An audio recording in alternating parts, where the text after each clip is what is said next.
Hello, dreamers, and welcome to Haunted Sleep.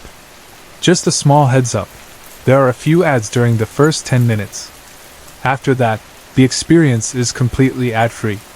These stories are created with care, and I hope you'll give them a chance. There's something special here that's hard to find elsewhere. If you enjoy the atmosphere, a like or a subscribe means more than you know, but only if you genuinely want to. Before we begin, tell us where you're listening from and what time it is for you. It's always comforting to see how connected we all are across the world. Now settle in, and let's begin our night together. The narrow, twisting E10 highway snaked its way through northern Norway, hugging the jagged cliffs and dipping through the sodden, mossy hills. One side of the road dropped straight into the icy, churning sea, while the other pressed up against ancient rock walls, dark and forbidding even in the strange half-light of the Arctic summer. Sophia Skarvik drove slowly, both hands gripping the steering wheel. She hadn't seen another car for nearly an hour. The only company she had were seabirds gliding overhead, their sharp cries cutting through the silence, each call echoing like a needle prick in the thick, endless dusk. Above the Arctic Circle, the night never truly came. It was almost 1 in the morning, but the sky refused to surrender to darkness. The sun, worn out but stubborn, hovered low over the horizon, not quite willing to set. Its tired, ochre light painted the world in uneasy gold, turning the ocean into a wide smear of metal and making the long shadows stretch in impossible directions. Sophia's eyes ached from the strangeness of it, this never-ending twilight, and from the hours spent driving with no music except for the soft, scratchy hum of gypsy jazz that drifted from the car's ancient radio. Her thoughts had not been racing as she drove, but instead sat in the same stagnant pool they always seemed to settle in lately. Another breakup, another long road north, another awkward homecoming to a place that felt less and less like hers every year. She could already imagine what her grandmother, her Besta, would say about her failed relationship. In her mind, she mimicked Besta's scolding voice, playfully, but also with a sting of truth. "Oh, Sophie, my little beetle, why can't you keep a man? Is it those torn-up jeans? Is it your city ways, always running, never staying, never settling? Why don't you stay with me and my little one? I'll find you a nice boy before you can say the Coldplays." The thought made her almost smile, even as a part of her shrank from the memory. She hadn't come back to her mother's and Besta's village in years. Not since the funeral. Sophia had been 15 when they held a service in Oslo for her mother, even though all they had to bury were her belongings, not her body. She had disappeared, gone without a trace into the north, lost to the rocks or the sea, or maybe to the endless light and silence itself. Besta had made the journey south for the funeral, wrapped in her black wool coat despite the sticky summer heat, insisting on her old traditions and refusing to let Sophia or anyone else forget them. That was the last time they'd really seen each other. After that, letters came now and then, but always fewer, and always left unanswered. Now, years later, Sophia was coming home again, if it could even be called that. The rental car rattled, the only real sound the muted thump of her suitcase in the trunk and the occasional trill from the jazz radio. She rounded a final, sharp curve in the road, heart quickening as the first familiar landmarks came into view. The cluster of red wooden houses balanced on stilts above dark, glassy water. The old fishing racks, still haunted by the ghosts of cod long gone. The village seemed frozen in time, preserved by salt and wind and a stubborn refusal to change. Past the world simply ended. There was nothing but the broken coastline, the restless ocean, and behind everything, a wall of mountains that looked like the sharp, broken teeth of something ancient and hungry. She slowed the car as she entered the village, her breath misting the windshield despite the faint warmth that lingered in the midnight air. The only sign of life was a single crow, which hopped along the ridge of a roof before launching itself into the birch trees. The trees themselves seemed changed, their white bark peeling and curling away, their trunks all leaning toward the water, as if they were bending to whisper secrets to one another, or to see who was returning after all these years. She glanced at her phone, but there was still no signal, not a single bar. The screen flickered, then went blank, and a strange chill crept up her arms. She tried not to think about it. Besta's house sat beyond the empty fish racks, just as Sophia remembered it. The porch sagged more than before, but the runes her grandfather had carved above the door were still there, half hidden by moss and time. Sophia parked, shut off the engine, and just sat for a moment, hands motionless on the steering wheel, the only sound the gentle tick of the cooling engine and her own uneasy breathing. Everything was so still she felt like she might be the last living thing in the world. When she finally climbed out, backpack slung over one shoulder, she paused to take in the salty air. The briny smell was sharp, with a note of something sweet and rotten underneath, a scent she remembered from her childhood and couldn't name. She heard the front door open with a drawn-out groan, and there was Besta, framed by the doorway, her eyes hard and bright, catching every flicker of light like polished stone. "You came," Besta said, her voice flat, neither surprised nor disappointed. "Good. You're just in time." Sophia blinked. "In time for what?" She opened her mouth to ask, but Besta was already moving back inside, leaving the door open behind her, as if she expected Sophia to follow without another word. Sophia stepped inside and was swallowed by the old house's shadows, the cool air tinged with lavender and something more bitter, something old. She left her shoes by the door and made her way into the small kitchen, where Besta was already pouring tea, her back straight, her movements unhurried. The next morning, if it could be called morning in a place where the sun never truly set, Sophia woke to the smell of strong boiled coffee and sea air drifting in through an open window. She sat up slowly, still wearing yesterday's clothes. Her hair was tangled, her skin dry from the salt wind. Through the thin curtains, she saw Besta outside, hanging linens with quick, practiced movements, her silhouette outlined against the pale, never-ending sky. Sophia tried to remember how old her grandmother was now, 70, maybe more? Yet her posture was straight and proud, her silver braid neat and tight. After a quick breakfast of toast, hard cheese, and slivers of smoked fish, they went out together, Besta leading the way through the village as if Sophia had never left. The village had not changed, not in the way of places that grow, but in the way of places that are pickled, kept the same by salt and time and the stubbornness of their inhabitants. Children ran through the muddy lanes, dogs barked from behind sagging fences, and old men leaned on the railings of their porches, watching Sophia with guarded curiosity. She felt their gazes, half welcoming, half appraising. In a town this small, news traveled fast. Everyone would know she was back. They would remember her mother. They would wonder what brought her here again, after so many years away. Around midday, the entire village gathered in the old meeting house, just as they always did before the midsummer festivities. The long wooden table was heavy with gravlax, homemade waffles, rhubarb cordial so strong it burned the back of Sophia's throat. The older women talked in the corner, their eyes flicking over Sophia every now and then. The men told stories in low voices, their words punctuated by laughter that didn't quite reach their eyes. "She's still not married," one old woman whispered, too loudly for it to be accidental. "Not even engaged," said another, her voice sharp as vinegar. A third woman, clinking a spoon against her glass, leaned closer. "There's still time, that do. Midsummer's the right time to dream." She winked at Sophia, and the others laughed, all together, the sound echoing off the timber walls. Sophia forced a smile, letting the words wash over her without sticking. It was easier to let them gossip.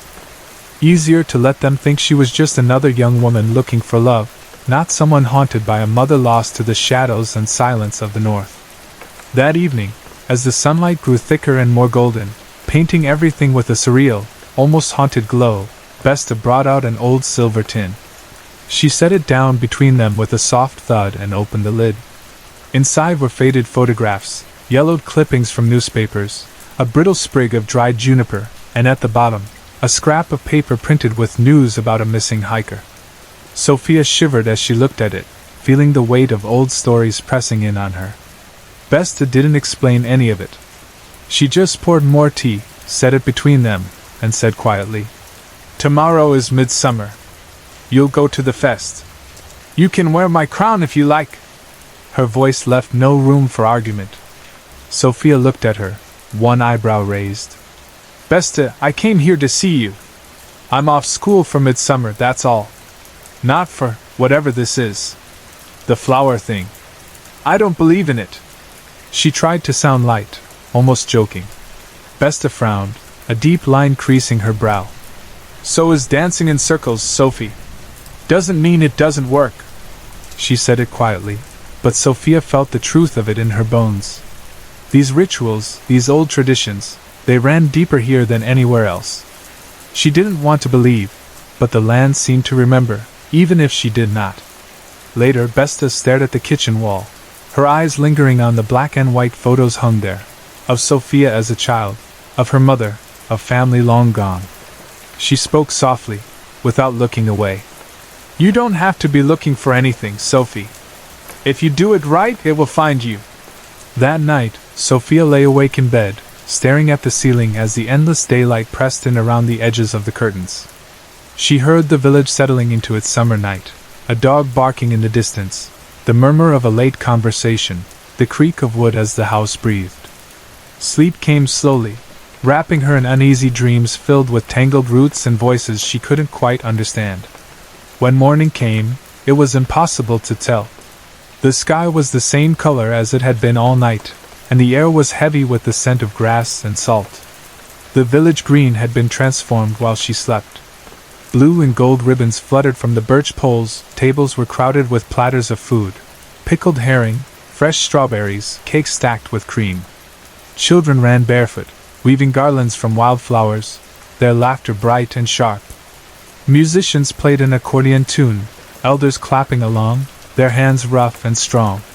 The centerpiece of the festival was the maypole, or as the villagers called it, the stanga, a tall, straight tree trunk wrapped in green and blue, set in the center of the field. People danced around it, holding hands, their steps careful and deliberate. Sophia watched from the edge, feeling like she was watching a play staged for an audience she couldn't see. There was something underneath the celebration, a seriousness, a reverence, that made her skin prickle. As the music faded, Besta clapped her hands for attention. It is time to pick the flowers, she called out. All the young women gathered together, each handed a small woven basket. The rules were whispered, passed from one to another as they set out, 7 flowers.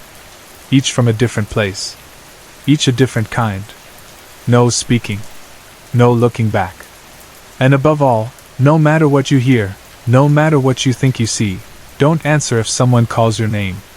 Sophia raised an eyebrow at one of the younger girls, not sure if this was all a joke, but the girl only nodded, her expression serious. Sophia tried not to laugh as she walked through the high grass, remembering the strange flower names Besta had taught her when she was small. The mailman's vest, the widow's veil, Thor's hammer. It all sounded so silly now, like something out of a children's story. She bent to pick the brightest, prettiest flowers, adding them one by one to her basket, trying to ignore the uneasy hush that had fallen over the land. Somewhere, the other girls sang, a soft, haunting song that echoed across the fields and into the woods. The melody wound its way through the grass, twisting around the trunks of the birches, rising and falling like a tide. When fields lie calm and wind stands still. Run home, run. Home. The words pressed against her ears, too sharp, too cold. She tried not to listen, but the sound burrowed into her skin. She felt a change in the air. The sky darkened, not with clouds, but with a thickening of the light, a heaviness that made everything seem distant and strange. The wind, which had been gentle all day, began to whip the birch leaves with a new urgency. The girls' song twisted, their voices becoming a chant, low, broken, as if something else was singing through them. As the crows make night of the fading sun. Hide now, hide. Now. Sophia's heart hammered in her chest. She glanced down at her hand, counting 6 flowers. She needed one more. She pushed into the edge of the woods, branches scraping at her dress, pulling at the flower crown perched on her tangled hair. The path she thought she'd seen a moment before was gone, swallowed by the shadows. The only sound was the crunch of her own steps on the moss, each footfall impossibly loud.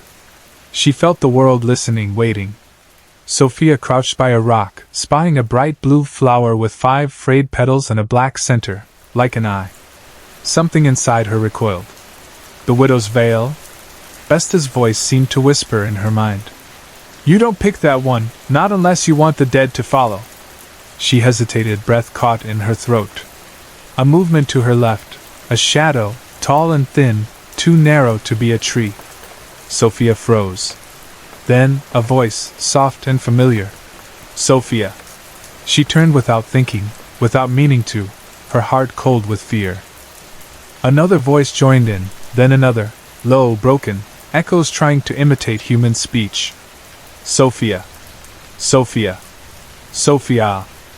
We choose you. The chant from before began again, but slower, wrong, as if something was trying to remember how it went. She stumbled backward, crushing the bouquet in her hand. Something cold brushed against her ankle. Panic flared through her, wild and bright. She ran. Branches tore at her, ripping her dress. The forest spun around her, every tree leaning in closer, the world twisting. There was no path, no exit. Only birch and shadow and the endless, unsetting sun. At last, in a moment that felt stretched thin as spider silk, she broke through into a clearing. The air shimmered with strange, underwater light. In the center of the clearing, a single violet flower swayed, its edges flickering, always shifting. Sophia moved toward it, almost in a trance. 7, she whispered and picked it. Clutching the flowers to her chest, she hurried back the way she thought she'd come. Her mind spun, replaying the voices, the cold touch, the sense of being chosen. When she finally stumbled out of the woods, breathless and trembling, the field was almost empty. The tents were coming down, the last pickup trucks rumbling away. Sophia sank down in the grass, hands full of crumpled, ruined flowers, Besta's crown still hanging crooked on her head, her white dress torn and dirty. She tried to laugh, but the sound caught in her throat.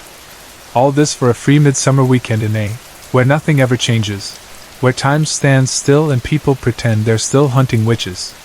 She closed her eyes, trying to steady her breathing, trying to remind herself this was all just tradition, just old stories.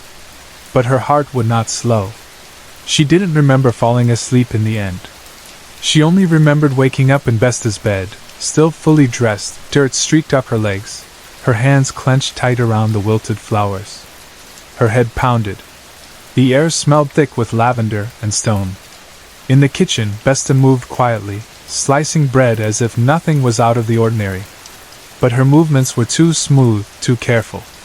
Sophia slid into a chair, her hands still trembling. The flowers were on the table, their stems blackened, petals bruised and curling.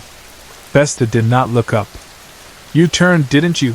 She said, voice gentle and terrible. Sophia blinked. What? You heard your name. And you turned?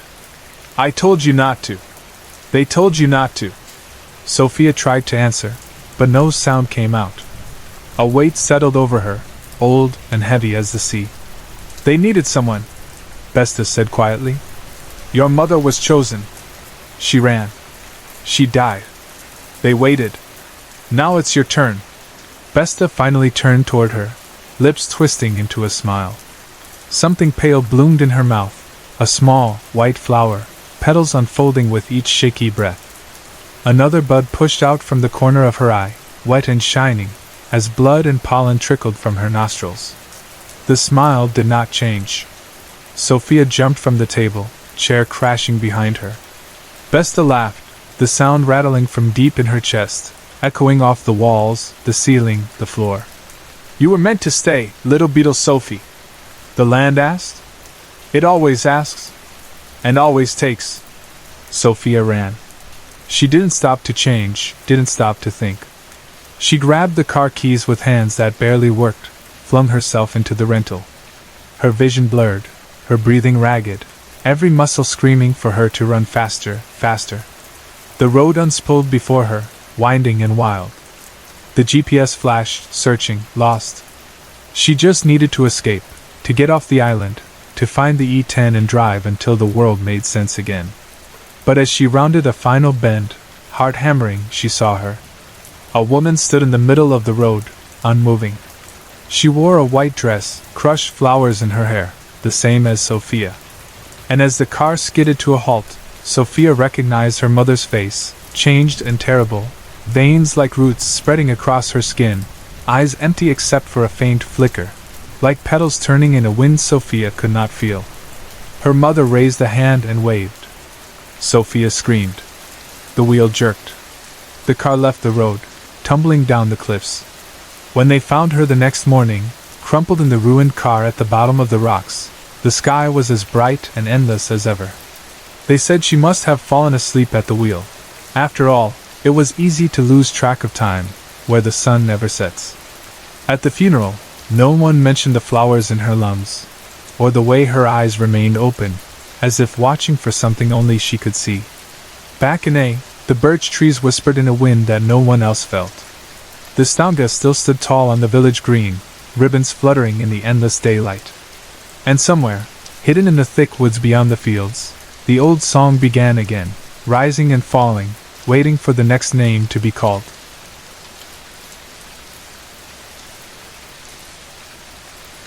The sun was burning my skin, hotter than I ever remembered, but I didn't care. I let it sting me, even as my cheeks turned red and my arms itched. My eyes hurt, first flashing white then black, until I could finally make out the red sand stretching endlessly all around, and above it, the bluest sky I'd ever seen.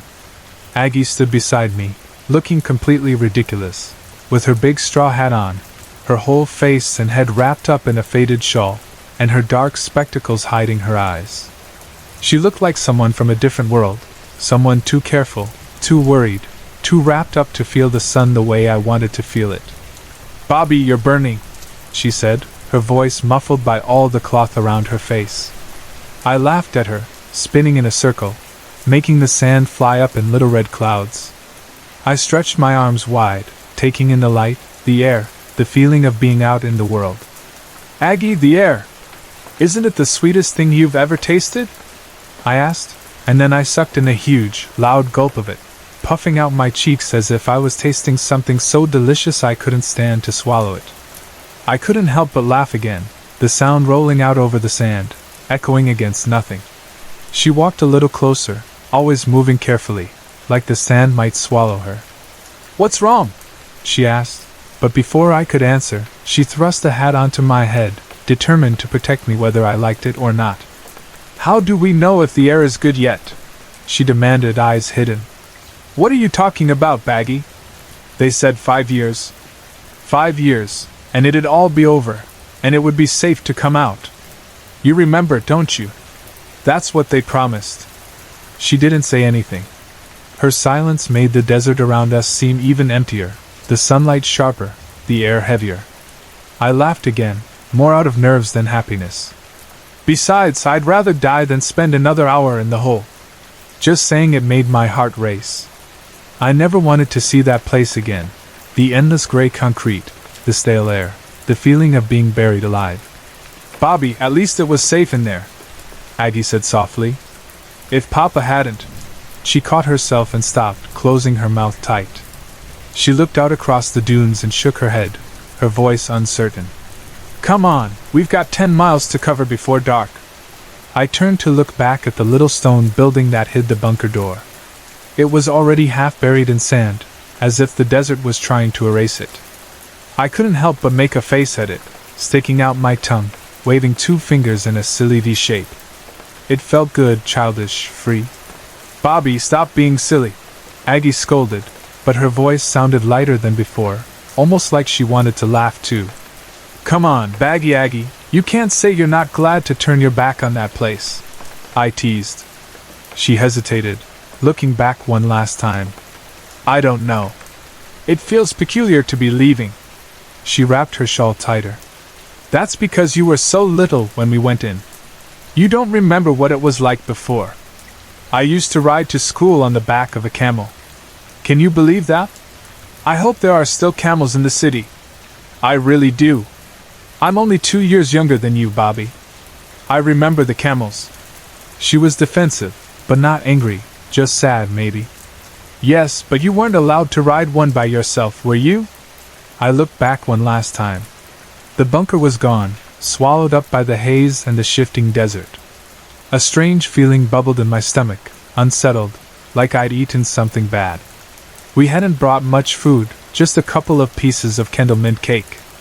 Aggie had wanted to bring more, but I told her water was more important. She made soup for breakfast, too much of it, and insisted we finish every last mouthful. I could still taste it, heavy and salty in my mouth. I wonder what food they'll have at Bawtry, I said, trying to sound cheerful. Much the same as us, I'd imagine. If not worse. Soldiers' rations are horrible, remember? Maybe they'll give you a cigarette like last time. You looked like you were going to be sick. She smiled under her shawl. How would you remember that? You were so little. Mother told me. Her voice was distant. Well, anyway, we'll only be at Bawtry for a night, maybe two at most. They'll drive us, once they find out who we are. Then, when we get home, we can have whatever we like. I'm going to have lamb stew, and sticky toffee pudding, and port. I grinned. They won't let you have port. They will. They'll let us have anything we ask for. She looked at me through her dark glasses, and even though I couldn't see her eyes, I knew she was rolling them. Well, what will you have then? I asked. She didn't answer for a moment, then said quietly, If I could have anything, I'd have a banana split. With cream? I asked. Of course, with cream, and sugared cherries, and chocolate sauce, she said, her voice softening. And marshmallows, I added. I could hear the smile behind her scarf. And strawberries, she laughed. And tinned peaches, I joined in. She shook her head. No, I shan't eat anything tinned, not ever again. We both laughed. The sound echoed out over the empty sand, and she tucked her arm around me. Oh, Bobby, wouldn't it be wonderful? I squeezed her shoulder. It will be wonderful, Baggy. I promise. We walked in silence after that, and I started wishing I'd listened to Aggie and covered up sooner. My shirt was sticking to my back, rubbing my burned skin. I wanted to rest, to sit down for a drink, but Aggie said we had to keep going. I sipped from my flask, the water warm and flat, and nibbled on the mint cake. The air around us was thick with heat, the sand pulsing orange gold beneath the sun. When Aggie spoke, her voice sounded far away, like she was calling from the bottom of a deep well. My head started to ache. I could hear the blood pounding in my ears, keeping time with my footsteps. Bobby, are you even listening? She asked suddenly. Huh? Yes, I was listening. She didn't believe me. You weren't listening. What's wrong? You look pale. Just a little hot, I admitted. She frowned. If you'd been listening, you'd know that Bawtry should be just over the next dune. We climbed slowly, the sand slipping beneath our feet. When we reached the top, I saw the fence, tall, topped with barbed wire, stretching all the way around the compound. Heavy steel gates stood open, guarded by huge armored trucks. But everything was quiet. Too quiet. There was no one around, no guards, no shouts, no gunfire, not even the electric buzz of the fence. I tried to sound confident, listing every reason I could think of for the silence. Desert dogs, supply runs, maybe they've all gone to the city. Or maybe there's a drill going on. I guided Aggie into the shade beside one of the trucks. Every surface was coated with a thick layer of sand. I started to explore, but I heard Aggie yelp behind me. Aggie? What is it? She pointed at the truck, and I climbed up to look. At first it looked like just a pile of rags, but then I saw a face, leathery and brown, pressed against the controls. I looked away quickly.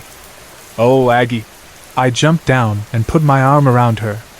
She was shaking, small and silent. It's okay, I whispered. Whatever happened here, it's over. We'll find some food, we can sleep here tonight and then... And then what, Bobby? She sounded so small and lost. And then I'll find a radio or a map. You're good at orienteering, you can help get us to the city. She took a breath and straightened up. It's all right. If they were trying to leave, maybe they're all in the tanks. She was right. We searched every truck, every bunker, every room. There was no one, not a living soul. We found some tins of beans, stale biscuits, tea bags, milk powder, and old dried meat. The tap still worked, but the water tasted funny. We'd have to boil it. At least we can have a cup of tea, I tried to joke. Even if you made us leave our own behind. I knew we'd be able to have as many cups as we wanted once we got here, Aggie said, sounding a little proud. There must be 100 tea bags. Not even grandfather could drink that much. There's no electricity, I said, so we'll have to make a fire in one of the dorm rooms and sleep there. We broke old chairs for firewood, tore apart moldy blankets and stuffed pillows to make it burn. We sat together, close, Aggie curled into my side, just like when we were little. The fire's light flickered over the bare walls. I wish I had Beatty, Aggie whispered. Her voice was so soft I almost missed it.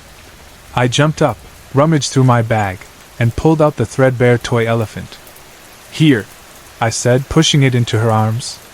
She hugged Beatty tight, breathing in the old, musty smell. I told you only to bring necessities, she scolded gently. Beatty is a necessity, I said. Leaving him would be worse than leaving the tea. We lay in silence, listening to the fire pop and crackle. I thought Aggie had fallen asleep, but she spoke, her voice so quiet I wasn't sure she was really talking. What is it, Aggie? She spoke again, a little louder. Do you think they're still alive? Who? I asked. Father and grandfather? No, she whispered. Anyone. I tried to sound brave. Of course they are, Bag. It's just the dark playing tricks. You were always scared of the dark. Remember the song I used to sing you? Yes, she sniffed. Then let's sing it. I can't sleep either. I don't remember it. You just said you did. I'll start. I sang softly, and Aggie joined in, her voice growing fainter with each verse. Porter Percy came and went, left his wares upon the sand, and when the soldier came to look, it blew off both his hands. Boom! Boom! Rascal Porter Percy. Butcher Birdie made a dish from the finest cuts of meat, and when the soldier came to eat, it blew off both his feet. Boom! Boom! Rascal Butcher Birdie. We sang all the verses, until Aggie's voice faded to a whisper and then stopped altogether. I kept singing quietly, even after she fell silent, the words rolling over me, soothing my nerves until the fire faded and my mind drifted to sleep. That night, my dreams were filled with memories of the bunker, of the heavy door slamming shut, of the endless days underground. In my dream, I woke to the sound of the record player spinning, brass music filling the stale air, Aggie making breakfast in the corner. I opened my eyes for real to find her crouched over the fire, heating up beans, Beatty tucked into the collar of her blouse. I found a map in a nearby room, spread across a table stained with old coffee rings. We sat side by side under a blanket, sharing a tin of beans, then planned our route to the city. If we walk swiftly, it should take 5 days, Aggie said, frowning over the compass. We'll need all the water we can carry, and you'll have to cover up this time. I tried to smile. Okay, Baggy. She rolled her eyes, but I could tell she was relieved. We spent the morning boiling water and filling every bottle, every canteen, every flask we could find. Our packs were heavy, but it felt good to be moving again. Aggie took the lead, her eyes glued to the map, compass in hand. She didn't talk much as we walked, and when I tried, she hushed me. You need to save your strength, she said, sounding just like Mother. Don't be silly, Aggie. Talking doesn't. I stopped. We had crested a rise, and there before us lay the desert, stretching out in all directions, shimmering gold in the heat. There was nothing but sand, as far as we could see. It made my head spin. Aggie stepped back, clutching the compass. Come on, I said, trying to sound brave. Let's play a game. She looked uncertain. It's called When We Get Home. I'll start with A, you at B, and so on. When we get home, we'll go in an airplane, I said. She smiled, and her voice was small but clear. When we get home, we'll go in an airplane and Beatty will get washed. I laughed. He could certainly use it. We played the game for as long as we could, inventing silly wishes for each letter, but the sun made our throats ache, and soon we were quiet again. I started playing in my head, repeating the promises. When we get home, I'll ride a camel. When we get home, I'll eat donuts. When we get home, I'll see father again. The world started to blur at the edges. My feet felt numb, floating above the sand. Thoughts tumbled through my mind, bright and strange. Donuts, old faces, music, elephants, father, baggy aggie, boom boom. When we get home, everything would be different. I heard Aggie's voice, faint and far away. What? I don't feel well, Bobby. It's just the heat, Baggy. We'll rest soon, but we have to keep moving. When we get home, hot dogs. When we get home, ice cream. When we get home. J. Nothing begins with J. The sun, the sand, the sky. When we get home, father, mother, Baggy Aggie, boom boom. When we get home, when we get home, when we get home. Agent Cooper Donaldson sat quietly in the dark, musty office, feeling the tickle of dust in the air and the weight of old memories clinging to every surface. The whistle of a cargo train rang out somewhere close by, so loud and sharp that it made the old coffee cups rattle and sent tiny clouds of dust swirling from the tops of desks and the forgotten corners of the room. He couldn't help but regret not bringing a mask. Ever since the pandemic, he'd gotten used to masks and gloves and little bottles of sanitizer everywhere, and he liked it that way. The truth was, Coop had always been a neat freak, even before the world started worrying about germs. His obsessive need for order and cleanliness was something the other agents liked to joke about, but deep down, it was probably what made him such a good investigator. In Washington, D.C., where he'd made his name, Coop had earned a reputation as a cleaner, the agent you called in when things got messy, or when a job needed a steady hand and a sharp mind. He traveled from city to city, helping smaller agencies and young, green officers who were just starting out, who didn't know yet how bad things could get or how many mistakes you could make if you weren't careful. Now he was here, in the Midwest, in an abandoned construction trailer that still bore the faded sign of Three Brothers Trucking Corporation. It was just another stop for him, another mess to untangle. But this time, his assignment was even trickier than the case itself. He had to train a rookie, Kira Swift, the daughter of the Midwest Regional FBI Director. That's always a challenge, Coop thought. The legacy kids were either too eager and made careless mistakes, or they were so confident, so polished, that they thought they already knew everything.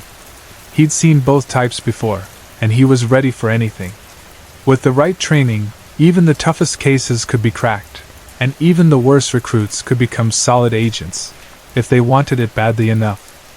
The story behind the case was simple, but it had a few tangled knots. Three Brothers Trucking Corp had been a family business until everything fell apart. A month ago, the middle brother, Ken Watermark, got caught up in a cybercrime plot involving guns and smuggling to Montana. Local cops had already busted the oldest brother, Lawrence, for drugs. Lawrence was no stranger to trouble. He'd been in and out of trouble before, so when the detectives put pressure on him, he'd finally decided to save his own skin by ratting out his younger brother. He told the police that Ken was moving guns out of state using the company trucks, hoping to cut a deal. That was all the authorities needed to get a warrant and seize Ken's home computer. But when it came to searching the business, things got tricky. The youngest brother, Chris, was fighting the search. He held the majority share of the business and wasn't about to let the cops walk all over him. Even so, the Cleveland Police Cybercrimes Unit had enough evidence from Ken's computer to know he was using company trucks for illegal shipments to Montana.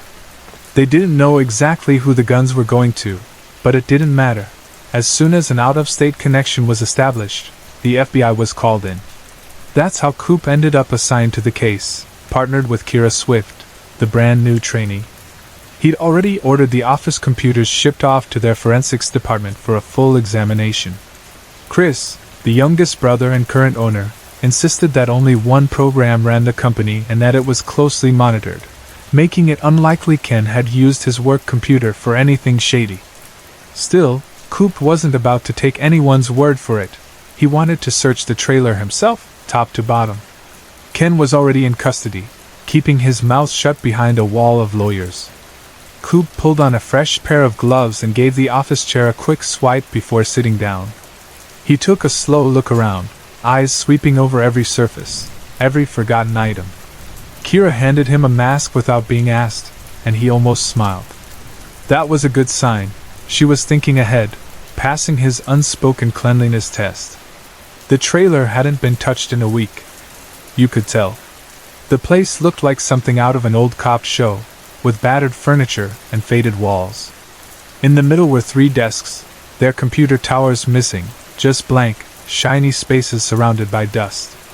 Near the door, a hat rack was crowded with old coats and bright yellow safety vests. There was a tiny bathroom that looked like it had survived a small war, and a storage closet with 3 heavy padlocks, each one looking new and out of place. Coop made a mental note. Most people would have just forced the door open, but he preferred to be careful. Sometimes things were locked for a reason, and he didn't want to risk damaging evidence or triggering a trap. On the walls, old paintings of distant landscapes hung next to framed business awards and certificates, the kind of decorations people hang and forget about for years. In the corner, a battered coffee bar sat next to a small microwave, and he wouldn't have been surprised to find an old pin-up poster somewhere, just to complete the look of an old blue-collar office. He turned to Kira. "Okay, Agent Swift, welcome to your first search," he said, using his steady, teacher's voice. "Keep an open mind, but start with the obvious. Look for paperwork connected to Montana or anything out west. Check for invoices that don't match up with the cargo. Look for extra phones, burner phones, girlfriends, or names you don't recognize. No detail is too small. Use your intuition. If it feels out of place, pay attention to it. This isn't Quantico. This is the real world. What you do here matters. These guns could end up with people who hurt others. Do you understand?" Kira nodded, her face serious. "Any questions?" Coop asked. He noticed she was dressed simply but professionally. That was good. This wasn't a movie. He respected her focus and wondered if she'd gotten that from her father. "No, sir. I'll do my best." "Thank you," she replied quietly. Coop started with the first desk. He always began with what was out in the open, methodically flipping through the scattered papers. Nothing but old lotto tickets and crew lists, all with the name Lawrence on them. Probably the oldest brother's desk. In one of the drawers, he found a rolled-up dollar bill dusted with white powder. He bagged it for evidence but moved on. Drugs weren't his priority right now. He checked for hidden compartments under the desk but found nothing. The next desk was much neater, the files organized by number, permits and registrations lined up perfectly. That had to be Chris's desk. It made sense. The youngest brother seemed to be the only one running the business the right way. Meanwhile, Kira finished checking the coffee station. Nothing there but weak coffee and a trail of ants. She wanted to impress Agent Cooper. She dreamed of making it to the Washington, D.C. office, and she knew a good review from Coop would help her get there. She checked the coat rack next, feeling in every pocket. In Ken's coat, her fingers brushed something hard in the lining. With quiet care, she took out her kit and cut a small hole in the old fabric, pulling out a folded paper. On it was a series of letters, zigzagging down the page.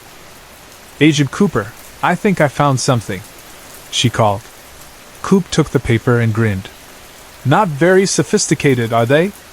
Can you tell what kind of code this is?" Kira took a minute, borrowed a sheet from the ancient copier, and wrote out a name. "It's a simple transposition cipher, a rail fence. The name's Benjamin Baker," she said. "Good catch, Agent Swift. What else do you see?" She thought hard. The coat was Ken's, so he's probably the one involved in the gun trading. He must have a contact, even if he doesn't know who they really are. He's not that smart, but he did hide the note, so he's careful. He's using the company trucks, so he needs to cover up the charges. This small business is perfect for hiding things. Maybe his brother Larry caught on and decided to tell the cops when he got arrested for drugs. He doesn't want to turn on his family, but now he's in trouble, he's ready to talk. Kira looked at Coop, wanting his approval. Coop nodded, impressed. You're on the right track. But don't get overconfident, move too fast and you miss the details. He handed her half of the client files from Chris's desk and motioned for her to sit. 20 minutes later, Coop stretched and walked over to look at the old paintings. The whistle of another train vibrated the walls. As he reached up to adjust a service award plaque, he noticed something taped to the back, a key. He tried it on the padlocks. The first two didn't budge, but the third clicked open. He held up the key for Kira to see, and she smiled, her confidence growing. Coop was searching the air vents and ceiling tiles, wishing for an evidence suit to protect his nice clothes. He spotted something shiny deep inside an air vent and fished it out with a screwdriver. After washing his hands, he handed the small key to Kira, who tried it on the second padlock. Easy as pie, she joked, but Coop cautioned her. Stay sharp. Even if we find the guns, we need to know who's buying them in Montana. Just hope we don't have to go out west, those groups don't like outsiders. Kira rubbed her tired eyes. She didn't mind the idea of working with co-op. Right now, she just wanted to prove herself. She tried to see the case through Ken's eyes, a guy who was tired of being pushed around by his older brothers, looking for a way out, maybe wanting to finally be in charge. She leaned back against the desk and noticed a snow globe of the Florida Keys. Kira smiled.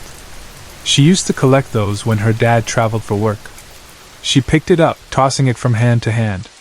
Coop looked up and noticed her innocence. He hoped she never lost that spark, no matter how many hard cases she faced. Suddenly, something odd caught his eye inside the globe. Hold on, Swift, something's in there, he said. She shrugged. It's just the snow. Coop took the globe, pried it open with the screwdriver, and out dropped a third key, hidden beneath the fake snow. I thought it was strange to see snow in a Florida scene. They both looked at the storage door. Your turn, Agent Swift, Coop said, stepping aside. Kira put the key into the last padlock, and it opened easily.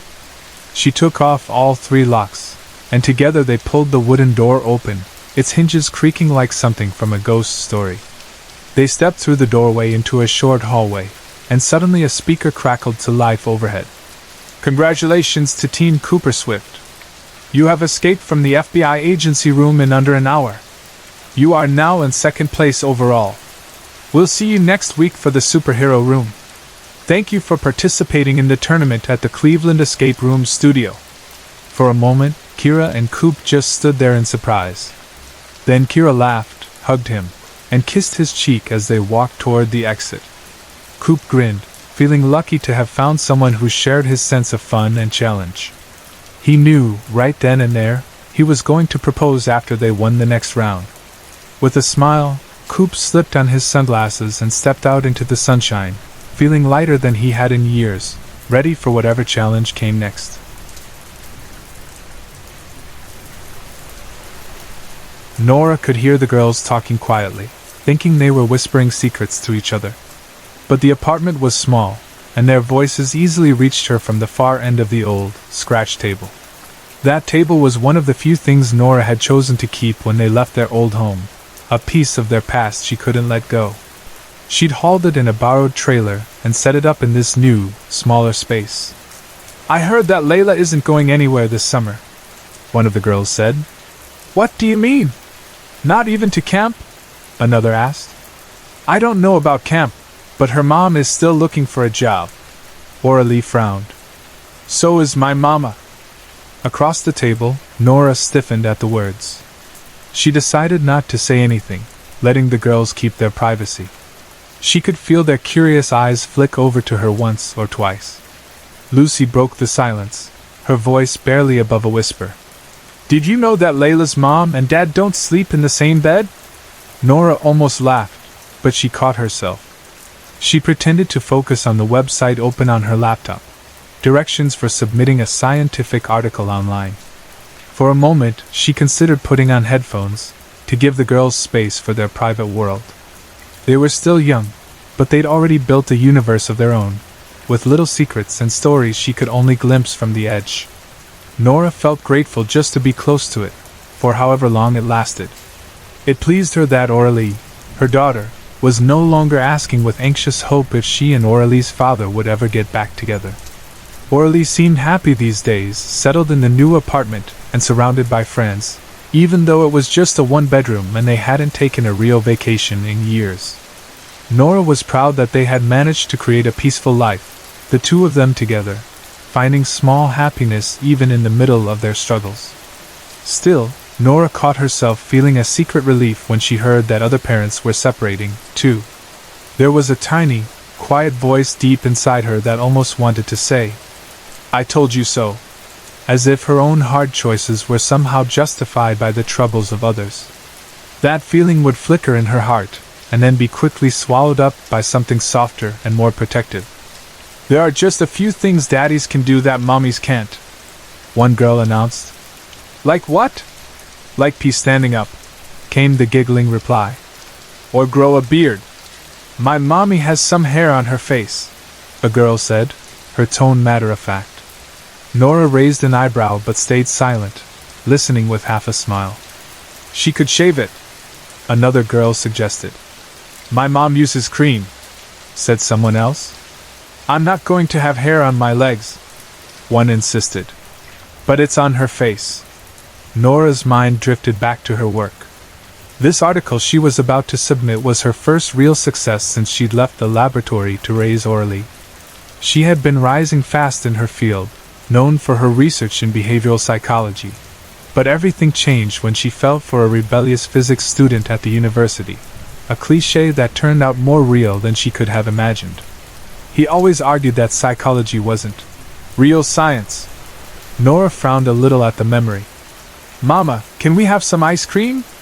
Aurelie called out, pulling her back to the present. "Soon, sweetheart. Let me just send this off, and then I'll make you all sundaes." "Who wants whipped cream?" "Whipped cream!" They all cheered, arms painted with marker and palms covered in glitter. Nora smiled, won by their excitement. Their happiness was so simple and pure, it made her ache, remembering what it felt like to be that joyful. Even if her own life felt heavy sometimes, she found a kind of second-hand joy in seeing Aurelie's glowing face, caught between the last traces of childhood and the start of something new. Nora didn't mind the mess or the chaos anymore. She didn't care about the crumbs on the floor, or the awkward moments with other parents she never seemed able to connect with. Not even the dads who lingered at the door too long, waiting for a reason to come inside. Everything was worth it for Aurelie, to give her a good, safe life. "When can we have whipped cream?" Purell, a girl Nora didn't especially like, appeared at her side. Purell's manners were rough, and Nora often worried about her. Maybe, with more attention and guidance, she could turn out alright someday, Nora thought. But Nora didn't have the energy to take care of anyone but her own child, not even a cat. She remembered her old friend and collaborator, Dee, and her heart softened a little. Sometimes people surprised you, given enough time. She looked down and saw Purell gazing at her laptop screen, and quickly angled it away. Who knew what these kids could read at their age? "As I said, I'll make the Sundays when you give me a few more minutes to finish my work," Nora said gently, hoping Purell would return to the others. But the girl stayed for another moment, staring at the glowing screen with her mouth slightly open. Nora glanced at her daughter, who sat at the head of the table. Aurelie caught her mother's eye, then beckoned Purell back to her side. "Come on, Purell. Let's go, we're starting a secret society," she whispered, and the girls burst into giggles and ran for Aurelie's room, next door. Nora smiled, knowing that Aurelie's room was actually their shared bedroom, but she'd promised not to tell anyone about the fold-out couch. Nora scrolled through her manuscript one more time, checking the formatting and the details. The header, the abstract, 17 thoughtful pages, all neat and ready, including the acknowledgments at the end. "To the scientific sisterhood, my collaborators. We will always persevere in our search for the truth." Together our brilliance parts the sea of ignorance like God did for Moses, flooding the unrighteous like he did the Egyptians. It was all there. She attached the file to the website, hit submit, and felt a wave of satisfaction wash over her. Years of research, encrypted emails, collaborations across continents, and notebooks burned for privacy, all finished and sent off with one click. She remembered how the flames curled around the edges of the old papers when she burned them. She remembered Aurelie, in their old house, standing at her bedroom window, her small face lit by the glow outside. "Mama? Papa?" Aurelie had asked. "Go to sleep, daughter." "Where's Papa?" came the small voice again. Nora had knelt in the dark, picking up a stick in the yard, feeling the strange mix of accomplishment and emptiness that always came with big endings. Even now, with the article sent, the feeling of pride quickly melted into a quiet longing for some recognition, something to fill the space left by all the changes in her life. She was still thinking about all these things when the sounds of the girls' voices drifted out from the bedroom, and she remembered the promise of Sundays. She stood up and walked past the door, listening closely, trying to pick up little details of her daughter's world. "You can't use just one color on your hand," she heard. "But my mom does. That's for grown-ups. We're kids." Aurelie's voice rang clear. Nora paused, smiling softly. She waited, but the sudden quiet told her the girls had noticed her eavesdropping. "How's the secret society going?" she called through the door. "Good!" they shouted together, and then Aurelie's face appeared in the doorway. "Mama, can you come in, please?" Nora grinned at her daughter's polite way of asking. She stepped inside, ignoring the scattered dolls and art supplies littered over the floor. She knew she'd be cleaning up after bedtime. "Mom, do you want to join our secret society?" Aurelie asked. Before Nora could answer, Purell rushed to cover Aurelie's mouth. "No, Aurelie! She's a mommy!" Nora couldn't decide if she felt more hurt at being left out, or at seeing this girl's hand over her daughter's mouth. Aurelie gently pulled away, and Nora felt a flash of pride. "What's your secret society?" Nora asked, looking around at the little faces, but deliberately not meeting Purell's eyes. Lucy giggled and nudged Aurelie.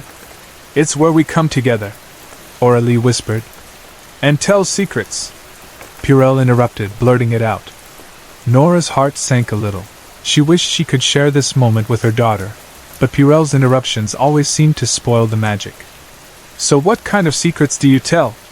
Nora asked, trying to keep the mood light. Aurelie stepped forward. "Well, I told that Lucy is in love with..."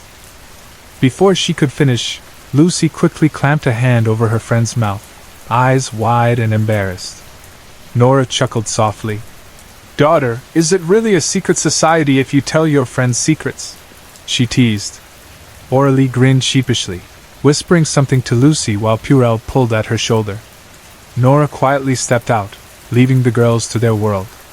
"Well, my secret is that I love making Sundays for you all. So that's what I'm going to do," she said, and left the room, letting the door fall gently shut behind her. The girls' laughter bubbled through the wall as she headed to the kitchen to get the Sunday glasses, old-fashioned ones, with long stems and wide, smiling rims. They were a little piece of joy Nora loved to share.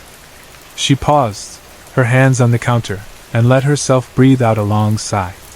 She loved Aurelie deeply, and everything she did was for her.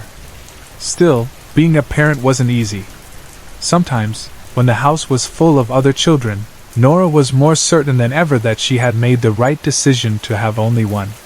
She heard footsteps behind her and stood up straighter. Purell appeared again. "Can I help?" the girl asked shyly. Nora felt a small, unexpected pang of sadness for her. Purell's wide forehead and eagerness made Nora want to care, but she just didn't have the energy. Still, she tried not to be too harsh. After all, this girl was part of Aurelie's world, and that meant something. "Just go and play, honey," Nora said gently, surprising herself with her own bluntness. She reached for the freezer, and Purell stared in awe as Nora pulled down the box of chocolate ice cream. It must have seemed like such a rare treat to her. Suddenly, Purell opened the fridge without asking. Nora froze, shocked at the small hand on the door. "I'm going to help you," Purell said. "Where's the whipped cream? Is that a hand?" The words tumbled out with pure innocence, but Nora was suddenly tense. She spun and slammed the fridge door shut. "Never, never, ever open the fridge without asking," Nora said, fixing Purell with a firm look. The little girl stared up at her, wide-eyed. Nora softened, but kept her voice low. "Now go," she said quietly. Purell left without another word. Nora exhaled shakily, fighting the urge to shout. She wanted to scream, but Aurelie was just in the next room. She left the ice cream out to melt a little and stepped out onto the balcony for a cigarette, trying to collect herself. It figured that today, of all days, after finally submitting her paper, she couldn't even relax at home. She tried so hard to make a good day for Aurelie and her friends, and now she was worrying about something as strange and simple as the refrigerator. Still, she reminded herself, kids' memories worked in mysterious ways. Purell might remember this, or she might not, and if she did, it would fade into something dreamlike with time. But still, Nora would have to be careful now, especially when Purell's mother was around. It was true, they wouldn't have to move again. But Nora would need to find a new hiding place for her most private keepsake, something only she and her daughter had ever noticed.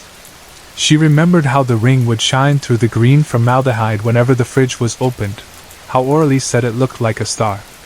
It had been a strange comfort, keeping a piece of her old life so close. She scooped the ice cream into the sundae glasses, topped each with a generous swirl of whipped cream, and called out, "Girls!" They came running, all excitement and energy. "Ice cream!" they cried. "Yummy!" Purell shouted.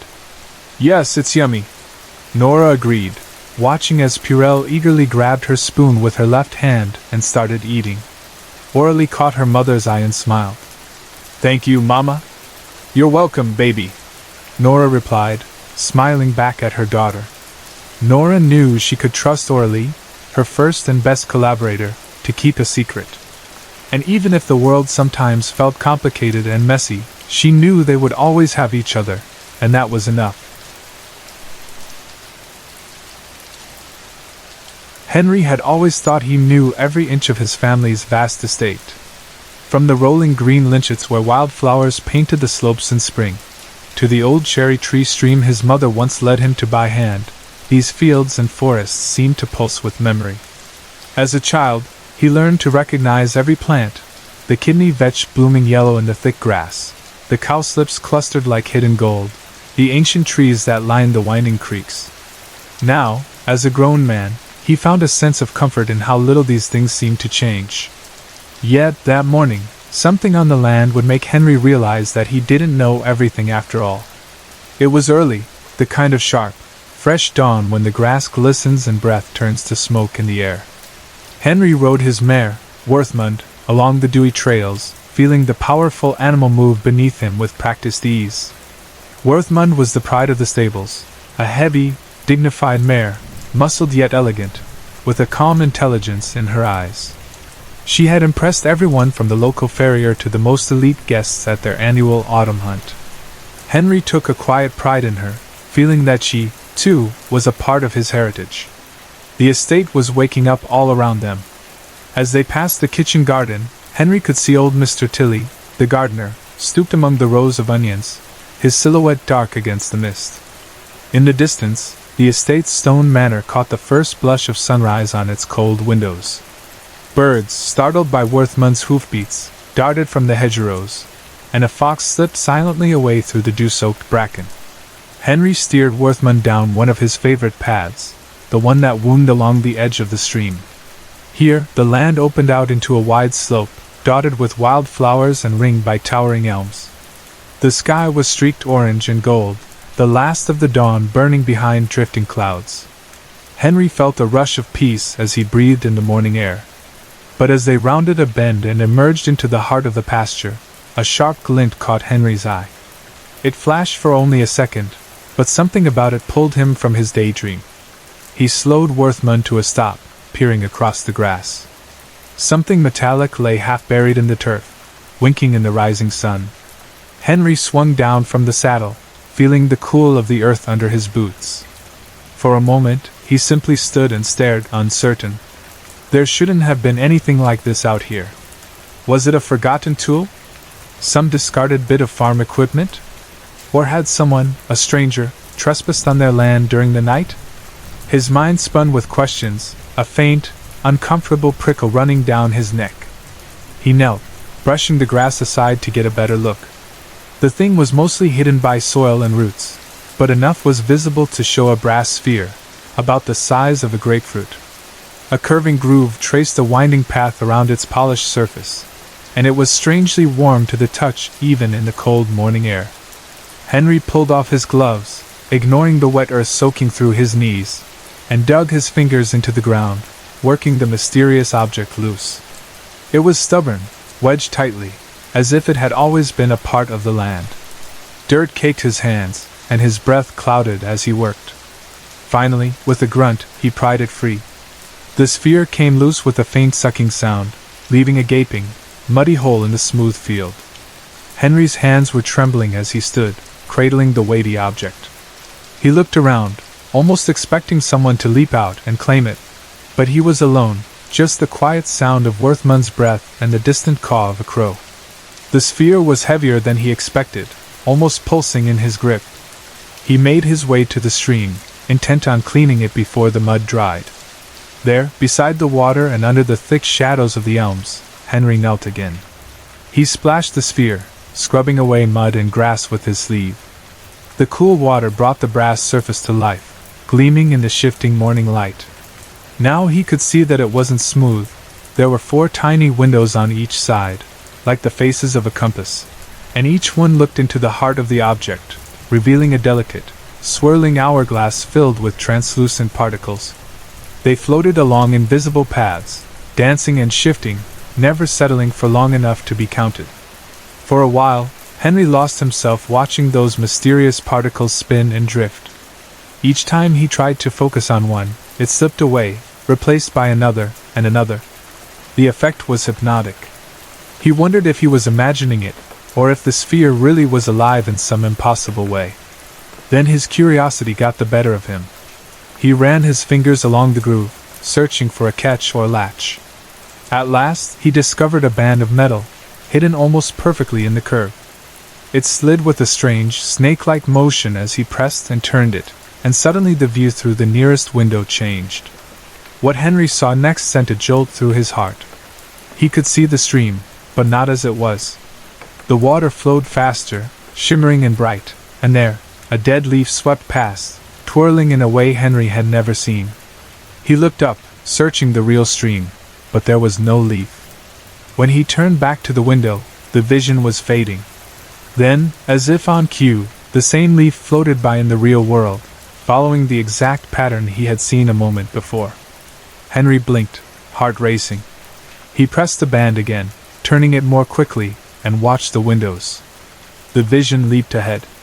He saw clouds thickening, a bird swooping low across the grass, and then the same bird, moments later, in reality. It was as if he was seeing the future, in little fragments, just ahead of his own world. He barely noticed the wildflowers wilting at his feet, their petals shriveling as the sphere thrummed with energy. For a long moment, Henry sat stunned, his mind racing with possibilities. If this was a trick, it was a brilliant one.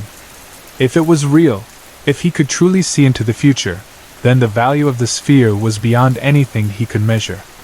He hurried back to Worthmund, the sphere bundled tightly in his arms. All thoughts of trespassers or lost tools vanished, replaced by a wild, greedy excitement. What would he do with this strange device? Should he keep it hidden, use it to win at the racetrack, or try his luck at the markets in town? He imagined secret bets, fortunes won overnight, the look of shock and envy on the faces of his rivals. He pictured the estate restored to its former glory, the name Henry Everhart whispered with awe at every table. But as he climbed into the saddle, doubts began to gnaw at him. If anyone else saw the sphere, would they guess its secret? He couldn't let it fall into the wrong hands. He needed to be careful, clever. He needed to test it, to learn its limits. Back at the stables, Henry slipped inside, avoiding the eyes of the grooms and servants. He found a quiet corner and set the sphere atop a bale of hay, out of sight from the open door. He fiddled with the band again, turning it back and forth, sometimes fast, sometimes slow, watching the windows for any sign of change. With each spin, the visions grew longer and more vivid. He saw the barn cat chasing a mouse, the stable boy tripping and falling, the rain beginning outside before a drop had even touched the roof. Everything he saw through the sphere would happen moments, or sometimes minutes, later in the real world. It was undeniable. Henry became obsessed. Days passed. He barely slept, barely ate, devoting every spare moment to studying the sphere's secrets. He carried it everywhere, tucked inside a canvas sack. He watched the clouds, the movements of birds, the shuffle of servants in the hallways. He watched the future unfold in small ways, testing the device with games, riddles, and tricks of his own design. But something strange was happening to him as well. He felt tired all the time, his body growing weaker, his hands sometimes shaking uncontrollably. When he looked in the mirror, his face seemed drawn and pale, his eyes haunted. Still, he couldn't stop. The sphere was a marvel, a gift. How could he give up now? One afternoon, convinced that he was close to mastering its secrets, Henry saddled Worthmund and rode out to the farthest edge of the estate. The day was cold and clear, with long shadows stretching over the grass. He found a secluded spot under a stand of old poplars and set the sphere on a flat stone. He spun the band around and around, far longer than he ever had before, determined to see as far ahead as possible. He pressed his eye to the window and watched as the world spun forward at a dizzying speed. The wind whipped through the grass, clouds galloped across the sky, the sun sank and rose again, all in a flash. Henry's chest tightened. His breathing grew ragged. The heat he'd felt before now burned like a fever inside him, and he swayed where he sat, clutching the sphere with white knuckles. Worthmund shifted uneasily nearby, sensing something was wrong. She snorted and stamped her feet, tossing her head. Henry tried to reassure her.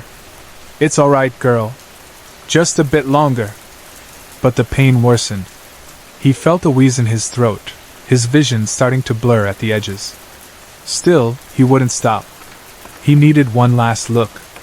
If he could just see far enough, maybe he could change everything.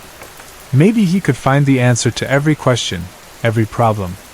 Suddenly, Worthmund collapsed with a terrible groan, crashing onto her side. Henry's right ankle was trapped under her heavy body, sharp pain shooting up his leg. The sphere slipped from his hands and tumbled away, bouncing down the slope and landing with a splash in the stream. Henry screamed, panic taking over. He struggled to pull his leg free, to crawl to Worthmund's head, to check if she was alive. But the mare was already gone. She lay still, her sides unmoving, her proud eyes dark and lifeless. Henry sobbed in pain, choking on his own breath. He tried to push himself up, to crawl after the sphere as it drifted away on the current, but every movement was agony. He could see the ball, sparkling in the water as it bobbed downstream, but he had no strength left to chase it. "I need to get home," he gasped, forcing himself to crawl inch by inch toward the manor. He used his arms to drag himself across the wet grass, every breath a struggle. The world spun and darkened around him. He thought of his mother, his childhood, the endless days spent exploring these fields, never imagining how it would all end. In the end, Henry made it only a few yards before collapsing. He lay there, the world silent around him, his vision narrowing to a single, fading point of light. By the time the sun was high, he was gone. The servants found him late in the afternoon, his body curled in the grass beside Worthmund. They shook their heads, barely speaking. The estate was soon sold to a wealthy investor from the city, a man who saw only profit in the old stones and rolling hills. The sphere, meanwhile, drifted far down the stream, past the cherry trees and on to the poplars. It finally rolled onto a quiet, muddy bank, resting in a tangle of reeds and forget-me-nots, waiting to be found by the next curious soul. Most who passed by never noticed it. A few saw a glint of metal and turned away, dismissing it as some bit of rubbish or a lost tool. But you, dear listener, should know this. The sphere is waiting still. It has always waited. Someone, someday, will stumble upon it, just as Henry did, drawn by the promise of forbidden knowledge and the hope of changing their fate. They will find themselves pulled into the same cycle of discovery, obsession, and loss, just as it has happened before, and just as it will happen again. For the sphere exists to be found. And in our folly, we always reach for it. My ears are still ringing from the slap. The pain stings across my cheek, sharp and hot, making my eyes blur with tears. Blood runs from my nose, heavy and thick, and it soaks into the collar of my white shirt, leaving behind a dark, metallic smell I can't escape. When I fall, my knees scrape the gravel, and I feel each little stone dig into my skin. My hands shake as I try to protect my face, but she yanks me up by the ear, showing me no mercy. I lose every bit of air when her foot drives into my stomach, folding me in half, her anger pressing all the breath out of my lungs. "Stop bothering me, Karma!" she yells. The sound of my name is like another slap, echoing in the air. I cough, trying to swallow back the taste of blood. All I can feel is the ache in my stomach, and a heat that burns across my skin. She's not alone. Her friends are standing around her, smirking, laughing behind their hands. They watch with eyes full of hate, sharing her anger as if it's their own. I know they despise me as much as she does. Lying on my side, I try to shield myself, my palms burning from the gravel. My hair, what's left of it, falls into my face, blonde strands stuck to my cheeks, and when I brush them away I see the bright red streaks left behind. I brace for another blow. I'm sure she's going to hit me again. But she does something even worse. She grabs at my scalp, yanking away the one thing I can't bear to lose. "No!" I scream, but it doesn't stop her. My wig, the hair I've clung to, falls to the ground at my feet. She stands above me, holding my head with cold, rough hands, pulling me down with shame. She crouches to look me in the eyes, her stare as cold and sharp as a knife. I can't stop the tears that roll down my cheeks. I stare at her, at my own sister, and see a stranger, someone cruel, someone I barely recognize. "You're pathetic, and you know it," she hisses. She shoves my head, and I tumble back, my spine hitting the fence behind me. The force leaves me weak and dizzy. Then she turns away, her friends moving with her, their laughter trailing behind like a cold wind.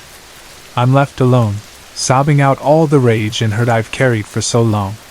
My sister, my own blood, treats me worse than any stranger ever could. I stay there for a long time. I don't even try to get up.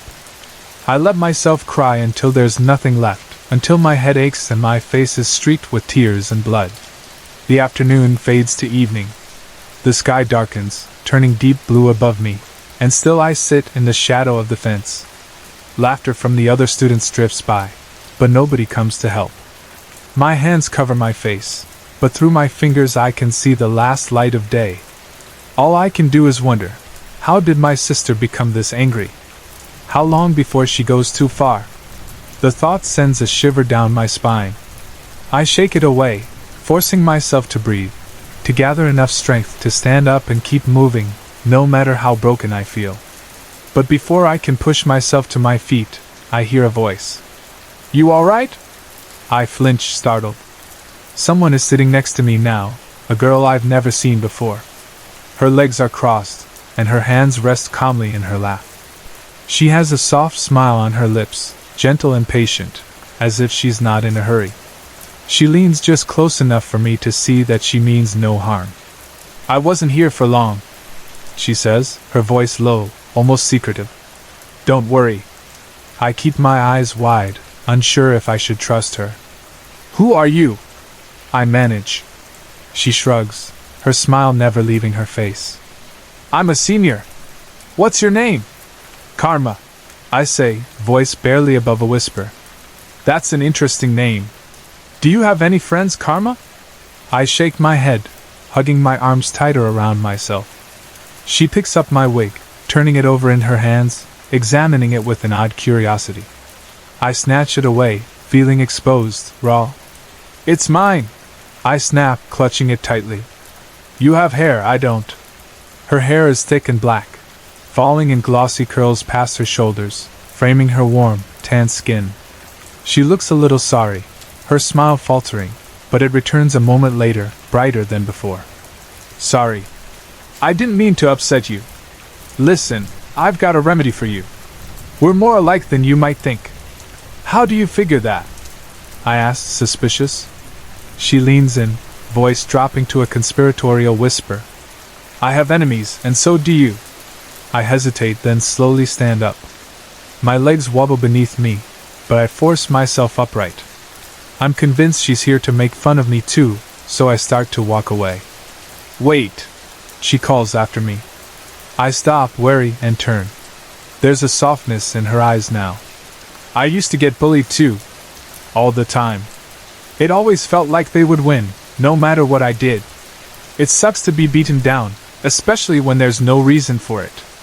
I nod, the pain in my chest tightening. Yeah, I say quietly. And it hurts even more when the person who hurts you is someone who once cared about you. I choke back another wave of tears. I just want it to stop. She looks at me for a long moment. It will. Sooner or later. But you have a choice to make. What kind of choice? I ask, my voice thin with exhaustion. She smiles, but now there's something darker behind it, a glimmer of mischief, or maybe something more dangerous. All you have to do is say yes or no. Her voice is softer, almost hypnotic. Would you like to get revenge? I look away, weighing my options. What do I have to lose? Probably everything. If my sister catches me, she'll tear me apart. But at least I'll have tried. People say revenge is sweet, but I've never been the one to dish it out. Still, maybe this is my one chance. Yes, I whisper, the word tasting strange in my mouth. She seems surprised, but satisfied. Perfect. If you're really sure, come to my dorm in an hour. She presses a slip of paper into my hand, her dorm number and floor scribbled across it. I'll be waiting. You can always say no. I don't want you to regret this. She grins, then disappears around the corner, leaving me alone with 1,000 questions and a racing heart. For a while, I just stare at the paper, then at the darkening sky. I wonder what I've just agreed to, what kind of revenge she means, and whether I'm really ready for what comes next. Exactly an hour later, I find myself standing outside her dorm room, knuckles trembling as I knock 3 times. The door opens right away, and she greets me with a cheerful wave, ushering me inside. I try to look confident, but my heart is pounding in my chest. Her room is filled with the scent of fresh flowers, sweet, dizzying, and comforting all at once. Inside, 2 other girls are waiting. They jump up to greet me, big smiles on their faces as they call my name. I realize they must have been expecting me all along. The shorter one introduces herself as Maya, and the taller one as Kirsten. The girl who found me in the courtyard is Donna. Their beds are covered in silky black sheets, and the curtains are dark blue, embroidered with stars and mysterious symbols. The whole room looks like some kind of secret club. Maya and Kirsten are decked out in bracelets and necklaces, each one sparkling with crystals, pearls, and stones. Their eyebrows and noses glint with silver piercings. I feel suddenly out of place, but there's no turning back now. So, who's the unlucky one? Maya asks, grinning. I hesitate. It's my sister, I say quietly. Miranda Larson. The 3 of them burst out laughing, but it's not cruel, just knowing. Like they've seen it all before. It's not just her, I add, my voice trembling. Her friends too. They always back her up, no matter what. Donna glances at the others, and I can almost see their thoughts racing silently back and forth. We've got just the thing, Maya says. She skips to her bed, flips back her blanket, and pulls out a wooden drawer. Inside, it's packed full of tiny bottles, each labeled in careful handwriting. What are those? I ask, staring. She picks one up, holding it out proudly. Read the label. extreme pruritus. I turn the bottle over, watching the liquid inside swirl. What does that mean? It causes really bad itching, Maya says, grinning. Unbearable, actually. We've got all sorts of remedies here. She gestures at the drawer, and I see bottles labeled with stranger and stranger symptoms. Kirsten leans closer, her voice serious. Pick whichever you like, and we'll handle it. Or, if you're brave, you can deliver it yourself. I hesitate, fear prickling at the back of my neck. Isn't this dangerous? Couldn't we get in trouble? Donna squeezes my shoulder gently. Your sister and her friends never get in trouble for what they do to you. Turner's Academy doesn't care about kids like us. Touché, I say, and for the first time in months I smile. I run my fingers through the bloody ends of my wig, feeling a strange new confidence. Show me everything you've got. The next day at lunch, a heavy cloud hangs over me. It's not real, not something anyone can see, but I feel it weighing me down, thickening the air. I sit alone, poking at my food, when the girls slide into the seats around me, their trays piled high. Did you do it? I ask, my voice barely steady, a forkful of mashed potatoes halfway to my mouth. Donna nods, her eyes bright. Our remedies work perfectly, she whispers. Once they're absorbed, things get interesting fast. I glance down the table, following her gaze. There's Miranda and her friends, laughing and eating as if nothing could ever touch them. My heart pounds as I wait. Our target today is the girl eating with Miranda, Kirsten says. That's Ingrid, right? I nod. Ingrid has always been Miranda's sidekick. I've always hated the way she flicks her perfect brown hair, her fake smile. But what did you? Before I can finish, Ingrid starts scratching her head. At first, it's subtle, a little itch here and there. Then she digs her nails in, harder and harder, until her skin turns red and angry welts appear on her hands and neck. She scratches so hard I think she'll bleed. Miranda jumps away from her like she's contagious. Get away from me! Miranda shrieks. Go scratch somewhere else, you idiot! Ingrid runs out, nearly knocking over another student in her panic. I follow her with my eyes, a strange mix of satisfaction and guilt swirling in my stomach. She disappears into the restroom, her cries echoing down the hall. For a moment, I almost feel bad for her. But then I remember the time she laughed while my sister tormented me, and I let the feeling go. When I return to the cafeteria, Donna and the others are gone, leaving me to wonder how they pulled it off. The next day, the next two on my list are Lauren and Michelle. They're always together, like two sides of the same coin, both blonde, both blue-eyed, both cruel in their own way. I'm leaning against the wall in the gym during PE, feeling my new friends arrive before I even see them.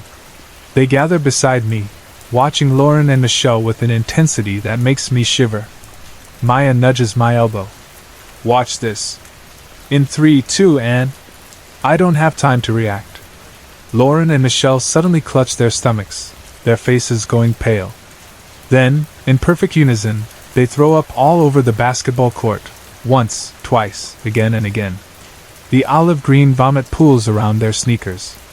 The other students scream and scramble away, some nearly tripping in their rush to get clear. I can barely look. The sound and smell are too much. I cover my mouth, gagging. For a moment, I feel sorry for them. But then I remember every nasty thing they ever said to me. I laugh, a harsh, surprised sound. You guys are incredible, I say, but when I look around, my friends are gone. The next week, we move faster. 4 more of Miranda's friends fall victim to our remedies. Boils, maggots, unbearable thirst, even temporary blindness. One by one, my sister's little army disappears, leaving her alone. Each time, I watch with a twisted thrill, feeling more powerful than I ever have. It's wrong, I know, but I can't help but enjoy it. The pain and humiliation they brought me for years now return to them, tenfold. Finally, it's Miranda's turn. I pick up the last remedy myself, Strawberry Moon, the label says. It glows a soft pink in the light. Today, I don't need anyone's help. I tuck the bottle into my pocket, and walk the halls until I spot her, alone for once, her face drawn and miserable. She's glued to her phone, her thumb flying over the screen. For the first time, I see her as just a girl, not a monster. Still, I remember every slap, every insult. I remind myself why I'm here. I step in front of her, blocking her path. She looks up, eyes blazing. "What do you want?" she spits. "Just because my friends are gone doesn't mean I want to talk to you." I steady my breath. "Do you hate me that much?" She sighs, exasperated. "You don't get it." "Then help me get it," I plead. "Please, Miranda. I just want to understand." She folds her arms, defensive as always. "You're a brat," she mutters. "Why?" My voice trembles. "Is it because I wear a wig? Because I wish I didn't have to? Do you think I like this?" She scoffs. "Are you really that clueless? Do you forget what you did to me?" My mind reels. "What did I do?" She laughs bitterly. "Don't play dumb. You used to sneak into my room at night and cut my hair. Every time it got long, you'd chop it off. You never apologized, not unless Mom made you." The memories hit me hard. I'd almost forgotten, almost. "I was a kid," I protest, but the words feel empty. "I didn't know where else to put my anger." She rolls her eyes. "Yeah? Well, hair means nothing if you're a jealous brat, with or without it." Her words cut deeper than any slap. "You have no idea what it's like to wear wigs, to feel like a fake every day." She just laughs. "Do you even regret it?" I hesitate, searching for an answer.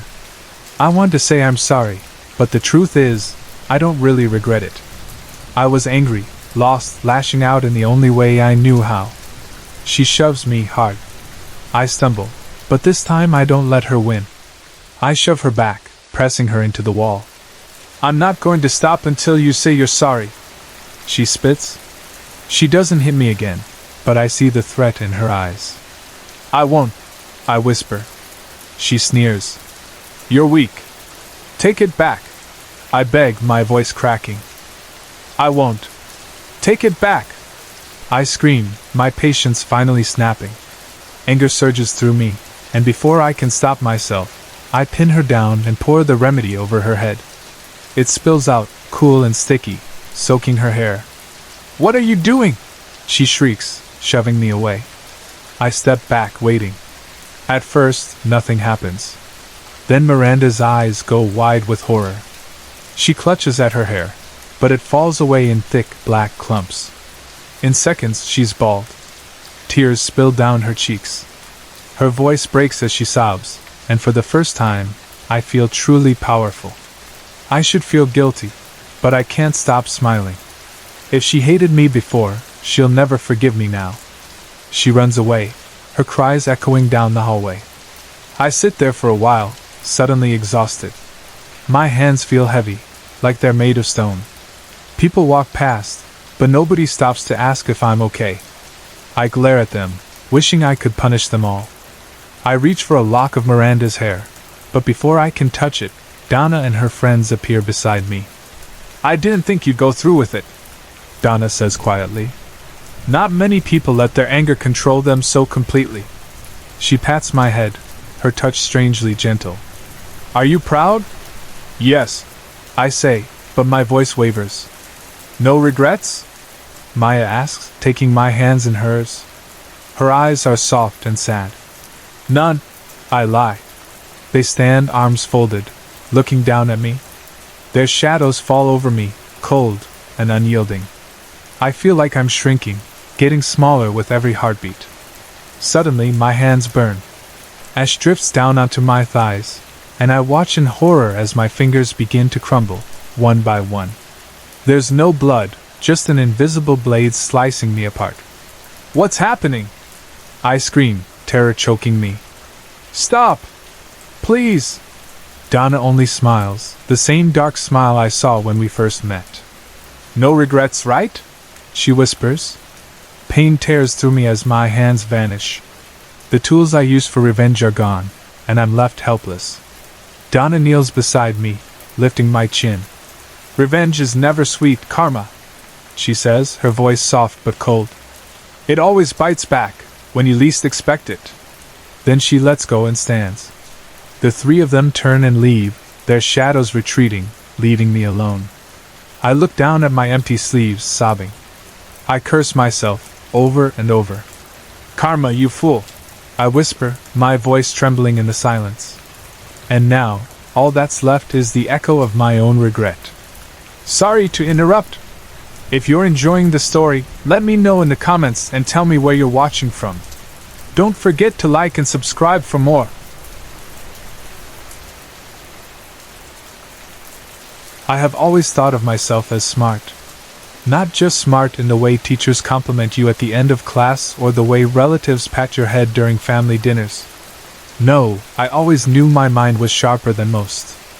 I loved that feeling, being the one who solved the problem when everyone else was still thinking, or finishing the test with time to spare.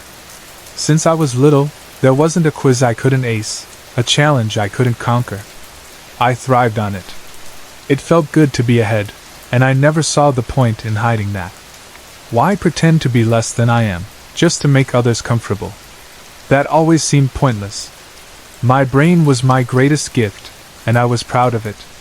So it didn't surprise me when, at 15, I got the letter from LA High School for Gifted Kids, the most prestigious school in the country.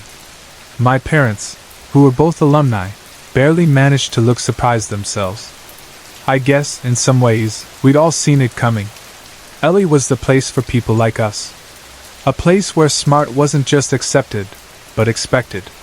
Where you could compete against others who understood what it meant to be driven by curiosity and ambition. I had spent my life preparing for this moment, working late into the night, double-checking my work, pushing myself harder than anyone else I knew. This was where I belonged.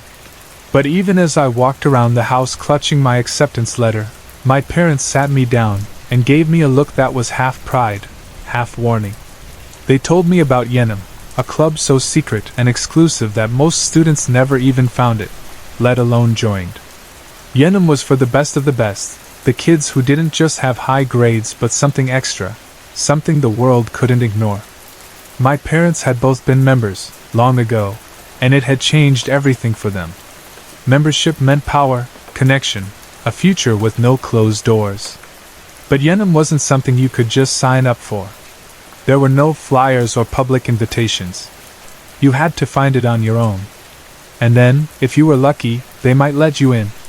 It's not just about being smart, my mother warned. It's about wanting it. Wanting it enough to do whatever it takes. I listened, but inside I was sure, whatever it took I would do it. I wanted in. More than anything. I remember my first day at LE so clearly. The building itself felt like a museum. Carved stone walls, high ceilings, ancient symbols etched above the doorways. The students all moved with purpose, like they'd been here their whole lives, and they wore the same navy blue uniforms, crisp and sharp, with gold symbols on their chests. There was something serious about this place, a sense that every hallway, every classroom, held secrets waiting to be discovered. I arrived early, nerves dancing in my stomach. My first class was advanced mathematics, and I took my seat, letting the smell of chalk and old wood calm me. When the teacher arrived, he launched straight into the lesson. I felt my brain spark to life, the numbers and patterns stretching out in new directions, opening doors I'd never seen before. It was better than I'd hoped. Here, I thought, I'd finally get to be myself, challenged, inspired, pushed to my limits. After class, I was lost in thought about the lesson, already planning my approach for chemistry next period. As I gathered my things, someone crashed into me, hard. My books spilled everywhere, pages fluttering across the floor. "Hey! Watch where you're going!" I called out, half angry, half embarrassed. But the person, just a flash of a blonde ponytail, didn't stop. She hurried from the room, disappearing around the corner. I muttered to myself about rudeness as I knelt down, picking up my scattered books and notes. As I reached under my desk, something shiny caught my eye, a small golden card, stuck between two pages. It was too sparkly for me. I never used anything like that. Carefully, I picked it up and turned it over in my hand. Blue cursive writing shone on its surface. I barely had time to wonder about it before the bell rang, echoing through the empty room. I hurried to stuff the card in my pocket and raced off to chemistry, deciding I'd look at it later. That night, I sat on my bed, the golden card heavy in my hand. I ran my thumb over the writing, reading it again and again. 23420101930 Faith Tiaf Yenim. The words made no sense. The numbers could have been a date and time. October 20th, 1930, room 234. But Tiaf? It took me a second to see it. Faith, backwards. Then the last word. Yenim. I stared at it, heart thumping. Wasn't that? Yes. Yenim. The club my parents had whispered about. Had I found it? Or had someone left this for me on purpose? The thought sent a jolt of excitement through me. Maybe this was the test my parents mentioned. Maybe this was how they chose who belonged. I barely slept, my mind running through questions and possibilities. What would the challenge be? A puzzle, a logic game, something only a true genius could solve? I was ready for anything. The week dragged by in a blur of classes and daydreams.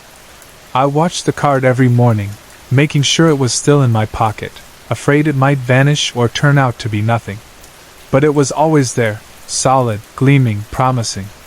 By Friday, my nerves were twisted tight, but I kept my head high. I had earned my place here. No matter what they threw at me, I could handle it. That night, I left my dorm and made my way through the winding hallways, following the gold numbers to room 234. I tried to steady my breathing, reminding myself that I belonged here. The club was just the next challenge. I would crush it, just like I'd crushed every challenge before. When I opened the door, I froze. The lights were off. Dozens, maybe hundreds, of candles glowed on every surface, their flickering flames sending shadows leaping across the stone walls. 6 other students stood quietly against the far wall, heads bowed. Across the room, 3 students in long, black robes stood tall, faces hidden behind ornate golden masks. For a second, I wondered if I'd stepped into some kind of old movie. But then I saw a flash of blonde hair under one of the hoods, and I knew it was the girl from earlier. The masked students stepped forward as one. Their voices blended together, sharp, commanding, impossible to ignore. Sit.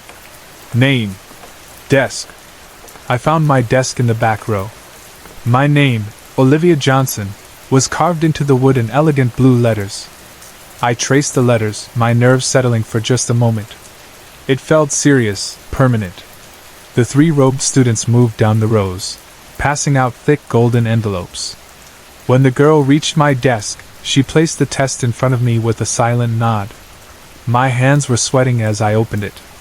I was ready for anything: equations, logic puzzles, philosophy, anything that would test my mind. But when I read the first question, my confidence faltered. How much do your parents make? I blinked, confused. What did that have to do with anything? Was this a trick? I shook my head, scanning for the real challenge. The question that would separate the smart from the average. The next question was worse. What ideas do you have for purifying the school? My stomach twisted. Purifying? What did that mean? Was it a metaphor? A code? I glanced around, but the other students were hunched over, writing furiously. No one looked confused. Was I missing something? I turned the page, desperate to find something that made sense.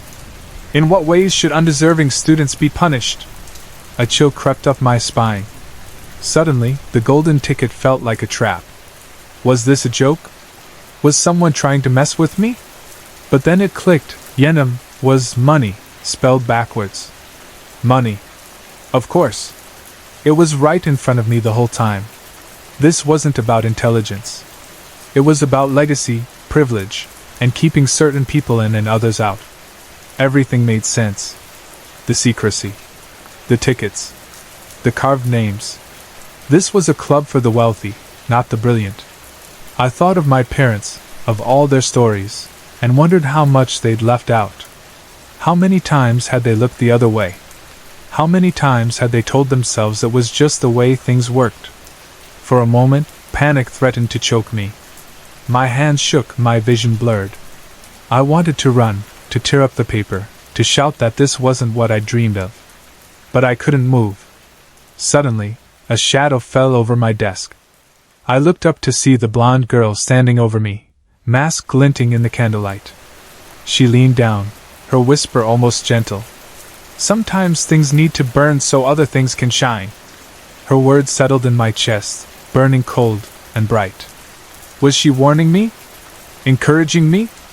I wasn't sure. As she walked away, she rested her hand lightly on my shoulder, a quick, firm squeeze.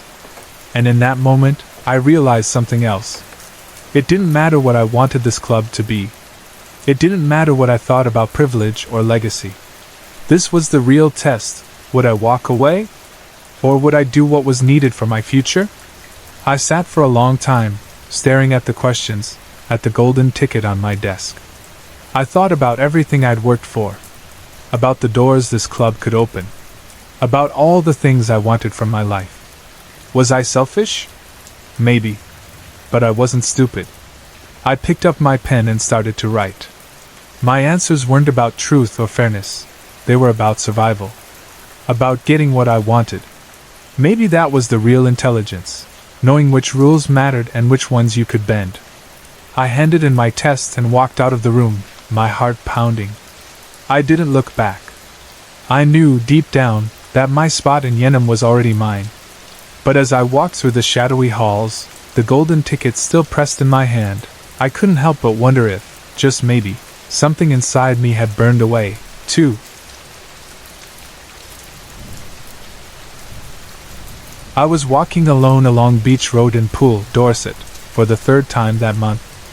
It was early spring, the sort of day where the sky hangs low and gray over the restless sea, and a sharp wind slices through your coat no matter how tightly you pull it around yourself.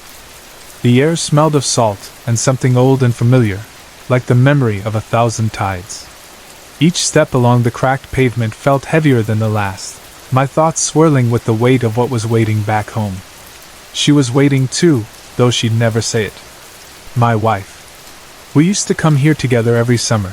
20 years ago, we even honeymooned here. Back then, Poole felt like the edge of the world, a secret place just for us, all sunlight and laughter and the promise of forever. Now I came here to try to find that old peace, to walk myself back to the person I used to be, or at least to the person she remembered. The mist came in thick and fast that morning, rolling across the beach and up over the road, turning familiar shops into shadows. I pulled my hands deeper into my sleeves, hoping for warmth that didn't quite come. That's when I saw it, a bright red phone booth standing by a row of shuttered shops, right before the old wooden pier. It looked out of place, almost defiant, its paint peeling at the edges and the glass fogged with age. A relic from another time, stranded in 2025 like it was waiting for someone to remember it. I stopped staring. The sight of that phone booth pulled a memory to the surface so suddenly, so clearly, it almost hurt. On our honeymoon, we'd taken dozens of photos at the pier. She'd laughed when I fumbled with the camera, her red hair catching the sun, her joy as bright as the day itself. We'd passed that very phone booth and, on a whim, joked about calling each other from it. "Just to prove this is real," she teased, slipping her hand into mine. We never actually made the call, but the memory lingered, sweet and untouchable. Drawn by something I couldn't quite name, I stepped into the booth. The inside was colder than the street, the metal edges biting at my fingers. The air had a stillness to it, like the world paused the moment I closed the door. Without thinking, I picked up the receiver, running my fingers along the rotary dial. My mind drifted to the past. I dialed our old kitchen number, the one she always answered on the third ring, the sound of her laughter already alive in my ears. I waited, listening to the silence, willing her voice to fill the empty space. But there was nothing, just the low hum of the line, disappointment settling in quietly beside me. On my way out, something caught my eye. Wedged beneath the rotary dial was a sliver of yellowed paper, barely visible through years of grime and rust. I reached for it, careful not to cut my fingers, and slid it free. It was an old photograph, the kind you find in forgotten drawers or inside boxes that smell of dust and secrets. Its edges were soft, corners bent, a crease down the middle where someone had folded and unfolded it many times. My breath stilled. The photo was of her, my wife, 20 years younger, her red curls tumbling wildly in the sea wind, her lips parted in laughter. The moment was caught in a haze of sunlight and motion, her happiness so honest it hurt to look at it. Behind her, I recognized the curved iron bench and the old bandstand on Sanford Green, just as it had been back then. At the bottom of the image, someone had written in faded brown ink, "Meet me in the year 2025. For a long minute, I just stared. Was it a joke? A message left by a stranger? It didn't seem possible. No one I knew would go to such lengths, and yet the handwriting, the sentiment, it felt meant for me, as if someone had tucked it away for me to find, knowing exactly when I would need it. With the photo held tight in my hand, I walked back to the bed and breakfast. Mrs. Haddock, the landlady, was just bringing out a fresh pot of tea, the steam filling the small sitting room with a warmth that clung to your clothes and settled in your bones. She glanced at the picture and smiled gently. "Ah, pretty girl," she said, nodding with approval. "She's got that light in her. You can see it, even in a picture. That's the old bandstand, isn't it? Burned down some years back. My mum used to take me there for concerts when I was a child. She always said the music sounded sweeter by the sea." Her eyes drifted to mine, a flicker of recognition softening her face. "You've been here before, haven't you? Your honeymoon?" I nodded, unable to find my words. She poured the tea, her hands steady and kind. Mrs. Haddock just smiled again. "Things have a way of coming back to us, love, especially when we need them most." That night, I lay awake in the little guest room, the old photograph resting on the bedside table beneath the soft glow of the lamp. The wind outside tapped gently at the window, like a lullaby trying to soothe me. I stared at the face in the photo, so familiar and yet so far from the frail woman I'd left at home. Tomorrow, I would have to make the hardest decision of our lives, whether to sign her up for an experimental trial, a last hope after months of fear and endless hospital corridors. The weight of it pressed down on me, heavy as the darkness outside. I wondered if she would have recognized herself in this picture, this version of herself so free, so alive. Sleep was impossible. I wandered to the Crown and Rose pub, hoping for comfort in the bustle of strangers and the warm light of the bar. My dinner sat untouched, the pint of beer losing its chill. I placed the photo beside my plate, letting the low hum of voices wash over me. Her face, lit by the flickering lamps, seemed to smile back knowingly. For a moment, I let myself remember, not the pain or the illness, but the woman I'd fallen in love with, the life we'd built together from laughter and hope. The next morning, before the town had properly woken, I found myself drawn to Sanford Green. The bandstand was long gone, reduced to a scatter of stones and the memory of music floating above the sea. The mist was thick, turning the landscape to a blur of gray and silver. I stood on the edge of the sand, letting the wind tangle my hair, letting the ghost of her laughter fill the quiet. For a moment I could almost see her there, spinning with her arms wide, her smile brighter than the sun, her joy as real as the salt in the air. I wasn't ready to leave Poole, not yet. I drove to the harbor one last time, needing to say goodbye in my own way. The beach was empty except for a single figure standing at the water's edge. She wore white, her dress fluttering in the breeze, and her red curls, faded, but unmistakable, danced in the morning light. My heart stopped. It couldn't be. I walked towards her, sand soft beneath my feet, fear and hope crashing inside me with every step.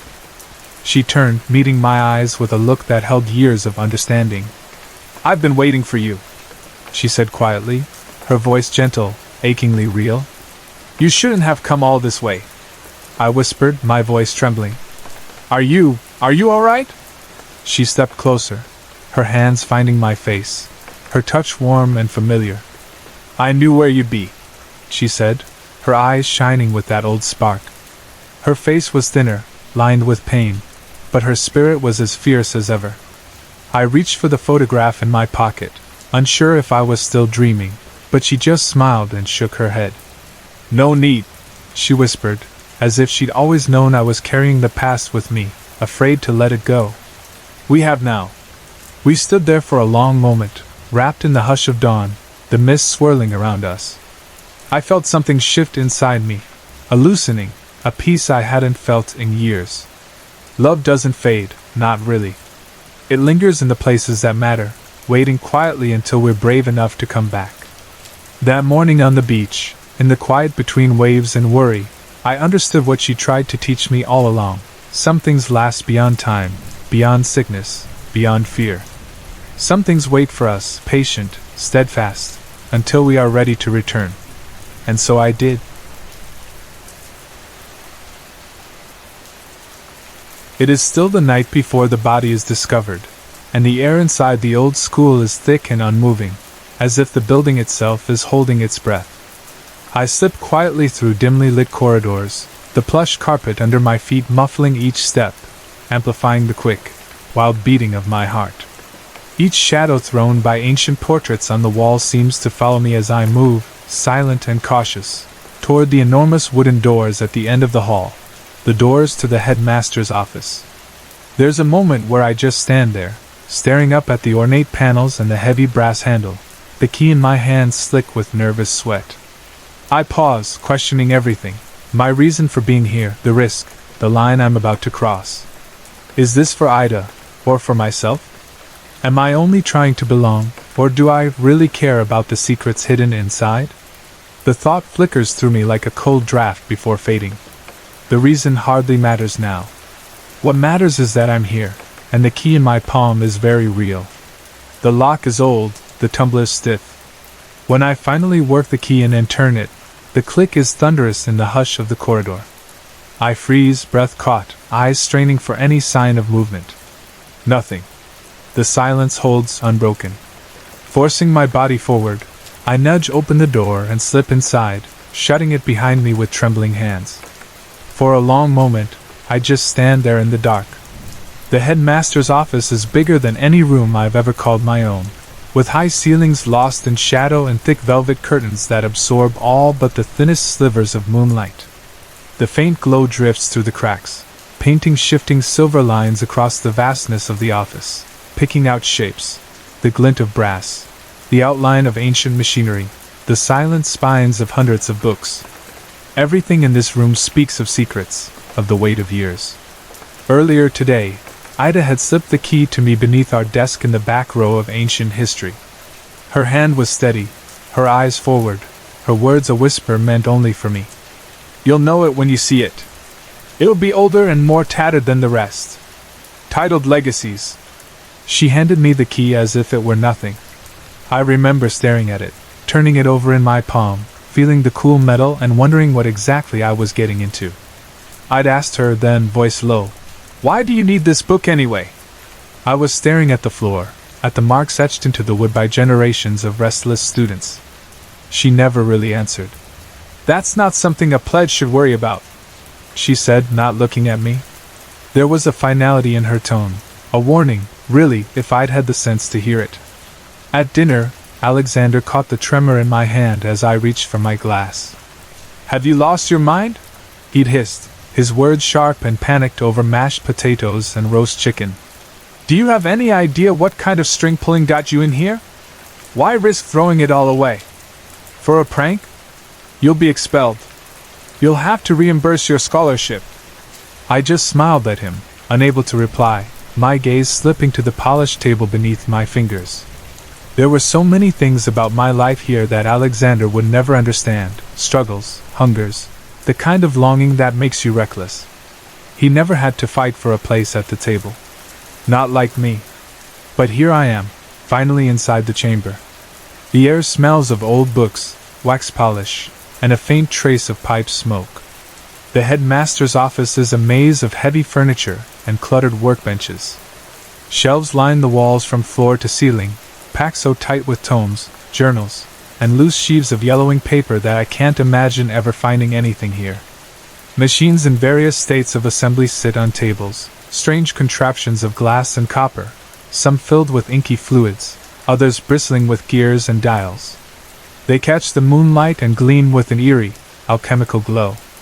For a second, I want to reach out and touch them, to let my hands explore every polished surface, to see how the machines work, to taste a little of their forbidden magic.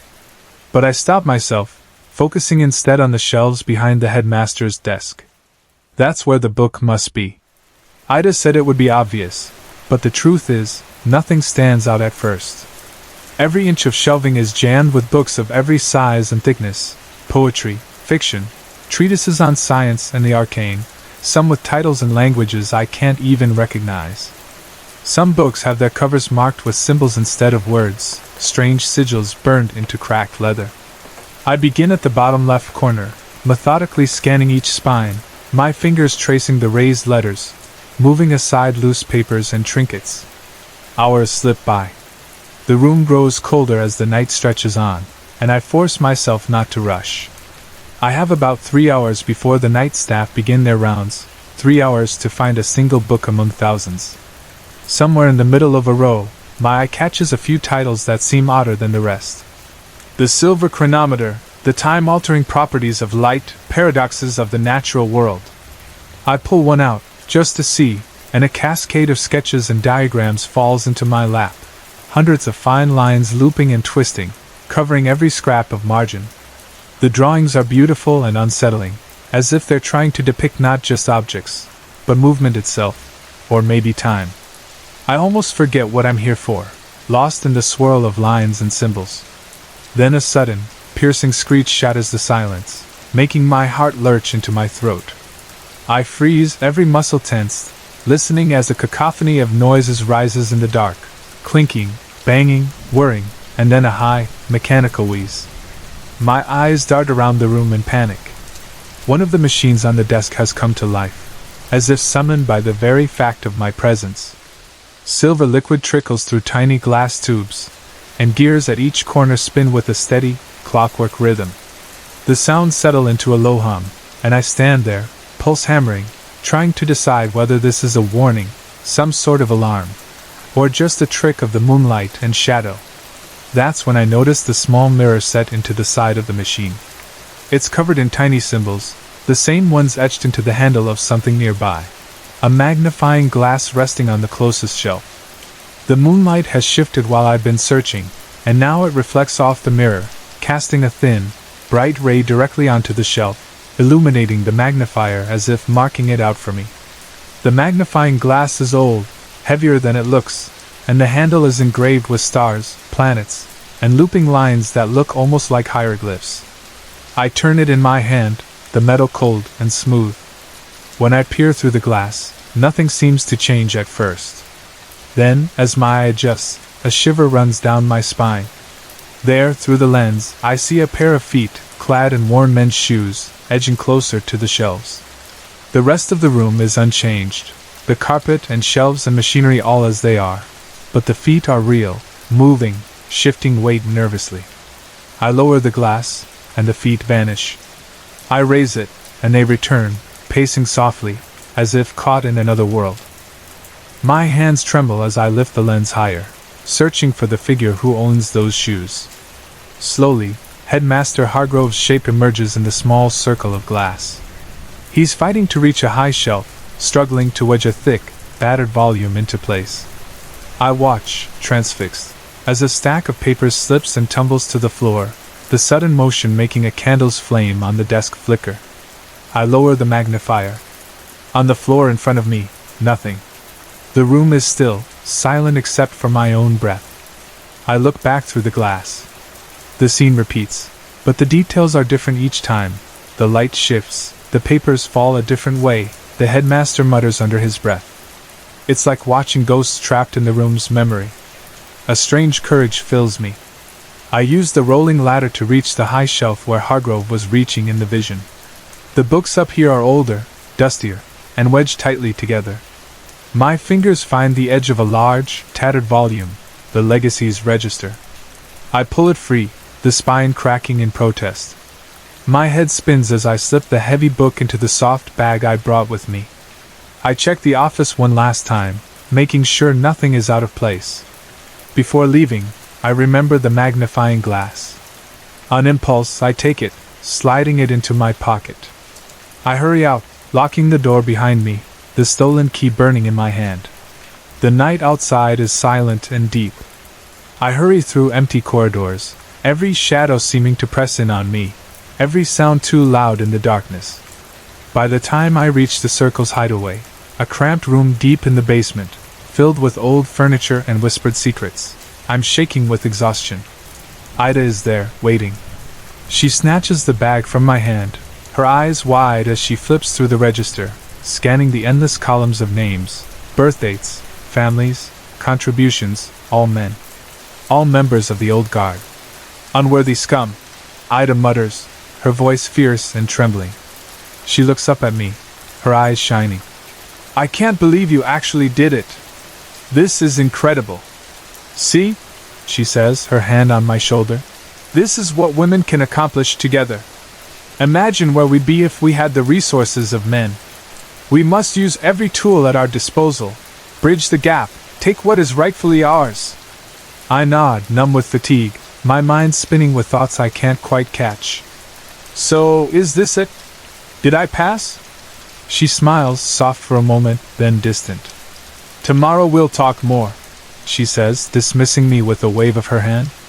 I want to tell her about the magnifying glass, about the strange visions, but she's already turning away, lost in the pages of the register. I tell myself I'll show her later. I stumble back to my room and collapse into bed, barely remembering to hide the magnifier beneath my pillow. Sleep is a mercy, but it doesn't last long. Loud banging at my door jolts me awake, and I sit up, heart racing, eyes gritty with exhaustion. The faint blue haze of early dawn seeps in through the high window. I can't have been asleep more than an hour. The banging grows more insistent. I throw on my purple robe over the clothes I never changed out of and open the door to find 3 officers waiting. Their faces are grim, eyes hard. Ophelia Pruitt? One of them asks, his voice official and cold. Yes? I answer, trying to keep my voice steady. You need to come with us, miss. What? Why? My voice cracks, sharp with panic. One of the officers, a short, broad-shouldered man with close-cropped blonde hair, takes me by the arm, not roughly, but firmly. Multiple witnesses report having seen you on the grounds after lights out last night. I'm afraid, Miss Pruitt, that makes you the prime suspect. The words hit me like a slap. My room, with its shelves and secret hiding places, disappears behind me as the door swings shut. They lead me out, past silent corridors, into the cool dawn air of the stone courtyard. It's a place I once loved, sunny days spent here reading old books, ancient philosophy, poetry, volumes so rare I'd only ever seen them behind glass before coming here. I used to feel free, almost weightless, in this place. For a time, I thought I'd finally found somewhere I belonged. But that was before. Before the bad grades for work I knew was good. Before the accusations of cheating, the dismissals, the slow realization that nothing I did would ever be enough. Before Ida found me, cornered me after dinner one night in a shadowy alcove off the main corridor, her hand on my shoulder, her voice urgent and secretive. You must resist long enough to find out what this place really is, she whispered. We will stand beside you, as your sisters, as your mothers and aunts before you. But first, you must prove you're not a traitor. If you do, you'll have the circle behind you, and together we can change things. Now I stand in the chill of the courtyard, flanked by 2 officers, the third conferring with Headmaster Hargrove by a patch of black tarpaulin stretched across the grass. Beneath it, I know, lies Charles Ashbourne. I'd never met him, but I'd seen his name, once, in the Legacies register. A chill runs through me. The officers don't seem worried that I might run. They step back, talking quietly. My hands are in my pockets, fingers curling around the cool, hard edge of the magnifier. Almost without thinking, I bring it to my eye. It catches the morning light and seems to hum in my palm. I look through, aiming at a bench in the shade of an old oak. There, impossibly, I see myself, sitting on the bench, sunlight on my face, a stack of books beside me. I watch as my other self picks up a volume on the school's history, flipping pages before settling in to read. It's a memory of yesterday morning, clear and bright. I blink, lowering the glass. The bench is empty now, nothing but the whisper of wind in the leaves. What am I seeing? The past? Or something else? I don't have time to wonder. I'm taken to a small office, the kind used for detentions. One high-set window, battered desk, old crates stacked in a corner. I'm left alone, the magnifier heavy in my pocket. I've tried it already in here, hoping for a clue, but it shows nothing but the empty room, no ghosts, no answers. The room probably looked the same a century ago. The door cracks open and Ida slips inside, quick and furtive. You have to help me, I plead, desperation sharpening my voice. It wasn't me. I can prove it. She says nothing, just watches me, eyes wide and unblinking. What did you find? She asks, her voice a whisper. For a moment I hesitate, then pull out the magnifying glass. When I look through it, I start to explain, but Aida's face drains of color. She stares at the little artifact as if it's the most dangerous thing in the world. When you look through it, she finishes softly, you see through time. I want to explain how we can use the magnifier to prove my innocence, but something changes in her eyes. She looks hunted, cornered. Suddenly she lunges forward, snatches the magnifier from my hands, and bolts out the door, slamming it behind her, the lock turning with a final, echoing click. And I am alone, trapped in the empty room, the truth slipping further and further away, and the secrets of the school, of Ida, and the magnifying glass hanging in the balance, just out of reach.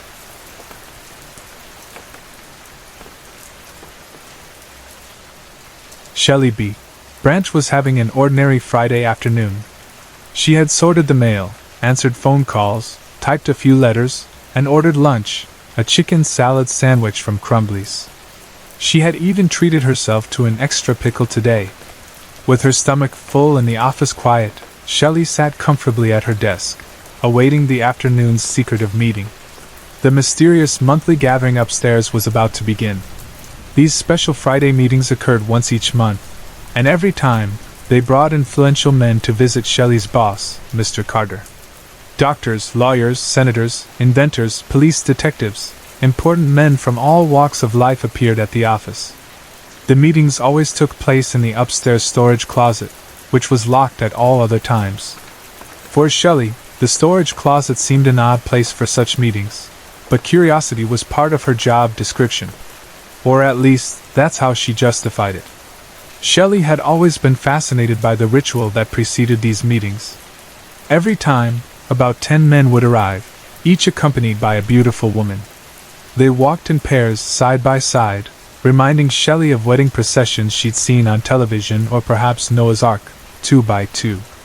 The women wore matching, practiced smiles, beautiful at first glance, but something about their grins always seemed forced, like actresses hiding exhaustion behind painted lips. Shelley often scolded herself for feeling jealous of these women. She had spent much of her life admiring them from afar, dreaming that someday she would become the type of woman invited to one of these mysterious gatherings. To her, these women represented glamour, power, and importance, qualities she longed to possess herself. Maybe someday, she thought, she'd be noticed like them.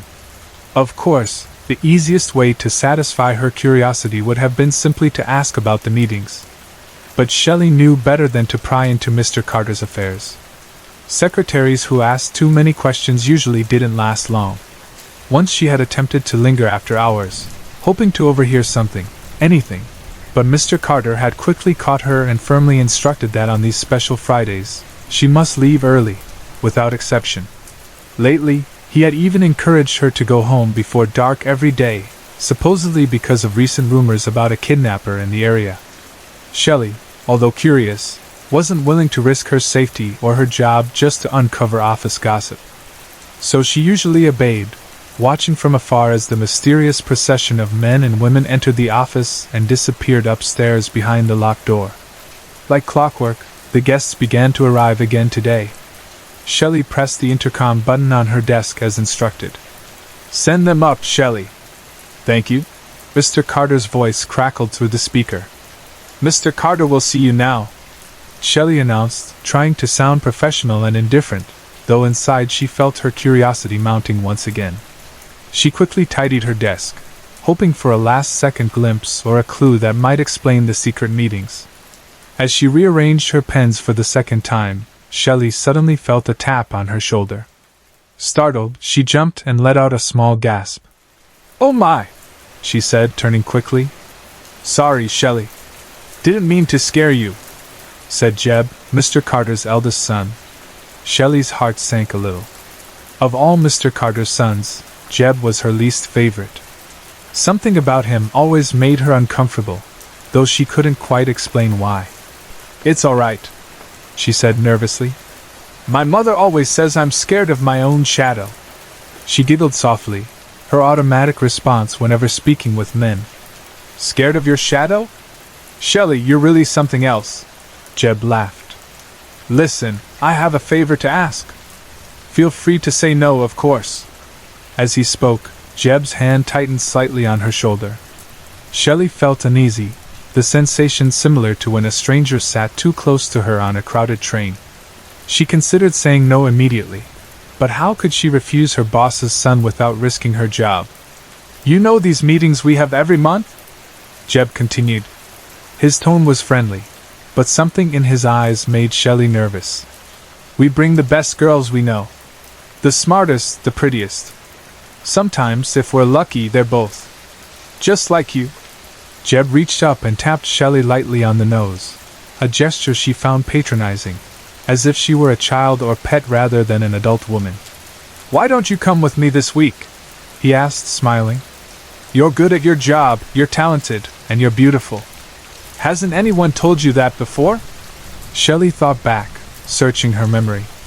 Perhaps her parents had said it when she was younger, or maybe Jack Powers from 12th grade had muttered it. But she knew exactly what he had wanted. It wasn't a compliment that counted. "Are you sure you don't have someone else in mind?" Shelley asked nervously. "Come on, Shelley. Don't you trust me?" Shelley's instinct screamed no, and her stomach tightened painfully. She didn't trust him at all. But how could she refuse him outright? She hesitated too long, and before she knew it, Jeb was gently steering her toward the stairs, his hand firm on her shoulder, guiding her upwards like a shepherd leading a lamb. As they approached the upstairs closet, Shelley noticed something dark and red smeared on the golden doorknob. When Jeb saw her looking at it, he stepped between her and the way out, subtly blocking her escape route. "Hey, Jeb, what exactly happens at these meetings?" Shelley tried to sound casual, like they were just chatting on a friendly date rather than approaching a locked storage room with a bloody doorknob. "You really are smart, Shelley," Jeb said, leaning close. "We just bring the girls along and pick their brains. All these men have stressful jobs. Sometimes even powerful men need help. You understand, right?" Shelley nodded, though she didn't understand at all. She forced herself to smile anyway, determined not to make trouble. She would pretend, just like she always did, that everything was fine. Mr. Carter opened the door and looked surprised to see Shelley standing there with Jeb. He quickly recovered, inviting her inside and instructing her to sit and have a drink with the other women while the men talked. Shelley accepted, relieved to distance herself from Jeb. Inside, the room was larger than she'd expected, but an overpowering odor filled her nose. On the table sat a jar filled with gray powder, the source of the unpleasant smell. Her mind immediately raced with wild and frightening ideas, none of them comforting. She overheard the men arguing quietly, Mr. Carter expressing concern about Shelley's readiness. Jeb insisted that she trusted him, but another voice disagreed, saying that women often lied about trust. As the men joked cruelly about manipulating women, Shelley felt anger rising within her. The women around her no longer seemed glamorous. She now noticed bruises, forced smiles, and tired eyes. One dark-haired woman nearby caught Shelley's attention. Her neck bore a fading bruise beneath a glittering diamond necklace. The woman's expression shifted suddenly, and she silently mouthed one word to Shelley. "Run!"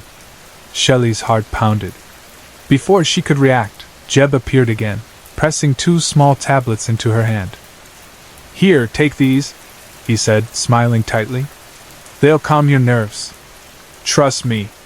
She placed the tablets in her mouth but did not swallow, carefully hiding them between her teeth and gums. Jeb led her to a small side room, a tiny bathroom, and quickly pushed her inside.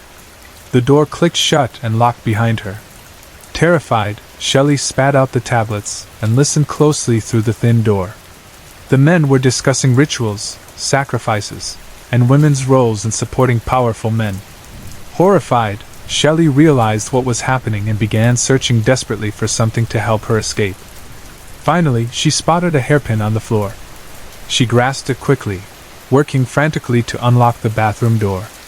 Her hands trembled, but her resolve grew stronger with each passing moment. Suddenly, from outside the room, she heard a loud command. "Freeze! You're under arrest!" Shelley pushed open the now unlocked door. Police had stormed the room, guns drawn. Seeing an opening, she rushed toward the frightened women, guiding them toward the stairs and safety. In the days that followed, the truth came out. The Society of Adam was an underground group, a gang of serial killers who preyed on strong, intelligent women, manipulating and abusing them. They believed removing a woman's rib would restore men's greatness, a twisted interpretation of biblical scripture. Shelley's bravery became legendary. Instead of running, she had returned to rescue others. Thanks to her courage and the efforts of undercover police detectives, Mary Carlisle, Joan Constantinople, Sarah Swan, and Holly Oakes, the dangerous cult was dismantled. Each woman rescued from the horrors of that locked room went on to live full, successful lives, reclaiming the greatness their attackers tried to steal. But the victims who came before were never forgotten, mourned and honored by everyone involved. Shelley learned a crucial lesson that day. True strength was not found in the admiration of powerful men. It came from compassion, bravery, and unity with other women. Though scarred by what happened, Shelley emerged stronger, finally understanding what genuine power truly meant.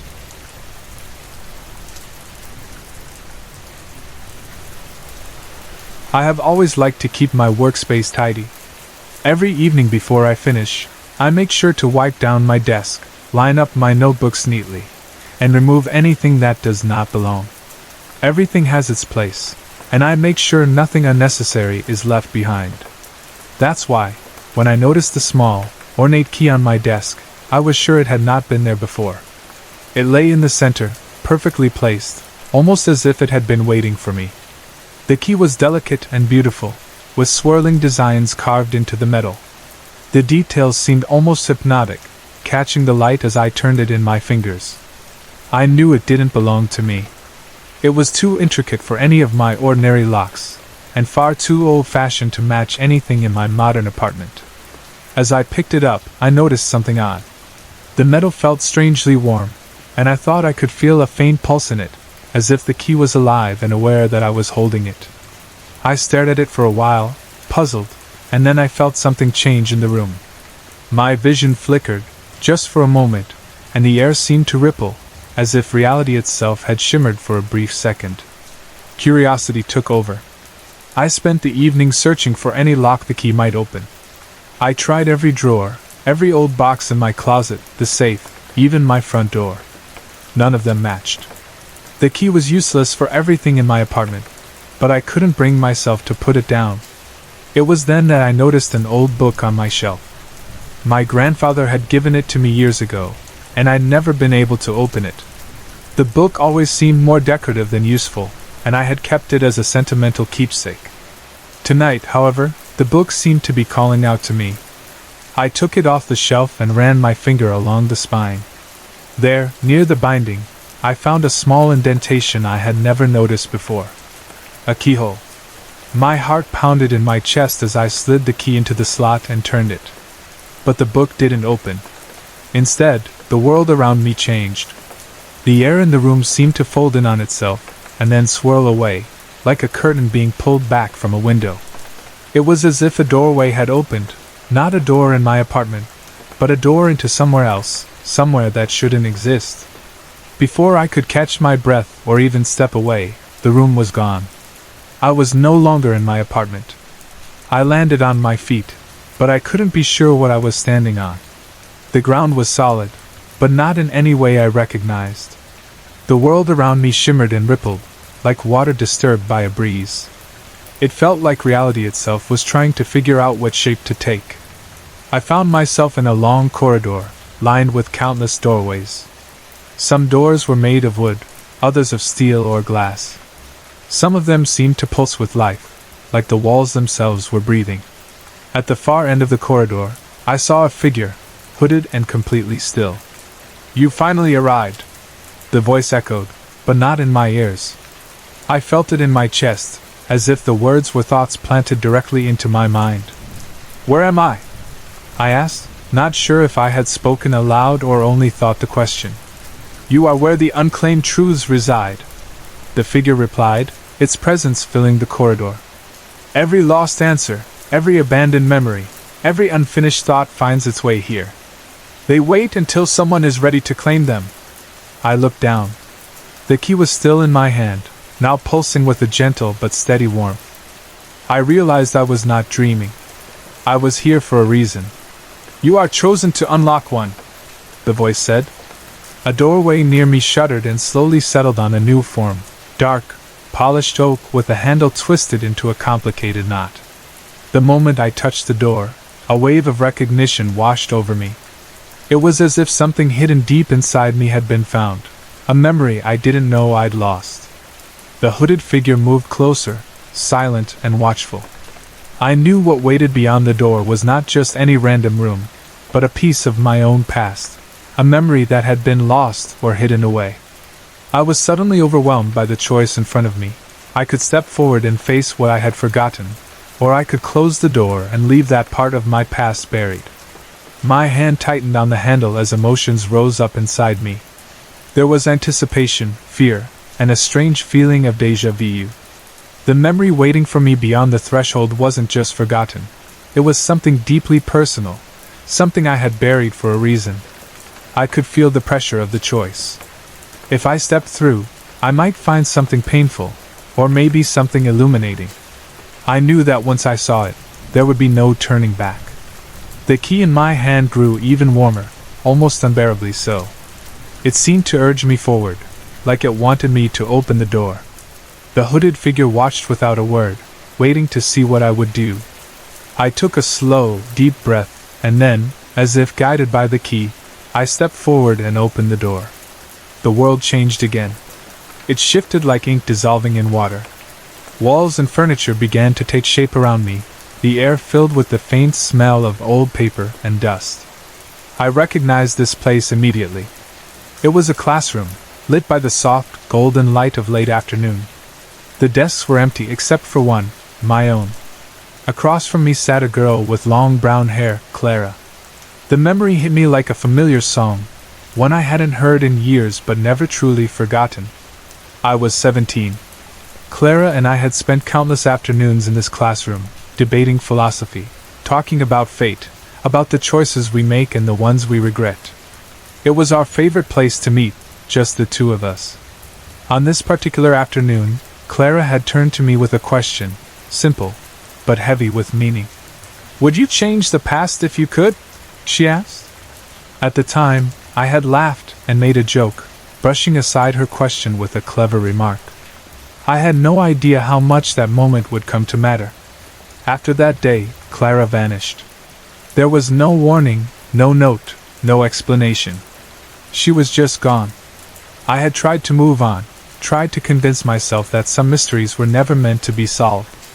But standing there, on the threshold of this old memory, I saw Clara again, the way she was back then, bright and thoughtful, waiting for my answer. But this time, something was different. She saw me, not just the version of me from the memory, but the real me, the one standing there now. Her eyes met mine, and she spoke my name. "Theo." The hooded figure's words echoed in my mind. This was the place of unclaimed truths, the space where forgotten things waited. Maybe Clara wasn't just a memory. Maybe she had been waiting for me here all along. A flood of emotions rushed through me, disbelief, hope, guilt, and something deeper that I didn't know how to name. I had never expected to see Clara again, especially not in a place like this. I wondered if she was real or just a shadow created by this strange world. I hesitated, afraid of what I might find, but more afraid to turn back and leave her lost forever. Clara seemed to sense my doubt. She tilted her head, her voice soft and gentle, threading through time. "You can still turn back," she said. I clenched the key tightly in my palm. "No," I said quietly. "I need to know." As soon as I spoke, the room began to change again. The walls around us rippled and blurred, and I felt the ground vanish from beneath my feet. For a moment, I floated in darkness, surrounded by memories swirling like water. When the world settled again, I found myself back in the classroom, but it was a different day, a different memory. Clara was there, smiling at me, her eyes filled with hope. She waited for my answer. "Would you change the past if you could?" she asked again. This time, I didn't have a clever answer. I simply shrugged, lost for words. The weight of that question pressed down on me. I wanted to say yes. I wanted to say no. I wanted to say anything at all, but I couldn't. The scene played out as it had all those years ago. Clara gathered her things, stood up, and walked toward the door. Her long hair flowed behind her, and just before she left, she turned back and smiled at me, one last time. I wanted to call out to her, to run after her, but I was frozen, unable to move or speak. The regret was overwhelming. As the memory faded, I was left with a deep ache in my chest. I turned to the hooded figure, hoping for answers, but it had disappeared as suddenly as Clara had all those years ago. The world shifted once more, and I was alone in darkness. Then, in an instant, I was back in my apartment. Everything was as it had been, the tidy desk, the old book, and the key, still warm in my hand. I sat on my couch, staring at the key and thinking about everything I had just experienced.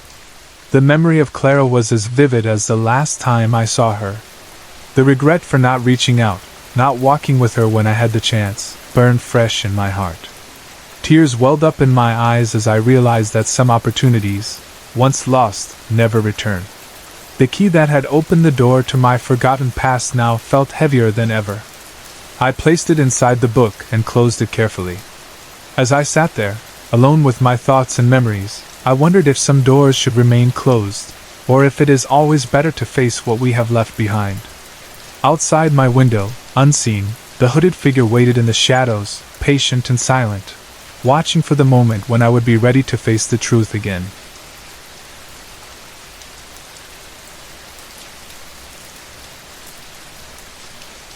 It was a warm Monday morning in early August, and Kyle Deans was already feeling uncomfortable in his new school uniform. The navy wool blazer itched his arms and shoulders, and the tie felt too tight around his neck, making it hard to breathe. His trousers squeezed at his waist, and the stiff brown shoes squeaked with every nervous step, rubbing painfully against his ankles. Kyle was used to wearing his gray tracksuit and Air Max sneakers, topped with a hoodie.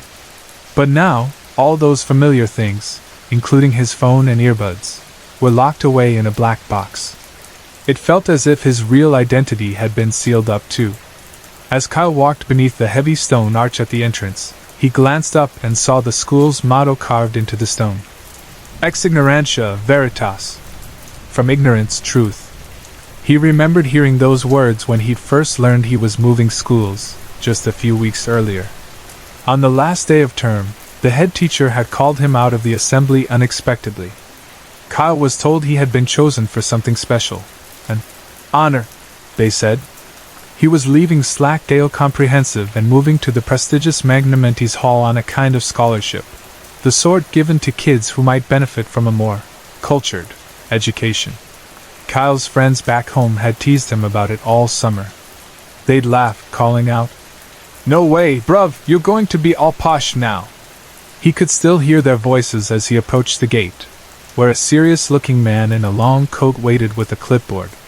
The man's round glasses flashed in the sun, and his hair was slicked back and shiny with grease. "Kyle Deans?" the man asked, ticking a box on his list. "Welcome to Magnamentis Hall," There's a lot to get through, so let's get moving. Kyle grunted and tugged at his tie, still not sure if he knotted it right. The only tie he'd ever worn before was a fake one on an elastic band, back when he played a doctor in a school play. They crossed a stone courtyard that smelled faintly of damp walls and stale Sunday dinners. All around, students in the same stiff uniforms moved in groups, looking like young lords and ladies from a Victorian story. A few glanced at Kyle, whispering to each other as the new boy walked by. Kyle stared back, chin up, trying to act unfazed. He was used to tough kids and rough talk back home. This bunch in shiny shoes and tweed jackets didn't look threatening at all. Kyle had read the school's pamphlet before coming. Magnamenti's Hall called itself a specialist academic institution for underperforming urban youths displaying anti-intellectual or culturally resistant behavior. To Kyle, that sounded like a fancy way of saying it was a place for kids who liked memes more than books. But Kyle knew he was different, even if he tried not to show it. Behind his reputation for sarcasm, detentions, and that one embarrassing TikTok video, he secretly loved reading and learning. He could quote Plato, read The Guardian, and had even won an essay contest on Middle Eastern politics. He just didn't like showing off, and he definitely didn't like being told what to do or where. On the Slackdale estate, it wasn't cool to be smart. So Kyle kept that part of himself hidden. Inside the main hall, a woman in a flowing gown handed him a heavy leather satchel full of books and told him he'd be staying in dormitory E. The dorm had 4 beds, no Wi-Fi, a single old wardrobe with a broken hinge, and a window jammed shut with layers of old paint. His schedule was packed with philosophy, the art of penmanship, classical Latin, and historical symbols. There was no P and no media studies. The hardest part was giving up his phone and everything else that connected him to home. When his phone was taken, it felt like losing a piece of himself. Master Ellery, the head of his year, held the only key to the box where all the students' belongings were locked away. Kyle heard that a boy named Boyce had tried to sneak out one night and find the box with the phones, but he never came back. Some people said a black van had been seen outside the gates that night, speeding away before dawn. Boyce's name was never mentioned again. Master Ellery was a tall, sharp-looking man who moved quietly around the school. He liked to call himself the master of transformation. His voice was cold and precise, and his eyes seemed to see right through people. When he spoke at the first assembly, he didn't address the students like individuals, but as if he was organizing a collection. "You are here," Ellery said from the stage, "because the world has become full of noise. Here, you will rediscover the sacred art of listening and reading. You will become, we hope, worthy of the minds you were born with." Kyle shifted in his seat uneasy. The way Ellery talked made him feel like he was being watched all the time. The other students sat perfectly still, eyes blank, back straight. Kyle wondered how long they'd been like that. By the end of the first week, Kyle was completely worn out. The rules felt even tighter than the clothes. Everyone had to speak in complete sentences and perfect English. No slang, no dropped H's, no shortcuts. Beds had to be made just right. Breakfast was at 6 sharp every morning. If you were late, you had to copy out long passages from Paradise Lost until your hand cramped or the inkwell ran dry. Kyle played along, hiding his intelligence. He planned to wait for the perfect moment to surprise everyone with what he really knew. For now, he kept up the act of being the sullen kid from Slackdale. He finished reading The Tempest in 2 days and wondered if Prospero would be diagnosed with PTSD today.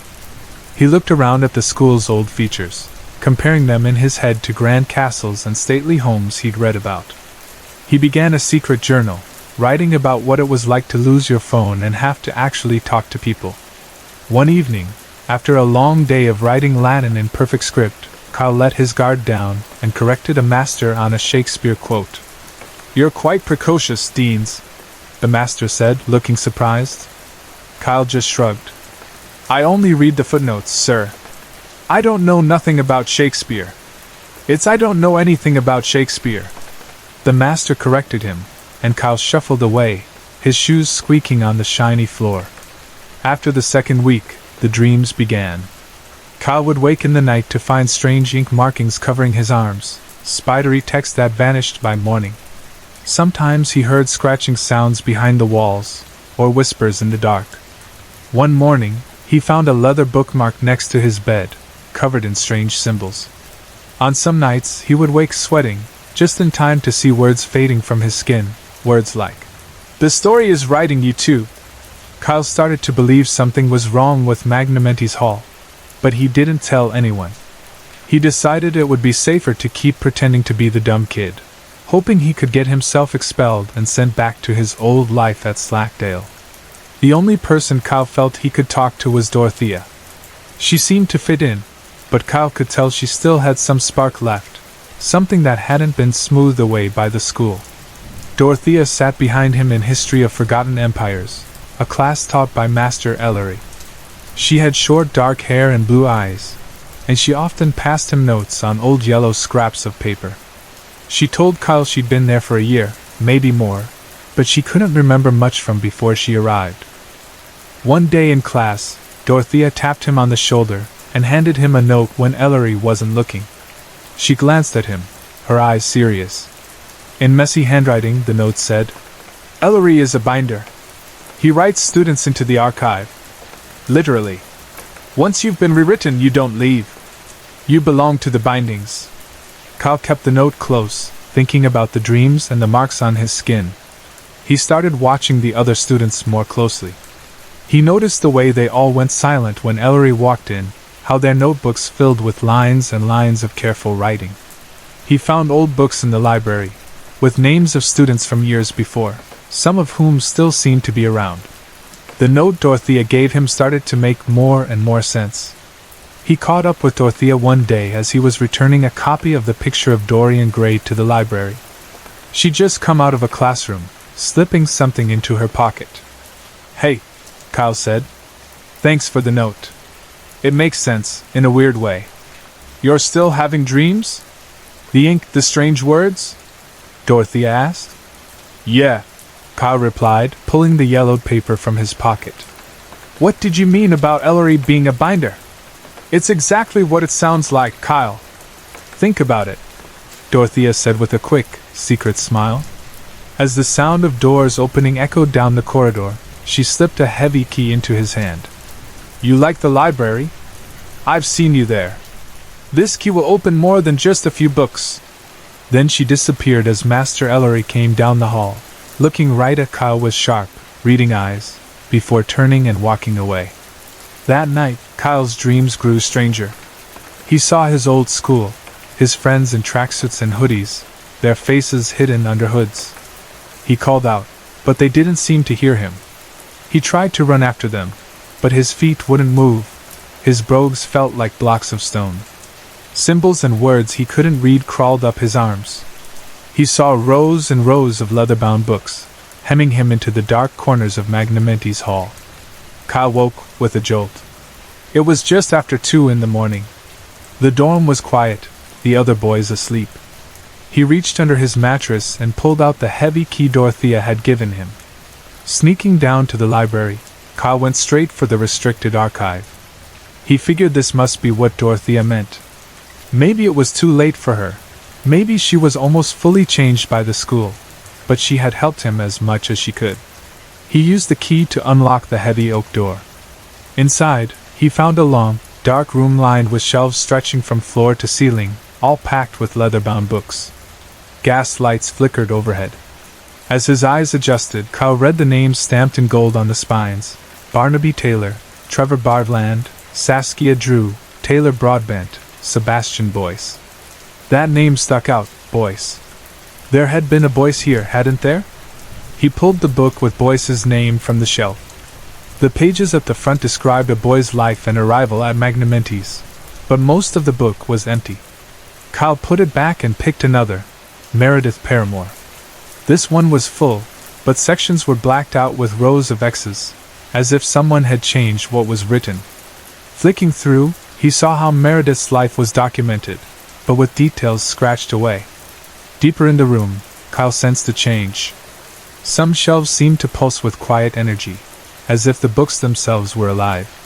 He ran his hand along the spines, feeling a faint warmth under his fingertips.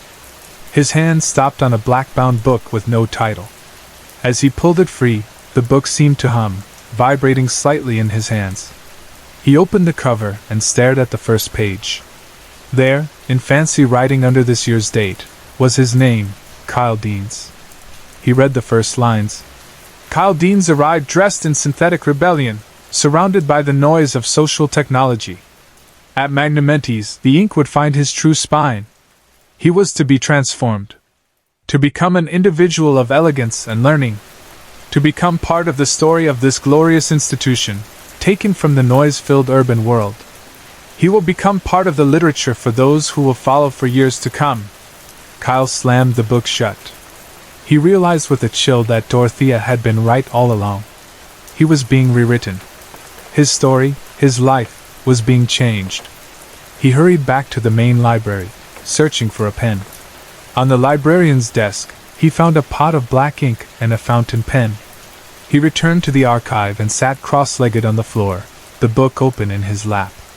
He began to write, filling the blank pages with his own words, quotes from philosophers, lines from grime songs, jokes, memes, anything that made him who he was. He filled every empty space, every margin, every blank sheet, creating his own story in his own language. Suddenly, he heard someone clear their throat at the door. He looked up and saw the tall, sharp silhouette of Master Ellery, stepping out of the shadows. Deans, isn't it? Ellery's cold voice cut through the silence. Kyle stood, clutching the book to his chest. He was scared, but he'd faced worse back home. That's right, Kyle said, standing firm. Kyle Deans. Kyle Deans from Slackdale. It seems your past hasn't quite been erased, Ellery replied, coming closer. That can happen with some of our more difficult students. You're not teaching us, Kyle said. You're changing who we really are. Ellery smiled. You mistake refinement for destruction. No, I know what destruction looks like, Kyle answered. Ellery leaned in. I could write you into greatness, a hero, a legend. All you have to do is hand the book to me. We can forget all of this. Kyle held up the pen, its gold tip shining in the dim light. Too late, he said. I've already written my own story. I won't be your stereotype. With a final stroke, he signed his name at the bottom of the last page. No! Ellery shouted, reaching for the book. But Kyle was faster. He shoved the book deep onto the shelf. Something clicked, echoing through the archive. The lights flickered. Silence fell. Then, in the quiet, the only sound was the faint tapping of shoes on the floor. A moment passed, the gaslights glowed steady again, and Master Ellery was gone. Kyle stood in the quiet room, heart pounding, holding the pen. He had written his own story, and for the first time, he felt free.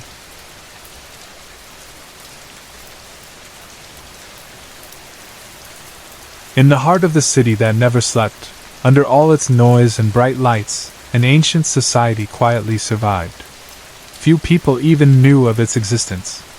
They called themselves the Lantern Keepers, and they protected knowledge that the world had forgotten, truths too dangerous for everyone to know, but too important to let fade away. Every year, on the longest night, the keepers would come together beneath the Tone Vale archives. To most people, the archives looked like nothing more than an old, condemned building covered in tangled ivy. People spread rumors about the place and avoided it after dark. But for the keepers, the archives were the entrance to their secret world.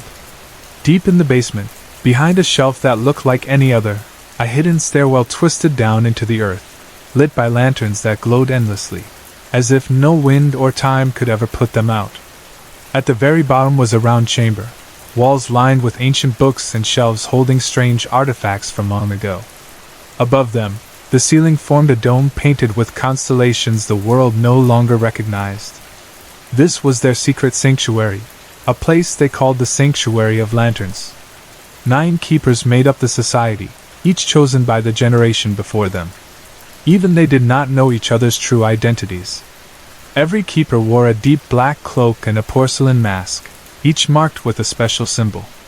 Their names came from old languages: Yule, wolf, Fern, Ladima, and others. On the night this story begins, a 10th mask rested on the stone pedestal in the middle of the room. "A new keeper must be chosen," whispered Fern, her voice as soft as leaves rustling in the wind. "The time has come," said Yule. "The sigil of the mirror has appeared." The mirror sigil was a sign foretold by old prophecy. It was supposed to appear when the society was in danger, when someone outside their hidden world had glimpsed one of their forbidden truths. Clara Norwood never thought of herself as special. She had just finished university and now worked quietly as a researcher, organizing books in the dusty library of the city museum. Her days were slow, filled with the smell of paper and the echo of her own footsteps. Curiosity was both her best quality and the thing that got her into trouble. One evening, as she was working in the basement, Clara found a wooden crate tucked away behind some old boxes. There was no record of it anywhere. She hesitated for only a moment, then carefully pried it open. Inside, she discovered a lantern, small, black, and covered in detailed carvings. The design on its side was a mirror, surrounded by flames. As soon as her fingers brushed the lantern, a spark flickered inside, lighting a flame that seemed to need no oil. Shadows moved around her, and for a split second, she saw a vision, a domed ceiling painted with unknown stars, the very sanctuary of lanterns itself. The vision vanished. The next thing she knew, Clara was waking up on the cold floor of the library's basement. The lantern was gone. In its place was a folded piece of parchment. It read, "Come to the Tomevale Archives at midnight." At 1 minute to midnight, Clara stood outside the archives, her breath fogging in the chilly air. The building loomed over her, silent and waiting. As the bells of midnight began to ring from a distant tower, the door to the archives slowly creaked open. Inside, the building was even darker and more mysterious. Bookshelves stretched into the shadows, dust floating in the thin light from the cracked windows. Clara made her way to the back, drawn to a table where a single open book rested. The page turned by itself, showing a map of the archives and a single word, "Below." Clara followed the instructions down to the basement, where she found a black cloak and a porcelain mask waiting for her.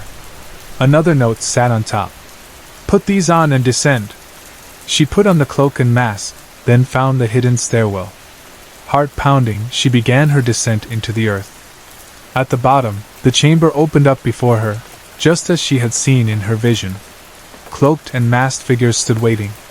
The light from the lanterns flickered gently on their porcelain faces. "You have been summoned," one of them said, their voice calm but serious. "You saw what was meant to remain hidden." "I didn't mean to," Clara answered, her voice trembling.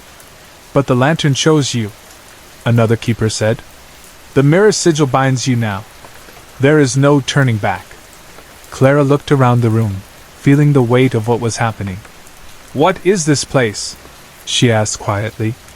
"A place of truths," a keeper answered, "and of heavy burdens." They explained what they protected, knowledge so powerful it could reshape reality. Maps to lost cities, rituals that twisted the laws of nature, machines that could whisper in forgotten tongues. By accident or by fate, Clara had touched something that was never meant for her. "You must train," Yule told her.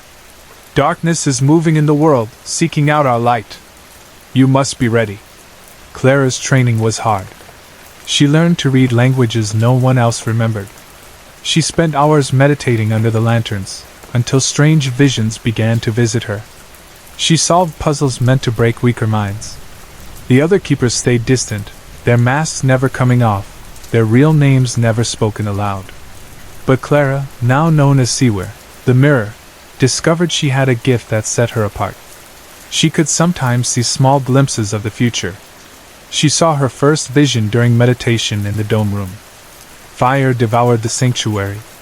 A man in red robes smashed lanterns. And above him, a symbol burned, the same symbol she'd once glimpsed tattooed on the arm of a stranger who brushed past her in the museum days ago. Clara warned the keepers about what she had seen. "The Crimson Order," Ladima said in a grave voice. "We believed they were gone. They want to destroy us," Wolf said quietly. "To steal the truths we guard. Then we must act, added Six, before they strike. With Clara to guide them, the lantern keepers traced the Crimson Order to the catacombs beneath the city. The air was thick and cold as they moved through ancient tunnels, the walls covered in strange symbols and old, forgotten words. They found the Crimson Order deep in the catacombs, red-robed figures standing in a circle around a giant, glowing crystal. Dark energy seemed to pulse from the stone. A sudden battle broke out. The lantern keepers fought with relics and knowledge, their lanterns shining with a fierce light that pushed away the creeping shadows. Clara carried the mirror lantern, its flame lighting the way through the chaos. She faced the leader of the order, the stranger from the museum. In the fight, his black mask was knocked aside, revealing eyes as dark as empty wells. "You don't know what you're protecting," he snarled at her. "I know enough," Clara replied, raising the lantern. "Truth doesn't belong to tyrants." The light from her lantern poured over him, and he screamed as the truth itself unwound the lies that held him together. The crystal shattered, and darkness fled. In the quiet that followed, the keepers stood over the ruins of the ritual, dust settling around them. They had protected the secret one more time. The lantern keepers returned to the sanctuary, tired but victorious. Their masks shone faintly in the lantern light, as if the ancient powers themselves were blessing them. Clara stood in the center of the room, before the pedestal. The others turned away, giving her space. She took off her mask and placed it on the pedestal. Before her eyes, the mirror sigil was carved into the forehead. When it was finished, she put the mask back on and faced the others. "You are one of us now," said Ladima. "By light and by shadow, by truth and by will." Clara returned to her lantern, feeling the flame inside burning brighter than before. No one speaks of the lantern keepers in the city above. But deep beneath the streets, in the sanctuary of lanterns, 10 cloaked figures still gather, watching over the dangerous truths the world has forgotten. And among them, the mirror still stands guard, watching, waiting, and keeping the light alive. Sorry to interrupt. If you're enjoying the story, let me know in the comments and tell me where you're watching from. Don't forget to like and subscribe for more.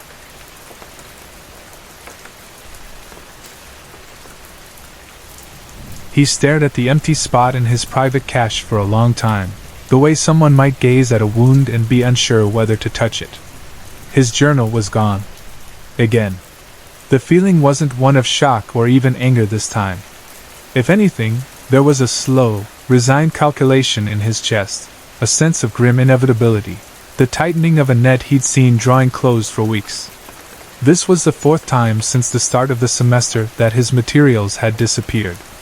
The first time, he dismissed it as an accident, perhaps a cleaner with sticky fingers, or another student borrowing notes in desperation. The second time, his suspicions had grown sharper, the edges of unease cutting into his daily routine. The third time had etched a pattern, a deliberate shadow cast over his days, a silent adversary tracing his steps. And now, the 4th time, it wasn't a surprise. He'd prepared for it. He knelt down, brushing his fingers over the empty space, letting his mind sift through the details. This time, the journal was not quite the same as before. The changes he'd made, the clever little snares embedded into its margins and notes, were subtle. The best part was, the thief wouldn't notice a thing until it was far too late. It was a stroke of ingenuity, born of desperation and a sleepless night hunched over a candle, copying phrases, altering symbols, embedding rhetorical triggers meant to reveal the culprit. All he had to do now was wait for the trap to spring. But waiting was always the hardest part. He forced himself back to his desk, where a blank sheet glared at him in the failing light. He set about writing an essay for his coursework, fingers moving automatically, thoughts drifting over paragraphs and arguments, the world around him dissolving into the scratch of pen and the ticking of the old clock on the wall. Outside, dusk gave way to darkness, and the distant city faded into a gray smear. When he finished, it was late, the kind of deep night where even the campus cats slunk out of sight, and only the wind moved with purpose. His roommate came in late, as always, a shuffling of feet, the scent of outside air, and the faint jangle of keys. They'd lived together for months, but there was always a sense of distance between them, like two actors on a stage performing different plays. "Still up late?" his roommate asked, dropping his bag by his bed. "Yes, homework," Aladrian replied, trying for nonchalance. "You know how it is. I feel your pain," his roommate said, glancing out their window at the strip of ink-black sky visible above the rooftops. "Beautiful night, isn't it? The stars can be so revealing." For a moment, Aladrian didn't respond. He never cared much for astronomy. Too abstract, too much distance between the observer and the thing observed. But his mind snagged on the words. "The stars can be so revealing." He played along. "Indeed," he said, as if only now remembering. "That reminds me, I still need to do my astronomy homework." His roommate grinned. "I remember doing that last year. One of the more fun assignments, compared to all those essays and lectures." "Yeah," Aladrian agreed, pulling his outdoor robe over his shoulders, masking his tension. "Looking at the stars is a bit more relaxing." He gathered a notebook and a handful of pencils, slipping them into his satchel. Then, with what he hoped was studied carelessness, he paused at the door. "Oh, by the way, where were you tonight?" His roommate didn't hesitate. "Just came from a meeting of the Concilium Concordia. Can you believe I got accepted?" He kept his face neutral. "Great job," he said, with a tone that could pass for sincere. "Anyway, I've got to get going. Bye." "See you," his roommate called, the conversation already slipping into memory. But as Aladrian stepped into the corridor, his mind churned. The Concilium Concordia, the council uniting the school's ancient houses, each with their own traditions and secrets. His roommate's casual remark about the stars, the hint about revealing, it was too much to be coincidence. Was it a slip, or a signal? He strode across campus toward the Schola Astronomi, the ancient stone building that housed the astronomy faculty and the observatory. The path was nearly deserted, shadows stretching across flagstones, the night air heavy with the scent of dew and old earth. He tried to seem calm, but his heart hammered in his chest. The thief, it seemed, was closer than he'd dared imagine. At the entrance to the observatory, he found the doors locked tight. He frowned. Normally, there were students in and out at all hours, especially near exam time. Tonight, though, the old wood and brass resisted him. The warden's office wasn't far. He could probably borrow the keys if he made a convincing case. But as he walked the dark corridor toward the office, he noticed something strange.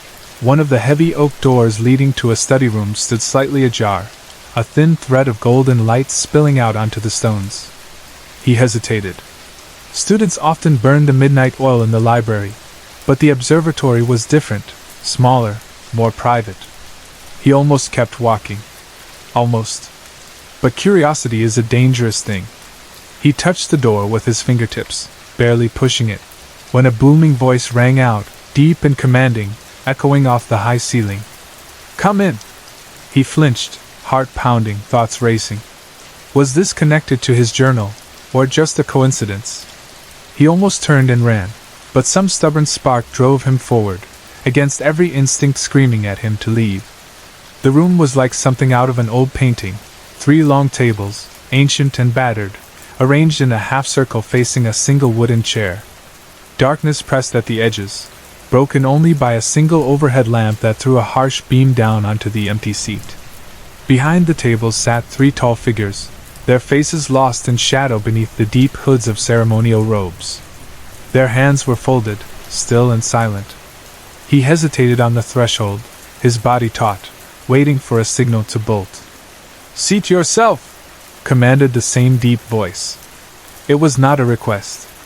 With slow steps, he crossed the floor and sat, the light burning in his eyes, making it impossible to see anything but the suggestion of movement beyond the tables. He squinted, struggling to read the faces. Impossible. The setup was deliberate, intimidating. He forced himself to breathe evenly. For a moment, there was only silence, the rustle of a page, the soft scratch of a quill on parchment, someone taking notes. The sound made his skin crawl. "Mr. Aladrian," said the figure in the center, his voice deep and strangely soothing. It resonated with a power that felt both ancient and inevitable. "You have been observed. We have taken notice of your talent and intelligence. Your skills are remarkable, especially for a first-year student." So they did know him. All the little details, the subtle traps, the late-night studying, they'd been watching. He felt cold sweat gather on his palms.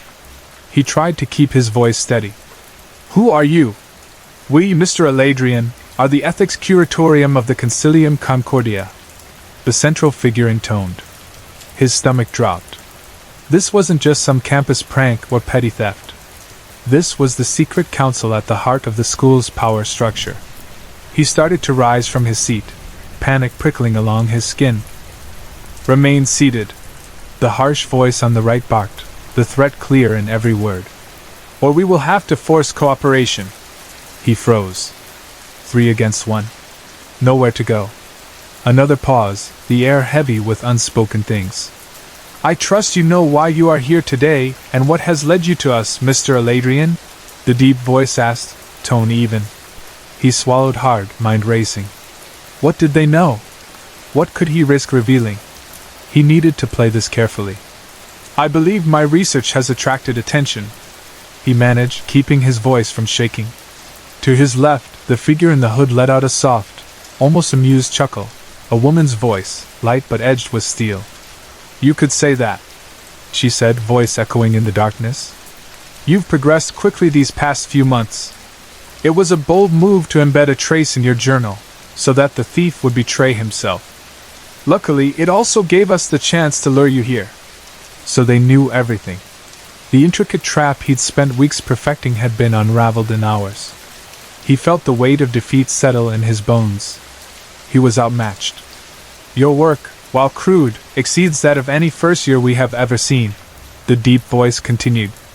"And you did it alone." He felt the beginnings of confusion. Was this praise? He took a breath. "Can we just get on with my punishment?" he asked, weary. He wanted this over, even if it ended badly. "Oh, we are not here to punish you, Mr. Aladrian," the deep voice replied. "Quite the opposite. Let me ask you a question. What do you know about the history of the Concilium Concordia?" He blinked. Was this a game? He racked his memory, searching for details from the dry histories he'd read on his own, details not covered in the standard curriculum. "It was formed when the houses banded together, to unite their forces," he said at last. "But why did they band together?" pressed the voice. He hesitated. "The houses gained political power by acting as a united front and pooling resources." "You are describing the outcome, not the reason," the figure countered. "You know the houses with their ancient pride. Why would they surrender their autonomy?" He thought hard, chasing an answer he never found in the archives. Why? Finally, something clicked. Because they didn't. They were forced to. A silence, heavy and significant. The deep voice spoke again, and the air in the room seemed to grow colder. "Your analysis is correct. The Concilium Concordia was born in crisis. Centuries ago, certain students reached for powers too vast, too ancient, too dangerous. Chaos followed, disaster. The heads of the Lyceum, terrified, wanted to dismantle the houses, to root out all that was perceived as corrupt.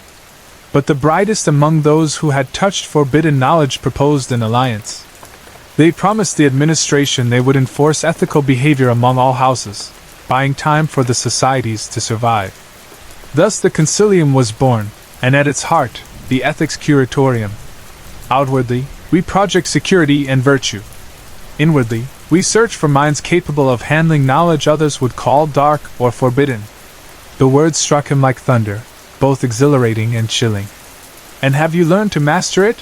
he asked, his voice low and hungry. "We know more than anyone at the Lyceum," came the answer. "But there is always another level to descend, another secret to unearth. Only the brightest can even glimpse the path. Fewer still have the courage to walk it." The pause stretched, tension coiling in the air. "We have assessed you, Mr. Aladrian, and found your abilities up to our standards. So now, our final question." The figure leaned forward, the shadows deepening around his face. Do you want to join us? To delve deeper than anyone before, to master knowledge darker and more powerful than any curriculum will ever offer? To become a keeper of secrets at the core of this institution? The female voice cut in, sharper than before. This is the last moment to refuse. If you decline, we will erase this night from your memory. You will return to your life as before, none the wiser. But if you join us, your loyalty and dedication must be absolute. Mistakes are not tolerated. No second chances in the ethics curatorium, intoned the third, harsh voice. He stared into the blinding light, and in its glare he saw not 3 shadows but 3 minds, each the heir of centuries of quiet power. For a breathless moment, he saw himself standing with them, and then surpassing them. A slow, certain smile crept onto his lips, the shadow of triumph mirrored in the invisible faces across from him. Yes, he said, his voice steady, more sure than he'd ever felt in his life. I do. The light seemed to brighten, and the future, for the first time, was wide open.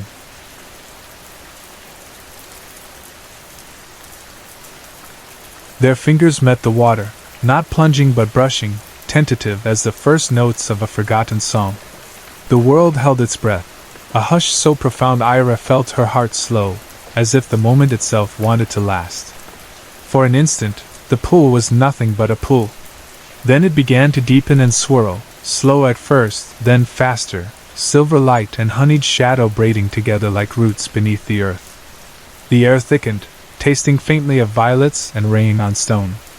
Ira thought of every fairy tale that had ended badly for girls who believed, and every quiet hope that maybe, this once, the story would be kinder. As the ground softened, as if some gentle tide was rising through the moss, she squeezed Bran's hand tighter. In the edgeless hush, he looked at her, green-gold eyes wide with hope and terror and something like awe. I'm real, aren't I? He asked, in a voice that belonged to the dusk itself. Ira tried to smile. I think we both are now. And with that, the hollow exhaled. There was no thunderclap, no blinding flash. Only a subtle shifting, as if reality was a curtain drawn aside, and they tumbled softly, not through space, but into belonging. When her eyes opened again, the world had settled back into itself. Sunlight, real sunlight, slanted through the ash branches. The distant notes of fiddles and laughter drifted from the meadow, and her phone, useless in the hollow, buzzed insistently against her palm, vibrating with missed messages and the solidness of ordinary life. She glanced at Bran. He stood in the golden spill of light, blinking, as if every sense was a new discovery. Birdsong returned to the air, hesitant, testing the world. The hum was gone, or rather, changed, still present, but now folded quietly into the roots, the way a melody might linger in memory after the last note faded. He turned, barefoot and bewildered, to the texture of the moss, the curve of the sky, the smell of cut grass and barbecue smoke and the undercurrent of new hope. This is loud, Bran said, a little dazed. And bright. You'll get used to it, Ira replied. Though not the Wi-Fi. That's always a bit sketchy. His laughter startled a pair of doves from the branches above, and for a moment she saw him as both wild and ordinary, someone who had been lost for so long he might never learn to be found. But she was still holding his hand, and in that touch she felt the truth of both their stories. You came back for me, he said softly. She nodded, feeling a strange weightlessness, as if her heart had learned a new way to float. You called first. As they wandered back through the trees, the world resumed its easy, sun-drunk rhythm. Ira's crown of flowers hung lopsided, petals battered but stubborn. The weight of disbelief, so long practiced, had slipped off her shoulders, replaced by a quiet awe she tried not to show. They reached the edge of the festival, where the bonfire's glow outshone the sunset and laughter tangled in the air. Someone was singing, off-key and exuberant. Lucas Anderson grinned and waved, and Ira caught her mother's eye, a look both worried and relieved, seeing her girl returned. Ready to be normal again? Ira asked, squeezing Bran's hand for courage. He thought about it, eyes tracking the swirl of dancers and the flicker of fireflies. I think I'd rather be real. he answered, and there was a smile in his voice that made her brave. That night, after the feast and the music and the soft goodbyes, Ira found herself awake beneath her window, listening to the wind. She could not sleep, not just yet. Her bones ached with something she could not name, gratitude, perhaps, or the echo of an ancient song. The next day dawned bright, ordinary, but Ira knew it was not the same world. She and Bran spent hours sitting on the curb eating strawberries, both a little sticky, both a little lost. He marveled at cars and the taste of chocolate and the idea of libraries. She marveled at how easily the veil between worlds could be crossed, if one was open, and a little bit lonely, and brave enough to listen. Seasons slipped past.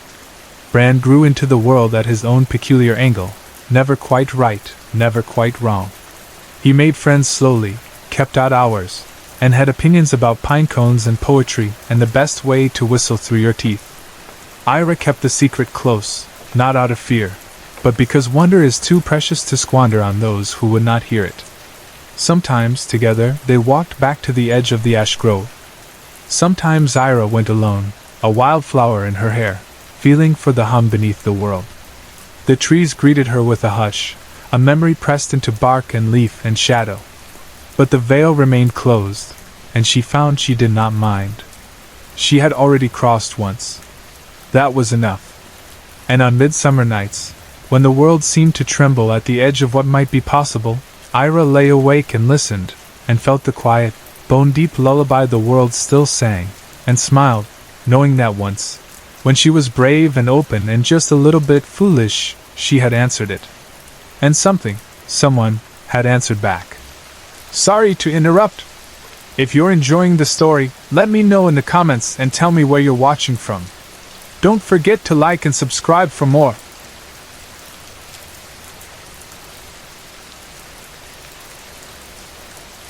Gabby twirled a coil of her unruly, dark brown hair as she stared bleary-eyed at the blue glow of her computer screen.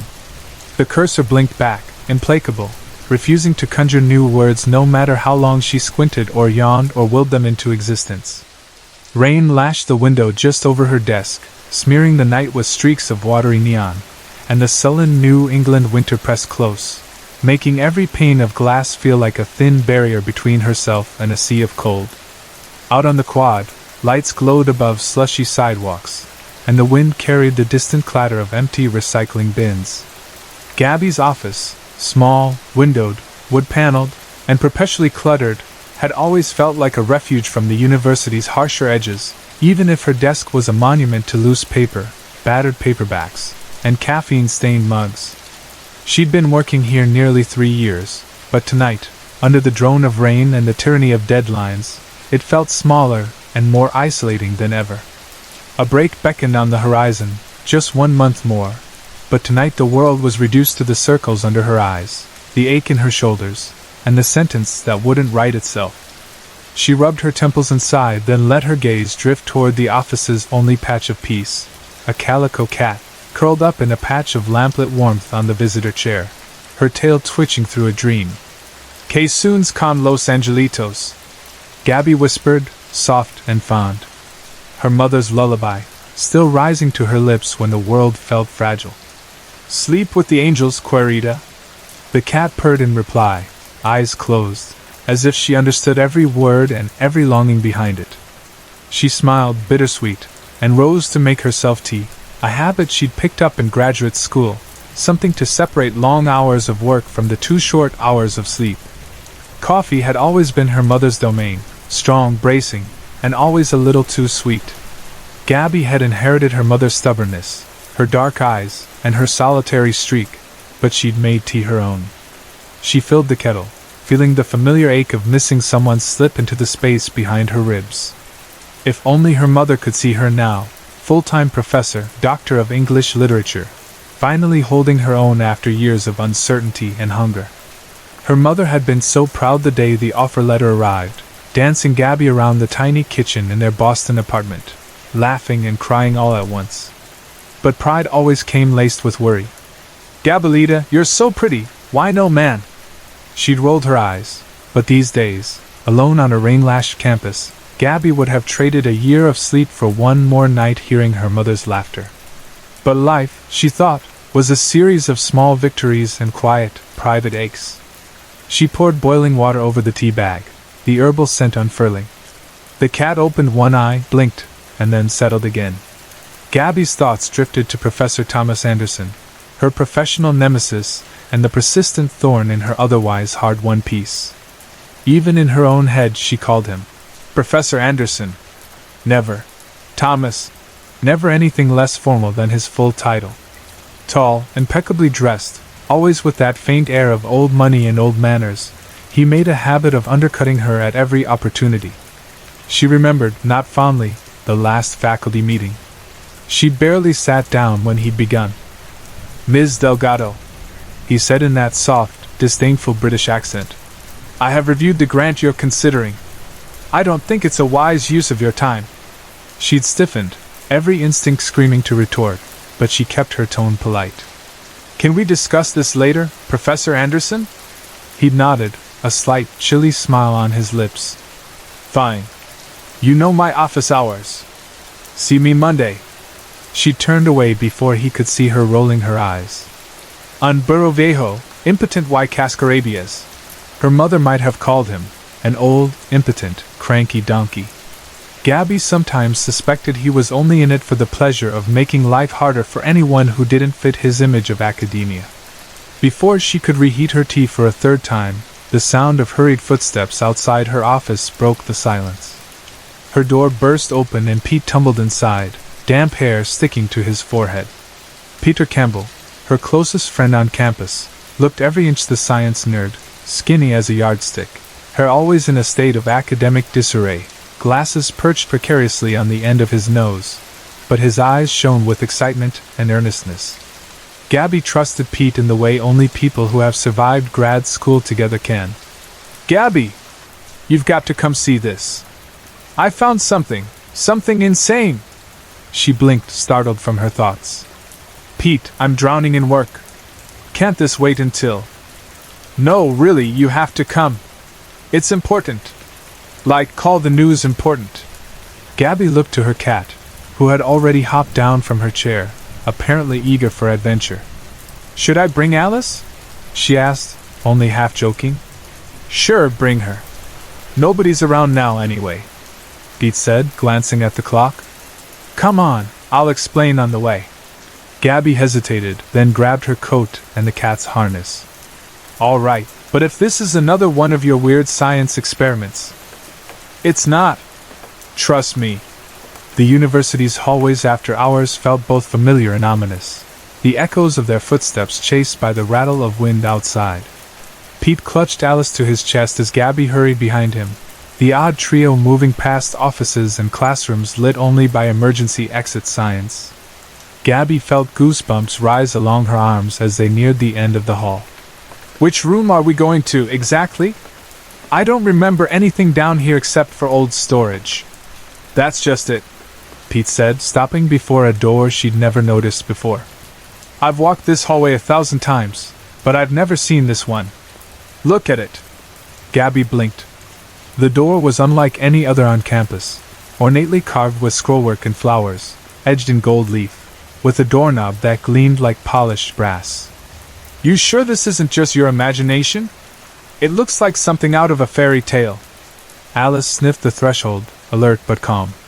Gabby found the cat's nonchalance reassuring, though she tried to laugh off her nerves. "You sure you want to open it?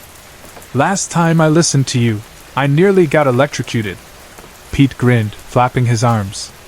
"Boke, boke, boke," Gabby snorted. "A chicken? That's your best comeback? Come on, Gabby. Don't you want to see what's inside?" She squared her shoulders. "Fine. But if this turns into a horror movie, I'm haunting you for eternity. That's a risk I'm willing to take." The room beyond was surprisingly ordinary at first glance, book-lined, meticulously tidy, the kind of space that would never belong to Gabby or Pete. Gabby sniffed the air, picking up a faint, lingering scent of pipe tobacco, sweet and old-fashioned. "Is this it?" Gabby asked, looking around. "Not quite. There's more." Before Gabby could protest, Alice hopped from Pete's arms and padded purposefully to the back of the room. Pete followed, and Gabby, sighing, trailed behind. As they passed the massive desk, the air seemed to shift, the room stretching in her peripheral vision. "Is it me, or did this room just get bigger?" Gabby asked. Pete shook his head. "Don't be silly." "Silly? You're the one dragging me into a mystery door at midnight." "Just look," Pete said, pointing behind the desk. Gabby leaned over. "Oh wow." Nestled beneath the desk was a chest, the likes of which she'd never seen outside of movies.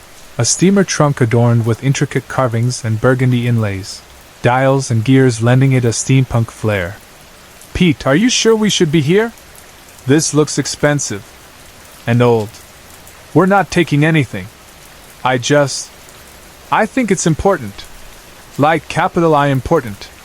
Gabby shot a glance heavenward, seeking permission or forgiveness, then knelt beside the chest. "Let's just look, okay? No stealing. Deal." They tried the lid, but it barely budged. Pete examined the lock, a puzzle of brass dials. "Let me try something," he murmured, spinning the numbers, ear pressed close. On his third try, the mechanism clicked open. That sounded promising. "Still stuck," Gabby said, but then noticed a thick cloth nearby. She wrapped it around the metal pole and levered it under the lid. With a groan and a final shove, the chest yawned open. Both of them gasped. Inside, the chest was crammed with books, hundreds, maybe more, each in perfect condition, their titles embossed in gold and silver. Gabby reached out, heart pounding, to touch the nearest spine. Pete was already pulling out a volume, handling it as if it might vanish. "The Way Home," he read aloud. Gabby's breath caught. "That was one of the banned books, wasn't it?" Pete nodded, awe in his voice. "I thought they were all destroyed." "They must have been hidden away," Gabby whispered. "And not just this one. Look." She started sorting through the pile, recognizing title after title, each one from the lists of forbidden literature that had disappeared from libraries a decade earlier. "What do we do?" Pete asked quietly. "We can't just leave them. We can't take them either," Gabby said, torn. "Someone went to a lot of trouble to hide these. Maybe it's safer if we—" Before she could finish, Pete found a stack of scrolls at the bottom of the chest. Unrolling one, they both bent to read. "Oh my God!" Gabby breathed. "It's a list. Names, dates, titles, some kind of record." She realized, with a chill, that the names included several she recognized from the university's earliest faculty rosters. "It's like a secret society," Pete said, his voice trembling. Alice, who had been grooming herself in the center of the room, suddenly arched her back and hissed. Gabby's heart leapt into her throat. "Someone's coming," she whispered.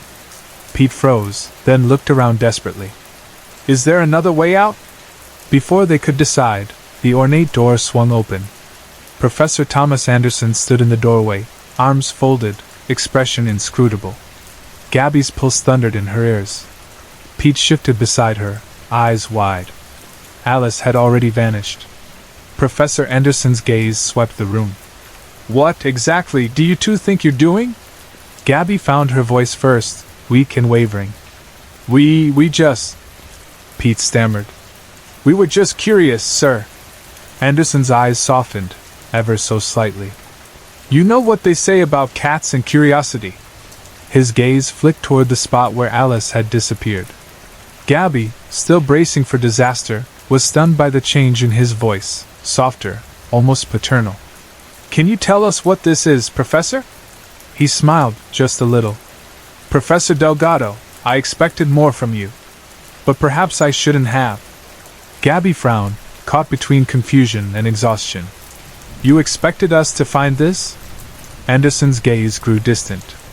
"Sometimes you have to push the right people into the right place. Professor Campbell, you solved the puzzle, as I hoped you would. And you, Gabby, well, your mother would be proud." My mother?" Gabby's voice faltered. Anderson nodded. "She was one of us once. Until her passing. She believed in this, as do I. He gestured for them to sit, then pulled up a chair himself, suddenly less the antagonist and more a conspirator. I owe you both an explanation. Gabby and Pete sat in stunned silence, listening as Professor Anderson explained. He spoke of growing restrictions, of government edicts, and the slow tightening of intellectual freedom, first subtle, then suffocating. He told them about a group of professors, librarians, and activists who banded together, risking everything to preserve forbidden knowledge. The literary lions, they called themselves. Gabby's mother had been one of them, hiding books, planting clues, trusting that someday the right people would find their way. Gabby felt tears prick at her eyes, thinking of her mother's careful handwriting, the bedtime stories she had told, the late-night discussions about books and justice. She wished, fiercely, that she could ask her all the questions that filled her heart. Anderson's voice softened. We kept it secret for years, waiting for the right moment. And now, with things changing, that moment has come. We need you both. Pete stared at his hands, awed. Us? But why us? Because you care, Anderson said simply. And because you can be trusted. He stood, signaling the end of the meeting. Go home. Rest. Tomorrow we start. Gabby and Pete stumbled back to her office in a fog, barely speaking as they brewed a fresh pot of coffee. They sat on the floor, knees touching, Alice curled between them, the dawn inching in through the blinds. I can't believe this, Pete whispered. Gabby smiled, tired but hopeful. If my mother thought it was worth fighting for, then I do too. I'm with you, Pete said quietly. Gabby handed him a blanket and a spare pillow. Let's try to sleep, just for a little while. They woke to sunlight, blinking and stiff, clothes rumpled and hearts full. After a hasty wash-up in the faculty bathroom and a change into spare clothes, Pete poked his head back into her office. Message from Anderson. We're supposed to meet him at the Houndstooth Cafe. 30 minutes. Gabby roused Alice, filled her bowl, and together the three of them set off. The Houndstooth Cafe was all warmth and bustle, the smell of strong coffee and chocolate croissants tangling in the air. They found Professor Anderson at a corner booth, waving them over with a smile. Glad to see you survived your first secret society initiation, he said wryly. Pete grinned, nerves showing in his shaky laugh. What's the plan, Professor? All in good time, Anderson said. But first, let's eat. After breakfast, Anderson leaned in, voice low. We have allies everywhere. But things are changing fast.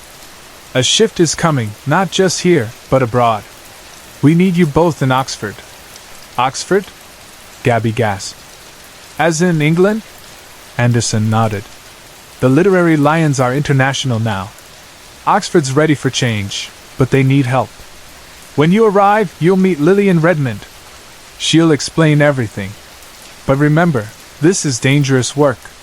Tell no one. Gabby and Pete stared at each other, uncertain, breathless, exhilarated. 1 week, Anderson said. Be ready. Gabby felt her heart beat in her throat, her mother's spirit at her shoulder. We'll do it, she said quietly. Pete nodded. We're in. Gabby looked out the window, rain giving way to shy morning sun. For the first time in years, she felt hope settle beside her anxiety, small, stubborn, and ready to grow. And she knew, wherever her mother was, she would be proud.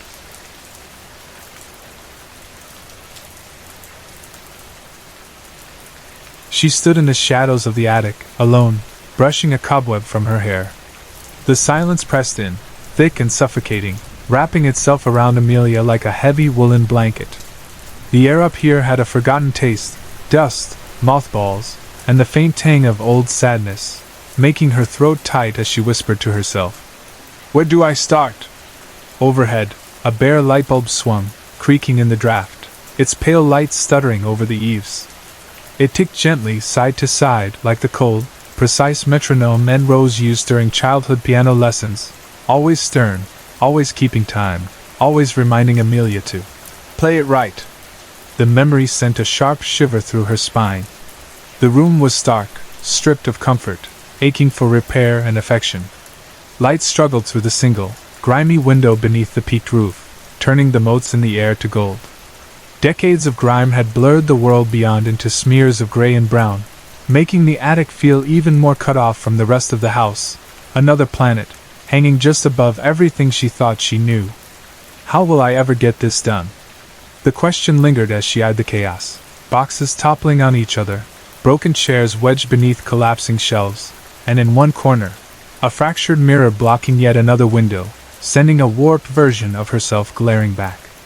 With effort, Amelia nudged aside a heap of old magazines and pressed through the clutter, clearing enough space for a sliver of sunlight to pierce the gloom. What was Mom thinking? She wondered, surveying the chaos, the sheer volume of accumulated life. How does one person end up with so much? How does anyone let go? Glancing at her watch, she took a deep breath, shrugged off her sweater, and rolled up her sleeves. She dragged an old trunk, heavy, covered in stickers and rusted hardware, from behind a fortress of broken-down boxes. Dust swirled up beneath the bulb as she sat down, heart thumping, hands already grimy. The first box she reached for was marked Memories, in her mother's unmistakable hand, broad, looping, and adorned with odd little flourishes and curls. Her mother, Violet, always insisted on purple ink. "So everyone will know I was here," she used to say, as if her signature alone could leave an indelible mark on the world. "I'm here," echoed a voice behind her.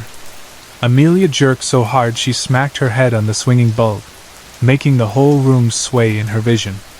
Rubbing her skull, she turned, blinking against the sudden light. There, hovering at the top of the narrow, splintered staircase, stood a memory, a voice conjured out of the past, her sister Mabel. 10 years since they'd spoken.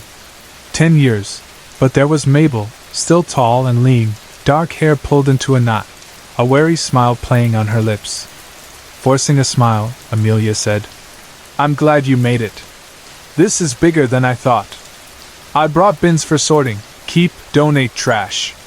She pointed to the color-coded stacks beside her, trying to sound casual.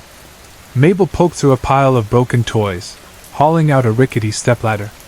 She tested it, frowning, then perched gingerly. Her eyes flicked from Amelia's solid trunk to her own wobbly perch, and she grimaced. "I guess this'll have to work," she mumbled. "What?" Amelia cupped a hand to her ear. "Never mind," Mabel called louder then softer. "It's not important." Amelia rolled her eyes and started opening the Memories box, hands trembling just a little. "Did you know Mom had all this junk up here?" she asked, not quite able to keep the accusation out of her voice. Mabel didn't look up. "Sure, I knew. She was always asking me to lug stuff up. If she wanted to keep it, I brought it up. That was just how it was." Amelia's eyes flashed. "She never asked me. She'd barely let me touch anything. I don't get why you let her pile all this up. You could have told me, you know." Now Mabel's voice hardened. "Sometimes I wonder if you ever really knew her. You were always trying to make her change. Health, food, exercise, doctor's appointments. She hated being managed, yeah? She wanted to live her own way. At least I tried." Amelia shot back. "I made sure she ate, paid her bills, had her meds.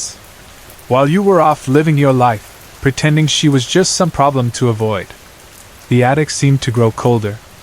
For a while, the only sound was the scrape of cardboard, the crinkle of old paper, the dull echo of rain on the roof. Shadows lengthened, thickening between the stacks. After an hour, Amelia stood, hauling a full bin down the stairs and returning, breathless, arms aching. On her third trip back, Mabel was sitting on the stepladder, lost in thought. "I've been thinking, sis. A lot lately." Mabel's voice was smaller now, uncertain. Amelia sat back on the trunk, eyeing her sister with the guarded affection that years of silence had built between them. "About what?" Mabel squirmed. "How did we get here? I mean, really. All our lives we fought and bickered, but at least we talked. When did we just stop?" Amelia dragged a heavy box into the gap between them, then another, until she'd built a wall of clutter, a fortress of the years lost. "You don't remember?" Mabel shook her head, tears brimming. "No. I've racked my brain, but I can't. Tell me? Amelia shook her head. If you honestly don't remember, maybe you should let it stay forgotten. But her voice wasn't unkind. Mabel dropped her head into her hands, shoulders shaking with the effort to keep it together. Amelia hesitated, then tiptoed over, laying a hand on her sister's back. I'm sorry, she whispered. I love you. I always have.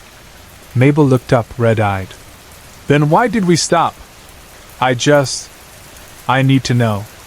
I keep thinking if I can remember, maybe we can fix it. Amelia knelt, cradling Mabel's face in her hands. Why what? Mabel's voice was soft, breaking. Why did we stop talking if you love me? I love you too, Lia. Please, what happened? Amelia laughed, the sound strained. Go crazy? I thought you already were. Stop. Mabel managed a watery smile. I need the truth. Was it something I did? Something I didn't do? Did Mom love me more? Amelia shook her head, a wry smile flickering. She paid more attention to you because she felt guilty. Not because she loved you more. She felt sorry, because I was Daddy's favorite. Sorry for me? Mabel frowned. Why? Amelia's gaze drifted away. Because I was Daddy's girl. She tried to even it out. Mabel looked down at the mess. For a long moment neither spoke. Then Amelia reached for a photo, holding it up with a laugh. Hey, remember this? Mom and Aunt Rose, in those matching dresses Grandma sewed? Mabel took the picture, smiling. I do. We thought it was hilarious, purple for Mom, pink for Rose. And Mom did the same to us, dressing us as twins even though we were almost a year apart. Blue eyes, brown eyes, Amelia added. Mabel's smile faded, the question returning. Why did we stop? I really need to know. Amelia stood, unable to answer. I need some air. And food. I'll be back in an hour. She fled, boots echoing down the stairs. An hour and 15 minutes later, Amelia returned. The attic was dark, the bulb off, and the work untouched. No sign of Mabel. Maybe she'd gone to get lunch. Amelia filled the sorting bins, hauling them one by one downstairs, laughing to herself as they clattered. The sound sparked a memory, sliding down the staircase on sleds, shrieking with laughter. At the bottom, she perched on a bin, shaking with giggles, until a voice, cool and sharp, cut through the air. I'm glad you find this all so amusing. Amelia started, glancing around. Where are you? Have you been here the whole time? Nothing.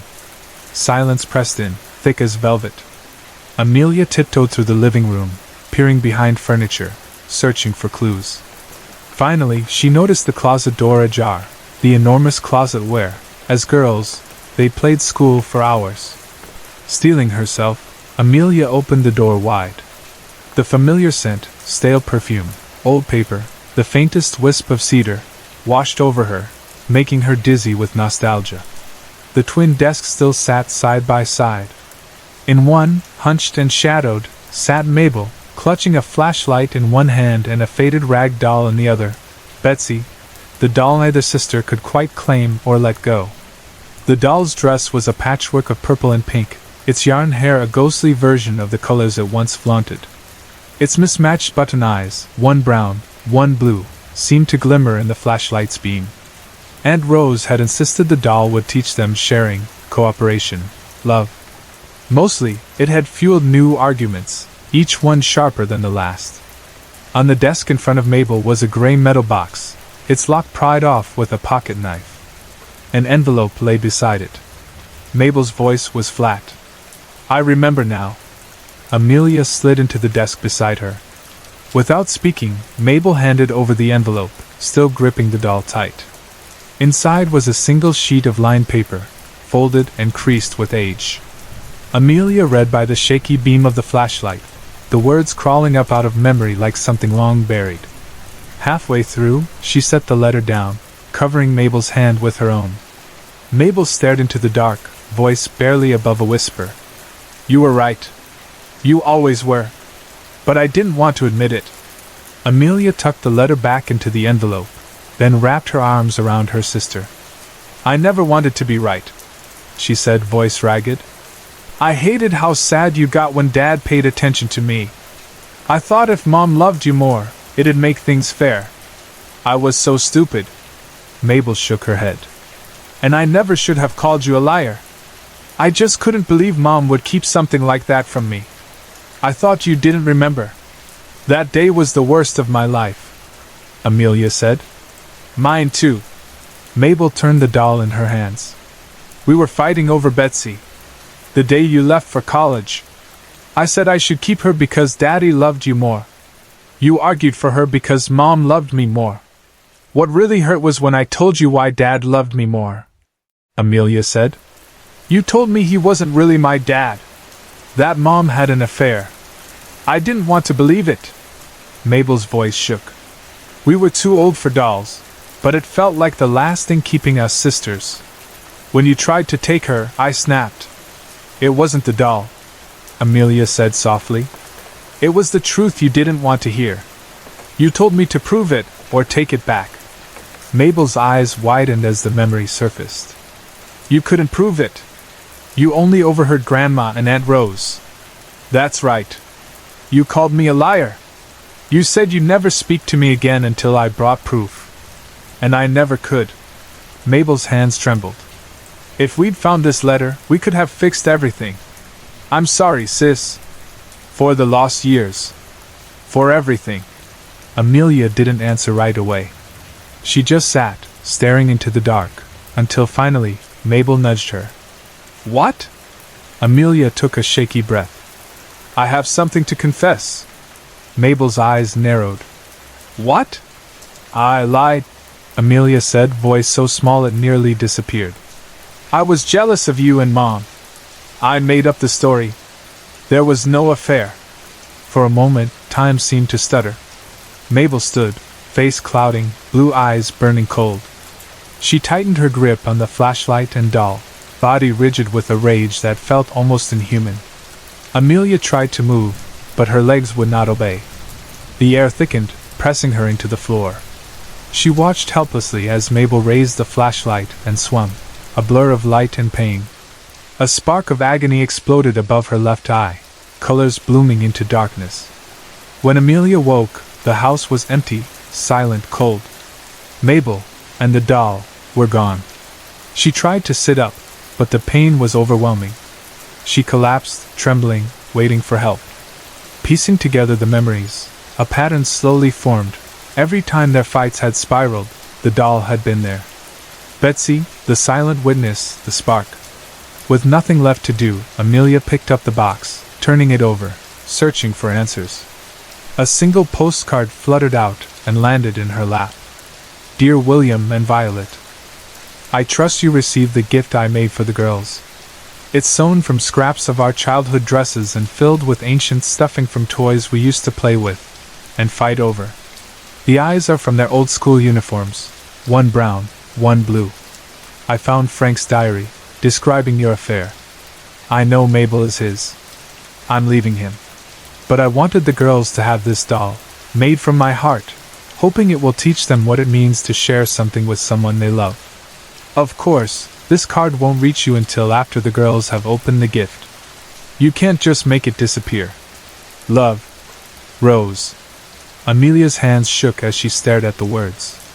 Red and blue light flashed across the ceiling, an ambulance at last. In the doorway, the shadows stretched long, and in her mind's eye, she saw Betsy, perched on the desk, eyes gleaming. She didn't know what would happen to Mabel, or to herself, or what curse Aunt Rose might have stitched into that patchwork skin. But as the sirens wailed and strangers rushed in, Amelia made a vow to herself, her sister, and the long, tangled thread of her family. If I ever see that doll again, I'll do whatever it takes to destroy it, before it destroys anyone else.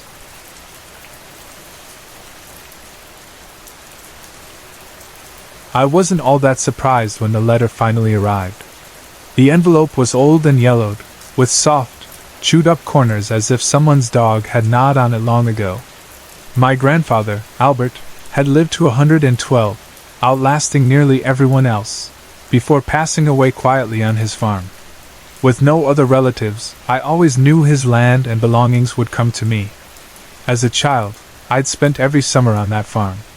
I remembered the orchard especially, full of little red apples that I would scramble up the trees to pick, taking huge bites that left juice running down my chin. Those apples never looked like the shiny ones you'd find in the supermarket. Still, to me, they tasted like summer. We visited every year, at least until I turned 12 and my dad found work in the city. After that, the drive was too long, and the orchard slowly faded into the background of my life. Now, after all those years, the farm felt almost untouched, perched on its low hill, encircled by trees that were always covered with blossoms but never bore any fruit. When I was little, I'd trample through those petals, tracking mud across the porch as I raced to the door. The house itself seemed strong from a distance, but up close you could see the cracks in the walls, the places where the paint had peeled, the doors that never quite closed right. Even so, my grandfather had loved this place, keeping it going until his eyesight faded and he became too weak to leave his bed. The property would fetch a good price, if I ever decided to sell it. But that wasn't what was on my mind. There were two parts to the orchard, the old, wild trees that grew tiny apples, those were mine to pick, and the shorter, healthier trees that produced the big, sweet apples my grandfather sold at the market. The two sections were split by a tall metal fence with barbed wire at the top, supposedly to keep out the possums, though I always thought it was meant to keep me away. As a kid, I'd stare up at that fence, imagining how I could sneak across without getting caught or scratched. Sometimes I'd just wander between the trees for hours, letting the branches close over me. I could still remember the day I met the boy by the edge of the orchard. I was 9 that summer, grubby and stubborn, with messy hair and grass-stained knees. He appeared from the shadows, a thin, pale kid with a jagged scar running from his eyebrow to his chin, disappearing into blonde hair that flopped into his eyes. His hands were always stuffed deep into the pockets of his big red jacket. "Who are you?" I'd snapped at him, narrowing my eyes and putting on my toughest face. "This is my grandfather's land." He just shrugged. "I know. I'm Leo. I come here sometimes. It's quiet, a good place to get away from the city and the heat." "What's your name?" "Nicole." "I've never seen you here before," I challenged. "Do you live around here?" Leo cocked his head and grinned, a little shy. "I've never seen you either. I live nearby. Didn't know you'd be here today." "Well, I am." I hugged my arms over my chest, staring at the scar on his face. He noticed and turned a little pink, pulling his hood over his head. "Sorry to bother you," he said quietly, starting to walk away. For some reason, my heart twisted a little. He seemed lonely, just a boy looking for a friend. "Wait," I called, surprising myself. Leo stopped, eyes down but hopeful. "Want to climb the trees with me?" I offered, my voice uncertain. "We're allowed in this part. Just don't pick the apples from the other side of the fence. Those are for selling." His whole face lit up. "Yeah, I'd like that." We spent that whole afternoon in the branches, tossing apples back and forth, pretending to be pirates and explorers. Even now, I remember how light he was, how he could swing himself up higher than me in no time at all. When I managed to reach him, I challenged him to grab the best apple. "Grab that one," I said, pointing to a yellow apple with a red blush. Leo edged along the branch and tossed it to me. I bit in, expecting it to be sweet, but it was sharp and sour, making my mouth pucker. "No good," I complained, wiping my chin. Leo nodded. "They're all like that. We need one from the other side." I glanced at the metal fence, feeling the old temptation. "I'm not allowed over there," I muttered, even though I wanted to see what was so special about those apples. "Why not?" Leo pressed. "Those ones are for selling," I said, hoping he'd drop it. He shrugged, thinking, "Your grandpa wouldn't miss just one or two. I bet he wouldn't even notice." I hesitated. "I don't know. How would we get past the fence?" Leo's grin was sly, and suddenly the scar on his face looked like it was smiling too. There was a hidden gap beneath the fence, dug out by years of loose soil and probably a few adventurous animals. Leo found it, brushing away dirt until the hole was just big enough for us to squeeze through. I can still feel the cold earth on my arms and the rush of sneaking somewhere forbidden. On the other side, the apples were perfect, huge and sweet, with golden skins that shone in the sun. We gorged ourselves, laughing until my stomach hurt. I ate so many apples I ended up getting sick, and that night all I could taste was their sticky sweetness. That was the last summer I ever saw Leo. After that, he vanished as quickly as he'd come. I looked for him every summer, wandering the orchard and calling his name, but he never answered. Sometimes I thought I saw a flash of red darting between the trees, or heard a distant laugh, but when I ran to find him, there was nothing but silence. By the time we stopped coming to the farm, I'd almost convinced myself he'd been a dream. Now, years later, I found myself walking the orchard's edge, dragging my fingers along the cool metal fence. I was looking for something, some sign of the old days, maybe the spot where we'd slipped under. The fence seemed smaller now, the gap almost invisible in the tangled weeds. But the memory of it was as clear as ever. When I finally made my way to the house, I noticed the blue paint peeling off the front door, flakes scattered across the porch. I had the key, but when I turned the handle, the door swung open with a faint creak. My heart pounded. Nobody should have been here. Inside, the house felt colder than it should. Shadows crowded the corners. I felt eyes on my back, though I knew it was just nerves and old memories. "Hello?" I called, but my voice bounced back at me, thin and lonely. For a second, I expected to hear my grandfather's voice, warm and scratchy, calling me into the kitchen, but the only answer was silence. The one room I'd never been allowed in was my grandfather's bedroom. Even as an adult, I hesitated before crossing the threshold, hearing a ghost of his voice telling me not to touch anything. The air was heavy with dust and the scent of old wool. The bed was still rumpled, a deep groove where his body had rested for so many years. Books were stacked on the nightstand. A bookmark stuck halfway through a story no one would ever finish. There were 2 photos beside it, a bright, sunlit one from my childhood, my family all together under the apple trees, and an older, faded picture. My grandfather was in it, looking young and full of mischief, next to a girl with his nose and a blonde boy I almost recognized. I picked up the old photo, turning it over in my hands. In neat, curling letters on the back, someone had written, Albert Moore, left, Josie Moore, middle, Leo Moore, right, summer 1925. A chill swept over me.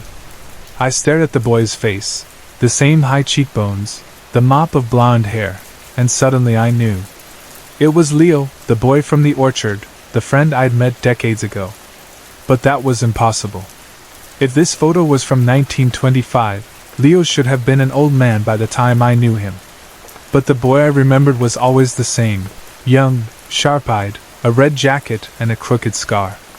I felt the prickling sense of being watched again. I spun around, heart hammering, expecting nothing but shadows. Instead, standing in the doorway, was Leo. He hadn't changed at all. He looked exactly as he had the last day I saw him, a boy out of time. He pressed a finger to his lips. "Sure. You've grown, Nicole," he said softly. "Do you remember me?" My mind spun, searching for words. "Leo?" I finally stammered. He smiled that old, familiar smile, and the scar twisted across his face just the same as before. "It's been a while," he said, almost bashful. "I'm glad you didn't forget me." I looked down at the photo in my hand. The boy in the picture didn't have a scar. He wasn't Leo, at least, not quite. How are you here?" I whispered, fear mixing with wonder. Leo shrugged, shoulders hunched in his red hoodie. "I'm always here. This place keeps me close. I never really left." He touched the scar on his cheek, tracing it as if it was new. "I got this here. There was an accident in the orchard. My sister Josie died that day. I stayed behind, I guess. I never moved on. But your grandfather, Albert, he survived. He left." Suddenly, everything made sense. The cold hands, the way he seemed to slip in and out of the trees, how only I ever saw him. "You didn't escape, Leo," I said quietly. "Only Albert did. My grandfather. You've been here ever since." He looked at me, eyes shimmering like the leaves in the orchard at dusk. "Maybe so. I never wanted to leave. This was our home, our family's place. I liked having someone to talk to, even if it was just for a summer." I stepped closer, reaching out. His shoulder felt cool, but solid enough. "It's time to let go, Leo. The orchard will always remember you, but it's time for you to rest." Leo's face softened. "I'll try," he whispered. 2 months later, I made my decision. I kept the orchard. It felt right to leave it in the family. Every now and then, when the wind blows just so, I see a flash of red darting through the apple trees, or hear laughter echoing through the leaves.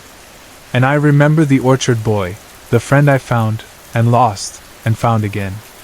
I still climb the old trees sometimes, brushing my hands across the rough bark, tasting the apples that are always just a little too tart. I think of Leo, forever young in the shadows, finally ready to move on. And I know now that some places, and some friends stay with us always, just waiting to be remembered. They say that on the longest day of the year, when the sun lingers at the edge of the sky as if it's afraid to let go, the boundary between this world and the next grows thin, thin enough for secrets to slip through. In Dwajdra, on the island of Gozo, the sea is always restless. It claws and crashes against limestone cliffs that have stood for centuries, while the wind moves through the olive trees and speaks in riddles no one fully understands. Here, the remains of the azure window, the great stone arch that once towered over the waves, still seem to whisper, especially to those who remember what was lost. Elira never meant to come back to Gozo. There were too many memories there, all tangled up with the smell of salt and sun, old laughter echoing in empty rooms, and a loneliness she'd worked hard to bury. But when her grandmother passed away, there was no one left to care for the little white house by the cliffs. So Elira returned, telling herself it was just to settle things, to clean out the house, maybe sell it, and finally move on. But nothing in the house had changed. The whitewashed walls were chipped and faded, holding on to sunlight like an old shawl. The air inside was heavy with salt, lavender, and lemon, the smells of summers long gone. The floors were cool stone, worn smooth by bare feet, and the silence was so deep it felt like something living. On the bedside table, her grandmother's journal lay open, as if it had just been set down. There was a faint ring of dust around the old inkpot beside it, untouched for decades. Elira's hand shook as she turned the last page. The final entry was dated June 21st, 50 years ago, to the day. "He called to me from the window again, just before the sun dipped behind the arch. I saw him in the water, just for a moment. I almost followed. I always almost follow." Elira closed the journal, her heart beating fast in the silent room. That night, the wind came alive. It twisted through the olive branches and made the linen curtains shiver. As Elira tossed in her bed, she dreamed. She dreamed of whispers and of a face she didn't recognize but somehow almost remembered. Sea-green eyes, hair dark with seawater, skin the color of sun-warmed stone. She woke just before sunrise, breathless, the dream already slipping away but not forgotten. All through the day, the village was alive with solstice preparations. People strung candles on pieces of driftwood, hung bunches of herbs in their windows, and scattered lines of salt across their thresholds. An old man selling prickly pears at the harbor caught her eye as she passed. "Best stay away from the blue hole tonight, miss," he warned quietly. "Not if your heart's ever been broken." Elira just smiled, thanking him, but she didn't tell him about her own quiet heartbreak, the one that had happened years ago when she was 16. She'd been waiting for someone who never came, for a kind of love that never even got the chance to begin. That was the summer she tossed her seashell necklace into the sea, telling herself she was done believing in magic. By sunset, the cliffs glowed gold, the sky a deepening pink behind them. The azure window, once a proud archway above the blue, now lay in pieces, jagged stone half swallowed by the sea. But even broken, It seemed alive somehow, as if memory clung to it the way the salt clings to everything by the water. Elira found herself standing at the edge of the blue hole, a deep, natural pool carved by the sea, where the water was impossibly clear and impossibly still. The last tourists were gone. It was just her, and the sound of the waves. And then she saw him. A man stood waist deep in the water, his back to her, his outline wavering in the last light like a reflection in glass. When he turned, Elira felt the air go out of her lungs. It was the face from her dream, those same sea-glass eyes, the same wind-tossed hair, the same quiet sorrow in the set of his mouth. "You found your way back," he said softly. Elira could barely find her voice. "Do I know you?" He smiled, gentle and sad. "You always ask that." She stepped closer to the edge. "What do you mean, always?" But he was already moving, wading deeper until the water came to his chest. He paused at the edge of the drop-off, looking back at her. "It's almost time, Elira," he said. Hearing her name spoken by this stranger sent a chill through her. Something old and half-remembered shivered awake inside her chest. Without thinking, she slipped off her sandals and stepped into the water. It was colder than she expected, sharp, like midnight in winter, not midsummer. But it wasn't frightening. The water seemed to tug at her, gentle but insistent, as if inviting her onward. The world around her began to shimmer, light bending in strange ways, colors shifting into blue and silver. She swam toward him, the cold fading with each stroke. When she reached him, he reached out, and when their fingers touched, the whole world changed. It felt like falling and flying at the same time, a silent rush that spun her inside out, left her breathless and weightless. The water around them turned to silk and shadow, the colors draining away until only moonlight and memory remained. Time folded over itself, years and centuries brushing past her like wind through leaves. She could feel it moving, deeper and deeper beneath the blue hole, not into rock, but into a spiral of light, opening into something vast and ancient. Above them, the sky split, not with thunder, but with memory, like the world was remembering something it had tried to forget. The man held her hand, steadying her in that place where nothing made sense and everything was possible. Elira gazed at him, searching his face for something she almost knew. "You were in my dream," she said, her voice shaking. He nodded. "You always see me, just before the solstice." She frowned, trying to hold on to the moment. "Why? Who are you?" He looked at her for a long time, his eyes full of things he couldn't say. "Someone you've known before. In a time that isn't this one." His words buzzed in the air, heavy with meaning, making Elira's skin tingle. She wanted to ask more, but suddenly, the water around them trembled. It was like something ancient and huge was waking up below, making the light twist and the mist rise. Then, just beyond the mist, the world changed. The azure window was whole again. It wasn't broken, wasn't lost. The great limestone arch rose from the sea, perfect and glowing in the orange light of sunset. It looked even more beautiful than Elira remembered, shimmering with an otherworldly light, every edge carved by longing and time. Beneath it, the blue hole churned with a strange, soft light, as if all the souls that had passed this way were watching. Elira saw them, figures moving through the ages. A woman in a red scarf diving into the sea. A soldier with a lantern, waiting on the rocks. A fisherman returning to shore, where a woman who never aged was waiting for him. All of them crossing, searching, waiting. Then she saw her grandmother, young and laughing, hair streaming behind her as she rose from the water. Next to her was a man Elira didn't recognize, holding her hand. They both glanced at Elira, smiling, before they faded into the dawn like mist. The vision dissolved, and Elira found herself breaking the surface of the water, gasping for air. Night had fallen, and the stars seemed closer and brighter than she had ever seen. The man was gone. The water was calm again, the ruins of the window just crumbled stone. She stood alone at the water's edge, heart full of awe and a strange kind of sorrow. Later, wrapped in a blanket back at the house, Elira sat on the edge of her grandmother's bed. Something caught her eye. The journal was missing from the table, and in its place was something small and familiar. her old seashell necklace. The one she'd thrown into the sea when she was 16, the last time she had truly believed in magic. They say the sea never forgets. But maybe, on the longest day of the year, it remembers just enough to let us see.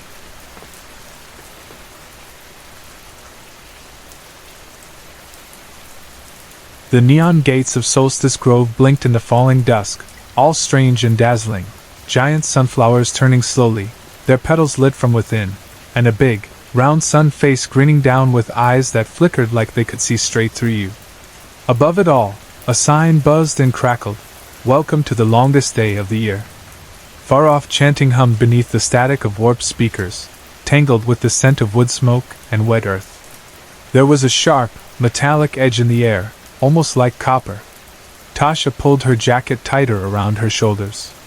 Des was already filming, phone steady, eyes shining, grinning like he'd stumbled onto a secret only he could see. Maya stood nearby, clutching wildflowers, her eyes restless and nervous. Jules adjusted their crooked flower crown and offered Maya one made of dew-damp petals, trying to calm her down. Ricky, camera slung across his chest, scanned the crowd with serious focus, ready for whatever came next. "Pagan paths off limits after dark," Maya whispered, barely moving her lips. "Serious sacrifice vibes." Des just grinned. "That's why we're going. Viral gold." Jules rolled their eyes. "We're definitely getting kicked out. Or famous." Des shot back, heading toward a side gate like he already knew the way. Tasha hesitated. She'd read up on Solstice Grove. She knew what people said. The warnings were real, even if most thought they were just stories. "Just be careful," she said, voice tight. They slipped through the last open gate as families drifted away, the closing bells ringing out like a final warning. The park emptied faster than it should have, too quiet, too neat. Two wooden totems stood just ahead, their weeping faces carved deep and their hollow eyes following the group as they crossed into the shadows. Suddenly, the carnival noise faded behind them.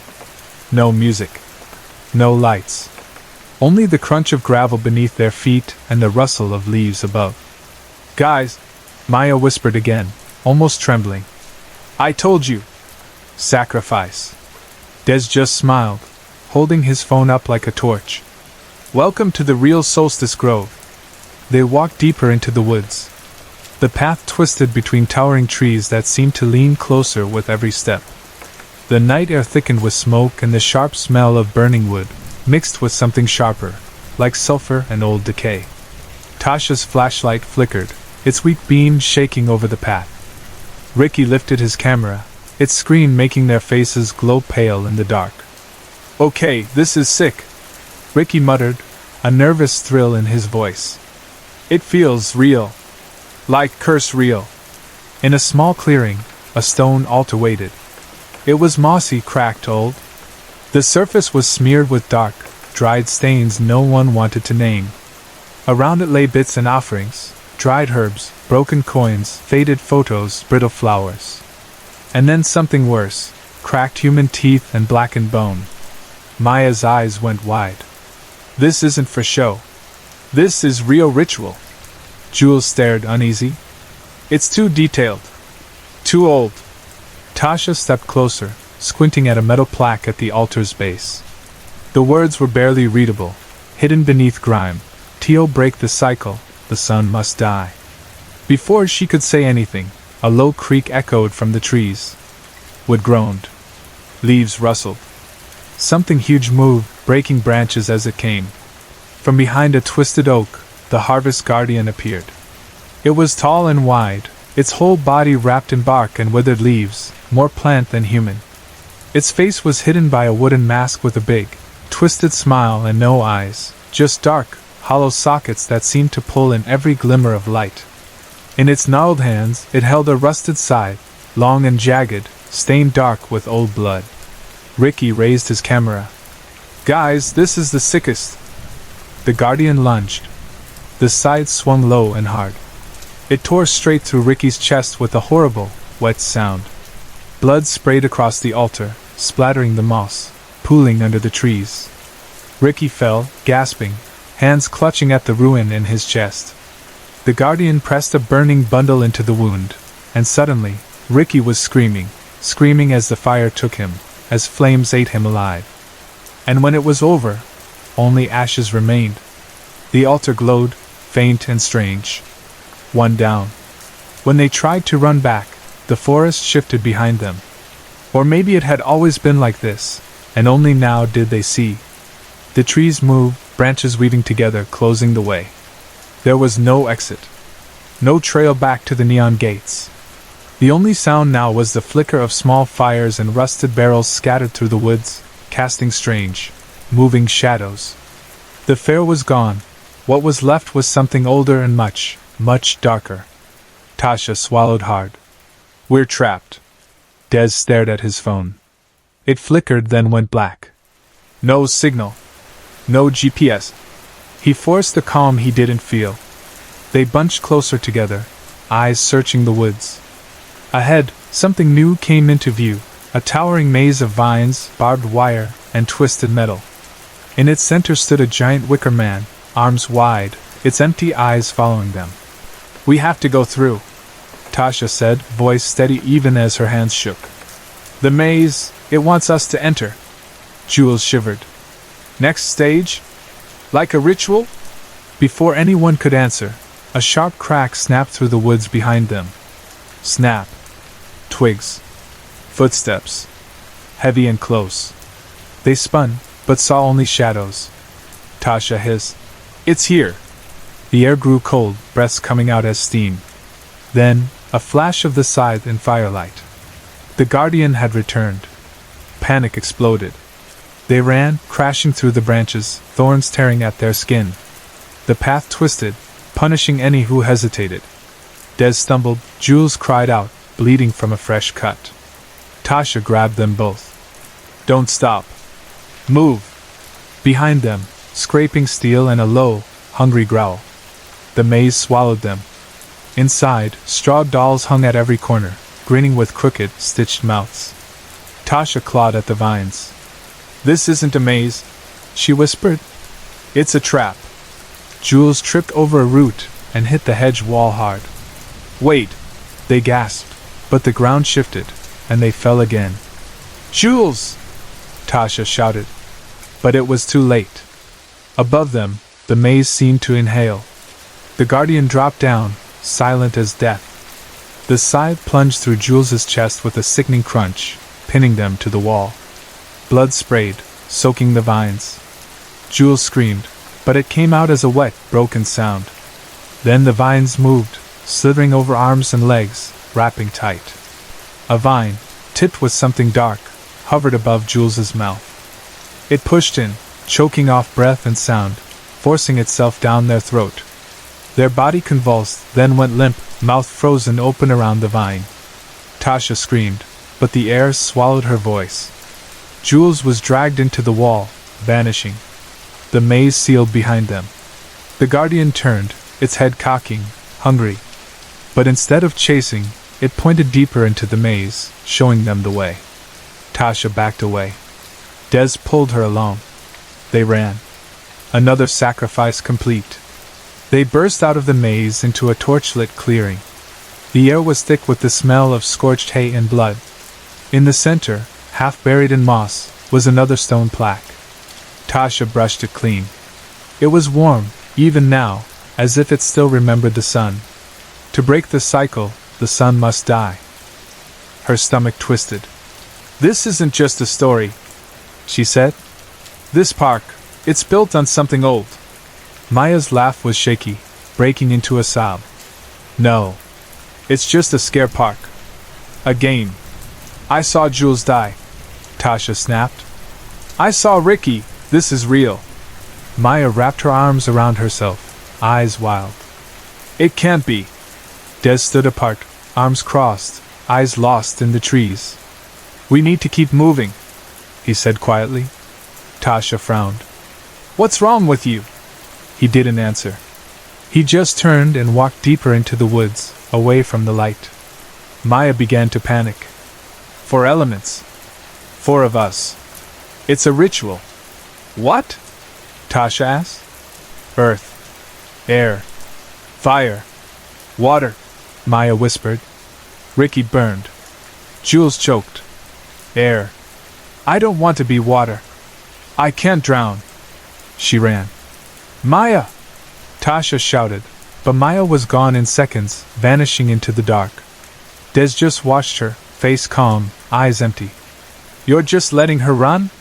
Tasha demanded. Des turned slowly. She made her choice. A chill ran down Tasha's spine. She felt alone. She wasn't, but it felt that way. Maya reached the flower basin, a pool of dark water, slick with moss and old blood. She fell to her knees, hands shaking as she splashed the slimy water on her face. Her prayers faded into the night. The basin did not forgive. The water bubbled and then burst open. Bloated, dead hands clawed their way up, fingers raking Maya's face, nails slicing deep. Her scream was raw and desperate, blood bubbling from torn lips and cheeks. She tried to hold herself together, but the claws kept tearing, ripping skin, snapping teeth, blinding one eye. Icy water flooded her mouth and throat, drowning her scream. More hands seized her, yanking her under. She kicked and thrashed, but her vision dimmed, darkness closing in as blood curled through the water. When it was over, her flower crown floated alone, petals drifting on the blood-red surface. Tasha and Des stood, frozen.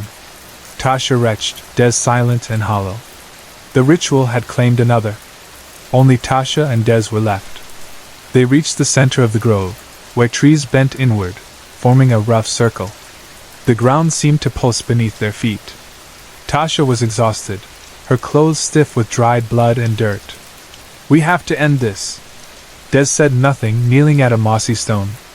There, in wilted flowers, was a wooden mask, cracked but glowing softly.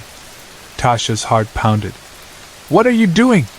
Des stood, mask in hand. It's not a curse. It's a succession. The guardian is a role. The part chooses. No, she whispered, backing away. You knew. You brought us here. He slipped the mask on. The runes blazed gold. Des convulsed, screaming, then the scream twisted, warped. His bones shifted as the grove flared with light. Torches lit up. Floodlights burst alive. Figures emerged from every path. Hundreds of masked, cloaked cultists, moving silently, forming a ring around the grove. Tasha spun, breath short, as the burning sun effigy above caught fire, tongues of flame licking the sky. A chant rose, low and ancient. Des, the guardian, turned to her. You're the last element. The final piece. Tasha finally understood. She wasn't meant to survive. She was the offering. She stumbled into the clearing, torches blazing, forming a jagged sun around the flower basin. Maya's ruined body floated in the water. Ricky's blackened corpse leaned against the stump. Jules' body hung crucified in the vines, petals stuffed in their mouth. Tasha gagged. Footsteps behind her. Des, wearing the mask, his flesh twisting beneath it, runes burning down his arms. The cult gathered, silent. I was chosen, Des rasped. But the sun had to die first. Tasha stepped back. You let them die for this? He raised the side. Tasha knelt by the basin, snatching the flower crown from Maya's cold fingers. She screamed. Tio, break this cycle. The sun must die! And forced the crown onto Des's head. The runes blazed white. Des froze, screaming as the mask melted into his skin. Blood poured from his eyes, ribs cracking outward as fire burst from his chest. He dropped the scythe, body coming apart in a rain of ash, bone, and petals. Silence. The cult collapsed. Torches flickered out. Tasha stood alone, soaked in blood and water, trembling. The mask lay cracked and smoking at her feet. She reached for it, then hesitated. A whisper rustled the leaves. Just wind. But the vines twitched behind her. Watching. Waiting. When dawn broke, cold and pale, the fire-scarred trees steamed in the mist. Tasha sat at the altar, legs folded, her dress covered in blood and wilting petals. Her eyes were distant and red. The mask lay beside her, broken and blackened. All the bodies were gone. Only the crown remained, fresh white flowers blooming. Birdsong returned. Sunlight fell through the branches. Tasha didn't flinch. She whispered words only the soil could hear. She was earth now, rooted and empty, blooming where blood had dried. 1 year later, the gates of Solstice Grove opened again. The park was rebranded. New rituals. New attractions. The place was sold out. People posed under vine-wrapped arches, smiling, never knowing what lay beneath their feet. At the center, on a raised platform of stone and branches, sat the Blossom Queen. Tasha. She wore a white robe stained red at the hem. Her crown was lush and pulsing faintly, her face calm, her smile wide. But her eyes, empty. The crowd chanted her name. She lifted a hand in silent blessing. Flowers rustled. Deep below, the vines began to move again. The mask was whole. Waiting. Far beneath the roots, the blood was still feeding the cycle, ready for the next longest day.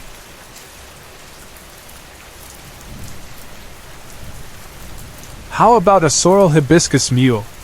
The bartender asked with a smile, her face almost unlined despite her age. I shook my head, not really interested in vodka. I'd prefer a 10-to-1, if you don't mind. I was never much of a vodka girl, I replied. The woman's smile tightened just a little, her dark eyes glinting, and she looked at me with a new kind of sharpness. Do I know you? She asked. That was Thea, all right. Even after 50 years and everything that came with it, money, class, the kind of dress that costs as much as rent for some people, she was still the same bold spirit. I remembered her from long ago, remembered how she had once stared down a cop in Chicago, a Life magazine camera snapping just as she pressed her teeth against her lower lip in a look of wild defiance. She'd survived that moment, and she'd made it into the pages of history. It took a minute, but then she remembered. Dinah Whitlock, Professor Thea Mason finally murmured. It's been a few minutes, hasn't it? I laughed, shrugging. Wouldn't know it by looking at you. You look incredible, honestly. Did you make a deal with the devil or something?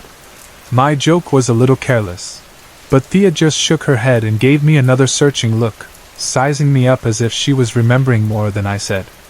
What is a 10-to-1 anyway? And since when weren't you a vodka girl? I remember you were a vodka girl, a gin girl, a bourbon girl, and on a good night, an old granddad girl.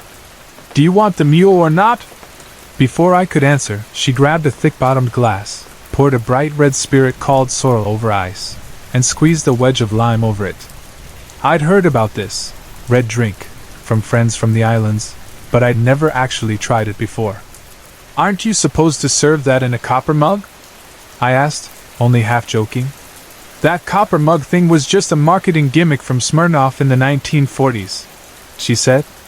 And there's not a drop of vodka in this. She finished the drink with ginger beer and another lime wheel. The blast chiller we got from Campus Requisitions works about as well as anything from there. She kept pouring as she talked. I think Leon had a bottle once, years ago, she said, but it wasn't really the right thing for the neighborhood. Leon's Velvet Rail Tavern had opened in 1961, just off Division. Leon wanted it to be a jazz spot in the Black Belt, but it never quite worked out. By the late 60s, the Velvet Rail was just a neighborhood bar. The stage was for liquor storage, and the lights over the bar were only good for spotting cockroaches. Thea set the drink in front of me and locked eyes with me, her gaze serious and bright. The recipe for sorrel was passed down from generation to generation in the Caribbean when African and indigenous people weren't allowed to read or write, she recited. I could tell she'd given that speech before, maybe at some campus event, maybe to donors, or maybe just because she felt it was important.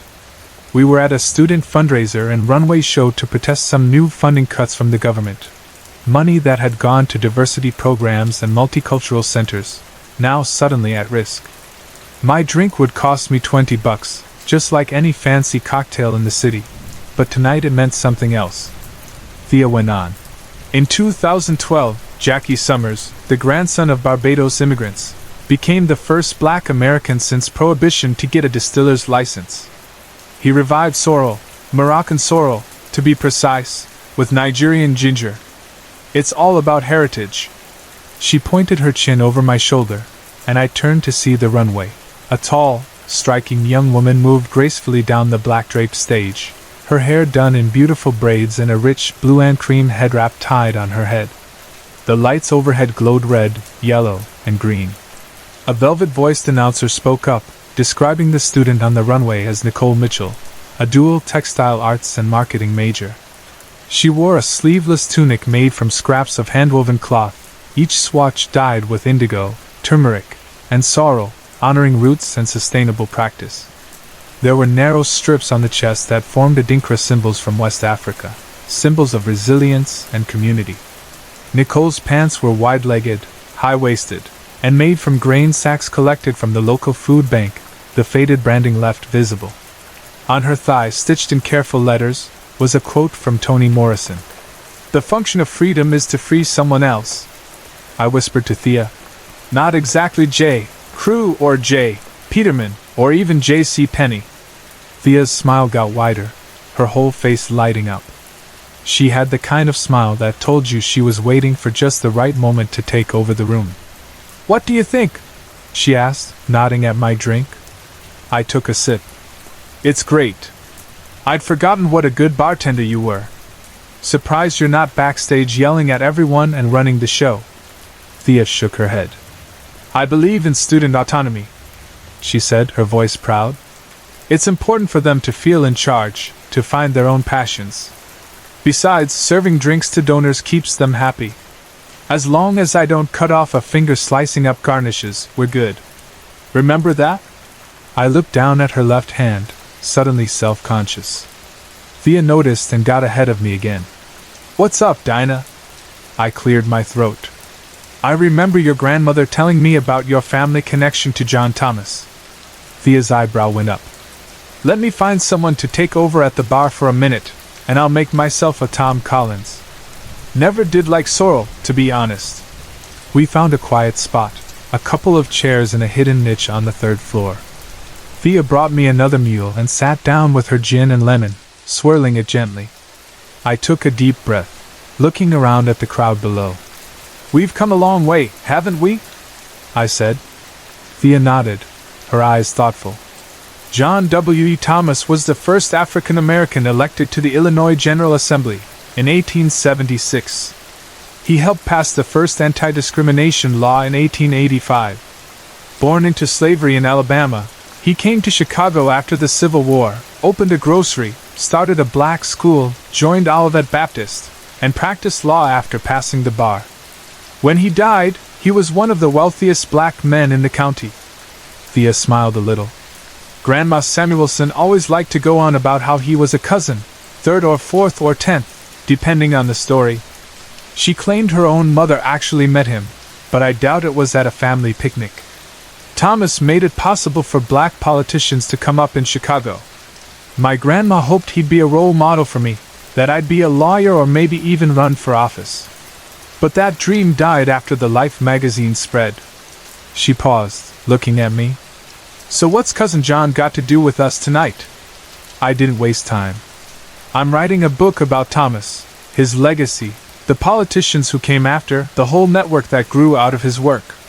I know we didn't end on the best terms, but I was hoping you might have some stories, some little detail that could help me dig deeper. Nothing scandalous, I promise. I just want to show the truth, show what his legacy really meant. I've already talked to a couple of politicians and local leaders, but I'm looking for something new." Thea looked at me, her eyes sharp and kind at the same time. "I like the idea, especially with all the racism that's coming back up these days. That's why I want to do it," I said. "One rumor I heard, and I haven't been able to confirm it, is that there was an assassination attempt on Thomas while he was in the assembly." Thea fell silent, listening as the applause from the runway drifted up from downstairs. She looked up, as if making a decision. "There's a story my great-grandmother told my grandma," Thea said quietly. "I don't know if it's true. Grandma would tell it after a glass or two of wine, so maybe it's just an old woman's tale." I leaned forward, eager for more. "Go on," I urged her. Thea sipped her drink. So you know about the 1885 civil rights bill Thomas sponsored, right? It gave every Illinois resident the right to full and equal enjoyment of public accommodations and places of amusement. At least on paper. The law included fines from $25 to $500, which was serious money then. Business owners hated it. A group of hotel and railroad owners fought against it. There was one Southern Illinois representative. My grandma thought he'd been a railroad lawyer. She couldn't remember the name, just that it was something like Darrell or Darnell. This man was a vocal opponent, but then, suddenly, he dropped his opposition and quit the assembly a few months later. I raised my eyebrows. Maybe he changed his mind, saw the light. Thea snorted. Had a revelation? I doubt it. More likely he and Thomas reached a deal. But what could Thomas offer that would make Darrell risk his career? Unless it was a matter of survival, I said. Something so serious, he had no choice. Blackmail? I asked. That doesn't sound like Thomas. He was fighting for his community, Thea said. Maybe he thought of it as leverage, not blackmail. I shook my head. I don't want to damage his reputation or hurt his family. Maybe I should let this go. Thea's eyes lit up. Don't you remember your John 8 verse 32? And ye shall know the truth, and the truth shall make you free. I'll tell you the rest of the story. About the time Thomas was pushing that bill, a young aide from his office collapsed and almost died, and Thomas himself got dangerously sick. People thought maybe it was disease, typhoid, lead poisoning, niacin deficiency, malaria, anything. Or maybe it was something else. Grandma told me Thomas once joked about a bottle of bad whiskey he got from an anonymous supporter. What if that bottle came from Darrell, and it was poisoned? If Thomas was the kind of man who took only a polite sip, maybe he gave the rest to his aide. Maybe Thomas did some investigating and figured out the bottle was poisoned, and traced it back to Darrell. Maybe he had evidence, a bill of sale, a chemist's proof.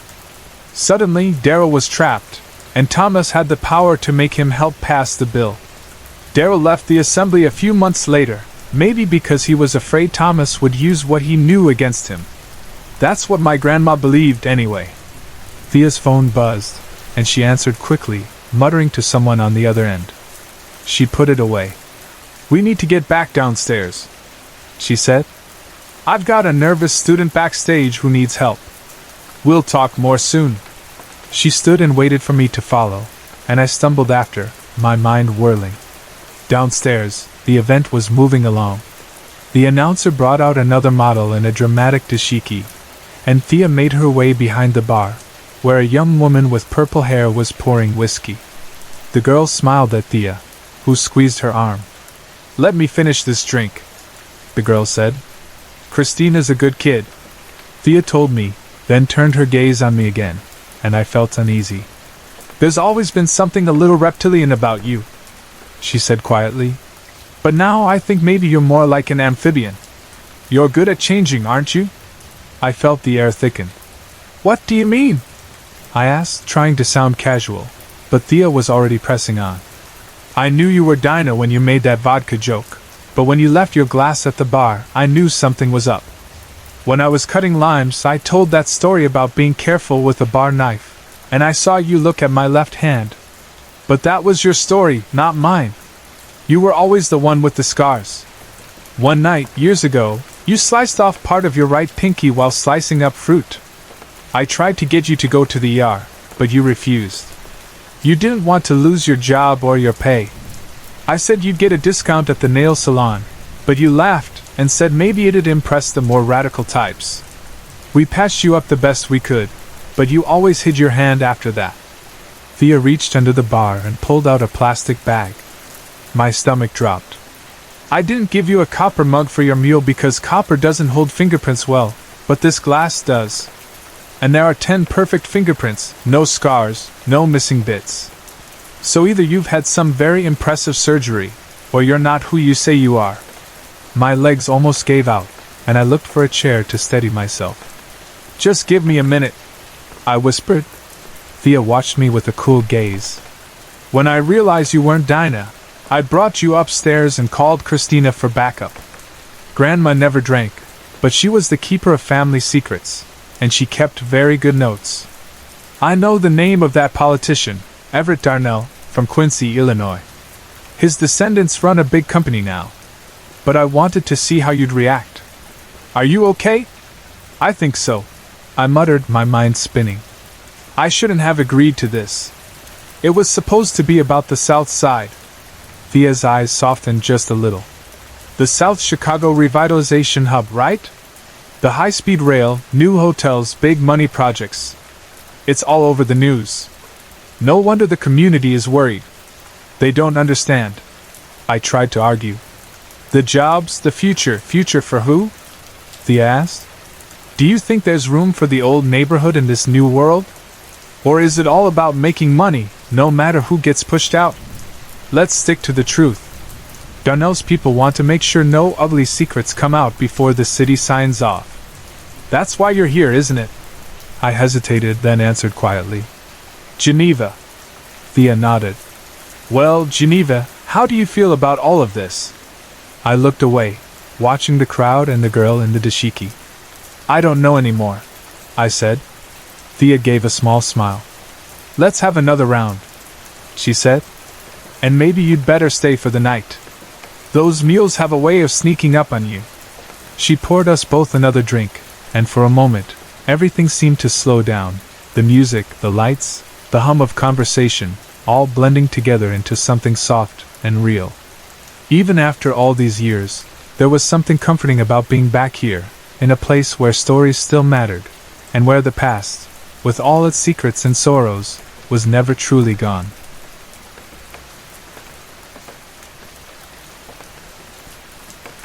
It was already night by the time Charlie's old, battered Peugeot finally gave up on him.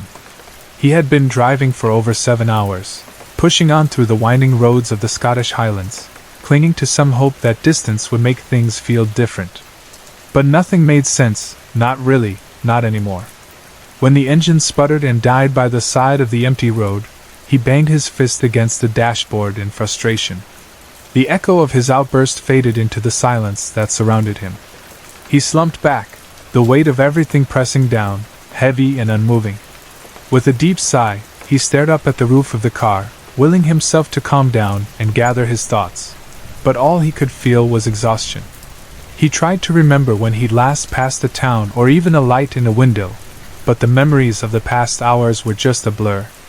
There was only this growing sense that he'd been running from something, maybe himself, maybe everything, but now he had nowhere left to go. Even how he'd ended up so deep into the wilds of Scotland was a mystery to him. He only remembered thinking that if he drove far enough, maybe he could outrun what was following him, or at least the pain and shame inside. But here he was, stranded, the emptiness around him stretching out into the night. Charlie glanced at his phone, hoping for something, maybe a message, maybe a small connection to the world he'd left behind. The time showed well past midnight. No missed calls, just a couple of unread texts. He scrolled through them, feeling his stomach clench. The first one said, "You really messed up. Best keep your distance for a while." The second one was from Olivia. "I don't want to see you right now. I need space." He swiped the texts away, feeling a fresh wave of regret and frustration. "Yeah, no shit, Olivia," he muttered under his breath. He checked for signal. Only emergency calls. He opened Google Maps out of habit, only to see his blue dot lost in the middle of nowhere, close to the northern coast, high up in the real highlands. No data, no signal. The nearest town was over an hour away by car, 6 hours on foot. He knew he'd have to wait out the night and walk at first light. He looked out the car window, but the darkness was deep and complete. It pressed in from all sides, a thick blanket of black. To his left, he could sense the drop into a vast valley below, a stretch of wilderness that seemed to go on forever. With nothing to do and nowhere to go, he opened the door and stepped outside, letting the cold night air hit his face. The silence was deep, not even the wind moving, just the stillness of night in the mountains. His eyes adjusted slowly, and as he looked across the land, he saw the distant shapes of hills and looming mountains, their outlines huge and mysterious. For a strange moment, it seemed like they could rise up and walk away, great stone giants moving through the night, but they never did. He found himself just staring into the darkness, lost in thought. The cold crept in, but the weight inside him was heavier still. He wondered what would happen in the morning, how he'd get help, if anyone would even care. Everything in his life seemed to have fallen apart all at once. His job gone, his friends gone, Olivia gone, and with her, his home. Even his family had moved to New Zealand last year, chasing a new life on the other side of the world. It was as if everyone and everything he'd ever cared about had slipped away, leaving him alone with nothing but himself and his mistakes. He wandered over to the edge of the verge, looking down into the dark valley below. It was so quiet, so empty, it felt like he could scream and nothing would ever answer. Then, as his eyes moved along the road ahead, he noticed something strange. At the curve in the road, where the tarmac disappeared into shadow, a man was standing perfectly still. Charlie felt a jolt of fear. He was alone, in the dark, miles from anywhere, and now there was someone else there, watching him. But after a few moments, he realized the man wasn't watching him at all. He was facing the other way, looking out over the same valley, the same darkness. Charlie waited, frozen in place, unsure what to do. He raised his hand hesitantly, half in greeting, half in defense. The man didn't turn around but lifted his hand in response, just a silent gesture in the night. Some of the fear drained away, replaced by a strange unease. Maybe this man was just another lost traveler, someone who needed help as much as Charlie did. He took a few cautious steps closer, trying to see the stranger's face, but the man was still turned away, standing on the edge in a long raincoat and sturdy boots. Charlie cleared his throat, forcing himself to speak. "What's your name?" His voice sounded too loud in the stillness. The man didn't look back, but his answer came clear and quiet. "Mr. Highway." His accent was odd, not Scottish, not English, not really anything Charlie could place. Charlie shifted his weight, feeling the cold creeping in. "I'm Charlie," he said. "What are you doing out here?" The man's voice was soft, almost thoughtful. "Contemplating the end," he said. Charlie's heart pounded. "The end of what?" he asked, his voice almost a whisper. The man shrugged. "Just the end. The end of things. The end of journeys." He glanced sideways, but not directly at Charlie, just enough for his profile to show in the moonlight. Charlie swallowed, unsure what to say. He tried to lighten the moment, to pull things back to something normal. "You're just a traveler, then?" he asked, stepping closer. The man nodded. "Just a traveler. I mean no harm to anyone. Not even myself. I just want to see everything." There was something almost gentle in the way he spoke. They both stared out into the darkness, the silence stretching between them. "Where have you traveled from?" Charlie finally asked, searching for anything familiar. "All over," said Mr. Highway. "Started off in America. Walked all the way down to the southern continent, then walked back up again. Walking from America to Russia, now that was a challenge." He spoke in a way that made Charlie believe he'd done it, that he'd really seen it all. He seemed weathered, his face shadowed by days and nights under the open sky, a beard grown out and eyes that looked like they'd watched lifetimes pass by. "How long do you stay in each place?" Charlie asked, curiosity overcoming his fear. "Depends on the scenery," Mr. Highway replied, almost with a shrug. Charlie squinted, trying to see the man better. "And Mr. Highway, is that like your Instagram name or something?" For a moment, he almost laughed at himself for asking. The man turned his head slightly, genuinely confused. "No, it's my name. I haven't always had this one, but it stuck." The confusion grew inside Charlie. Nothing about this made sense, and yet, standing there in the highlands with only the sky and the mountains for company, nothing made sense about his own life either. "So how long have you been out walking?" he asked. The man inhaled slowly, the air crisp and cold. "Getting on 2 centuries now. Not all in one go, But time moves differently when you're just passing through. He sounded like he really believed it, like time was nothing to him. Charlie took a step back, the dread returning. What are you really? He asked. Who are you? Mr. Highway's arm shot out and gripped Charlie's wrist with surprising strength. In an instant, Charlie's mind filled with flashes, scenes and memories he couldn't have lived, revolutionaries running through a city square, a woman praying quietly in a church, a bear crashing through the forest, a hungry man on a busy street, British soldiers with bayonets at the ready, crowds cheering as a wall fell, animals on a wide savanna. The visions came so fast he couldn't breathe, then vanished, leaving him gasping in the cold air. I told you, Mr. Highway said quietly. I'm Mr. Highway. And I'm thinking about the end. Charlie stepped away, stunned. He tried to steady himself, his heart racing. What is the end? He finally managed, his voice shaky. Mr. Highway looked out over the highlands, his face unreadable. I don't know, he said. Not really. I'm not the one who brings it. I just watch. I just supervise, I suppose. Maybe when it happens, I'll help rebuild.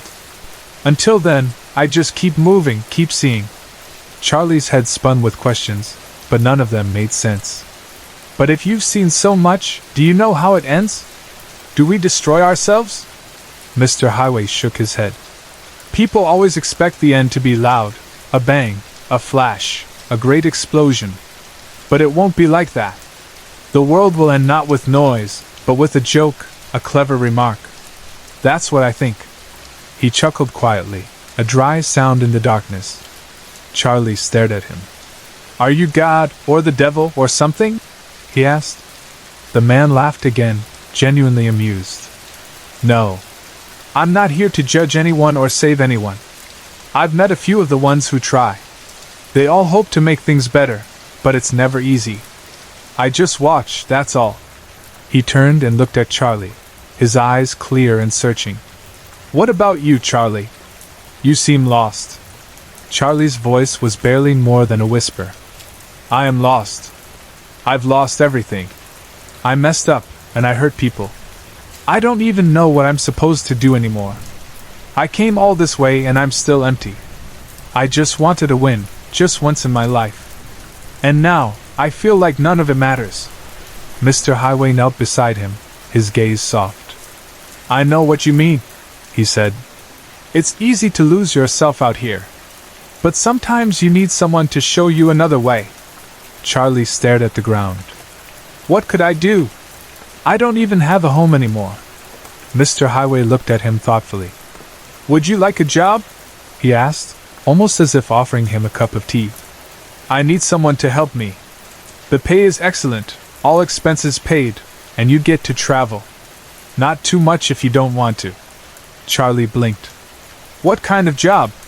Mr. Highway smiled. You'll see. Mostly you just have to keep me company. Maybe learn a thing or two along the way. Charlie hesitated, but then nodded. All right. Why not? Mr. Highway stood up, brushing the dust from his coat. Don't spend too much time worrying about the end. Leave that to me. You might find that you have a longer and more interesting journey than you thought. You never know, you might become a traveler yourself someday. As the night slowly gave way to dawn, the world around them began to change. Charlie felt the heaviness inside him start to lift, replaced by something like hope, or maybe just curiosity.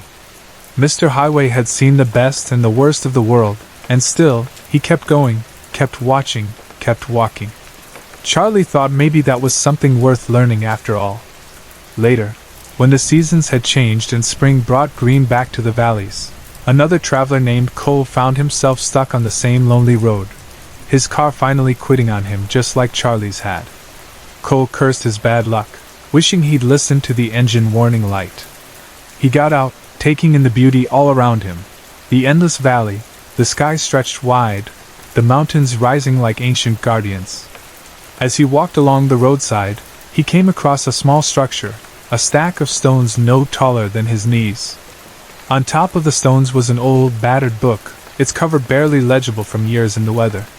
He brushed the dust away and read the title, Mr. Highway and his contemplations on the end and the beginning. As the wind moved gently through the valley, Cole wondered about the travelers who had come before him, about the stories left behind, and about the strange, unending journey that might wait for anyone willing to walk the world and watch it change. And so the road stretched on, winding through wilderness and wonder, waiting for the next traveler to ask questions, to seek answers, and maybe to find a reason to keep moving forward, no matter what they had left behind.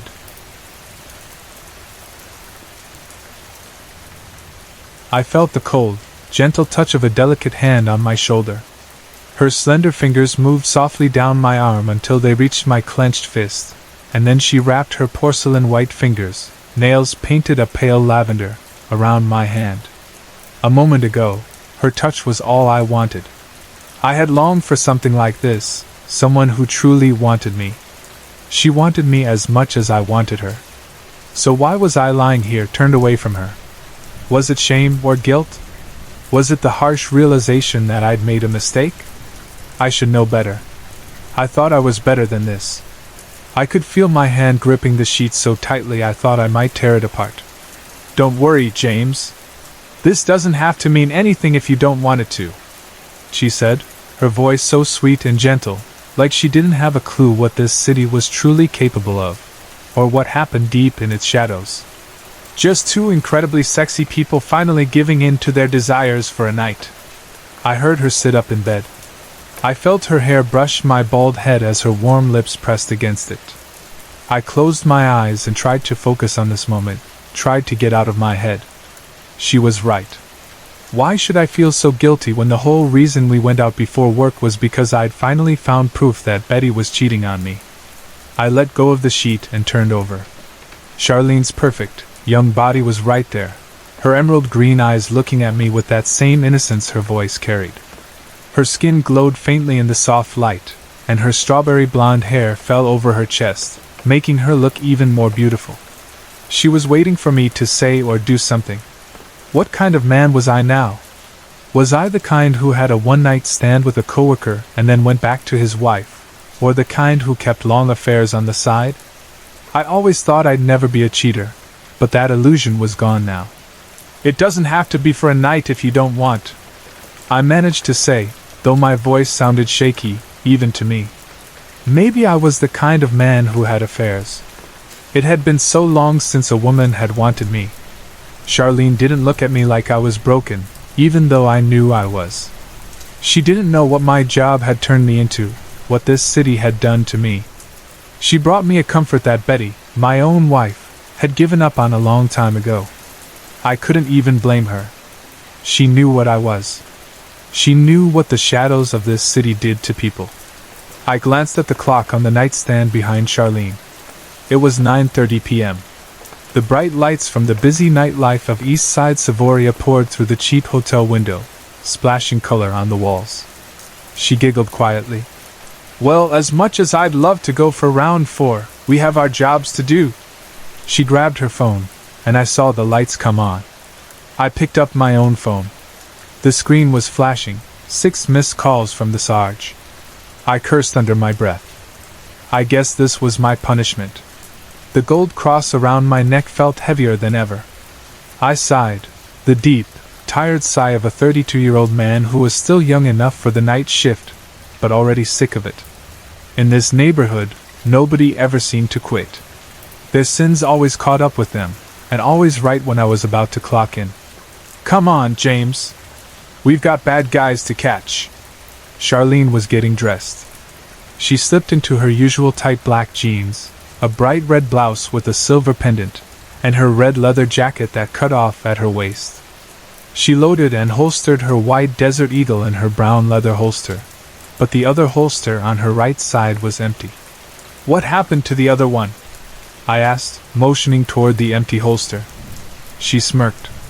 That's a long story, but short version is I owed a friend a favor. She turned toward the door, getting impatient. Can we please go? Sarge is blowing up both our phones. It must be urgent. I felt like I'd crossed a line I didn't even know was there. Women. I sighed again. God, I was tired. Yeah. Let's go to work. I put on my brown suit and a black t-shirt. I followed her to the door. Outside in the hallway, you could hear all the usual noises of a cheap hotel packed with people I'd normally be hauling in for something. But not tonight. Tonight, I was just one of the sinners. "After you, Detective Lightwell," I said with a small bow. She rolled her eyes and smiled. "Thank you, Detective Hilla." Then we left for the address Sarge had sent to our phones. We arrived at the White Lotus Casino and Nightclub. It was the center of the Moore family's empire, a crime family tied to Savoria's wealthiest people. The casino was just their front for everything else: drugs, guns, whatever they could make money on.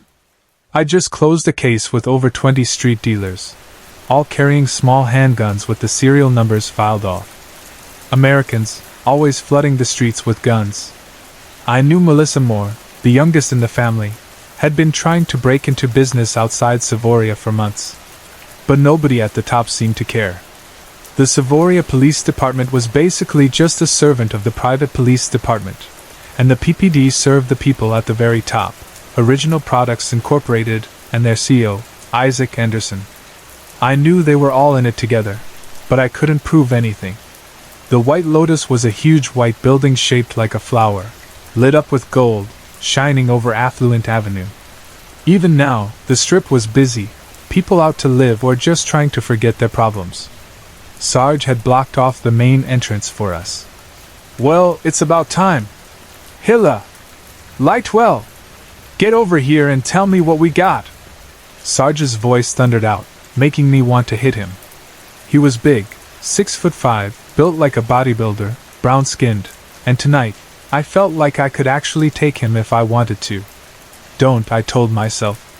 If I hit him, that'd be the end of my career, the end of any chance I had of getting inside the PPD and really making a difference. I needed to remind myself of that every time I saw the man who was probably sleeping with my wife. Charlene must have seen my fist tightening, because she gently touched my arm, gave me a look, and then pulled Sarge aside so I could do my job. "Sarge! I thought you had the night off to treat your lady? Here, I brought you coffee. Give me the rundown while Hilla looks over the scene," she said, sounding friendly, but I could tell it was an act.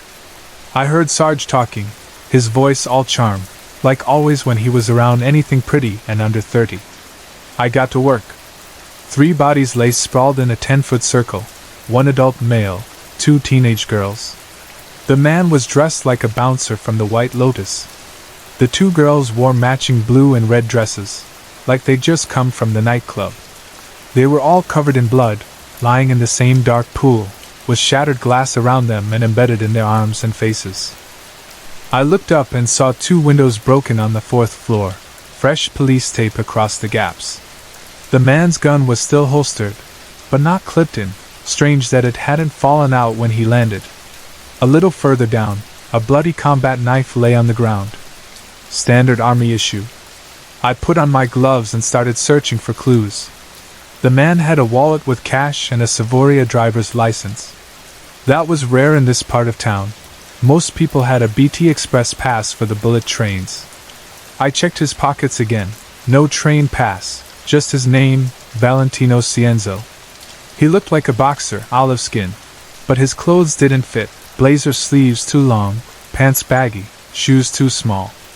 Maybe he was dressed up for the crime scene. I made a note to check on his family later. The girls came next.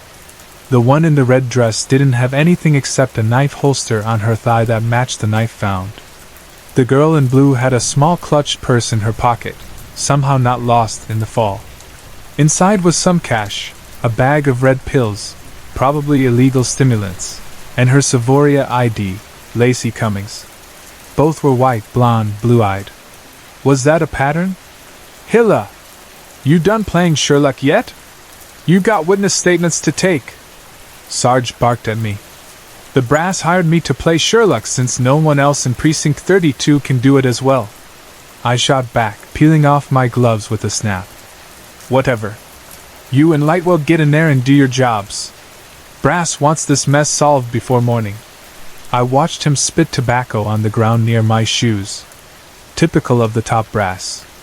The Moore family was probably pressuring them to clean this up before it messed with business. If I didn't get to the truth tonight, someone else would confess before dawn, a poor idiot from a circle of salvation just trying to survive. Charlene came over. "We've got till 6 to get the truth, or it's another PPD cover-up. Let's get moving," she said, her determination shining through. That's what drew me to her in the first place. Her drive kept me going at this dead-end job. By 11:15 p.m., we'd finished taking the useless witness statements.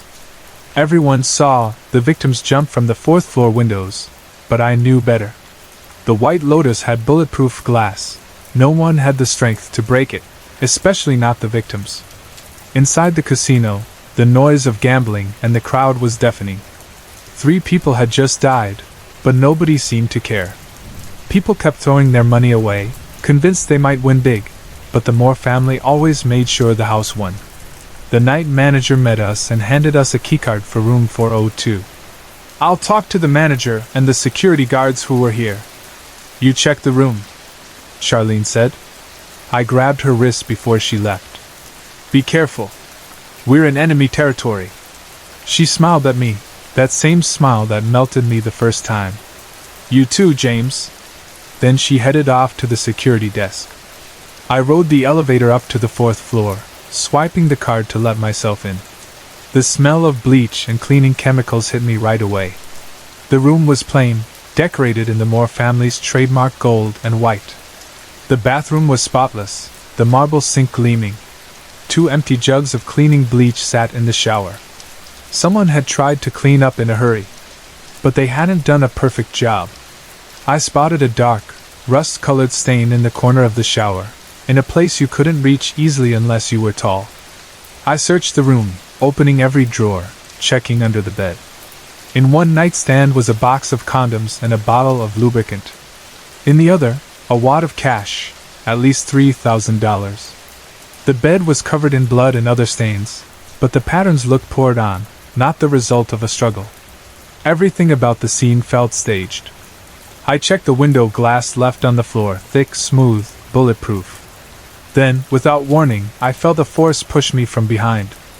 I didn't hear anyone come in or feel hands touch me, but suddenly I was flying forward, almost weightless. My body was pulled toward the open window, like gravity itself had turned against me. My feet left the ground, and my arms shot out, grabbing onto the window pane between the 2 windows. The glass bit into my jacket and my arm, cutting me, but I hung on, my legs dangling over empty space. Far below, I saw police officers and bystanders looking up. "Ergert!" I screamed as blood ran down my arm and onto my face. "Damn it, just fall!" A panicked voice called from inside the room. I pulled myself up, just enough to look back through the window. A person stood there, dressed in black and red robes with gold trim. I hadn't heard the door open. How had they gotten in? I dropped down again so I could draw my gun. "SPD! Freeze!" I yelled, pulling myself up, just as Charlene burst through the door, gun drawn. "Get on the ground, now!" she shouted at the suspect. The suspect raised his hands, and Charlene's body froze in place, gun still pointed but unmoving. We locked eyes. She tried to speak, but she couldn't move. "Charlene Lightwell, I presume," the suspect said, his voice low and gravelly, full of confidence.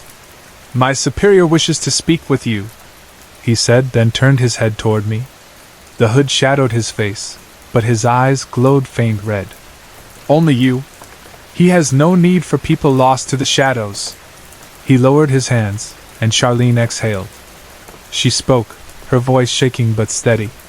"James Hilla isn't lost, and you know his role in what's coming. You can't kill him." The suspect scoffed. I stared at Charlene, confused. Why was she talking like she knew him? "Detective! Arrest him and help me up!" I shouted, desperate, hoping this was all some act to trick the suspect. She looked at me, her eyes soft, full of apology. "I'm sorry, James. I thought we'd have more time. I never wanted to hurt you or drag you into my family's mess. But I have to go." She walked over to me, still hanging out the window. I felt her hand, cold and gentle, on my own once more. Why? Why are you doing this? I asked, helpless. Goodbye, James. I'm sorry things had to end this way. She turned to the man in robes. Make sure he doesn't die from the fall. Then she pushed my hands off the ledge. This was what I got for giving in to temptation, for letting the darkness of the city into my heart. The sins of the light paved the way for shadows. But I wasn't done. I would find out the truth. I'd get to the bottom of it, no matter what. Then my head struck the pavement, and everything went dark.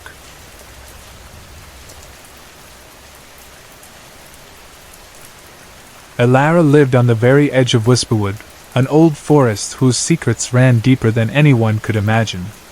Her small cottage sat at the border where the neatly kept fields gave way to the wildness of ancient trees and tangled undergrowth. Elara was more than a botanist who collected rare herbs. She was a listener, someone who truly paid attention to the world around her. She would stand outside, listening to the leaves rustle in the breeze, to the gentle bubbling of the nearby stream, to the way the wind sighed as it moved through the tall, old elm trees. To Elara, the forest wasn't just a place filled with trees and animals. Whisperwood was alive, its spirit woven into every root and branch, its pulse quietly beating beneath the earth. Lately, though, something had changed. The pulse of the forest had become weaker. The vibrant life she used to feel in the air was now a dull, troubled murmur.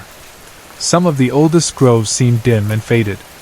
The leaves there no longer turned bright gold or red in the fall, but instead hung limp and lifeless, colored a sickly gray and brown. The usual chorus of insects, birds, and wind felt muted, as if the whole forest was holding its breath, waiting. One chilly autumn morning, Elara decided to wander deeper into Whisperwood than she ever had before. She wasn't sure why, just that something in her heart urged her onward. The air felt heavy, not with fog, but with a sadness she couldn't name. In a circle of ancient oaks, trees that had stood for hundreds of years, she saw signs of a strange decay. The bark, usually soft with moss and fern, felt brittle under her fingers. The leaves drooped, dull and colorless. She crouched by the biggest tree, running her hand gently over its surface, when a faint shimmer caught her eye. There, growing at the base of the oldest oak where nothing had ever grown before, was a flower unlike any she had ever seen. Its petals were a deep, glowing blue, shining softly even in the dim light. The flower seemed to pulse with its own secret energy, casting small moving shadows across the dead leaves around it. As Elara reached out, not quite touching, she felt a whisper, no real words, just a feeling, rising from the earth. It was a sad plea that seemed to echo right inside her chest. Elara understood at once. The forest itself was trying to speak to her, to ask for help. She knew this was not an ordinary plant disease. This was something deeper, a sickness of the forest spirit. The blue flower wasn't just a symptom, it was a sign, a beacon calling her to pay attention. Even though the flower had no scent, its presence made the air feel different, cool, charged, as if a storm was coming. Carefully, she plucked it. As soon as it touched her palm, a comforting warmth spread up her arm. At that moment, the whispers grew louder. She couldn't hear words, but the feeling was clear. The ground itself hummed, guiding her, urging her to keep moving, deeper into the unknown. She followed this guidance, letting it lead her beyond familiar paths and into places she'd only ever seen from a distance. The trees grew taller and older, their leaves thick enough to turn daylight into a shifting patchwork of emerald light and shadow. The woods here felt ancient and secretive, as if few people had ever walked these trails. The deeper she went, the more magical the world became. Glowing mushrooms lit the bases of giant tree trunks, washing the ground in soft blue and green light. Streams ran with water so clear they seemed to hum, and every now and then Elara saw tiny, bright fish flicker through the depths. Sometimes, she caught strange sights, a drifting mist that formed itself into the shape of a deer before fading away, the lonely notes of a flute drifting through the air with no one to play them. Yet for every wonder, there was also a warning. Thickets of thorny briars would move to block her path, and sudden gusts of wind would shove her sideways. almost as if the forest was making sure she was strong enough or perhaps trying to keep her away from something dangerous. Days passed into nights. Elara moved by instinct, sleeping curled under great roots or beside cold, clear streams, guided always by the soft, steady vibration of the blue flower still warm in her hand. When she felt lost, she remembered the old tales her grandmother used to tell her, stories she'd always thought were just legends for children. They were stories of the Heartwood, the most sacred heart of the Whisperwood, a place where the magic was thickest and the line between the living world and the spirit world was thin. Her grandmother used to talk about the seed of Ethel, a special essence that kept the forest alive. If that seed ever died, the forest would wither away.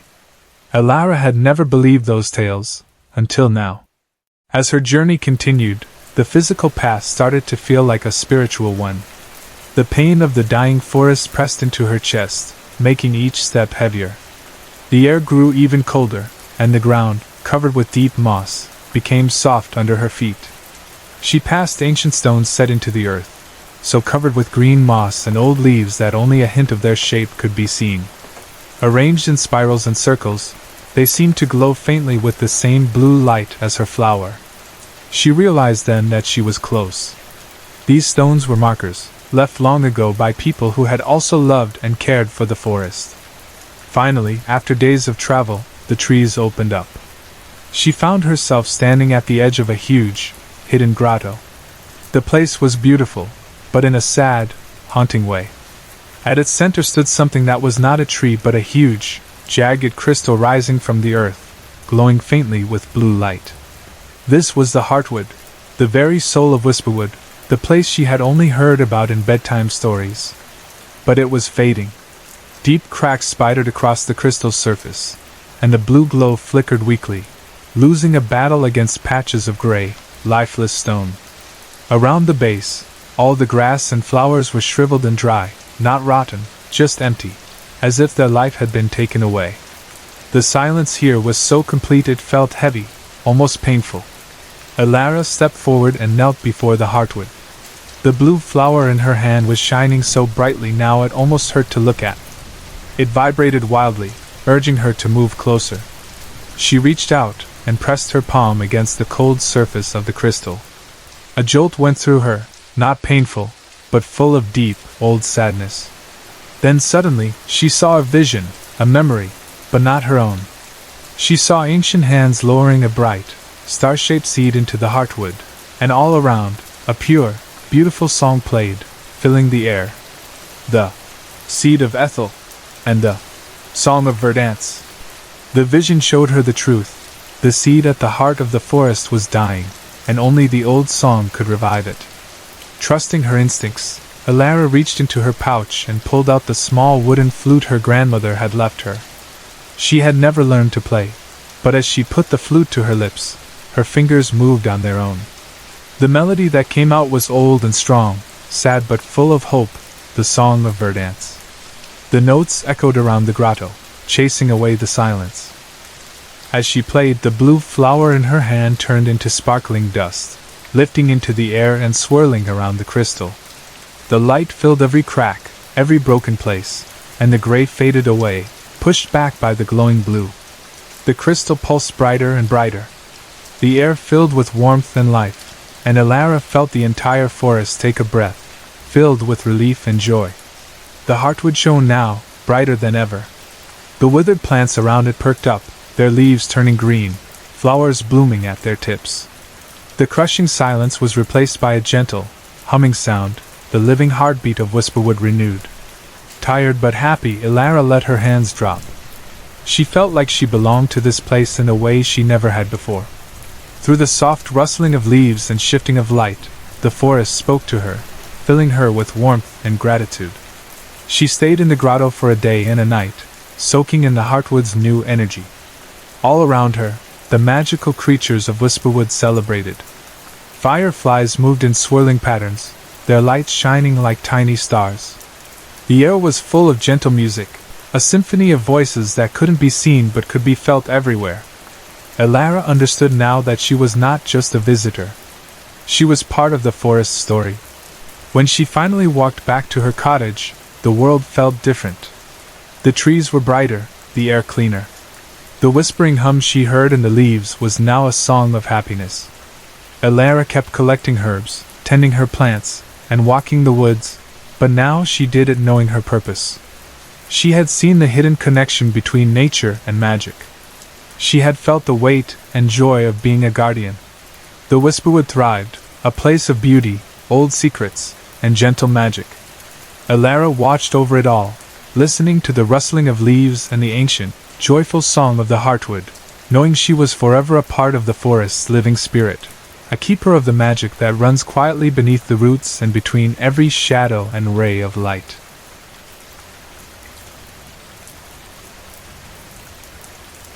Julia waited behind the stage, almost dizzy with nerves.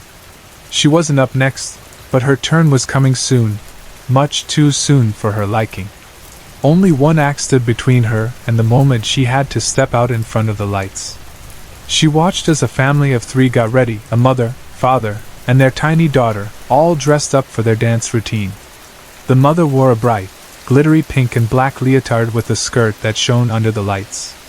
The father looked like he'd stepped out of an old musical, with his black jacket, crisp white shirt, and a tall top hat.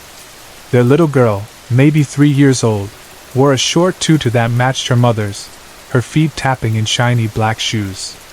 The mother did her best to keep the girl calm, whispering to her and smoothing her hair. "Sure, not so loud, we need to wait our turn," she said over and over, trying to keep the little one focused. "But why is it taking so long?" the girl whined, her voice high and impatient. The mom covered her daughter's mouth and whispered again, but the dad had a quicker solution. He reached into his pocket, pulled out a small treat, unwrapped it, and popped a lollipop into the girl's mouth, hoping that would keep her quiet. The 3 of them finally went out onto the stage, and Julia felt her anxiety crash down on her like a wave. Her whole body tensed up, her heart pounding so hard it hurt. Her stomach twisted, her knees threatened to give out, and she leaned hard against the wall, thinking, "I can't do this. Maybe I should just leave. Maybe it's not too late." Someone noticed her distress and quietly slipped a folding chair under her. A woman Julia didn't recognize appeared beside her, smiling kindly. "Sit down," she whispered. "It'll help." Julia sat down, grateful, and the woman handed her a glass of water, wrapping Julia's fingers gently around it. "Here, sweetie. Drink this." "First time?" the woman asked softly. Julia looked up and nodded, her throat too tight to speak at first. She took a long sip of the cool water, and it soothed her dry mouth. "Thank you," she managed to say. "I've never done this before." The woman smiled. "I'm Angela. My job is to help people who are new, to calm you down and make sure you're ready." Angela crouched beside her, her face full of understanding. Someone else handed Julia a soft cloth and gently patted her sweaty forehead, while another dusted her with perfumed powder. Julia barely noticed, her focus stuck on the stage, where the family's routine was ending and the applause was starting. She knew she was next. The water she just drunk felt like hot lava in her stomach, burning with nerves. Angela stayed close, her hand gentle on Julia's knee. "You'll be fine," she whispered. "Look at me. Don't think about the crowd, just look at me." Julia turned to Angela and found herself staring into the most striking blue eyes she'd ever seen. For a moment, all her fear disappeared. She felt safe, calm, and managed a small smile. Angela spoke again, her voice soft and steady. "Take deep breaths, Julia.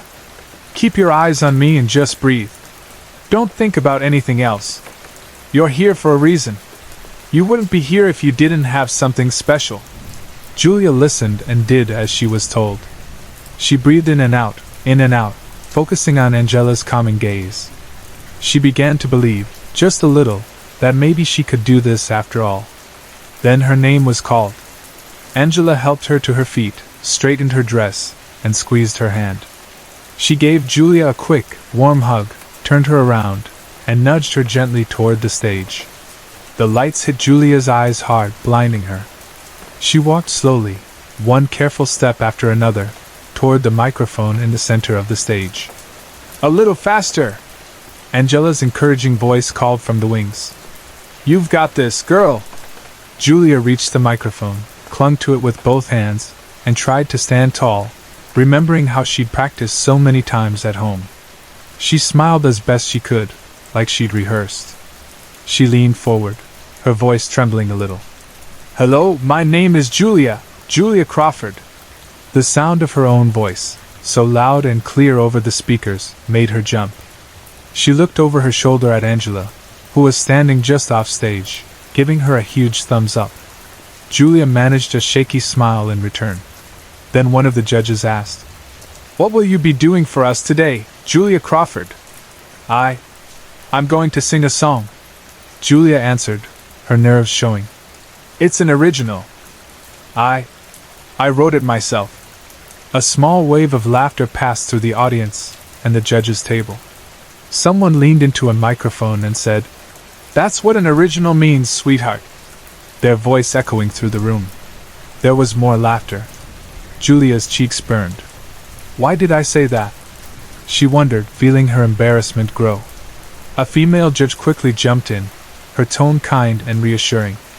"Don't worry, dear. He just likes to joke. Don't let it bother you. Are you ready?" another voice asked from the table. Julia nodded, her hands squeezing the microphone stand until her knuckles turned white. The music began. Her music, the song she'd written and practiced so many times. This was it. She was really here. She remembered what Charlie had said the night before. "Don't worry, sweetheart. Just do your best. That's all you can do. I'll be thinking of you and cheering you on, even if I can't be there." She smiled, shut her eyes, and took a deep breath. But when she tried to sing, nothing came out but a cracked, dry sound. Her throat was parched, and she could feel tears sting her eyes. She bit her lip, trying to hold back her fear. One of the judges, noticing, stood up and called out kindly, "Someone bring her some water." A stagehand appeared quickly with a glass and a tissue. Julia took a huge drink, wiped her eyes, and gave back the glass and tissue with a small, grateful nod. "Take a deep breath and try again," the judge said, his voice gentle and encouraging. Julia closed her eyes, imagined she was alone in her room, just singing for herself. She forgot about the stage, the audience, the judges. She imagined she was at home, just her and her song. She began to sing. When she finished, the last note fading, Julia let go of the microphone and opened her eyes. The lights had dimmed enough for her to see the audience. There were rows and rows of people, all looking up at her. For a moment there was silence, then the applause began, first scattered, then louder and louder. She stood frozen in the middle of the stage as the clapping and cheering washed over her. People were on their feet, smiling, some even wiping away tears. Julia felt a rush of joy fill her chest, a warmth that spread from her heart out to her fingertips. It didn't seem real. She half expected to wake up back in her bed, realizing it had all been a dream. She looked at the judges. They were standing, clapping, smiling in amazement. She looked back at the crowd, faces beaming, hands raised, everyone clapping just for her. It was overwhelming. Julia couldn't move, couldn't even breathe for a moment. The applause finally faded, and the judges returned to their seats, still grinning at her. She glanced at Angela in the wings. Angela mouthed, "Way to go!"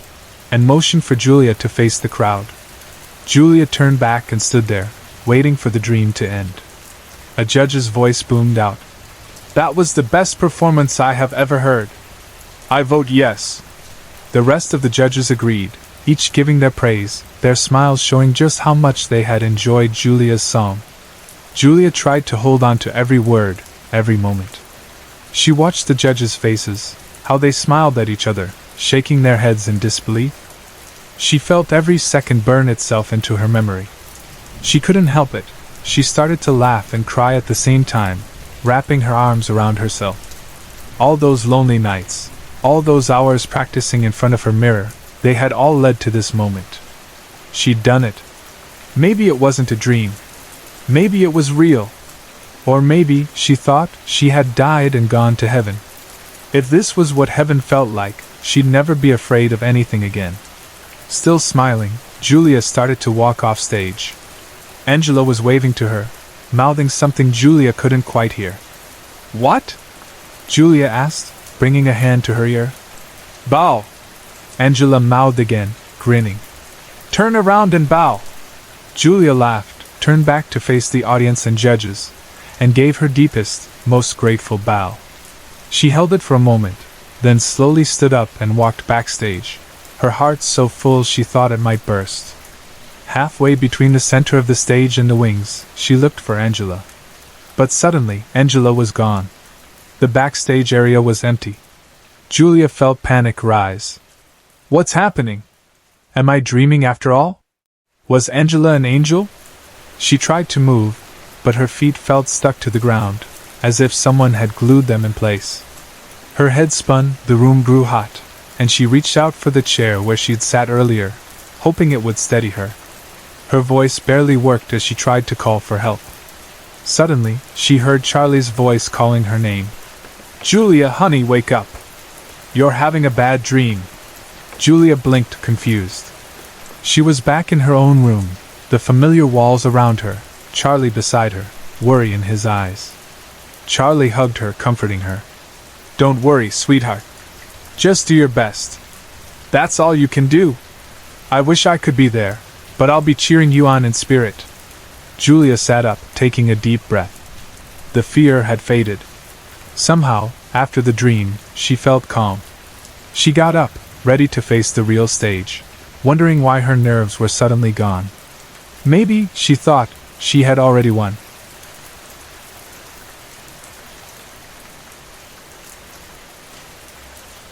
I put on my sunglasses and prepared to step out of the bar. Technically, we closed at 2 a.m., but on Thursdays, it was different. After we closed to the public, management would reopen the doors for a little while so other people who worked in the bar and restaurant scene could have their own private after hours. It was a way for cooks, bartenders, bouncers, and servers from around Boston to grab some drinks, relax, and maybe figure out who they were going home with. Sometimes, this all wrapped up before sunrise, but in the summer, that was almost never the case.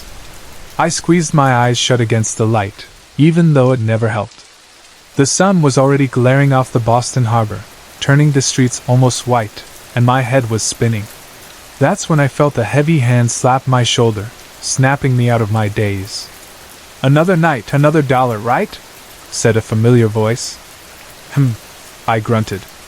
It was Connor Brayburn. We'd been friends since we were kids, both of us starting out as dishwashers at the Gilded Rose back in high school. We did it for video game money back then.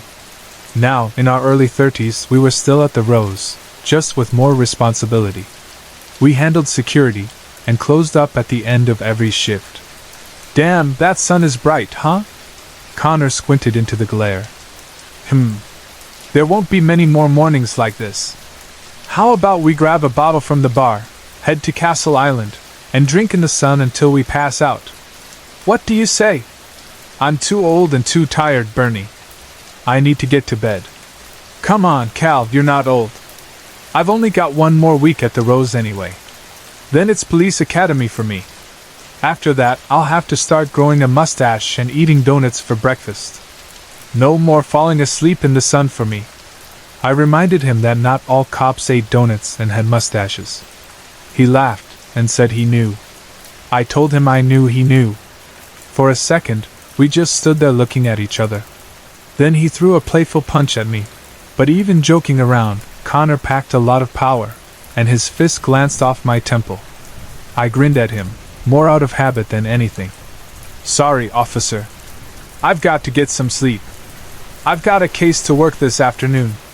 He raised his hands in defeat.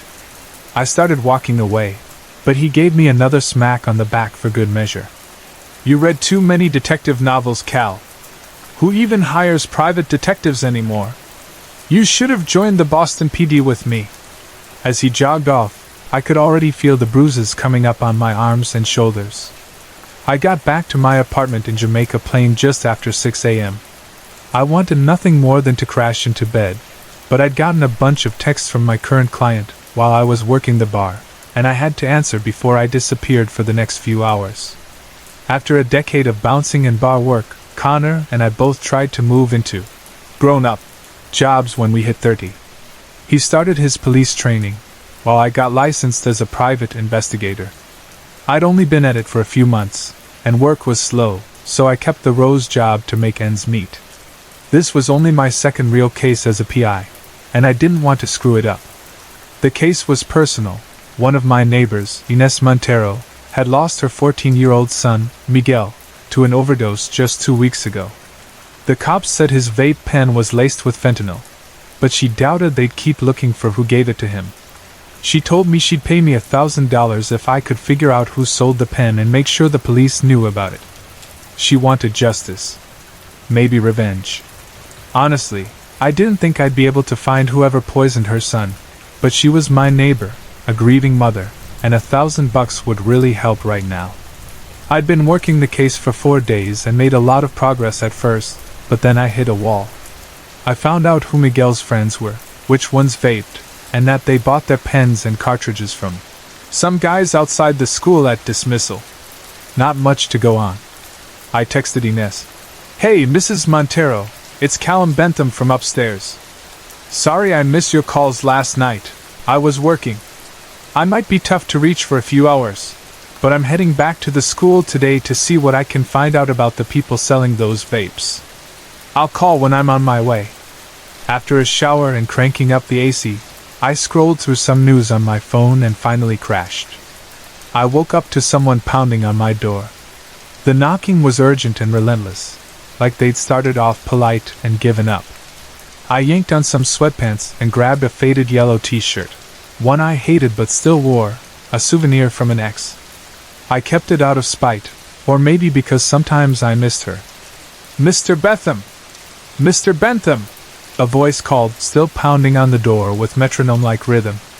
I opened the door. Mrs. Montero was there, but she wasn't alone. Another woman stood with her, around the same age, but where Ines looked angry, this woman looked deeply sad. Her eyes were red from crying. "Mr. Bentham," Ines said. My vocabulary was at an all-time high. "It's almost 1 o'clock. I saw your car outside. Why aren't you at the school?" "I was getting ready," I said, though I knew it sounded weak. "Mr. Bentham." She was getting good at repeating my name. "Joe is dead, too?" I should have chosen better words. "This is Mrs. De Silva. You met her son Diego the other day at the school." "Shit." Not the right word for this moment. Both women crossed themselves. "Yes, I remember Diego." "What happened?" "They think it was the same thing, sir. Fentanyl. In his vape pen." The other woman whispered something in Portuguese, or maybe Criollo, and they crossed themselves again. "After Miguel died, I told Diego, I said, you better not be vaping, and if you are, you need to stop." "But—" She broke down into tears, her body shaking. I felt it too, even though I don't have kids. The pain was heavy in the air. I ducked back into my apartment, grabbed a pen and paper, and almost brought my box of tissues, but I didn't want to draw things out. I needed to get moving.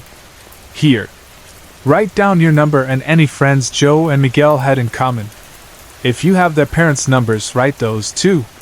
I went back inside and quickly changed into jeans and a clean shirt. I splashed water on my face, then returned as Mrs. De Silva finished writing the names and numbers. "I'm heading to the school now. I'll call you if I find anything." As I passed them, Ines reached out and grabbed my shirt, holding me for a second. She didn't say a word, she just looked at me, hard. No tears, just raw determination. I felt it deep down. On the drive to the middle school, I read the note. Only one name was listed besides Mrs. De Silva's number, Barrett Sands. I'd met Barrett earlier that week, along with Diego and some other kids. They were all on the school's soccer team and hung out at the open field a few blocks away after class, waiting for their parents. I'd already watched the field a couple afternoons, but hadn't seen anything suspicious. No one selling vapes, or anything else, to kids. I parked near some old triple-decker apartments across from the main school entrance at around 1:30. There was a little bodega on the corner. I walked over and bought an iced tea, a bag of pretzels, and some nicotine pouches for my breakfast. I sat in the car snacking and kept watch on the sidewalk. There was plenty of foot traffic, but I didn't really know who I was looking for. I flipped through my notes from Monday. 2 guys who look white, usually outside the school at dismissal. Older than the kids, but not old. I wondered if they'd call me old. The thought made me uncomfortable. I watched as the bell rang and the chaos of dismissal began, kids pouring out, laughing, shouting, dragging their bags. I scanned for anything unusual. Most adults greeted their kids and walked them home. Some just looked bored or annoyed. I saw the bodega owner step out for a smoke. He stopped a couple cars behind me and, as he raised what I thought was a cigarette, I realized it was a vape pen. Then I spotted Barrett Sands crossing the street, looking upset. I thought he was coming toward me, so I started to roll down the window. But he passed right by, headed straight for the bodega owner. I froze, pressed myself back in my seat, then watched carefully. Barrett was talking to the owner. He looked angry. I couldn't hear what they said. There were too many kids yelling, but I could see the tension. I rolled my window up, then down on the passenger side, but it didn't help. From my rear view, I could see their lower bodies. They were standing close, voices sharp. My mind raced. I'd been certified for a gun when I got my PI license, and even bought a second-hand cig. It was safely locked in my nightstand back at my apartment, completely useless to me now. They started moving down the sidewalk, closer to my car. I let them pass and heard the owner mutter, "Don't fucking threaten me, kid. You'd get arrested too. You're the one who bought them for your friends." I realized Barrett must have threatened to call the police, desperate for answers. It took guts for a kid to threaten an adult who'd been connected to 2 deaths already. When they got a few cars ahead, I got out and followed, keeping my distance. I debated what to do next. Call the police? Call Ines? Talk to someone at the school? Try a citizen's arrest? What if the guy was armed? What if something happened to Barrett or to me? Before I could decide, the 2 of them went into the bodega. I glanced inside as I passed. A few other kids were buying snacks, so Barrett seemed safe for the moment. Then I noticed another man behind the register. He was tall, painfully thin, covered in tattoos, and his eyes were cold, hard, uncaring.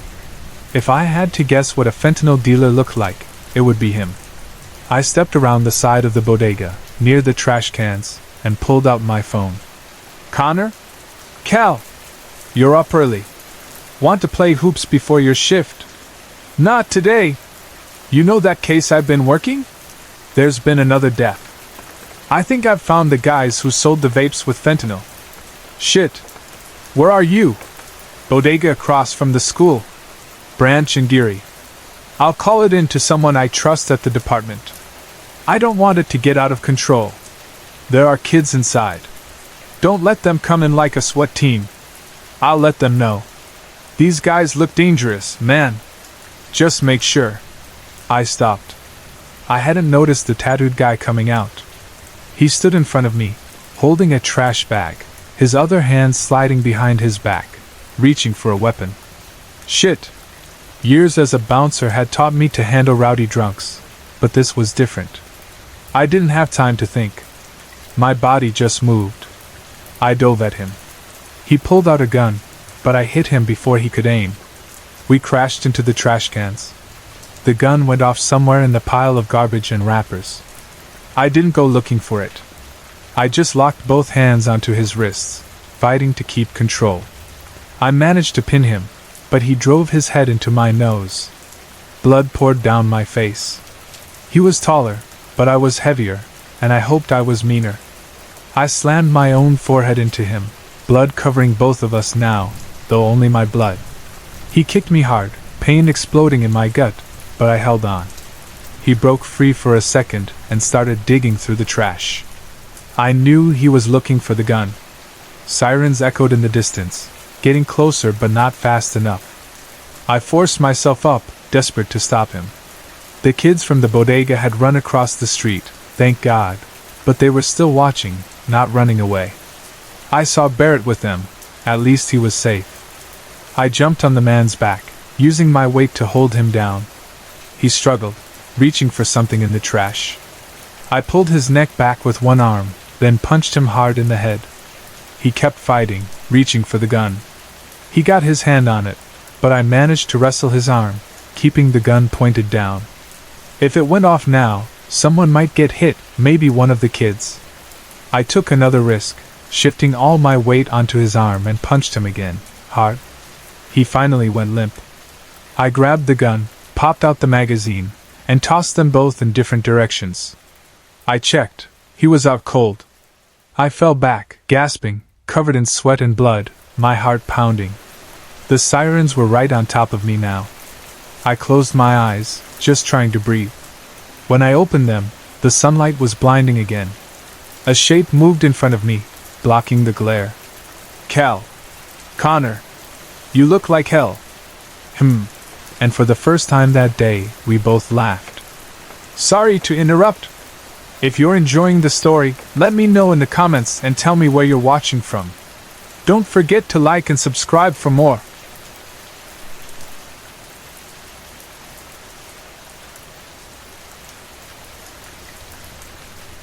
There are so many things out there in the world that most people will never see or understand. Sometimes, it's just because of fear or being stuck in old ideas, or not wanting to try anything new or strange. It's easy to feel safe by only trusting what you already know, but staying that way makes the world a smaller place and can keep you from discovering something truly amazing. This story is about what can happen when you open your mind to new things, even things that might seem impossible. I was stationed in Okinawa, the largest island in the Ryukyu chain south of mainland Japan. Okinawa always felt different to me, almost like a country all its own. The people there had a unique history and culture, and even though Japan had tried to change them over the years, they kept their own spirit alive. It was a place of strong, proud people who were always fighting to hold on to who they were.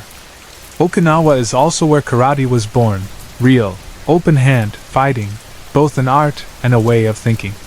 One day, the base's special services put on a karate demonstration for us. I watched, completely amazed. It was like watching a dance, but every movement was powerful and meaningful. These guys moved with a focus and strength I had never seen before. They seemed totally aware of everything around them, and it all flowed so naturally. I knew I had to learn more. When the demonstration ended, I waited around to talk to one of the karate men. I wanted to ask questions and tell them how much I appreciated what I'd just seen. One of them, dressed in white, noticed me. "You like karate?" he asked. "Yes, I do," I said, probably sounding a little too eager. I started talking a mile a minute, trying to get out all my questions. He smiled, holding up his hand. "You want to learn karate?" he asked. Yes, I stammered. He nodded. "Karate is not just fighting. Karate is in the head." I realized he meant that karate was just as much about mental strength as it was about physical moves. Then he handed me a card with an address on it, written in Japanese characters. "You go see Miyase Higa, Motobu," he said. Later that week, our workload dropped, and I finally had some free time. I decided this was my chance to go find Miyase Higa. The next day, I rode my motorcycle up to Motobu. I had been there before, even taken the ferry to Aishima, the island where Ernie Pyle died. There was a restaurant in Motobu that made this amazing spaghetti, fried in a wok and covered in a rich red sauce. I decided to stop there for food and to see if the cook could help me read the address. When my food arrived, I handed the card to the cook and asked where it was. "You see Miyase Higa?" he asked. "Hi," I replied, hoping my Japanese was good enough. He rattled off a string of words I didn't understand. I threw up my hands. "Wakari Mu-sin," I said, trying to explain I didn't understand. He nodded, drew me a simple map, and pointed me in the right direction. "Arigato," I called as I left. The directions were good, and soon I was standing in front of a gate. The place was small, about the size of a house. I walked in through a beautiful rock garden and sat on the porch to take off my boots. Just then, the door opened and a small man appeared. "You Miase Higa?" I asked. "Hi," he answered. "Yes. I came to learn karate," I told him. He looked at me for a moment. "You always talk like that, boy?" I stammered. "No, sir. I just thought." He cut me off. "Lesson 1, don't think you already know what's going on." He waited for me to finish taking off my boots. "When you're ready, come inside." Inside, Miase Higa was waiting at a low table. He motioned for me to sit. I did my best to sit cross-legged on the mat in front of him. He looked right at me. "Ever kill anyone?" he asked. My stomach dropped. What had I gotten myself into? He could see I was confused and asked again. "Did you?" "Yes," I said honestly. "In the war?" "Yes." "How did you feel about it?" "I did what I had to do to survive," I told him. "I try not to think about it." That was the truth. He asked to see my hands. He studied my palms, turned them over, looked at the scars, and noticed the healing wounds on my arms. "You want to learn karate?" he said, joking a little. We both laughed, and it broke the tension. "You have the hands of a healer, not a fighter," he said. "The real power of the body comes from control of the mind. Karate is about training the mind to control the body. But the power to heal comes from the heart. When the heart is trained together with the mind, you're stronger than you could ever be with just muscle." I didn't really understand, but he went on. "Watch." He lit a candle inside a small glass vase. Then he put his hands on either side of the vase, closed his eyes, and just sat there. The candle's flame flickered and then, without him blowing or any breeze, it just went out. I was stunned. I had seen the whole thing. There was no trick. He just put it out with his hands. I'd seen magicians do tricks, but this was something different. He opened his eyes, and for a second, it felt like a peaceful energy was all around him. "That is the power of Atsuti," he said. "It means hot hands. You want to learn Atsuti?" I nodded, and he saw how shaken I was.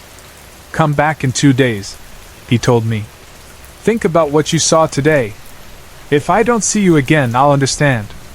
That night, I felt totally off balance. I could do little tricks, like making coins disappear, but this was on a whole different level. I felt like a zombie as I rode back to base. I barely tasted my dinner, just kept thinking about what I'd seen. A friend, Jeff, stopped me. "What's wrong with you? You walked right past me." "Sorry, Jeff," I said. "I saw something strange today." "We're back on the rock," he said. "Nothing here could be weirder than the stuff we saw in the bush. Snap out of it, bro, or you'll end up on the blacklist." He was right. If you got on the blacklist, you'd lose your clearance and spend months with the shrinks. "It's nothing," I said, brushing it off. But before he left, I stopped him. "What do you know about karate?" He laughed. "I know those little guys can kick my butt." "Why?" "Seriously." "What do you know?" He thought for a moment. "You remember that big guy in 3rd Recon? Mr. Kung Fu, Butch or Brian or something?" "Yeah, that's him. If there's anything to know, he'll know it." I decided to find him the next day. I couldn't sleep, tossing and turning all night, just thinking about what I'd seen. I tracked down Mr. Kung Fu, Brian, later that afternoon. He remembered me from some other adventure. I offered to buy him a beer if he'd talk with me. We found a quiet spot and sat down. He looked at me and said, "If you're going weird, I don't want you covering my back." "It's nothing like that," I promised. "I just want to know about karate. Not the tourist stuff, the real thing."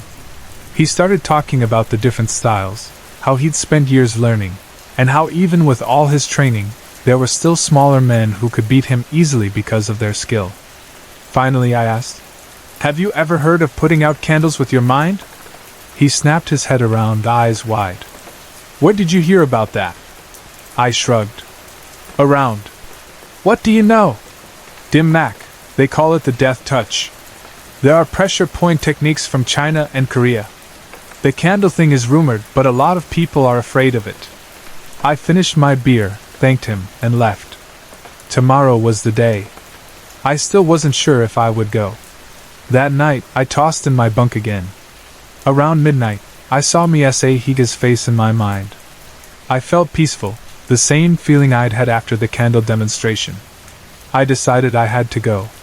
The next morning, I went back. Miese Higa was waiting at the gate. "Good morning, Miese Higa," I said. He laughed. "You still have that speech problem, boy. It's Mr. Higa, but you can call me Harold." I followed him inside.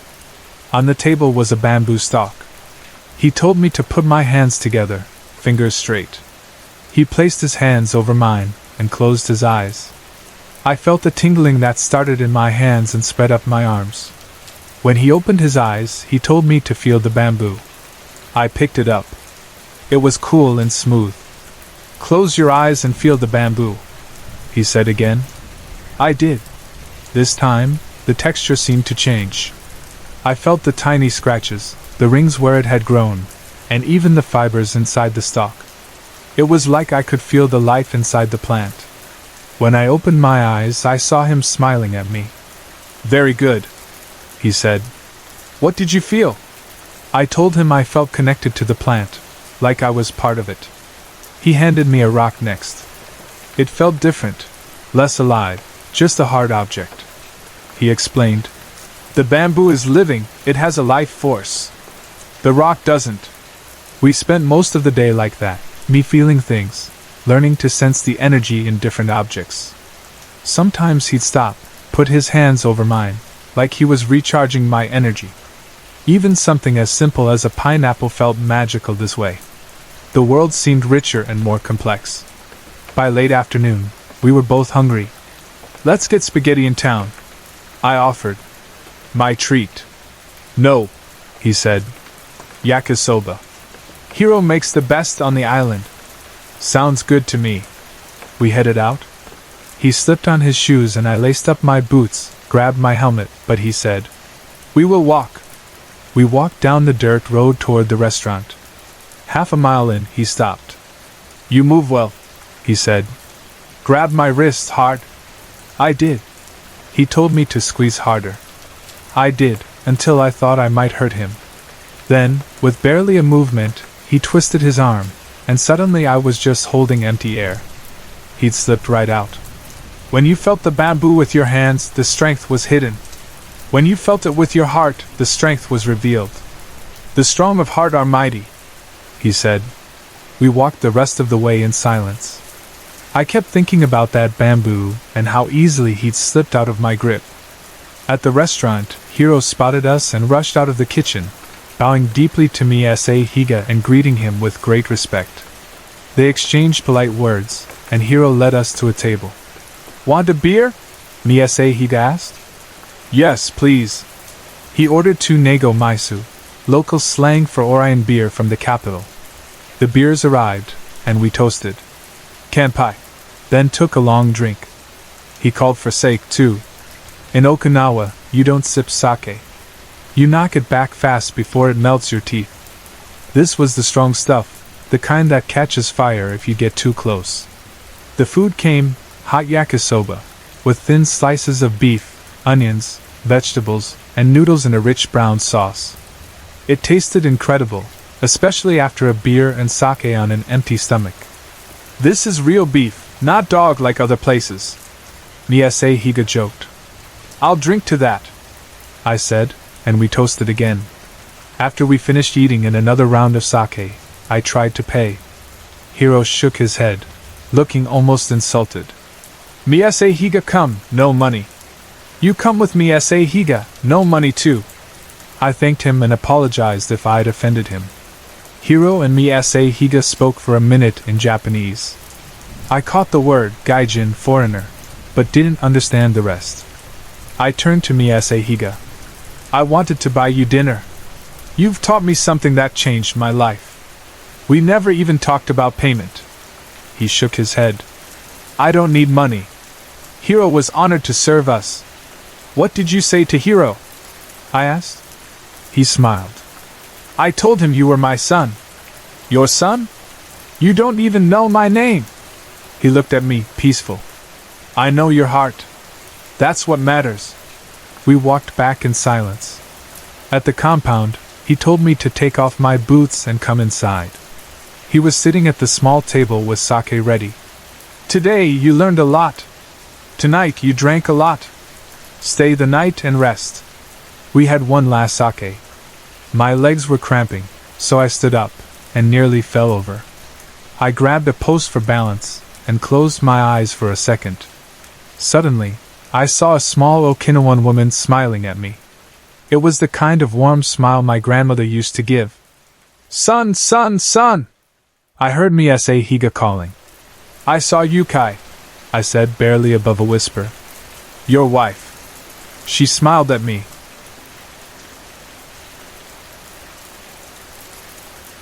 There are times when a person can lose touch with the thing they love the most, and that loss feels almost like a closed door. On the other side is your passion, something that once gave you comfort, excitement, and a reason to feel alive. But when the door is locked and the key is nowhere to be found, that passion can become something frightening, like a shadow that follows you but remains invisible to everyone else. The panic that starts when you realize you've lost the key is sharp and painful. You search everywhere, blaming yourself for losing it, and others try to help, but their search ends the same way, empty-handed. After a while, the urgency to find it fades. You start to forget where you last saw it, and even trying to look for it feels exhausting and hopeless. The more time that passes, the more that door seems like a wall, and the feeling that you've lost a part of yourself becomes heavier with each day. Still, that special spark, the love for your passion, never really dies. It just hides deep inside, a small piece of your soul that nobody else can ever replace. It's a part of you that was meant just for you, and no matter how long it's been locked away, it's still there, waiting. One evening, in a dimly lit lounge that smelled of old smoke and spilled drinks, a woman sat by herself at a small table. She kept glancing down at her wrist, where a watch should have been, but there was no watch, just the habit of looking. Her fingernails were chipped and her eyes blurry with exhaustion as she ordered another drink, hoping maybe it would settle her nerves or at least pass the time. The room felt small and suffocating, dark even with all the lamps on, but it was familiar. She had been in places like this before, always searching for something she couldn't quite name. While she sipped her drink, she noticed someone else in the corner. Another woman, sitting alone, looked mysterious, her presence somehow drawing the eye. There was something about her scent, too, strong and strangely familiar, like a memory from childhood that she couldn't quite place. Without thinking much about it, the first woman got up and made her way over, stopping to ask if she could sit in the chair nearby. The mysterious woman nodded, a small smile on her lips, and said, Of course. I was expecting you. The words startled the first woman. Expecting me? No, that can't be right. I didn't even know I'd be here tonight. How could you be waiting for me? The mysterious woman's smile grew, but it wasn't exactly friendly. Her eyes were dark and deep, and it seemed as if she was hiding some kind of secret. Sit, she said again, gesturing to the empty seat. Let me explain. The first woman hesitated, but the pull was too strong, so she sat. As the two began to talk, time seemed to stretch and fold around them. The conversation went on, and as it did, the woman noticed things about the bar that seemed out of place. Above the mysterious woman's head was a painting she'd never seen before, of a little girl and her grandmother. But as soon as she looked at it, she realized she recognized them. The grandmother's wild, colorful clothing and the little girl's bright smile were more than just art. They were memories from her own life. She remembered that exact feeling, sitting with her grandmother, who loved to paint and could turn even the most ordinary moment into something beautiful. The memories continued. There was another painting, this time of her and her father on a fishing trip, and another of her and her mother planting seeds in a garden. The more she looked, the more the bar seemed to fill up with echoes of her past, each one precious and unique. The woman reached for her glass, but it was gone. So were the paintings, and even the bar itself. Panic bubbled up in her chest. She looked up at the mysterious woman, her voice trembling. "Who are you?" The woman's answer was simple and strange. "Oneira." She leaned back in her chair, eyes locked onto the woman's face, and repeated the name as if it explained everything. The sound of it echoed in the woman's head, heavy and confusing, making her body feel almost too heavy to move. Unable to take it any longer, the woman got up and headed for the door. But as she did, she noticed the floor was covered in water, rising quickly from her ankles to her knees. She tried to move faster, but the harder she pushed, the farther away the door seemed.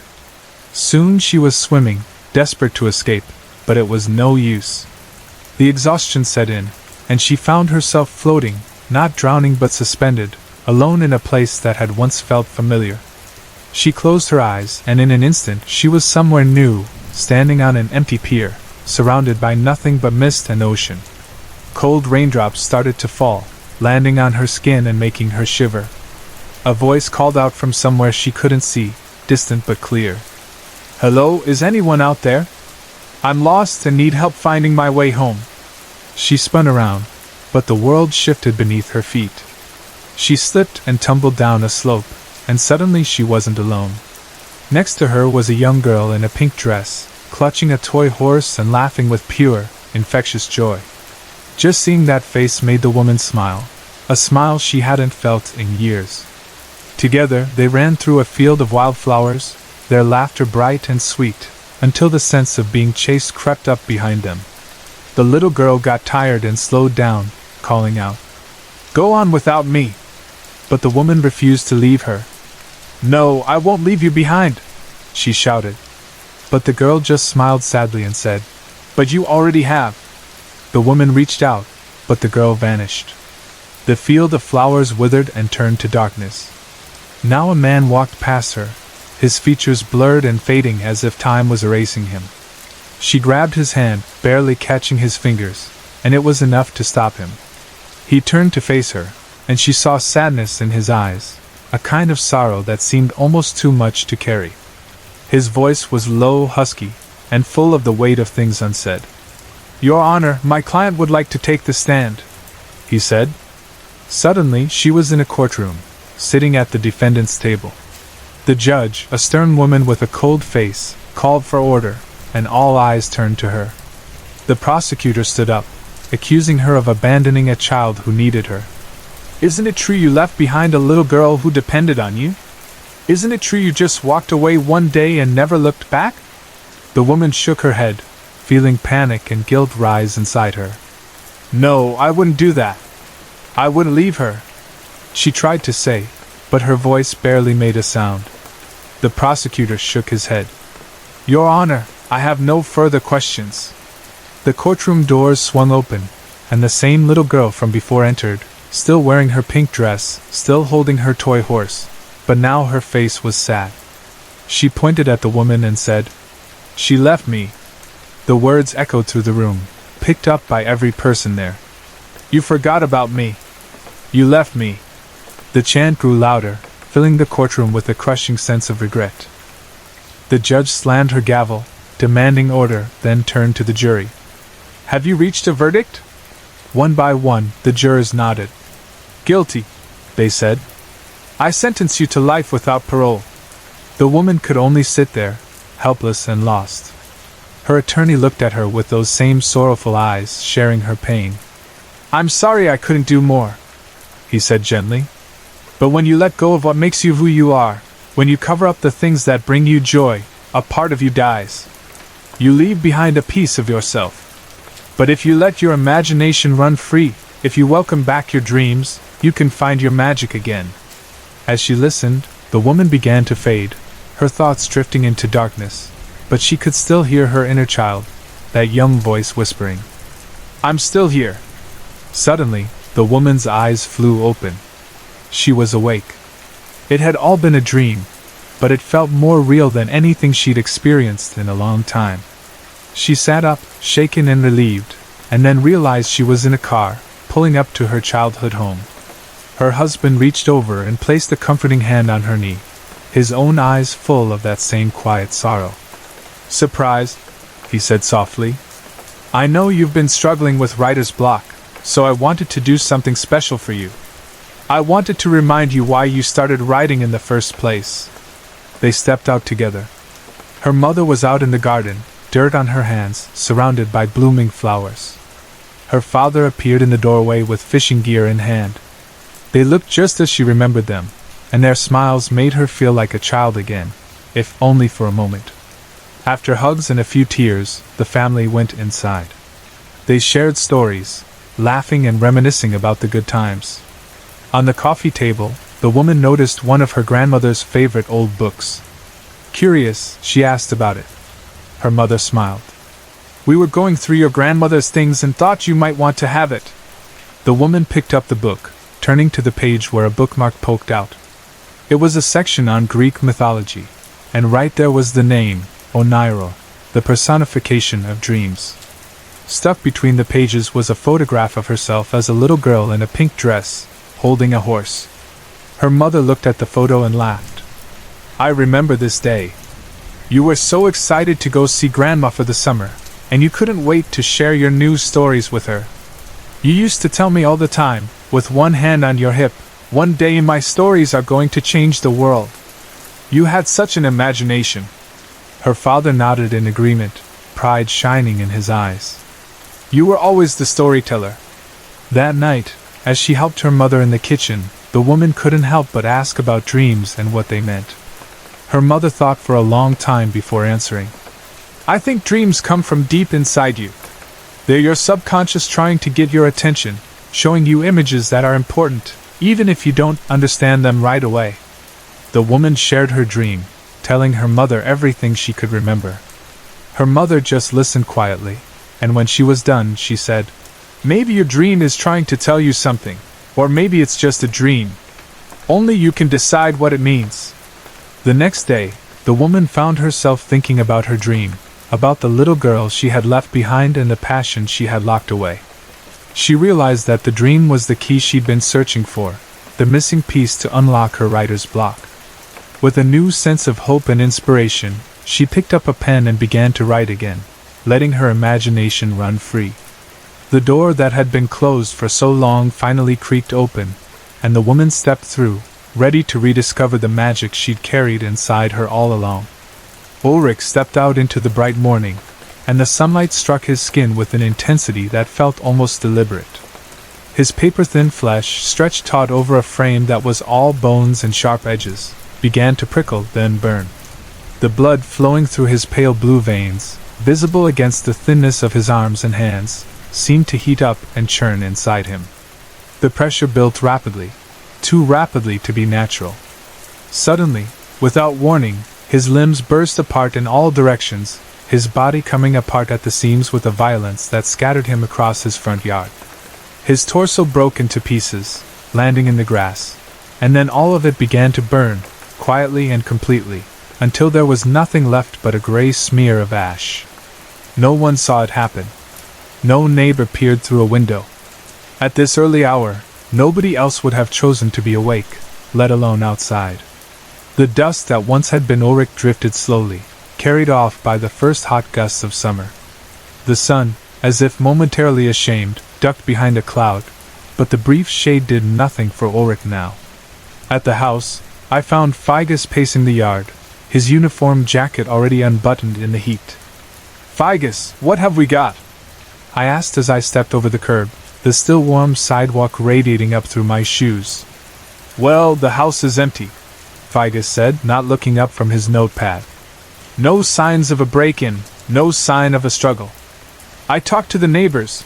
Nobody's seen Ulrich Budwin in weeks, but apparently he's been logging into work every day until last night. Vlad interviewed a few co-workers, but nobody seems to know him well. One guy actually said he was a good worker, but very quiet. I don't know much about him."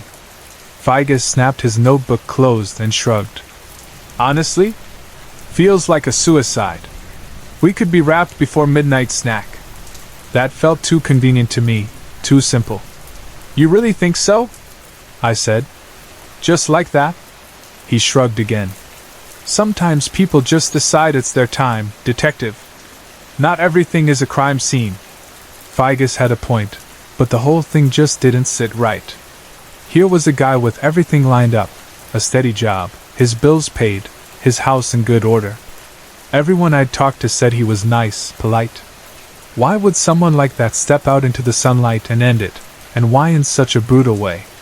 Even people who want to die usually don't choose to suffer. I'm gonna take a look inside, I said. See if you can find anything that isn't dust. The moon was still faintly visible above the rooftops as I walked up Ulrich's path, the air heavy with the scent of scorched earth and old stone. The house was single-story, with no windows and a well-fortified garage attached. It was the kind of house people built when they planned to stay for centuries. I paused at the doormat, plain, black, no words or symbols, and knocked on the open door. Anyone still in here? I called out. Yeah, Vlad called back from somewhere deep inside. Mind giving me a warm welcome? There was a creak, then Vlad appeared at the end of the hall. Please come in, detective, he said with a small bow. His accent was thick, but his tone was casual. Thanks. I stepped past him and, out of habit, headed straight for the kitchen. I've found over the years that you can learn a lot from a man's fridge. Ulrich's fridge was full of blood, neatly labeled, every type. Even the rare O negative, tucked in the back like a special treat. Nobody would do themselves in with a fridge full of O. I muttered. What? Vlad called from the other room. Nothing, I barked, hoping to shut him up. The kitchen was as spotless as a showroom, black marble counters, red towels, stainless steel appliances all polished and lined up. The knife block was full, every blade in place. It was almost unsettling. Was Ulrich bald? I called. Yes, Vlad replied. He was 245. So young, I muttered more to myself. What? Vlad called again. Nothing. I ran a hand over my own scalp, smooth as an egg, and moved on. The hallway was lined with photos, framed carefully and hung at regular intervals.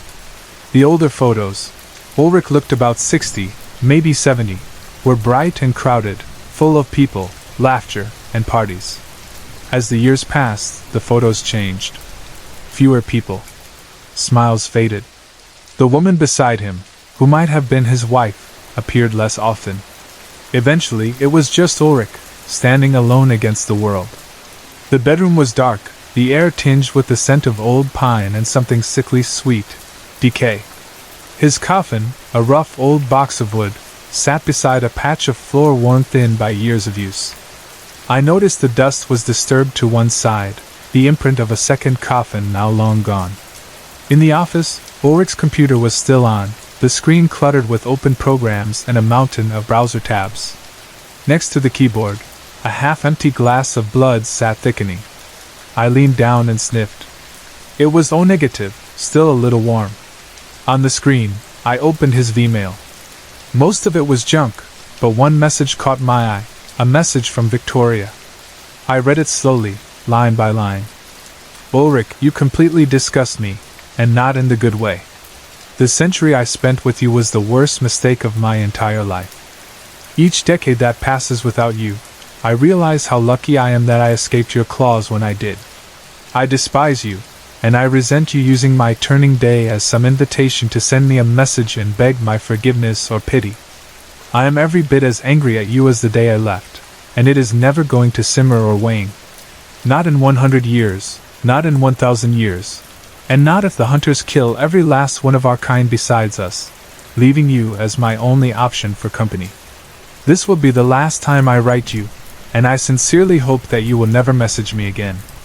I would rather step into the sun than spend one more minute of my eternity thinking about you. P.S. Please die. I left the office and walked out into the yard. Figus! I called. You were right. Midnight snacks on me tonight. I'll buy you some O.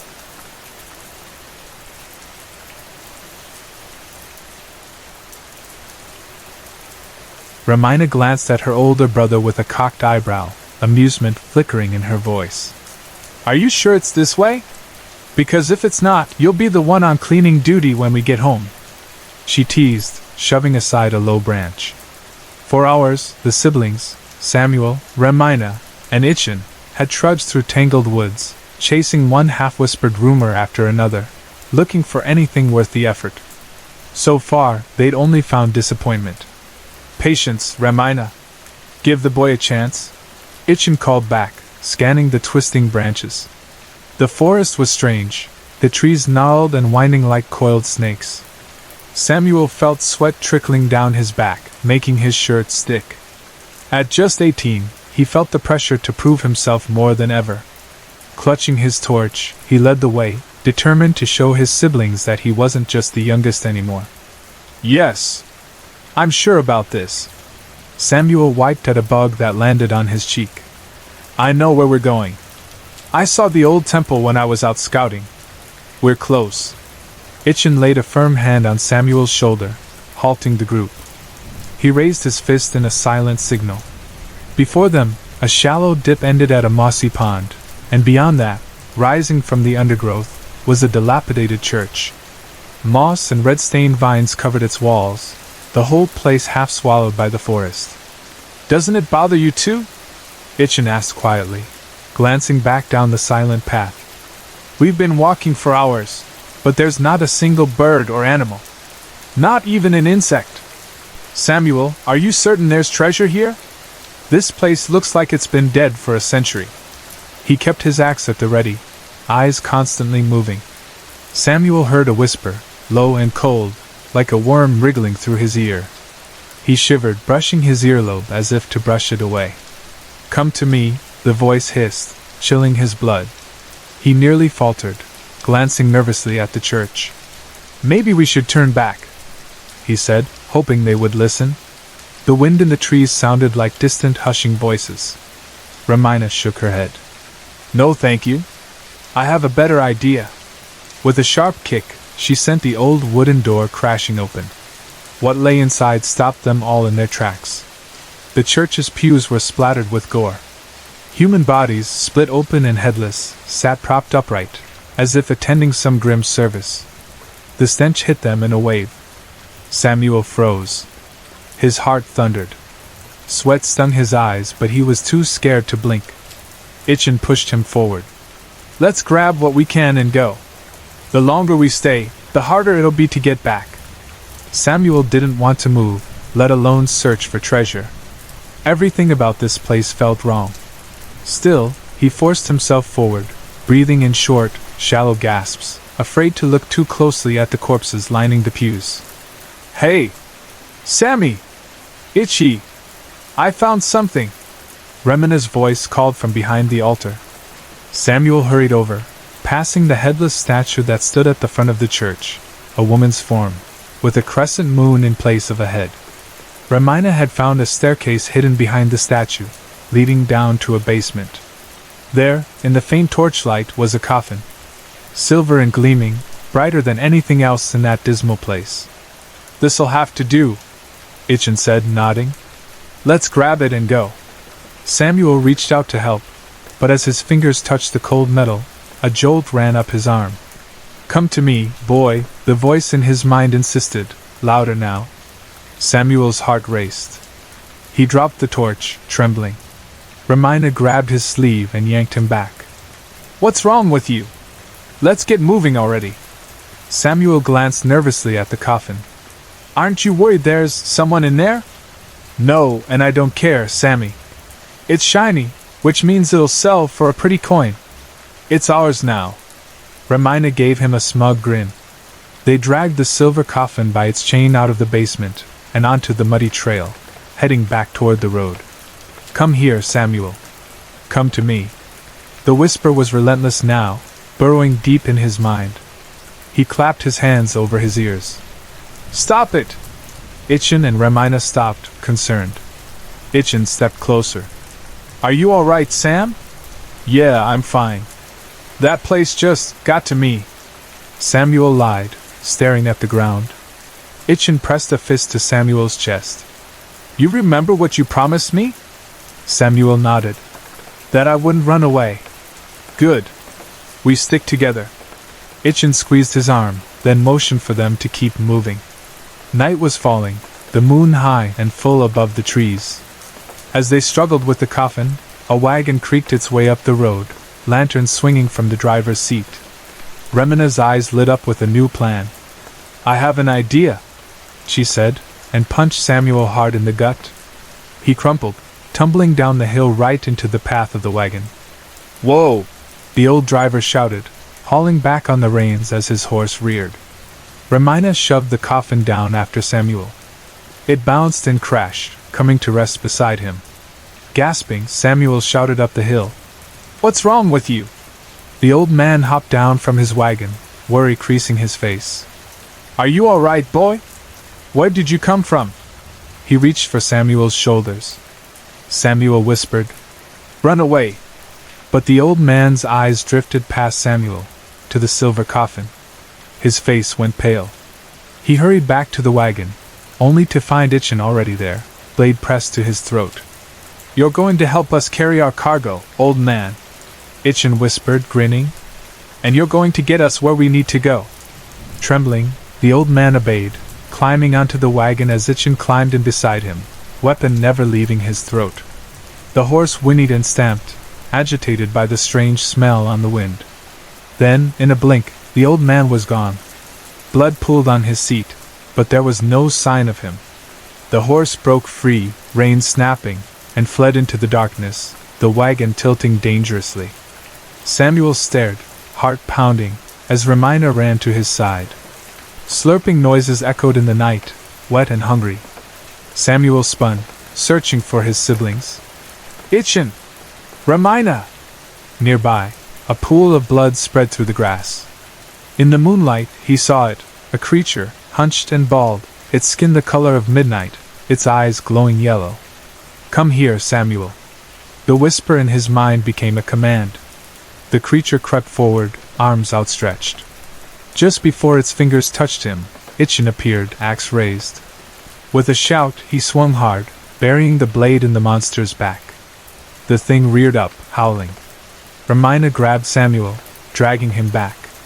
"Get up! Move!" she screamed. The siblings bolted, running uphill into the woods as behind them, metal clashed, and the beast shrieked. Within the dark forest, there was no sound but their own ragged breathing. Only one place offered shelter, the ruined church. Remina hauled Samuel through the broken doors. They dove under the pews, crouching in the darkness, listening as the creature sniffed and growled, searching. The pews groaned as it stalked up the aisle, drool dripping to the floor. It upended a bench, smashing it against the wall. Samuel crawled, holding his breath, heart hammering. The beast's breath was cold on his neck. "Samuel, I can smell you. Your fear calls to me." A sharp pain bit into his ankle. He screamed as he was dragged from his hiding place. Remina attacked, swinging a broken plank at the monster's head. The thing howled, letting Samuel go. Blood poured from his ears as he scrambled back under the pew. Remina fought desperately, yelling with every blow. There was a crash, the sound of splintering wood. Samuel groped for her hand in the dark. She was there, warm, alive. But then something pulled her away, and he could do nothing but cling to her hand, sticky with blood, until it slipped free. Samuel could barely see, but through the golden moonlight he glimpsed the creature, now wrapped in a torn robe, towering above him. It opened its mouth wide, ready to strike. Somehow, Samuel found the courage to stand. He clutched the bloodied knife and lunged at the beast. The creature turned, swinging a massive arm, knocking Samuel down, pinning him hard. "We are bonded under her veil, Samuel, her glorious veil." The voice inside his skull was pure agony, but Samuel fought through it. With every ounce of strength, he plunged the blade into the creature's side. Warm blood sprayed across his face. The thing shrieked, thrashing, but he didn't stop. Again and again he stabbed, until finally, the monster collapsed, dragging Samuel down with it. He lay there, arms shaking, barely able to breathe. Time slipped by, the church slowly brightening as the black sky faded to dawn. At last, Samuel staggered upright, standing over the broken body of the winged monster. Sunlight poured through the ruined windows, bathing the church in gold. The long night was over.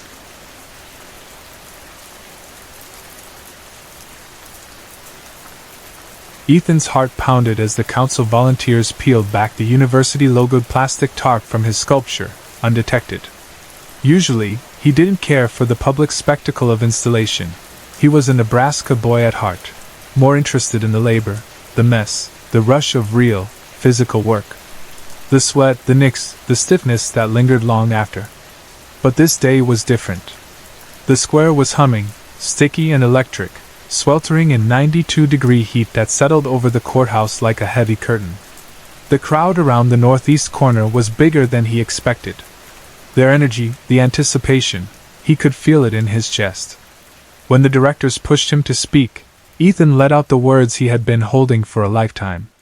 "Pride," he said. "It's what I hope we all feel here. I grew up in rural Nebraska, surrounded by an alpha male world and a steady diet of small-town religion.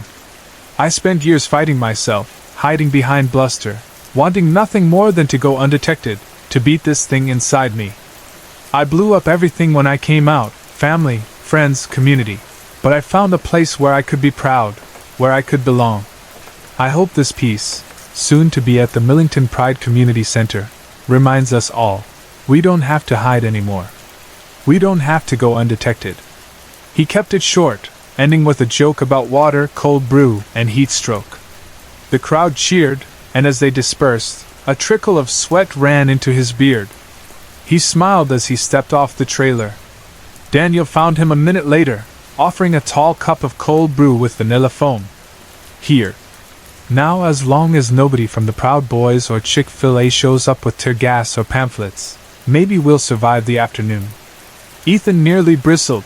Daniel's politics ran hot, but art wasn't really his thing, and after 2 weeks together, Ethan was still learning to spot the roses among the thorns. Some barbs, he decided, weren't deal-breakers. Daniel tried to recover, glancing back at the sculpture, probably really looking at it for the first time. Undetected shimmered under the heat, its patchwork of faces cut into nickel, flashes of copper woven through. Each strand was a memorial for those lost to HIV, to suicide, to violence and erasure. Ethan could see the reflection of old wounds in the faces passing by. The Pryfest crowd moved around them, old and young, bright and somber, laughing, joking, some clutching water, some cupcakes, others holding hands. The booths overflowed with buttons, yoga classes, rainbow pins, art, and ice water. Only the concrete barriers at the corners reminded them of the world outside, the tension that was always there, just out of view. "Hey, you guys got the time?" someone called. Ethan turned to see a teen with acid yellow hair and a semicolon tattooed at his neck. The rainbow splash around it told Ethan what it meant: mental health survivor, maybe self-harm. The kid's hoodie was filthy, his backpack battered, the look of someone who'd been sleeping rough. "217. Ethan said. "Cool, thanks. You got a couple bucks?" "Haven't eaten since breakfast." Ethan felt Daniel's eyes on him, but reached into his pocket anyway, pulling out a 20. The kid nodded, maybe mumbled thanks, and darted off to the food truck. Daniel watched him go. Fresh ink. Probably a DIY job. Bet he just came out, or got kicked out, or both. Army shelter on Cleveland will take him, at least. Better than that church on Vine. They'll try to exorcise you before they feed you. Ethan forced a half smile and nodded to the Lincoln statue. "You ever stay in a shelter?" "Nah. I was already out of school and working before I told my folks. Didn't get a parade, but they didn't throw me out either." "You?" Ethan shook his head. "Nebraska. My dad butchered hogs and hated Tom Brady. Found out I was queer when he caught me kissing a guy from the plant. He nearly broke the guy's arm, threatened to shoot my guidance counselor. That guy helped me get a scholarship and out of town before Dad could do worse." Daniel nodded. "Could have been worse. Kid from my high school. His dad killed him for coming out." Ethan nearly spilled his coffee. "Shot him? Beat him?" Daniel shook his head. "Bioweapon. Cops never figured it out." "Back up, bioweapon?" "E. coli. perfect crime. Kevin lived 3 doors down from us, on Claridge. Middle-class neighborhood.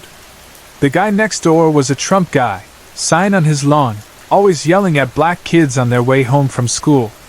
The old lady next door was a Hillary person, put up a Clinton sign just to piss him off. Her garden was perfect. Kevin mowed it for free. That's the kind of kid he was. The hipster couple across the street were different. Vegan, weird garden, never talked to anyone, got into it with Mrs. Hessler over a restraining order. Their kid was odd too. Kevin's dad was a pathologist, king of the hill at St. Mark's, always talking about his medical research. But his hobby was the creepy part, a whole lab in the basement, petri dishes, the works. I hung out with Kevin since grade school, and we were both figuring out who we were. I thought maybe Kevin was too. But Kevin's family was strict, white Jesus over the mantle strict. Then, in July, things got bad. I'd hear shouting from their house. Kevin got grounded all the time, until I stopped seeing him at all. Then one day, his dad told me I wasn't welcome. I was scared. I thought maybe Kevin had outed me. And then, in August, an ambulance came.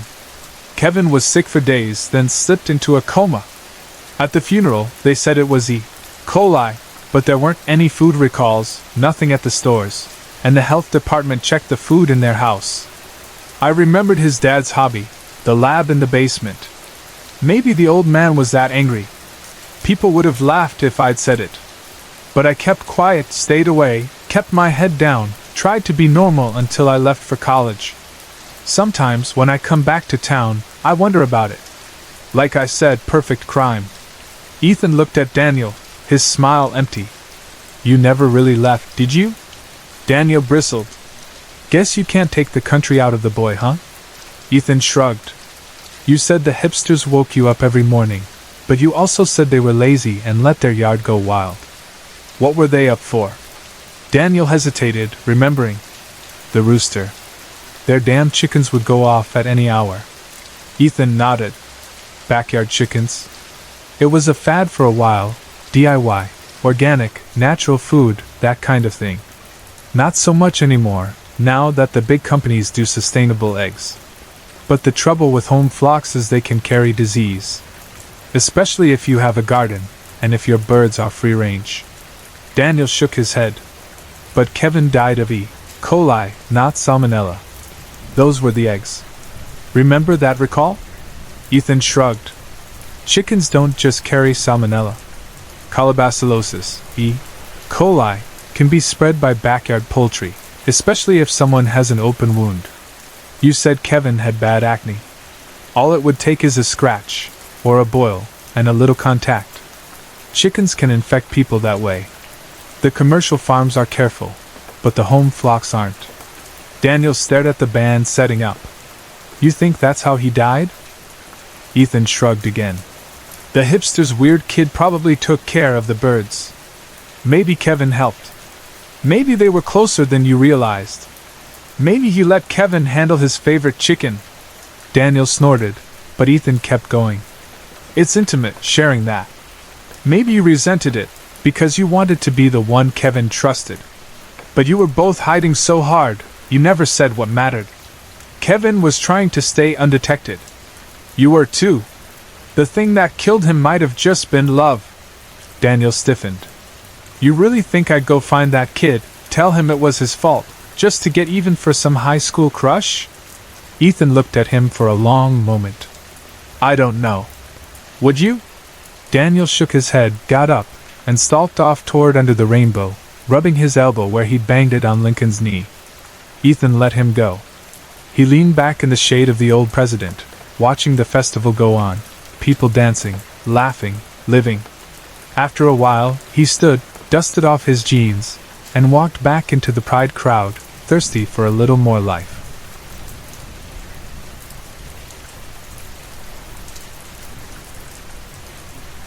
The house had always felt timeless, filled with the smell of old paper, faded ink, and the soft sharpness of cedar polish. These walls, which had watched over so many silent years of work and thought, felt almost alive with memories. Every surface, every bookcase, every inch of polished floor was worn smooth, not by accident, but by the gentle passing of feet, by years of routine, of pacing, of quiet life. When I walked, my slippers made no noise at all, gliding over the boards as if the wood itself had learned my rhythm, as if it was part of me. Outside, the world was peaceful. The wind, slow and patient, teased the tree branches outside my window. The leaves barely moved, but even that small movement was a gentle reminder. Time doesn't stop, no matter how quiet or still a room might feel. Even when you want to freeze a moment, to hold on, you realize the world is moving, minute by minute, second by second. That evening, I felt a warmth start to build in my chest. It wasn't sudden or sharp, not like the heart attacks you hear about, the kind that make people panic and call for help. This was something different. The ache was deep and slow, almost like thick liquid heat, spreading under my ribs. It was a strange sort of pain, not frightening in the usual way, but heavy, familiar in a way that made me feel both young and old. It sat quietly inside me, growing with each breath, until it felt as if my bones and lungs were full of this slow, molten ache. I reached for the window, wanting to feel the night air, but my hand stopped halfway. My breath caught in my throat, not because I was afraid, but because in that moment, it felt like the end of a scene, like I was an actor who had missed his line but knew the story would keep going, whether he was ready or not. In just a few weeks, I would turn 91. That number felt enormous, almost impossible to carry. 91 years of living. But still, even with so many birthdays behind me, I wasn't ready to let go. Not yet. There was something unfinished, something holding me to this world. I eased myself back into my favorite chair by the writing desk. My bones, which had carried me so far, creaked and popped as I sat. The sunlight, still strong, filtered in through the glass, catching tiny particles of dust in its rays, making them sparkle and dance in the stillness. My manuscript was open on the desk. The ink on the first page was still shiny, barely dry. I had worked through 12 chapters, pouring every part of myself into them. Only the last chapter was left, nothing more than notes in pencil, ideas and half-formed sentences waiting to be made real. I found myself whispering, half in prayer, half in desperation. "Just give me 6 more weeks," I muttered, my words swallowed up by the empty room. "Let me finish the book. That's all I want." That was when I felt it. A new breeze entered the room. It didn't rush in, didn't rattle the window or make the curtains flutter. It was gentle, so soft I barely noticed at first, almost like a mother's hush when putting a child to sleep. The air carried the light, sweet smell of nectarine blossoms, a scent that felt oddly familiar, bringing with it memories I thought I'd forgotten. And there, in that quiet, I was suddenly sure that someone was behind me, watching, not in a way that felt scary, but with the soft certainty of being seen, really seen, as I hadn't felt since I was a child. Slowly I turned. He was there. God. Not like in paintings or church windows, not shining or crowned in light, just a man.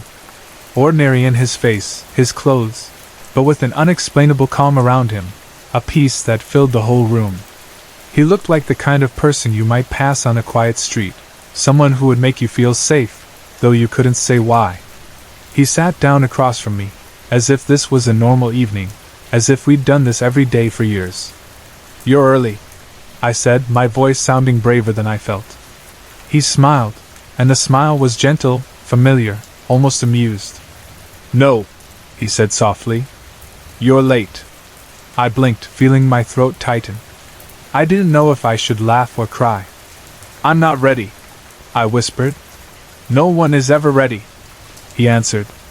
"But readiness isn't what matters most." I looked over at my desk, heart beating hard, afraid I wouldn't have the words left to finish.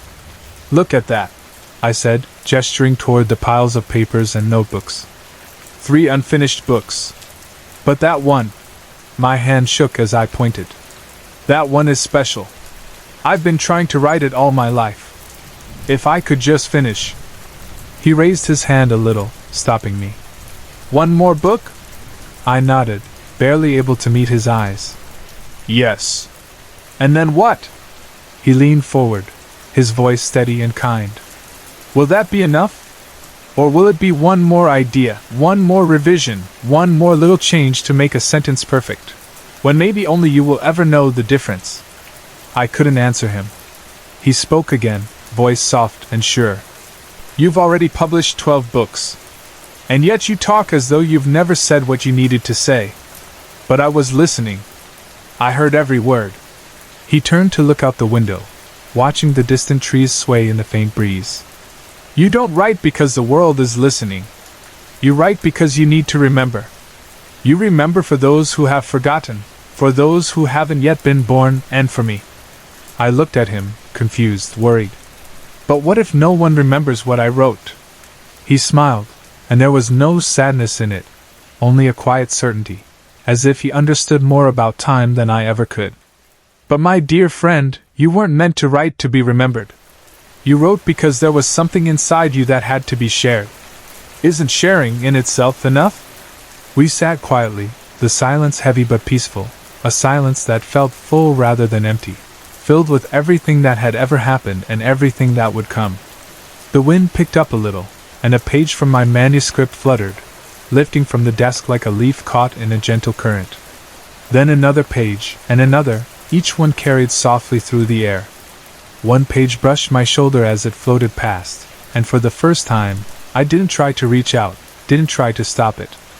I let it go, trusting that sometimes, letting go is all you can do. I watched as the pages danced, swirling toward the open window. They rose up and out into the sky, not lost, not discarded, but returning to where they came from. God stood and crossed the room. I waited for judgment, for some great speech or ceremony, but nothing came. He brought only quiet, only peace. You were never meant to hold on forever, he told me. You are not the ending.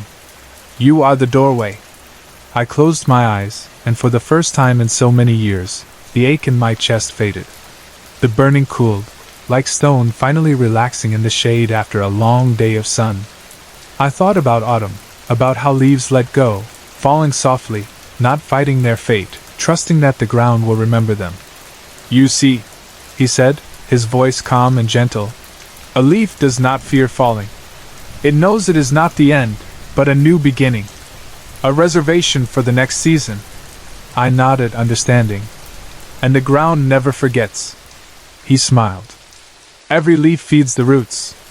Nothing is wasted. Nothing is lost. I thought about my words, written, spoken, whispered across years and shelves and minds. Maybe they weren't meant to be understood now. Maybe they were seeds, waiting for a future spring. He took my hand, and his grip was warm and steady, familiar like an old friend's. Just before the room began to blur, I whispered, "Will anything grow from me?" His answer was soft, like a warm wind rustling through tall grass. "It already has." My eyes stung, not from tears or coughing, but from a strange kind of relief. "I'm afraid," I whispered. "I know," he said. "And I'm angry," I admitted, "that no one really read me." He nodded. "I did. And I remembered." We sat in silence, the good kind of silence, the kind that heals, that fills the room with hope and rest. Outside, I watched as a single leaf broke free from a branch. It didn't fall straight down. It floated, swaying in the amber light, as if it remembered the sky, as if it knew the earth was not the end, but a return. He rose. I didn't see him move, but he was standing. I could feel the shift in time, in the air, in the world around us. "You're not taking me?" I asked, unsure. "No," he said. "But when your spirit is ready to step toward the door, I will be there. You will not be alone." The breeze moved through the room and gently pushed the door open. And I stood up. But even as I stood, I felt the world changing around me, as if every breath was a gift, every sound a memory. The house no longer felt heavy with age or regret. It felt light, like a place between places, like the space between a final period and the start of a new story. As I walked to the door, I looked back one last time. The light on the desk, the scattered pages, the chair that had held my tired bones for so long, All of it looked peaceful. Nothing in the room needed me to stay anymore. Outside, the wind carried the scent of earth and flowers. I heard the soft sound of distant laughter. Maybe neighbors, maybe children, maybe the echoes of memories. The world was waiting, and for the first time in a long time, I wasn't afraid to meet it. As I passed through the doorway, I felt God's presence beside me, steady and real. Not leading, not pushing, just walking with me, step by step. The world didn't end. It opened. And somewhere, in some season yet to come, I knew my words would find new roots. That was enough.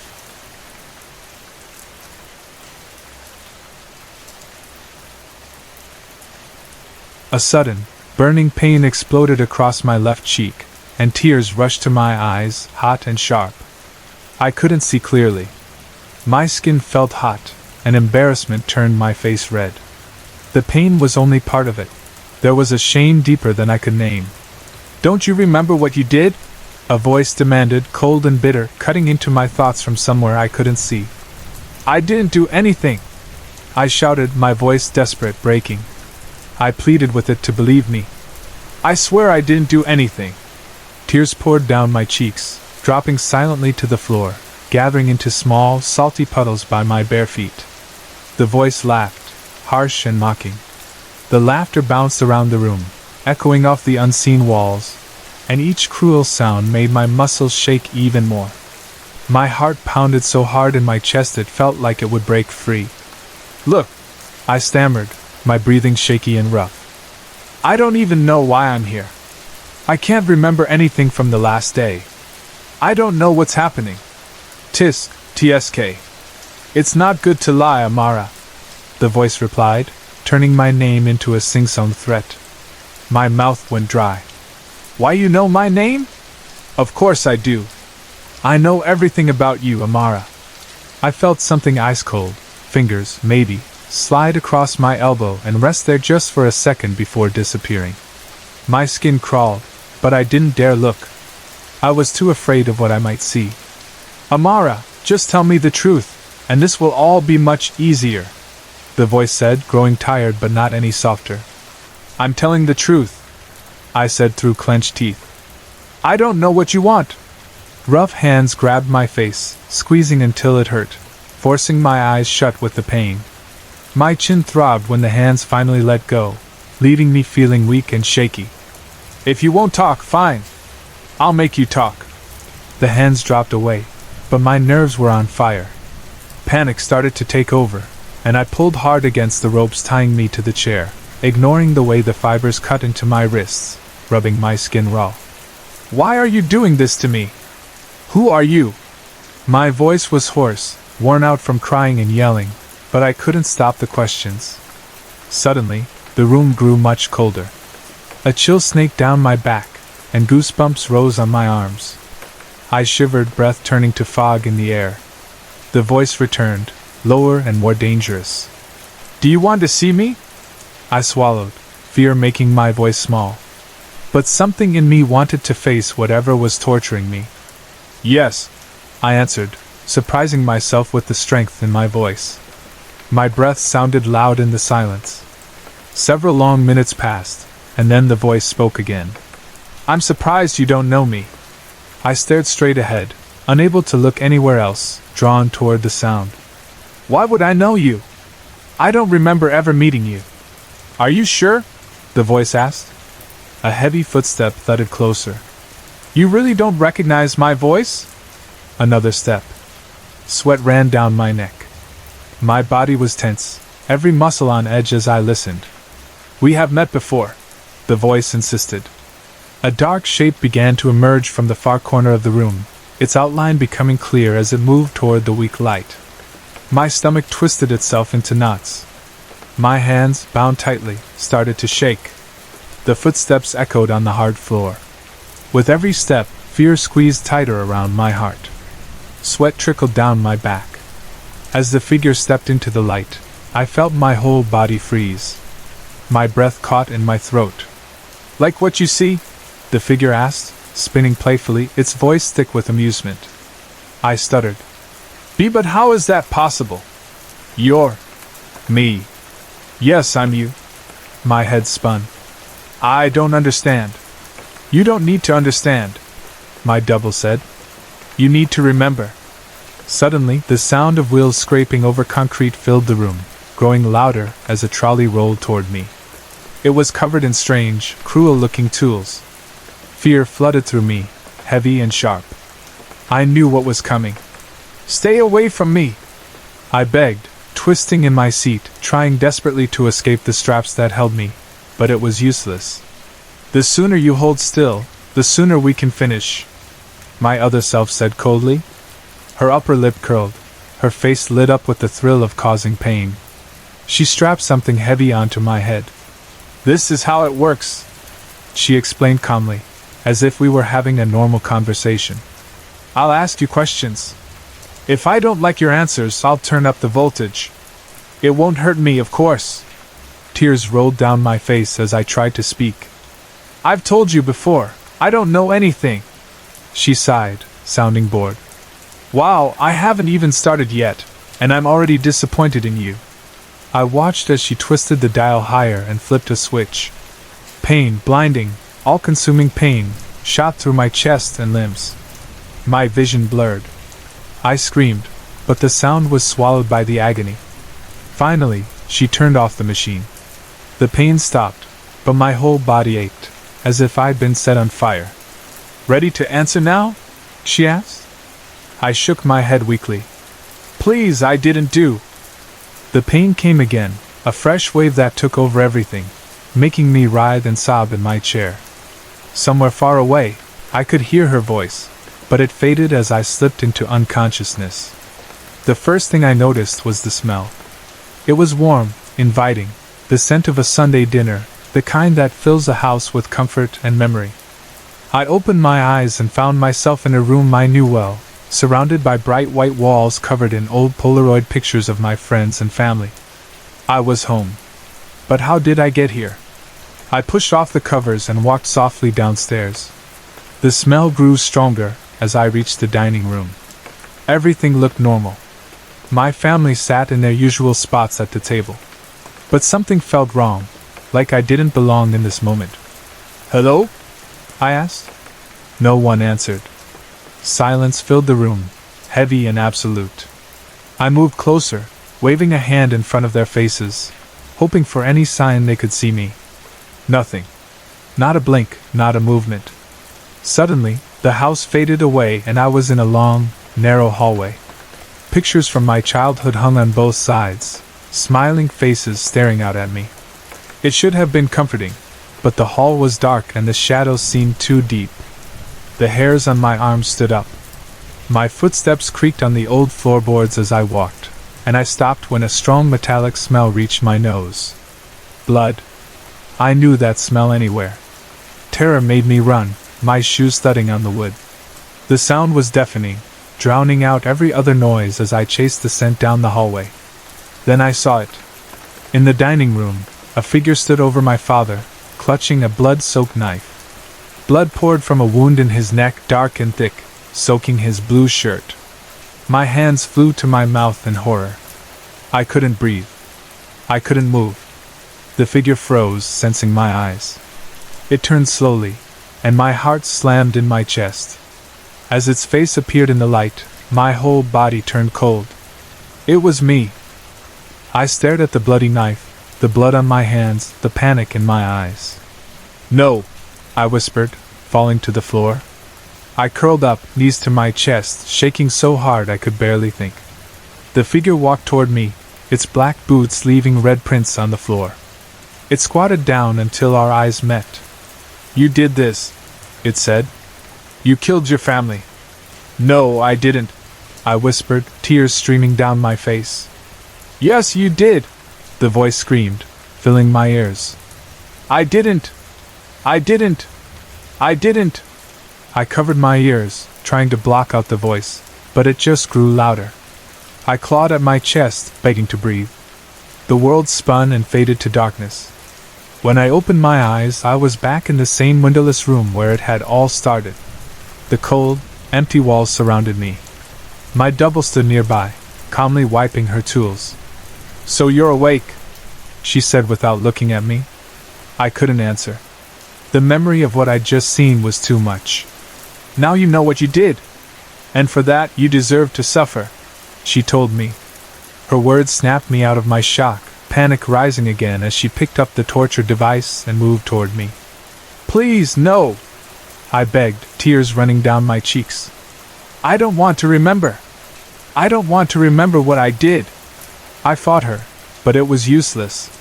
She strapped the device onto my head once more. Pain took over, and I slipped out of consciousness again. So you've been having these nightmares for months? The voice was soft and calm, belonging to the psychiatrist sitting across from me. He was making notes in my file, barely looking up. I nodded, my fingers picking at a loose thread on my sleeve. No changes? Still the same room? Still seeing your parents die? I nodded again, not trusting myself to speak. The psychiatrist leaned forward, his eyes gentle. Amara, your mind is making you feel guilty about what happened 6 months ago. I know what your family did to you. They hurt you. I understand why you did what you did. He waited for me to respond, but I just stared at the table, silent. He closed the file and gave a small, professional smile. That's enough for today. I think we'll need to increase your medication. Maybe it will help with the nightmares. He spoke into the intercom, and a guard entered the office. The guard gently took my arm and led me back to my room. I heard the heavy bolt slide into place behind me as I went in. I moved quickly to the bathroom, breathing hard. I grabbed the edge of the sink, gripping it tightly. I stared at myself in the mirror, searching my own eyes for something. Remorse, fear, hope. Anything. For a moment, nothing happened. Then, slowly, my lips began to curl into a smile, cold, sharp, almost delighted. My eyes sparkled with a strange, cruel joy. I realized, with a jolt of terror, that the reflection smiling back at me was not the person I thought I was.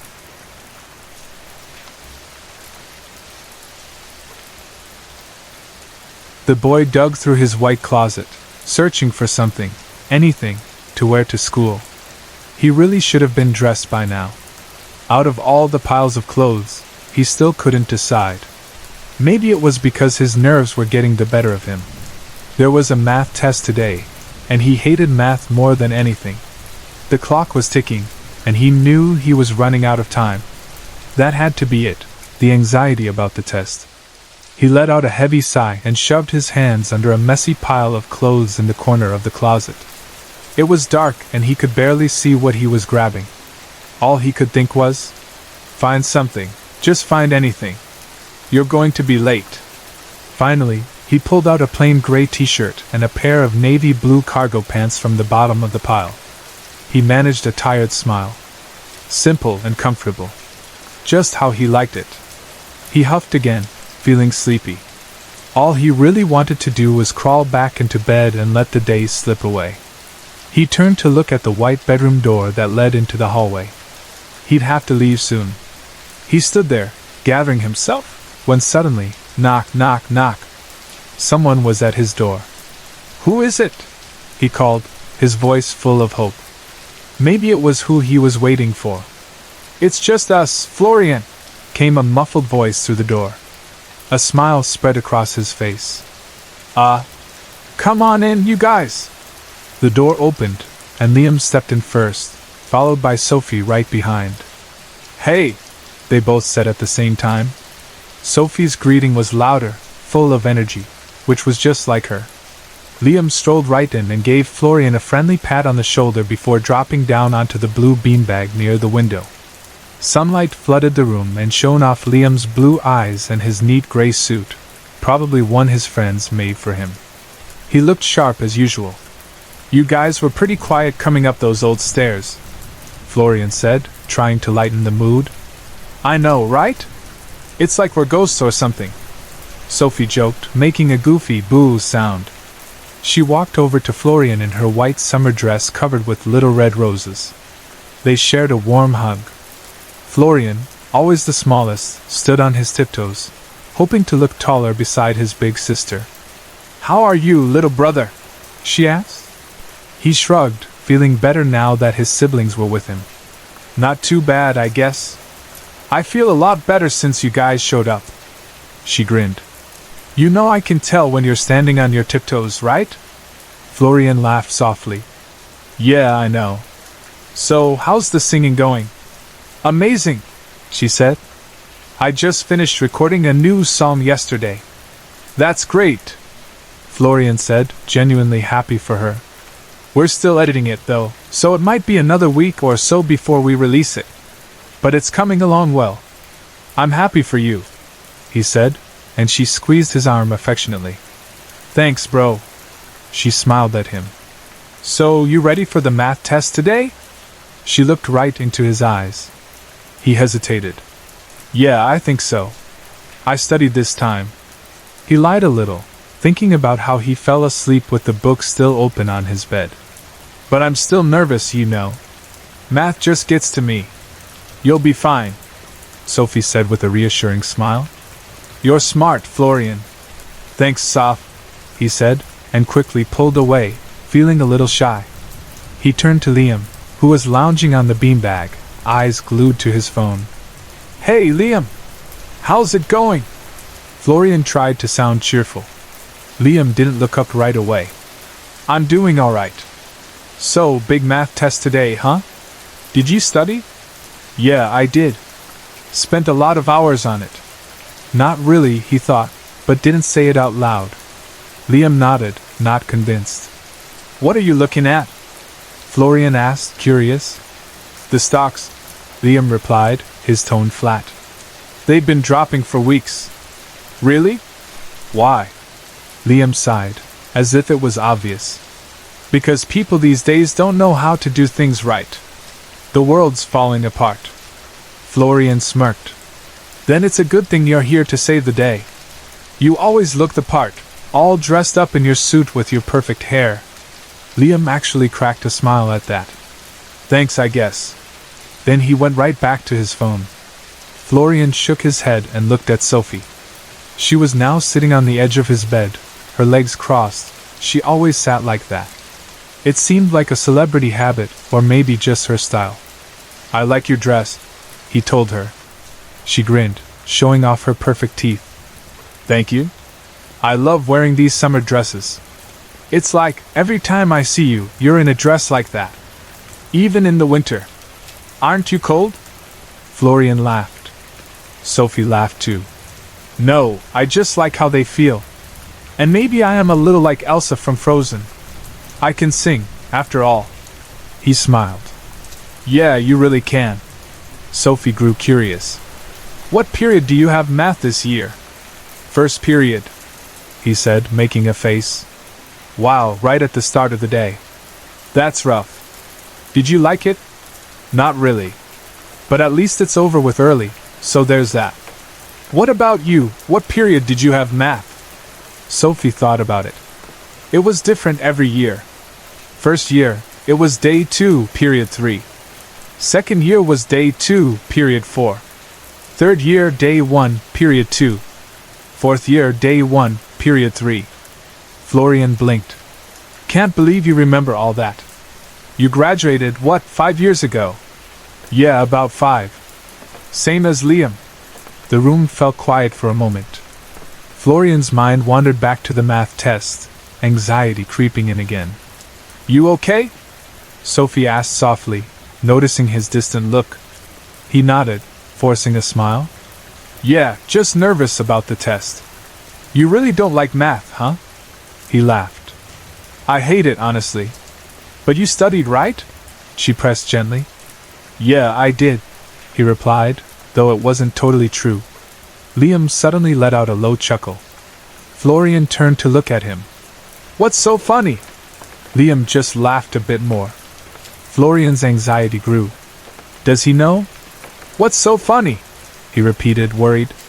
Liam looked up. You think we don't know you didn't really study? Come on, Florian. You never study for math. That's why your grade isn't great. Sophie shot Liam a sharp look. Liam. I did study. Florian protested, but Liam shook his head. No, you didn't. We both know it. Sophie just doesn't call you out, but I do. Florian felt his cheeks flush. Okay, maybe I didn't study as much as I should have. But I did try this time. Did you really? Liam challenged. Sophie's patience snapped. Liam, that's enough. Seriously. Liam ignored her. Why don't you ever push him, Soph? When I was his age, I was leader of the chess club, I was on student council, business club, almost valedictorian.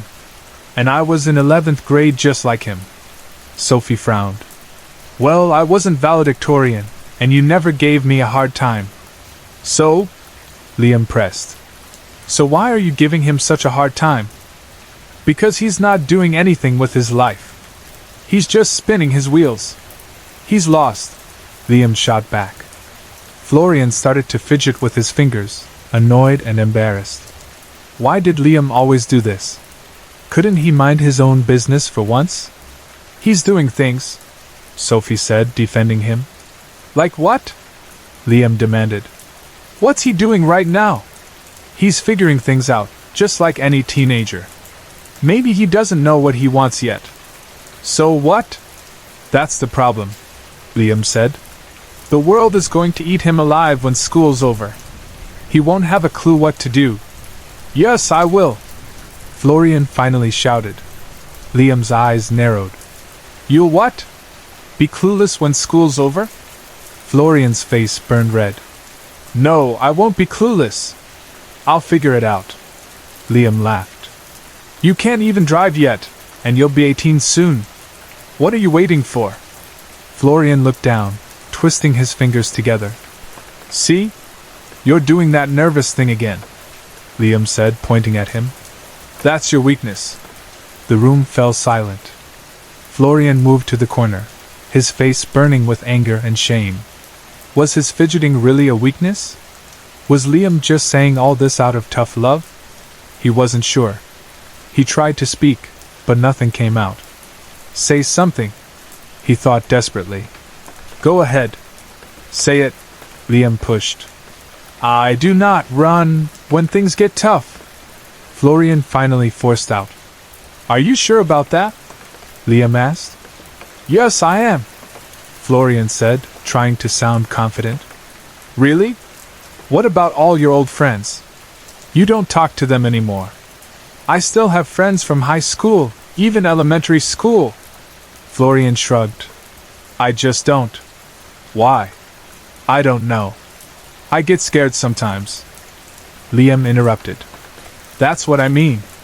You get scared and you run. You're a coward. Sophie couldn't take it anymore. Liam! Enough! He's our brother. We shouldn't treat each other like this.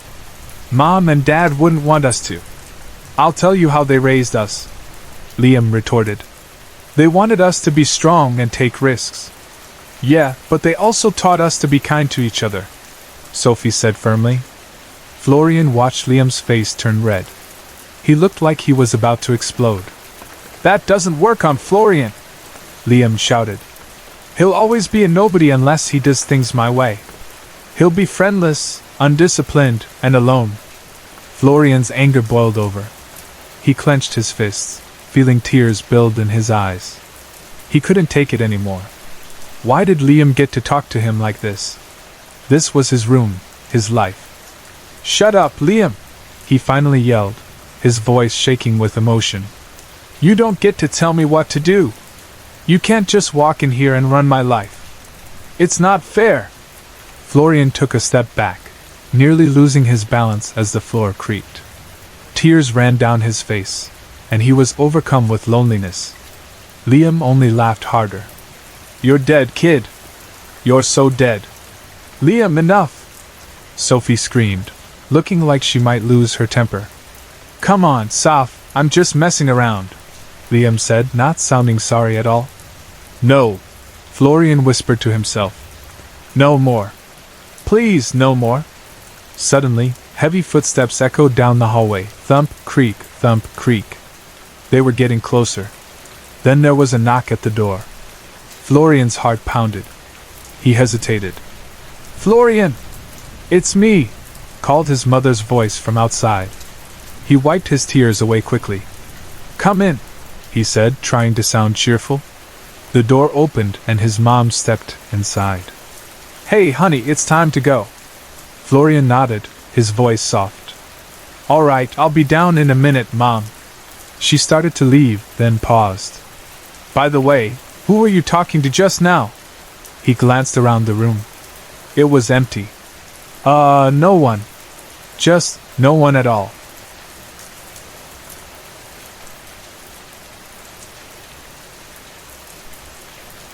Midsummer in Sweden, the longest day of the year. The sun hung high in the sky, refusing to set, and the air was thick with the promise of celebration. Eva was busy moving from room to room in the old country house, checking that every last detail was perfect for the day's big lunch. This tradition, once a small family affair, had grown larger every year. The family had grown, and so had the number of friends and neighbors invited. This time, there would be at least 25 people gathered under the leafy trees in the garden, and Eva wanted everything just right. In the kitchen, her younger sisters Lena and Nora were busy, too. Preparing the food was a big job. After all, eating together was at the heart of the midsummer celebration. On this day, there was rarely any hot food. Instead, the table would be filled with plates of pickled herring and small new potatoes boiled until just tender, then covered with fresh dill and served with sour cream. This year, they were making something extra, a special cheese quiche called Västerbotten pie, and also gravlax, which was slices of salmon cured with sugar, salt, and dill until it almost melted in your mouth. Of course, there would be drinks. There was beer, and also the strong aquavit schnapps that was a tradition at these parties. The schnapps always came with old drinking songs, loud and happy, that sometimes went on for hours. The laughter would echo through the garden, mixing with the sound of clinking glasses and cheerful voices. The lunch could stretch on all afternoon, and sometimes didn't end until evening, with only a break for the traditional dance around the maple. Eva felt a flutter of excitement in her chest as she hurried through her tasks. She had washed her long, blonde hair in chamomile tea that morning, letting the scent soak into every strand, and then braided it into 2 long plaits that she wound into a crown for her head. This year she was wearing the white cotton dress she'd found at the market outside of town. It wasn't expensive, but it was light and pretty, trimmed with lace that made her feel special. Standing in front of the old mirror in her mother's room, she saw herself smiling. Her mother looked over and smiled warmly. "You look just like a real midsummer bride," she said softly. That simple compliment made Eva feel even happier, and the excitement built up inside her. She wanted this day to be perfect, a memory for everyone to keep. Outside, the big wooden table was already set under the trees, covered with a clean white linen cloth. Blue and yellow napkins decorated each place, not only for the Swedish flag, but for the bright summer sky and the shining sun. In the middle of the table was a large vase overflowing with white daisies and blue cornflowers. Eva pictured how beautiful it would look later, especially when Nora brought out the big strawberry cream cake and placed it right in the center. Yes, she thought, this is what summer feels like. There was still time before the guests arrived, so Eva decided to gather flowers for her midsummer wreath. She had already braided thin young birch branches into a circle, but now it needed to be decorated with wildflowers. She slipped quietly through the grass toward the clearing where the men were lifting the tall maple. It was almost 3 meters high, covered in green leaves and colorful flowers, and they were tying it securely with strings fastened to the fence. Eva smiled to herself, thinking about how this old tradition went back to ancient times. Some people joked about the maple's shape, but she only saw it as a symbol of new life and summer's magic. Soon the garden was filled with people, family, old friends, new friends, neighbors.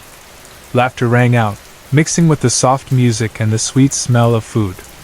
There were always a few who drank a little too much, singing loudly and joking, but nobody seemed to mind. Arguments rarely happened, and if they did, they were quickly forgotten.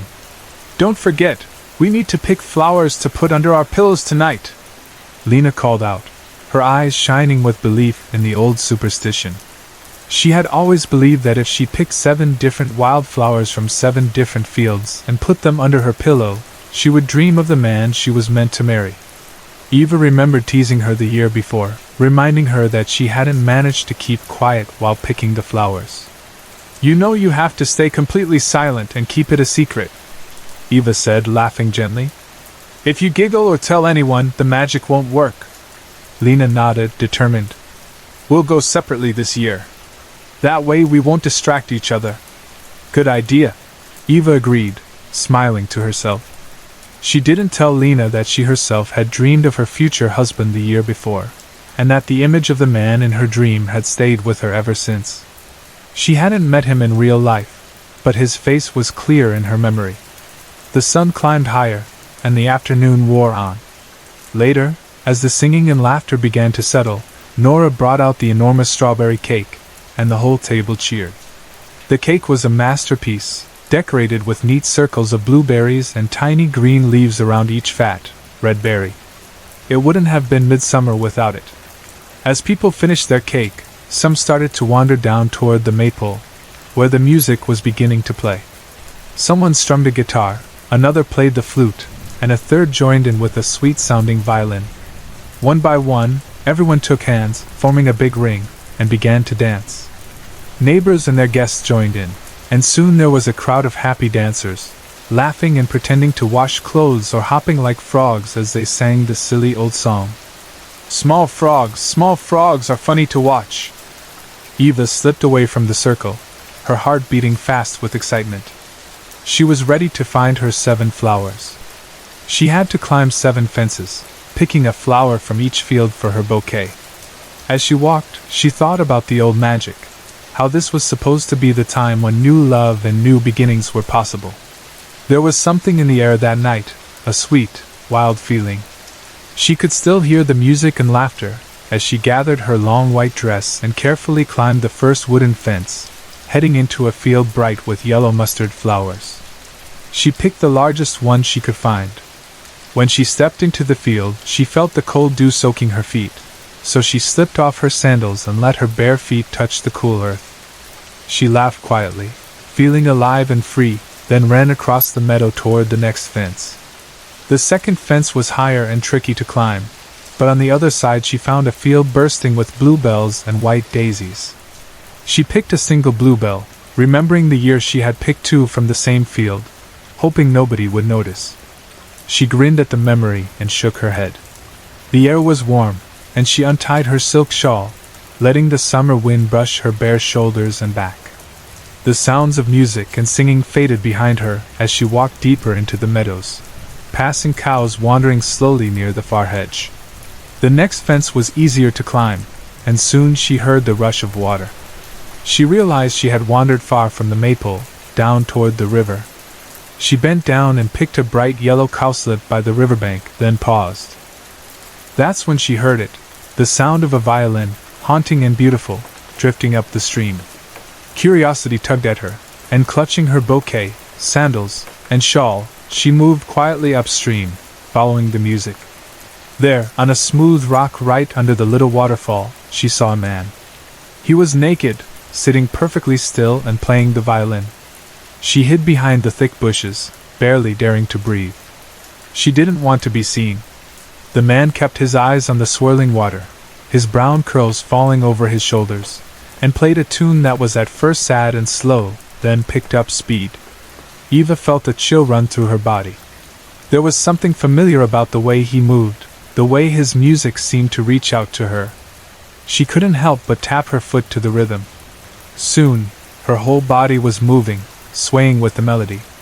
She began to dance, slow at first, as if the music itself was pulling her. Her arms rose, reaching for the sky, her feet spinning on the cool grass. She forgot everything except the music.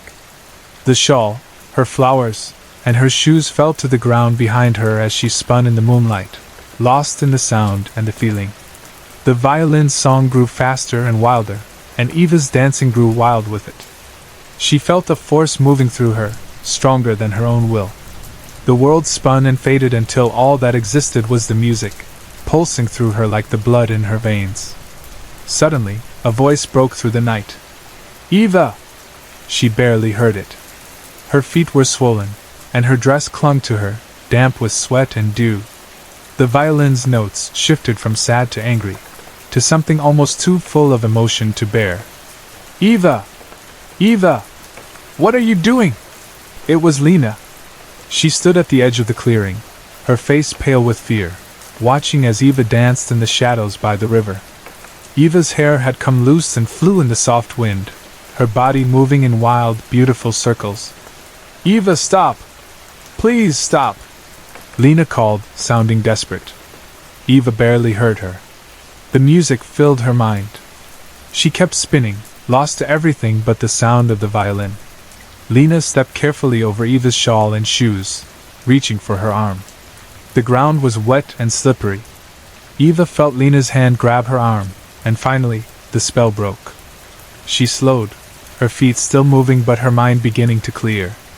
She looked down, confused, as her sister pulled her back from the water's edge. "Eva!" Lena said again, her voice sharp and scared.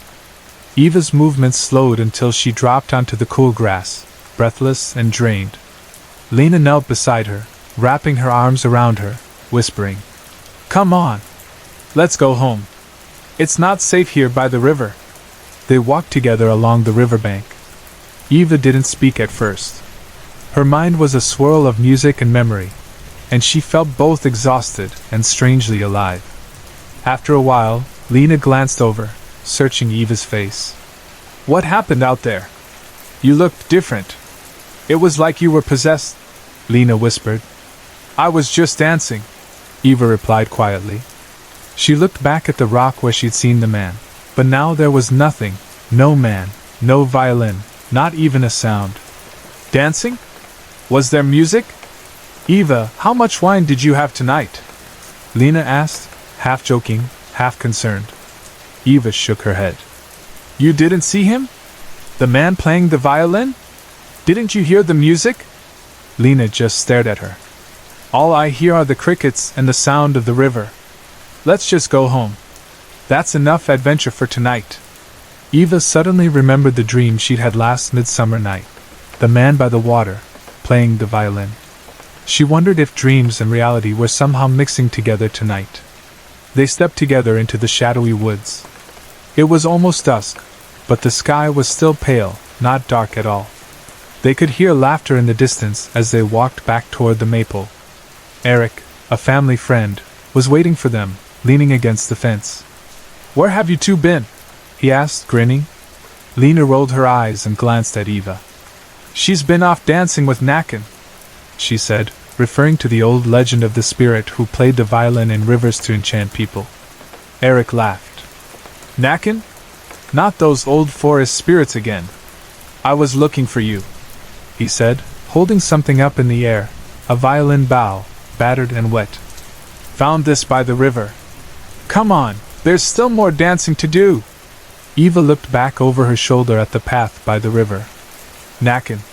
She wondered if the old stories were true, or if she had simply danced herself into a dream. Either way, this would be a midsummer she would never forget. Sorry to interrupt. If you're enjoying the story, let me know in the comments and tell me where you're watching from. Don't forget to like and subscribe for more.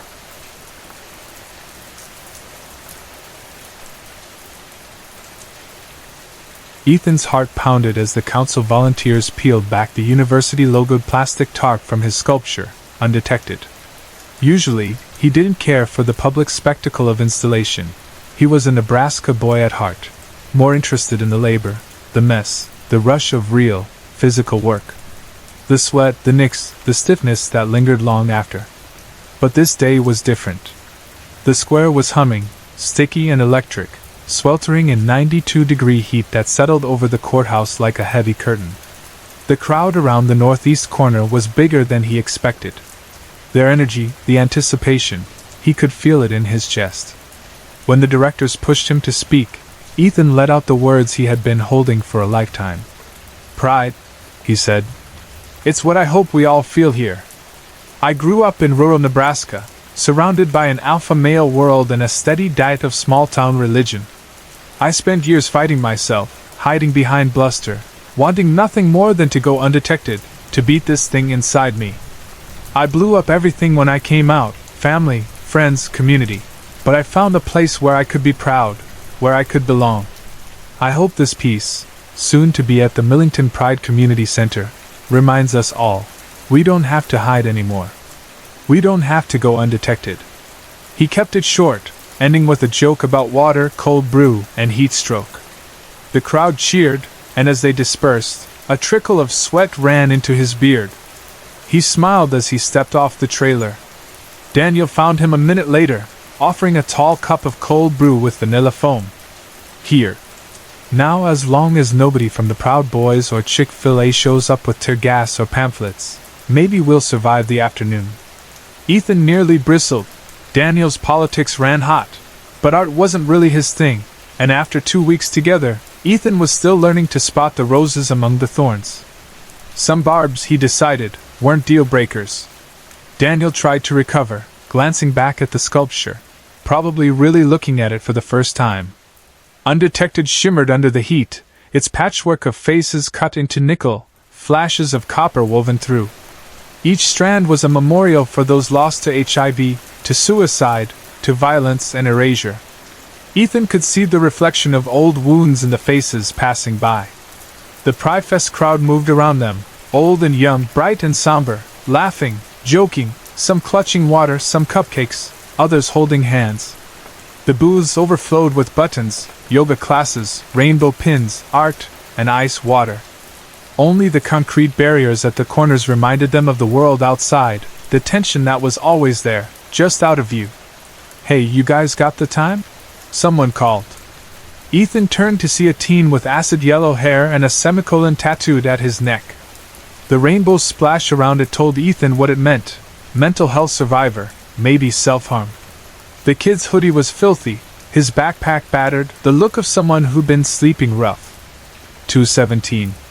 Ethan said. "Cool, thanks. You got a couple bucks?" "Haven't eaten since breakfast." Ethan felt Daniel's eyes on him, but reached into his pocket anyway, pulling out a 20. The kid nodded, maybe mumbled thanks, and darted off to the food truck. Daniel watched him go. Fresh ink. Probably a DIY job. Bet he just came out, or got kicked out, or both. Army shelter on Cleveland will take him, at least. Better than that church on Vine. They'll try to exorcise you before they feed you. Ethan forced a half smile and nodded to the Lincoln statue. You ever stay in a shelter? Nah. I was already out of school and working before I told my folks. Didn't get a parade, but they didn't throw me out either. You. Ethan shook his head. Nebraska. My dad butchered hogs and hated Tom Brady. Found out I was queer when he caught me kissing a guy from the plant. He nearly broke the guy's arm, threatened to shoot my guidance counselor. That guy helped me get a scholarship and out of town before Dad could do worse. Daniel nodded. Could have been worse. Kid from my high school. His dad killed him for coming out. Ethan nearly spilled his coffee. Shot him? Beat him? Daniel shook his head. Bioweapon. Cops never figured it out. Back up, bioweapon? E. coli. Perfect crime. Kevin lived 3 doors down from us, on Claridge.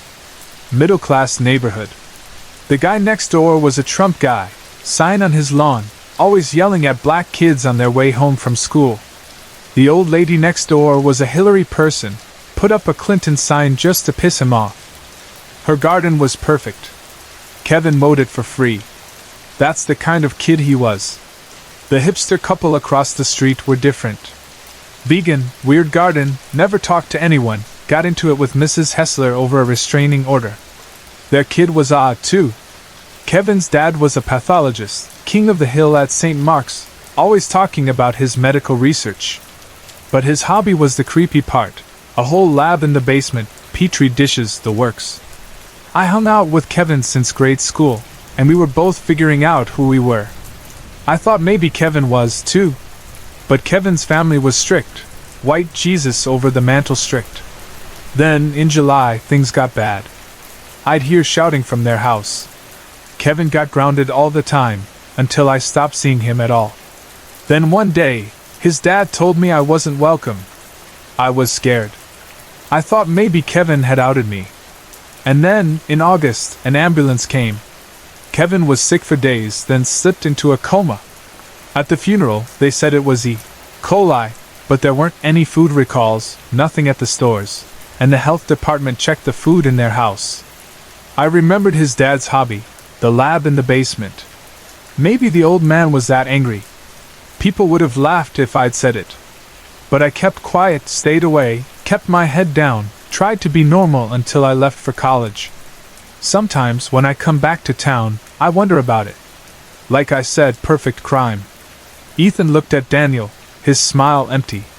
You never really left, did you? Daniel bristled. Guess you can't take the country out of the boy, huh? Ethan shrugged. You said the hipsters woke you up every morning, but you also said they were lazy and let their yard go wild. What were they up for? Daniel hesitated, remembering. The rooster. Their damn chickens would go off at any hour. Ethan nodded. Backyard chickens? It was a fad for a while, DIY, organic, natural food, that kind of thing. Not so much anymore, now that the big companies do sustainable eggs. But the trouble with home flocks is they can carry disease. Especially if you have a garden, and if your birds are free range. Daniel shook his head. But Kevin died of E. coli, not salmonella. Those were the eggs. Remember that recall? Ethan shrugged. Chickens don't just carry salmonella. Colobacillosis, E. coli, can be spread by backyard poultry, especially if someone has an open wound. You said Kevin had bad acne. All it would take is a scratch, or a boil, and a little contact. Chickens can infect people that way. The commercial farms are careful, but the home flocks aren't. Daniel stared at the band setting up. You think that's how he died? Ethan shrugged again. The hipster's weird kid probably took care of the birds. Maybe Kevin helped. Maybe they were closer than you realized. Maybe he let Kevin handle his favorite chicken. Daniel snorted, but Ethan kept going. It's intimate, sharing that. Maybe you resented it, because you wanted to be the one Kevin trusted. But you were both hiding so hard, you never said what mattered. Kevin was trying to stay undetected. You were too. The thing that killed him might have just been love. Daniel stiffened. You really think I'd go find that kid, tell him it was his fault, just to get even for some high school crush?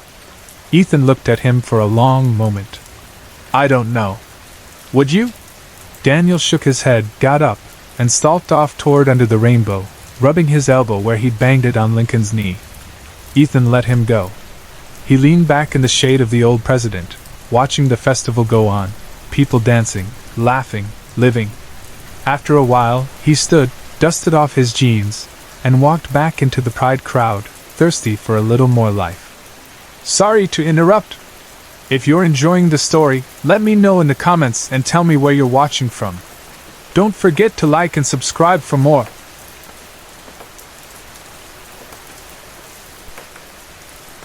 The noise was relentless, coming in crashing waves, so loud at times it felt like you had to yell just to hear your own thoughts. The cicadas sang from the branches, from cracks in the dry earth, from places you couldn't see. If you paused, let your mind go quiet, the sound filled your skull until it was all you could hear. It was constant, shrill, and impossible to ignore. A high-pitched chorus that felt like a warning. Like something was happening under the surface, and we just weren't paying attention. I hated that noise back then. I used to plug my ears and curse at it. Now, after everything, I'd give anything to hear it again. That summer was the hottest I could remember, the kind of heat that felt like a punishment. The sky was always that white blue, faded out by the sun. No clouds, no rain, not even a breeze. The air was thick and heavy and pressed down on your skin until it was hard to breathe. We were staying at my grandparents' old cabin, just outside Bellwood Ridge. 6 of us, all teenagers, half wild with boredom and the heat. The lake was a bowl of cracked earth by then. The canoe lay stranded on its side in the tall grass, surrounded by brittle cattails. We barely left the porch unless it was to chase each other through the woods or build a fort that would collapse in a day. That strange age, where you're trying to let go of childhood but not ready for what comes next. The afternoons tasted like old sap and melting popsicles. The smell of dry grass and sweat clung to everything. We made up games, dared each other to run deeper into the woods, to stay out after dark, to climb higher than the last person. Nobody ever made it too far. Then came the night the power went out. It was late July, sticky, airless. There was no storm, no explanation, just a flicker, and then silence. The fan stuttered, the old radio died, the fridge started to leak puddles onto the kitchen floor. We grabbed candles and went outside, letting the air settle around us. The stars were impossible that night. They burned so bright it felt like the whole sky was pressing down on us. We made up constellations and talked about how cicadas only came up every so often, on 13 or 17-year cycles, and how this was a brood year. A big one. Maybe they know something. I joked, and someone laughed. I didn't know how to explain the rest. A hollow, buzzing feeling in my chest. Like standing on the edge of a cliff before a storm. A few days later, we saw the first one. Not a cicada, a husk. We didn't call it that yet. We thought it was just a sick deer, a sad sight. It staggered out onto the dry lake bed, its ribs showing through torn fur, eyes wide and glassy. It didn't blink, didn't call out, even when it opened its mouth. We watched from the edge of the trees as it walked, hooves sinking into the mud that hadn't dried out yet. It made its way to the center of the lake bed, stopped, and just stood there. For a long time, it didn't move. Then, with a slow, sickening motion, it started to sink. Not like an animal struggling or panicking, just slipping under, inch by inch, until there was nothing left. That night, the cicadas stopped. Nobody noticed right away. It was like a missing tooth, you only feel it when you run your tongue over the gap. The silence was heavy and unfamiliar. Too sharp. I couldn't sleep. None of us could. It felt like the air was missing something. We waited for the noise to come back, but it never did. The next morning, Ner found my grandfather's emergency radio in the supply shed. He wound it up, fiddled with the dial until he caught a thread of static that suddenly turned into a voice. Garbled, far off, words lost in the crackling. We leaned in, listening. It was saying something, a warning maybe, or reading a list. Before we could make sense of it, the voice faded away. We looked at each other, but nobody wanted to talk about what it might mean. Later that day, Max rode back from the gas station with 3 strangers following him. 2 women and a man, older than us, dusty and tense, the kind of tense you can only get from living through something. They didn't say much, but one had a map and the other a rifle. We didn't ask questions. That night we heard sirens. Not police, not fire alarms. Something different. Long, low, rising and falling in a way that made your bones hurt. It went on for hours. After that, the dreams started. Not for everyone, but for a few of us. I was one of the unlucky ones. I dreamed I was standing on the edge of the lake, except now it was full again, deep and black and still. Something moved under the surface, watching me. I couldn't run. Animals came to stand beside me, a raccoon with peeling skin, a coyote with half a face. They waited with me. We all watched as something enormous rose up out of the water. I woke up choking, heart pounding, drenched in sweat. It wasn't just me. Some of the others stopped sleeping. Lily, the youngest, vanished one morning. We found her bed empty, her things untouched, no sign of a struggle. We searched for days, calling her name until our voices were raw. Nothing. Not long after, the strangers packed up and left. They took the map, but left the rifle behind. Somebody suggested we try to go back to town, find help, find answers. But someone else said, "What if it's worse there?" So we stayed, rationed what food we had, whispered at night, kept close to the cabin. The world outside faded into static. The radio was all static now. No planes overhead, no hum of distant cars.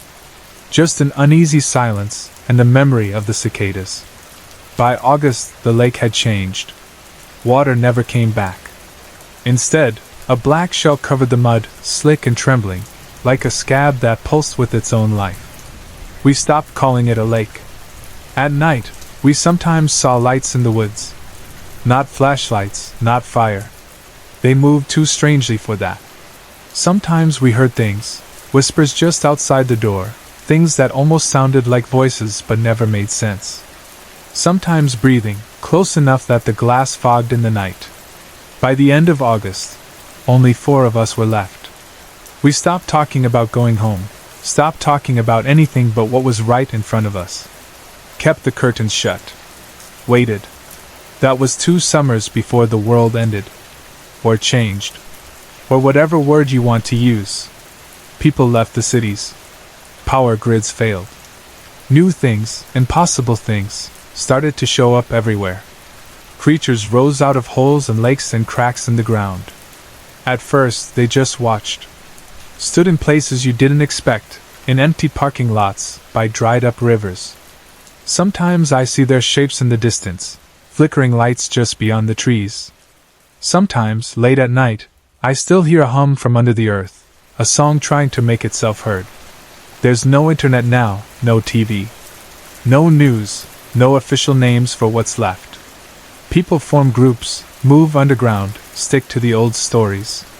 The cities are empty shells, haunted by whatever replaced us. The girl reached out and pressed her palm to the cold glass, watching her breath gather in a fog.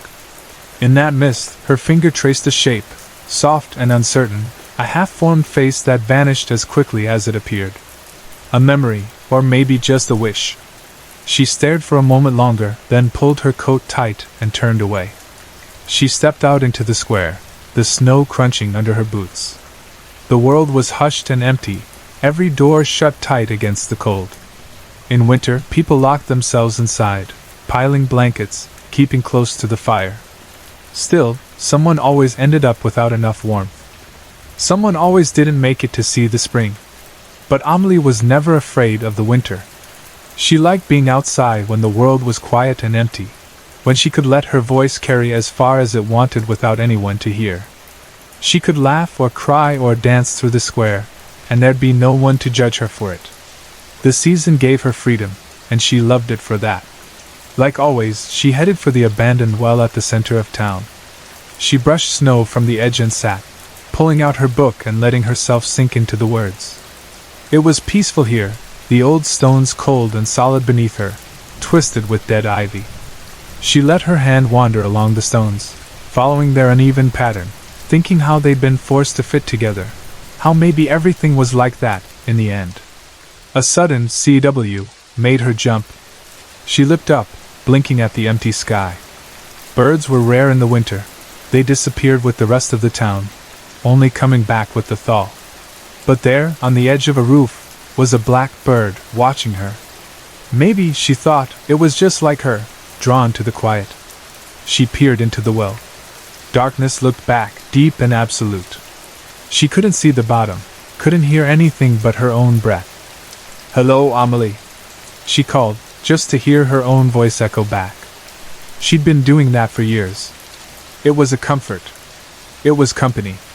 The sun sank, gold light turning the snow to fire. She packed her book and stood to leave. Winter didn't forgive people caught outside after dark. As she stepped away, she heard it, a voice, echoing up from the well. "Come here, Amelie." Her skin prickled. She looked back. Nothing but shadows and the echo of her own name. Just her mind, she told herself.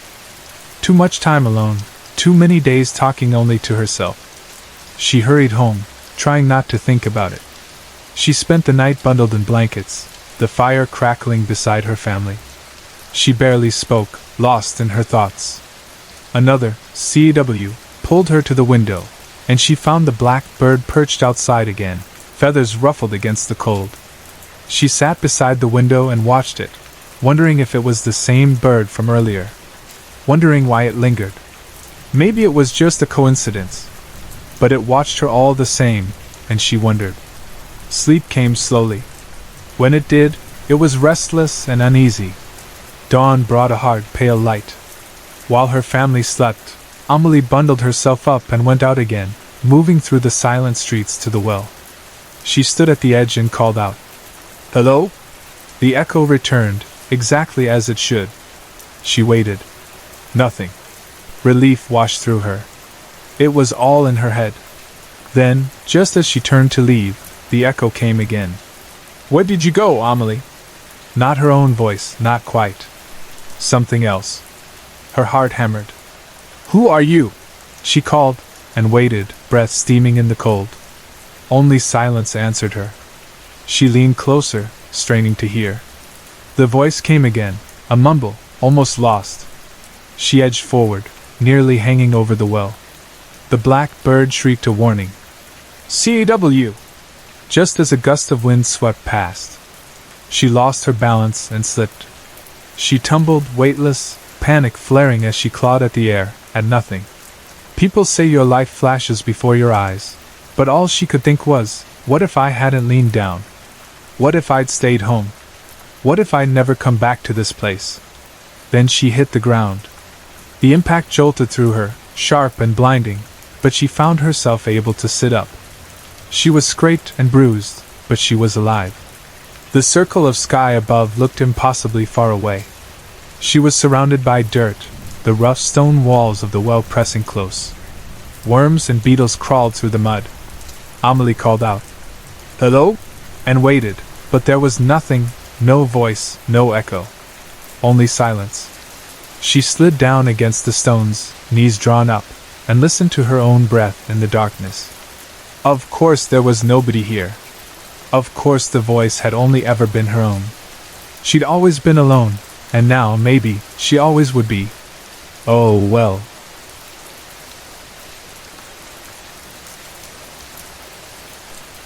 I left early that night. The last words he said to me were, "I'll see you tomorrow, baby, in our favorite spot, where the light stretches down from heaven, in Gluska Forest." That was the first promise he ever broke. Sequoia sat in her old rocking chair, belly round and heavy, by the window in her bedroom. Night had settled over everything, the sky deep navy and scattered with narrow strips of starlight.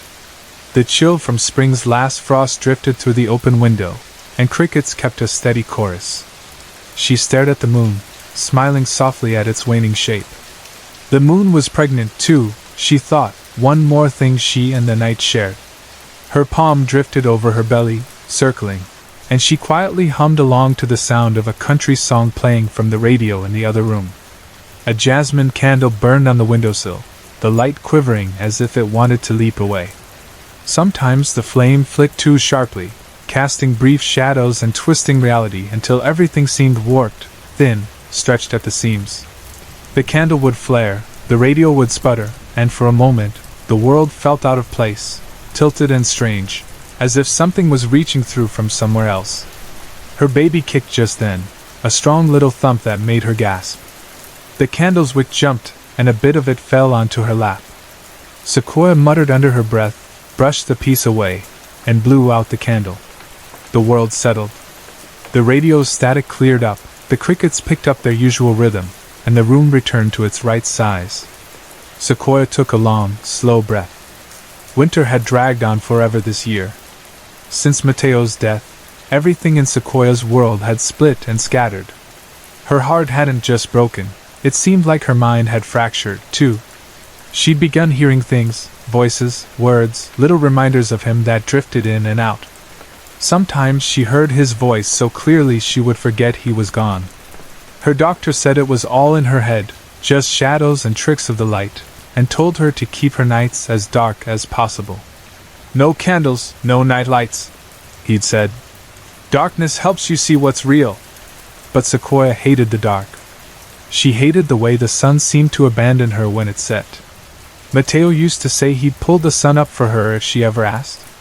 Now all she could do was pray to the memory of him, for their baby, for a sign that he was still somewhere, listening. When the night got too heavy, Sequoia would lie in bed and let her mind drift. She'd close her eyes and see a forest full of light, sunlight spilling in streams through the trees and over beds of turquoise roses. She'd see two little girls, new and pure, giggling on a patch of grass. But then the light would fade, the roses would wilt, and the dream would twist until one of the girls grew strange and monstrous, her eyes dark, her mouth wide, and she would swallow the other whole. Sequoia would wake up gasping, sweat plastering her hair to her cheeks. She'd stare at the ceiling, wide awake but unwilling to leave the bed, hoping the empty dark would keep her safe from the darker places in her mind. Sometimes, in the middle of those long, restless nights, the doorbell would ring. She'd rise, feeling fragile and unsteady, and make her way to the door. She'd switch on the porch light and see a figure outside. At first, she'd think it was Mateo, same build, same stance, the same tilt of the head. But as she stared, the figure would stretch impossibly, its shadow crawling up the wall, growing long and thin, warping around the corners of the house. The crickets outside would screech, sharp and painful, and the ringing of the bell would grow wild and desperate. Sequoia would crouch down, hands over her ears, whispering prayers, begging for everything to stop. And then, just as suddenly as it had begun, her mother would come down the stairs and flip off the light. Silence would fall. The air would soften, the night would quiet, and her mother would guide her gently back to her room. "You know better than this," her mother would say. "I know, Mama." "Then why do you keep turning on the light?" Sequoia never had a good answer. "It always looks like him," she'd say softly. "Each time more than the last." Her mother would just sigh, pulling her close. There was nothing left to say. The next night, her mother fell asleep early, leaving Sequoia alone with her thoughts. No radio, no candle, just the dark and the sound of the crickets. She rocked in her chair, humming to herself, trying not to feel anything at all. Since Mateo died, she'd learned to tuck her emotions away, keeping them safe until the morning. Grieving was easier as a routine than as a constant ache. Sometimes, numbness was a mercy. But mornings were different. When sunlight crept over the porch, Sequoia would sit with her coffee and her notebook, letting the light warm her face and her hands, letting herself remember. She wrote long, tangled letters to Mateo, about their memories, their secret meeting places, the baby she was carrying, the way the world still spun without him even though she wished it wouldn't. "How do I explain to anyone else that it's only you? At night I see your face, hear your voice, remember the way you used to sing to me. You told me you read the dictionary every night, just to have enough words to love me right. You said you wanted to know me the way a song knows its singer. You left so much behind, but all I want is more. How do I explain that the world folds in on itself? That reality bends and stretches, and you are there, hiding in the curves and corners of my mind? I can't explain what I've seen or what I still love about you. The way your words sounded, the way your eyes looked when you were thinking. The world is sharper without you, and every night it's darker than the one before. I light a candle sometimes, just to pretend you're near. Sometimes pretending feels more real than anything else." The forest had always been their place, Gluska Forest, 20 minutes out of town. People called it haunted, said it was cursed, that you could hear the screams of the lost there. But Sequoia never believed that. When she was with Mateo, the place was alive and beautiful. The river ran cold and clear, the air always sweet with sap, the sunlight making colors shimmer across the moss and water. It felt like magic, like a place caught between earth and heaven. She remembered their last day there, how Mateo had laid out a bright serape, how he'd played his guitar and sang her a song he'd written just for her. She remembered the way he looked at her, all of him shining. He sang, "I wish to know your sound, your favorite color. The golden hopes you keep inside, the copper. Songs from your youth, the webs you spin in the shade. I wish to know you when I'm crawling. When the sun comes up, when I reach the gates. And if I get called to heaven, I'll tell them. Thanks, but I got to crawl back to you. You'll see my light stretch like a web. You'll feel my tune in the hush of the trees. Don't wonder why God took me now. Just know that heaven holds no bounds." She replayed the memory, again and again, letting the words wrap around her like a blanket. Mateo was gone, but the forest, the music, the love, they lingered, living in the spaces where the light stretched down from heaven.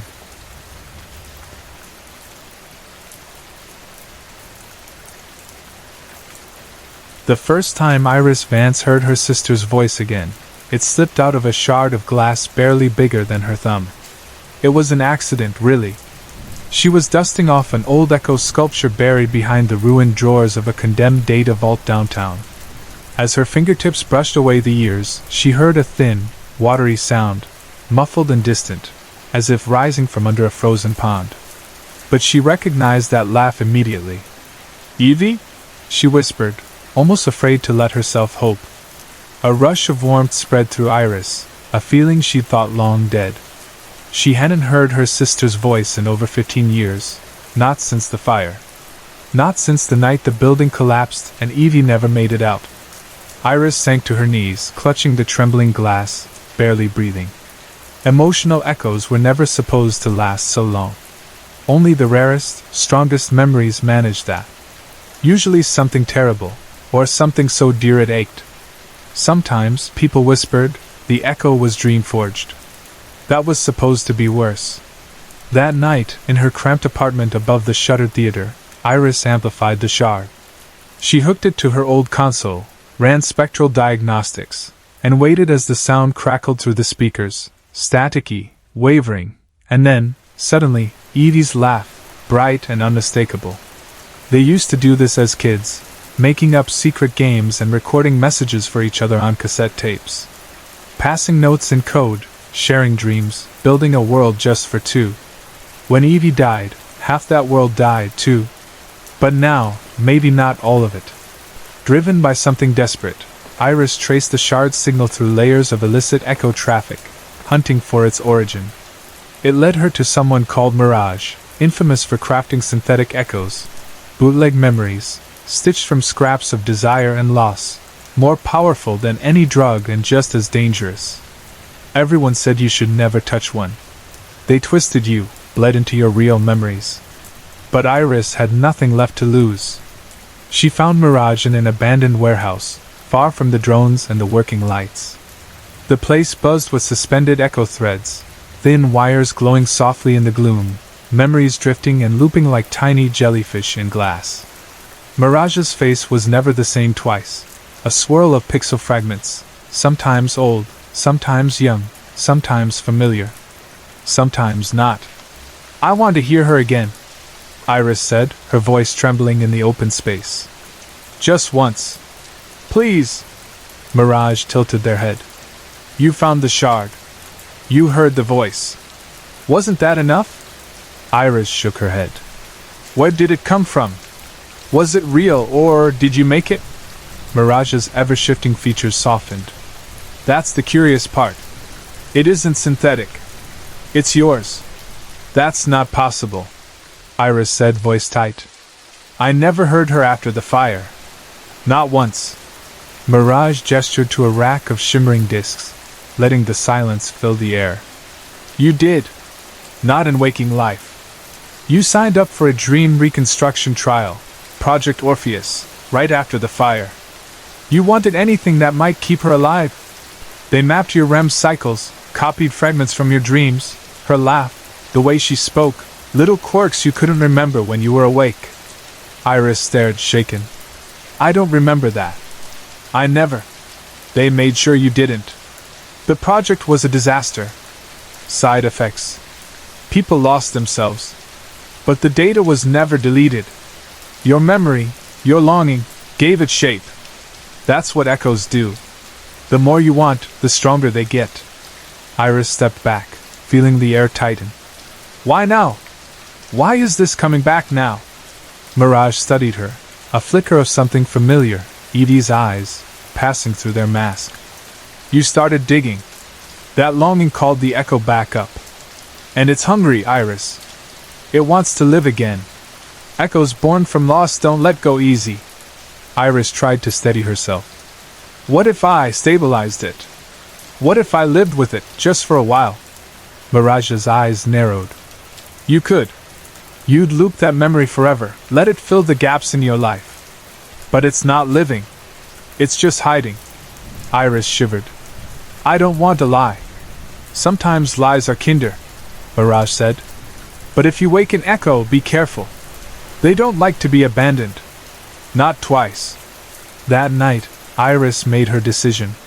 She closed the blinds, sealed the windows, arranged the cables and stabilizers around the glass shard.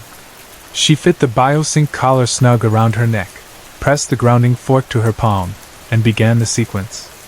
The world blurred as the signal washed through her. She smelled the familiar sweetness of toast and lilacs. Sunlight spilled over an old carpet. She blinked, and her apartment melted into a pastel haze, their childhood bedroom, bright with crooked posters, sunlight and shadows unmoving on the wall. "Iris?" Evie stood in the doorway, 16 again, nervous, chewing her lip the way she always did. Iris felt her breath catch, tears burning at the edges of her eyes. "Evie," she whispered. Evie grinned. "You came back." Iris ran to her, breathing her in, rose shampoo and pencil shavings, the very scent of old afternoons. They talked for hours, sharing secrets and old jokes. It felt right, real, as if time had folded itself into a perfect loop. But the morning never came. Shadows on the wall never moved. The same jokes, the same moments, repeating. When Iris reached for her tea, it was always hot and full. When she glanced outside, the birdsong turned metallic, looping and stuttering.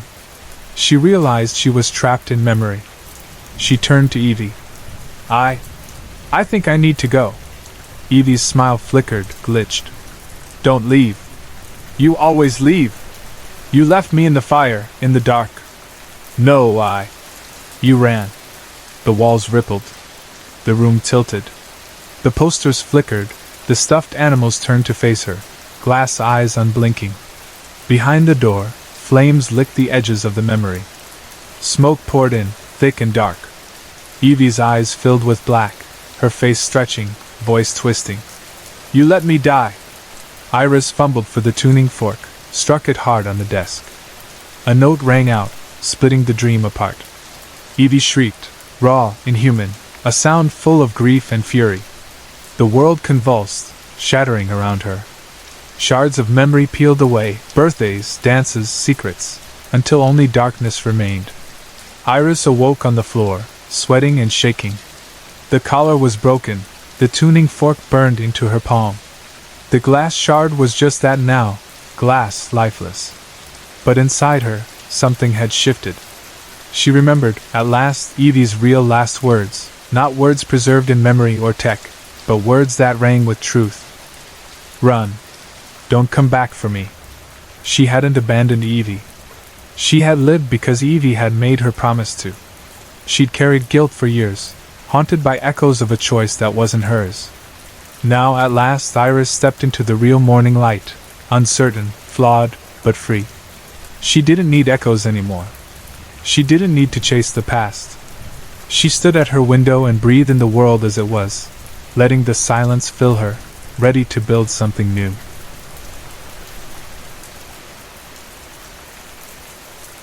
It was around 12:30 at night on a dark, quiet street. The kind of place where barely any cars passed, and the houses seemed to turn away from the outside world, closed and silent. On the horizon, Aiden could see a tall figure, cloaked in a shawl, standing under a weak street light. The figure was thin and gangly, with a posture that seemed both uncertain and menacing. He looked like he was holding a book in his hands, as if waiting to be noticed. This was the place, Rivender Street, the address given to him in that strange letter. He hoped this meeting would bring him answers, maybe even fix his life.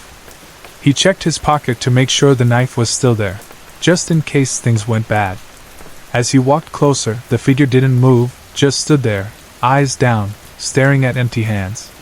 The book was gone. "Finally we meet," the stranger said, his voice so soft and cold it sent a shiver down Aiden's spine. "Do I know you?" Aiden asked, forcing some courage into his words. The figure turned, and Aiden's blood ran cold. 3 days before, Aiden's life had seemed ordinary.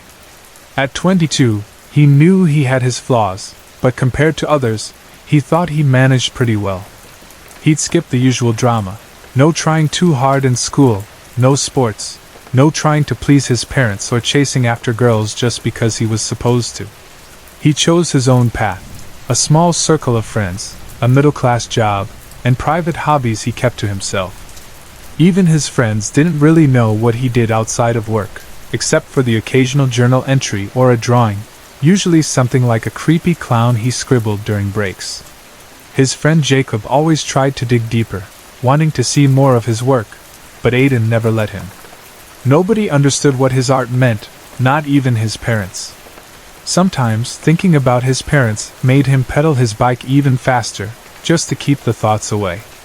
One morning, as he sped down a gravel road toward work, a car came up behind him, shouting and laughing. He recognized them, old high school bullies who thought they still ran the town. They swerved close to him, forcing him off the road and sending him flying. He crashed hard, scraping his arms and wrecking his bike. The car sped away, their laughter echoing. Aiden stared after them with hate burning in his chest.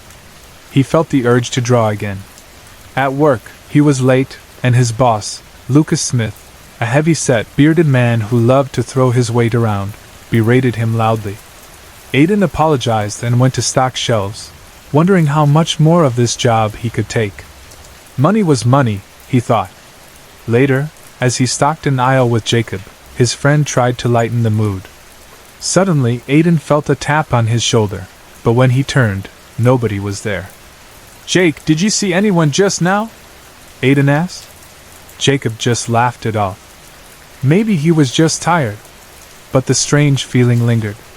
The next day, Aiden woke with a splitting headache. His parents' house was empty. They were on yet another vacation, he assumed. He checked his sketchbook, admiring his latest drawing before getting ready for work. But when he went outside, he saw his bike was missing its chains.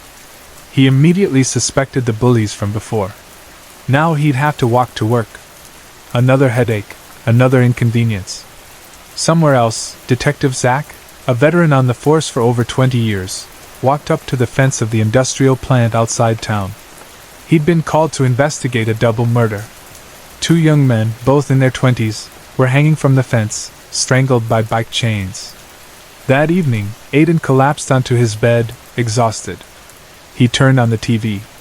The news was covering the murders. 2 young men dead, hanged by bike chains. Aiden's hands trembled. He recognized them.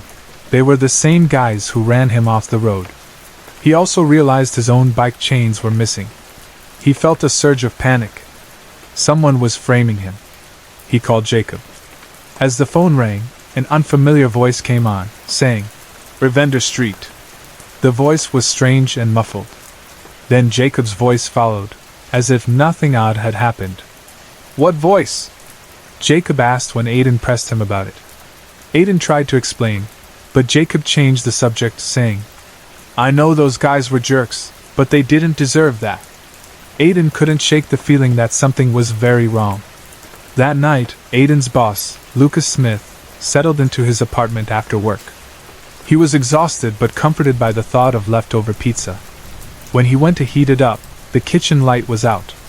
As he rummaged in the dark, he thought he heard footsteps. He ignored it.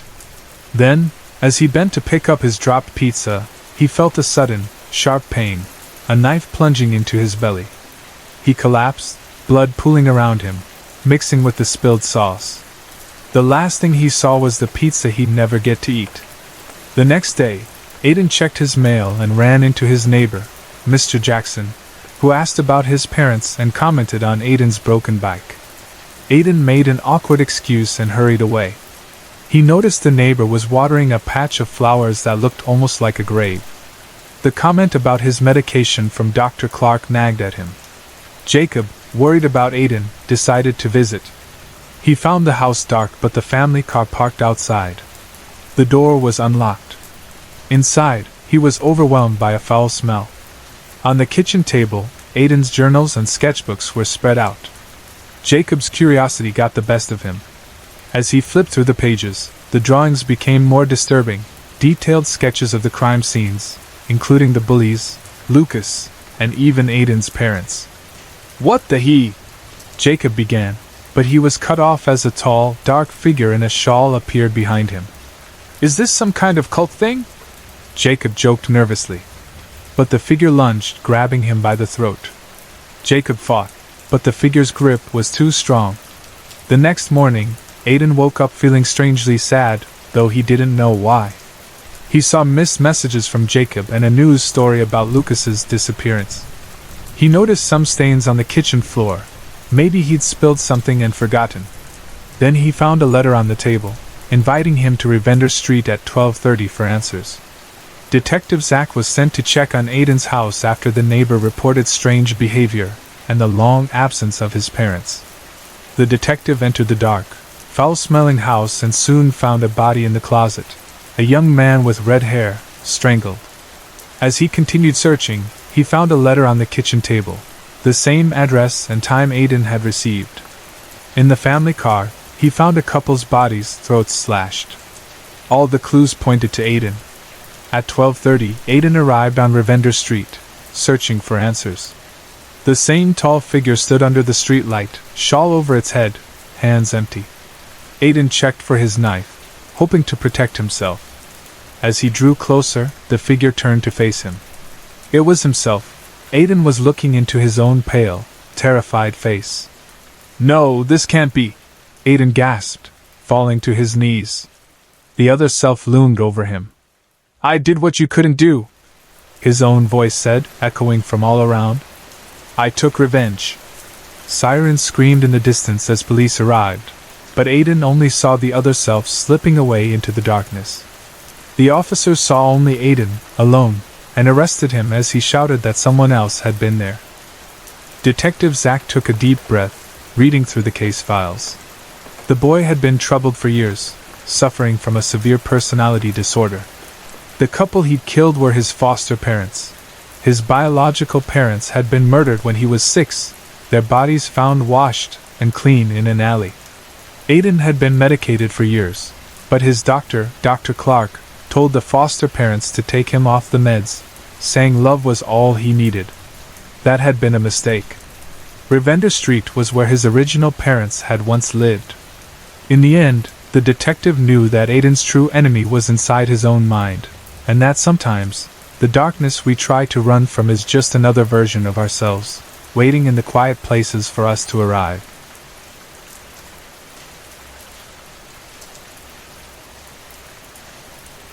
The mirror glimmered one last time before it was struck, 2 sharp, hollow thuds from a plastic hammer.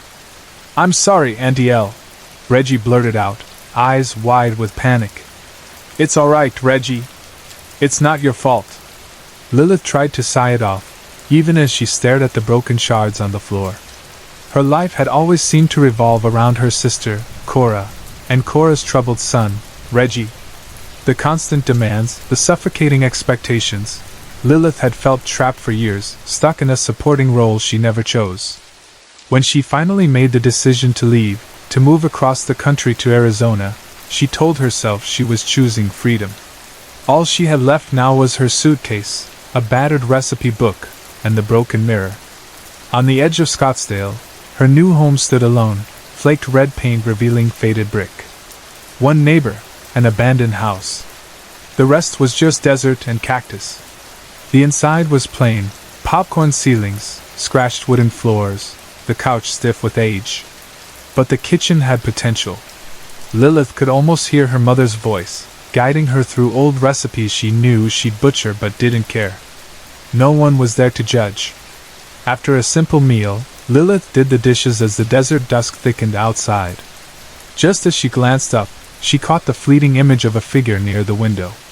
The movement was so quick it almost felt imagined, but a whoosh followed, just long enough for her to wonder.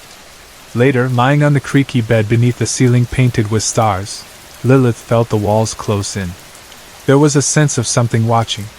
She pulled the covers tight. 2 sharp knocks rattled the front doorknob, and suddenly, the bedroom mirror crashed to the ground. A girl appeared, silent as a shadow, with dark hair and bright blue eyes, so much like Reggie it startled Lilith. The girl held a red plastic hammer, opposite the green one Reggie had used. She reached through the glass, plucked a shard, and just held it, her fingers uncut. "What are you?" Lilith gasped, the question tumbling out. The girl didn't answer. She just climbed onto the bed and hopped out the window, vanishing into the darkness. Maybe it was a hallucination. Maybe not. But Lilith pulled on a jacket, and against every instinct, followed her out into the night. Thunder rolled, lightning struck a cactus nearby, rain lashed down, but Lilith chased the girl. When it finally calmed, she managed to catch up and gently ease the red hammer from the girl's grasp. "How did you get this?" Lilith asked, trying to sound gentle. "My sister gave it to me," the girl replied. "I thought you knew who I was. Most people coming to this house do." She looked older up close, maybe 11, not as little as she first seemed. Lilith remembered reading about the house online. A girl named Jane had died in a storm here. The rumors of a haunting had seemed ridiculous until now. "Jane, right?" Lilith said, voice shaky. "I'm sorry. It's just, seeing a ghost is a little surprising." Jane nodded. "Yes. But I don't think of myself as a haunting. I just want company. Anyway, I know you're Lilith. I heard the realtor talking." She reached out her hand. Lilith shook it, feeling only a cool breeze where skin should have been. Guilt and protectiveness tangled inside Lilith. She had run from Cora and Reggie only to find another lost child, someone just as lonely as herself. Maybe that's why she felt a connection. "Jane," Lilith began, hesitating. "Is there anything you want to do?" "Baking," Jane said after a pause. "My mom and I were going to bake, before the storm." A single tear slid down her cheek. Lilith hugged her, feeling how strange it was, one alive, one dead, both craving comfort. "We can do that," Lilith promised. "My mom's old cookbook is here. Her specialty was desserts." Even though it was well past midnight, Lilith pulled out the ingredients for molten brownies. Jane watched her every move, tracing her finger along the cracked recipe book. Lilith showed Jane how to sift flour, holding her ghostly hand over the sifter. Jane looked fascinated by the process, watching closely as Lilith explained each step. When the batter was ready, Jane dusted it with cocoa powder, her concentration fierce. Lilith let Jane slide the pan into the oven, standing back so she wouldn't accidentally touch the heat. As the brownies baked, they watched The Wizard of Oz together on the tiny TV. The movie made Lilith ache for childhood and for things lost, and she guessed Jane felt it too. The brownies were almost black from extra cocoa. Jane looked worried, but Lilith just laughed. "That's how I like them," she said. As the house grew quiet and the brownies cooled, Lilith tucked Jane into what had been her own childhood bed, and she took the couch. Sleep never really came, but she didn't mind. The next day, Lilith suggested the arcade.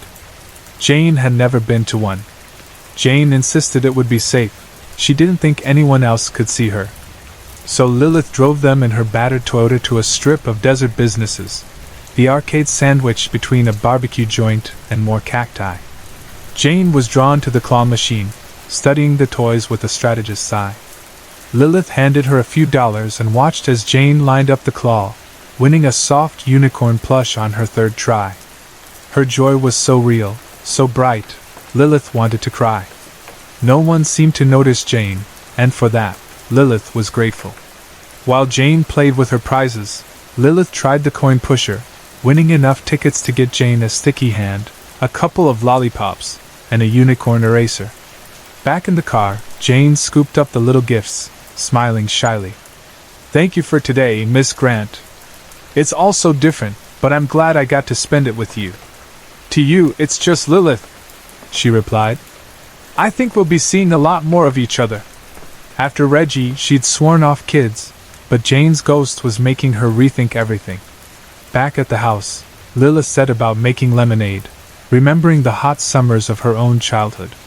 She used only half a lemon and 5 Splenda packets, wanting it sweet, just as Jane requested. They sipped lemonade in the kitchen, a paper straw in each glass. "You know, I think you're the only one who can see me," Jane said quietly, finishing her drink with a satisfied slurp. She fished out the last bits of sugar at the bottom. Lilith was surprised. Surely, with all the stories of the haunted house, someone else must have seen Jane. But Jane only shrugged. Lilith thought about it. Maybe it was true. Maybe she was the only one. Nostalgia, Lilith realized, could be dangerous. But maybe it could also be healing. As she watched Jane finish her lemonade, she thought how strange and lucky it was to find friendship, even across the impossible divide between the living and the dead. For the first time in a long time, Lilith felt like she belonged somewhere, and so did Jane. Standing in a completely dark room, I reached out around me, searching for anything I could feel with my hands. My fingers brushed along the rough surface of the walls as I tried to find a corner or something that might help me understand where I was. There was no sense of panic in me, not even a feeling of worry, but instead, there was a deep curiosity inside me. I wondered what this place was. As I kept moving my hands along the wall, I finally found what felt like a window. There was no light coming from it at all. In fact, if I hadn't been tracing the walls, I might never have even noticed it was there. It was just another patch of darkness. I pressed a single finger against the glass.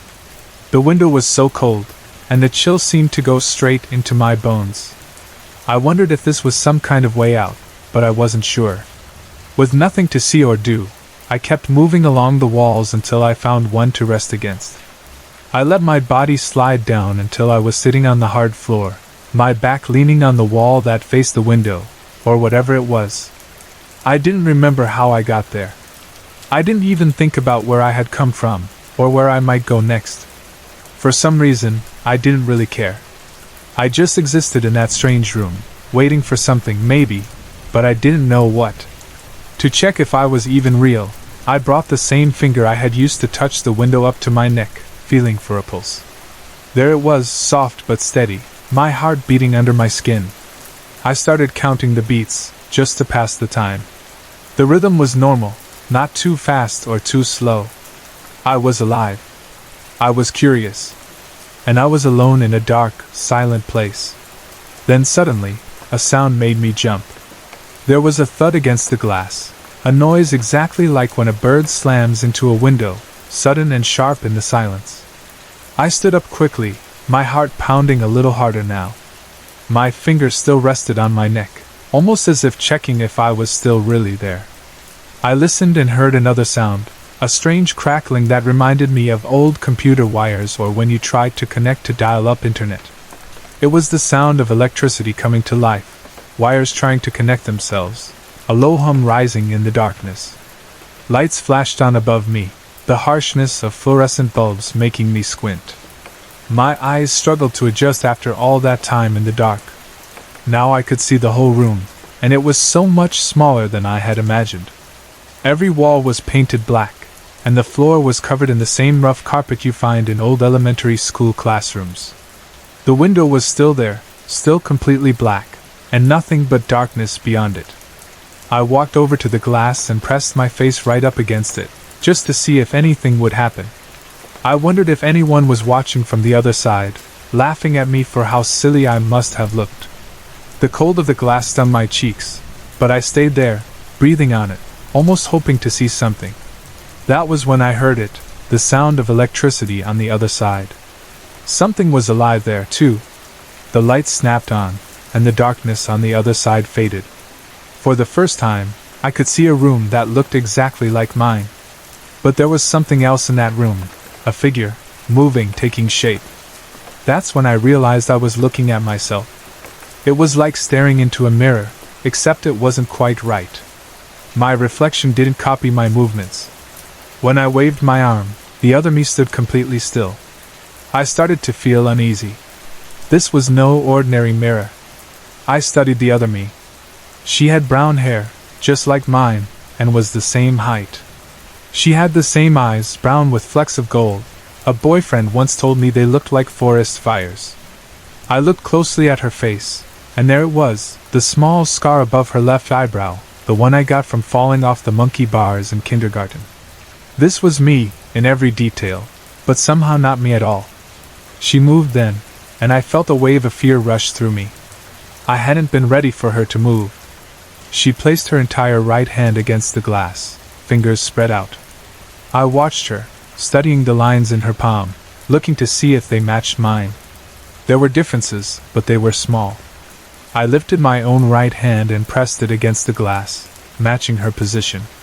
Now we were in sync, and suddenly, it felt like we were connected. The room went dark again, all at once, and instead of seeing my own life flash before my eyes, I started to see hers. I was watching memories, but they weren't mine. At first, it was the kindergarten classroom I remembered so well. There she was, or maybe it was me, walking into the bathroom. Kindergartners had their own bathroom, inside the classroom for safety. She went in, locked the door, and when she came out, her tights were caught in her dress. Everyone saw her underwear, and the kids started laughing. But instead of getting upset, she laughed too, making a joke of it. That was always my way, fight fire with more fire. This moment was embarrassing, but not tragic, and I almost smiled as I watched. Suddenly, the years jumped forward. I saw my mom preparing for my 9th birthday party, and dread filled me. I knew what came next. Just before I turned 9, I got sick. My muscles ached, my body felt weak, and nothing was ever the same again. That birthday is burned into my memory as the day everything changed. I braced myself, not wanting to relive the pain, the hospitals, the endless treatments. But what I saw was different. The girl in the memory was happy and healthy, laughing and running at a water park birthday party, not a care in the world. She looked just like me, but she was living the life I had always wished for. I was confused, almost in disbelief. Was this some kind of dream, a gift, or maybe a cruel joke? My hands started to sweat, and I watched as the other me, on the other side of the glass, began to cry. Why was she so upset? I tried to comfort her, tapping on the glass, but it was like there was an invisible wall between us. She started to mouth words at me, but I couldn't hear anything. I traced letters on the fogged glass with my finger, hoping she would copy me. Slowly, we managed to spell out words to each other, using our hands to write messages. She wrote, "I'm sorry." I spelled back, "Why?" She answered, "I didn't know." And that's when I finally understood. The glass between us wasn't just a barrier, it was a bridge between two versions of the same life. She had lived a childhood without pain or sickness, never knowing the struggles I had faced. I had survived so much, but I always wondered what my life would have been like without all the hardship. Now she had seen my memories, just as I had seen hers. She grieved for what she never knew, and I grieved for what I had lost. Suddenly, the doors to both our rooms opened. She ran out quickly, desperate to escape the pain she had just witnessed. I took my time, still lost in the wonder of it all. I felt changed, not empty or jealous, but somehow grateful. I knew that somewhere out there, some version of me got to live a life free of pain and struggle. That made me happy, even if it wasn't the life I lived. The hardships I had survived made me who I am today. My life had cost a lot, but I wouldn't trade it, not really. As I walked out, I glanced back through the glass one last time. We shared a silent goodbye, each of us forever changed by what we had seen. The feeling of the room stayed with me, even as I stepped back into the world. I understood now that pain and beauty could live side by side, and that every version of me, every version of anyone, has its own story. My life may have been filled with struggle, but it was also filled with strength. The girl behind the glass would always be a part of me, just as I was a part of her. And as I moved forward, I felt a sense of peace, knowing that both our stories mattered. In a world full of darkness and reflection, I had finally found my own light. Sorry to interrupt. If you're enjoying the story, let me know in the comments and tell me where you're watching from. Don't forget to like and subscribe for more.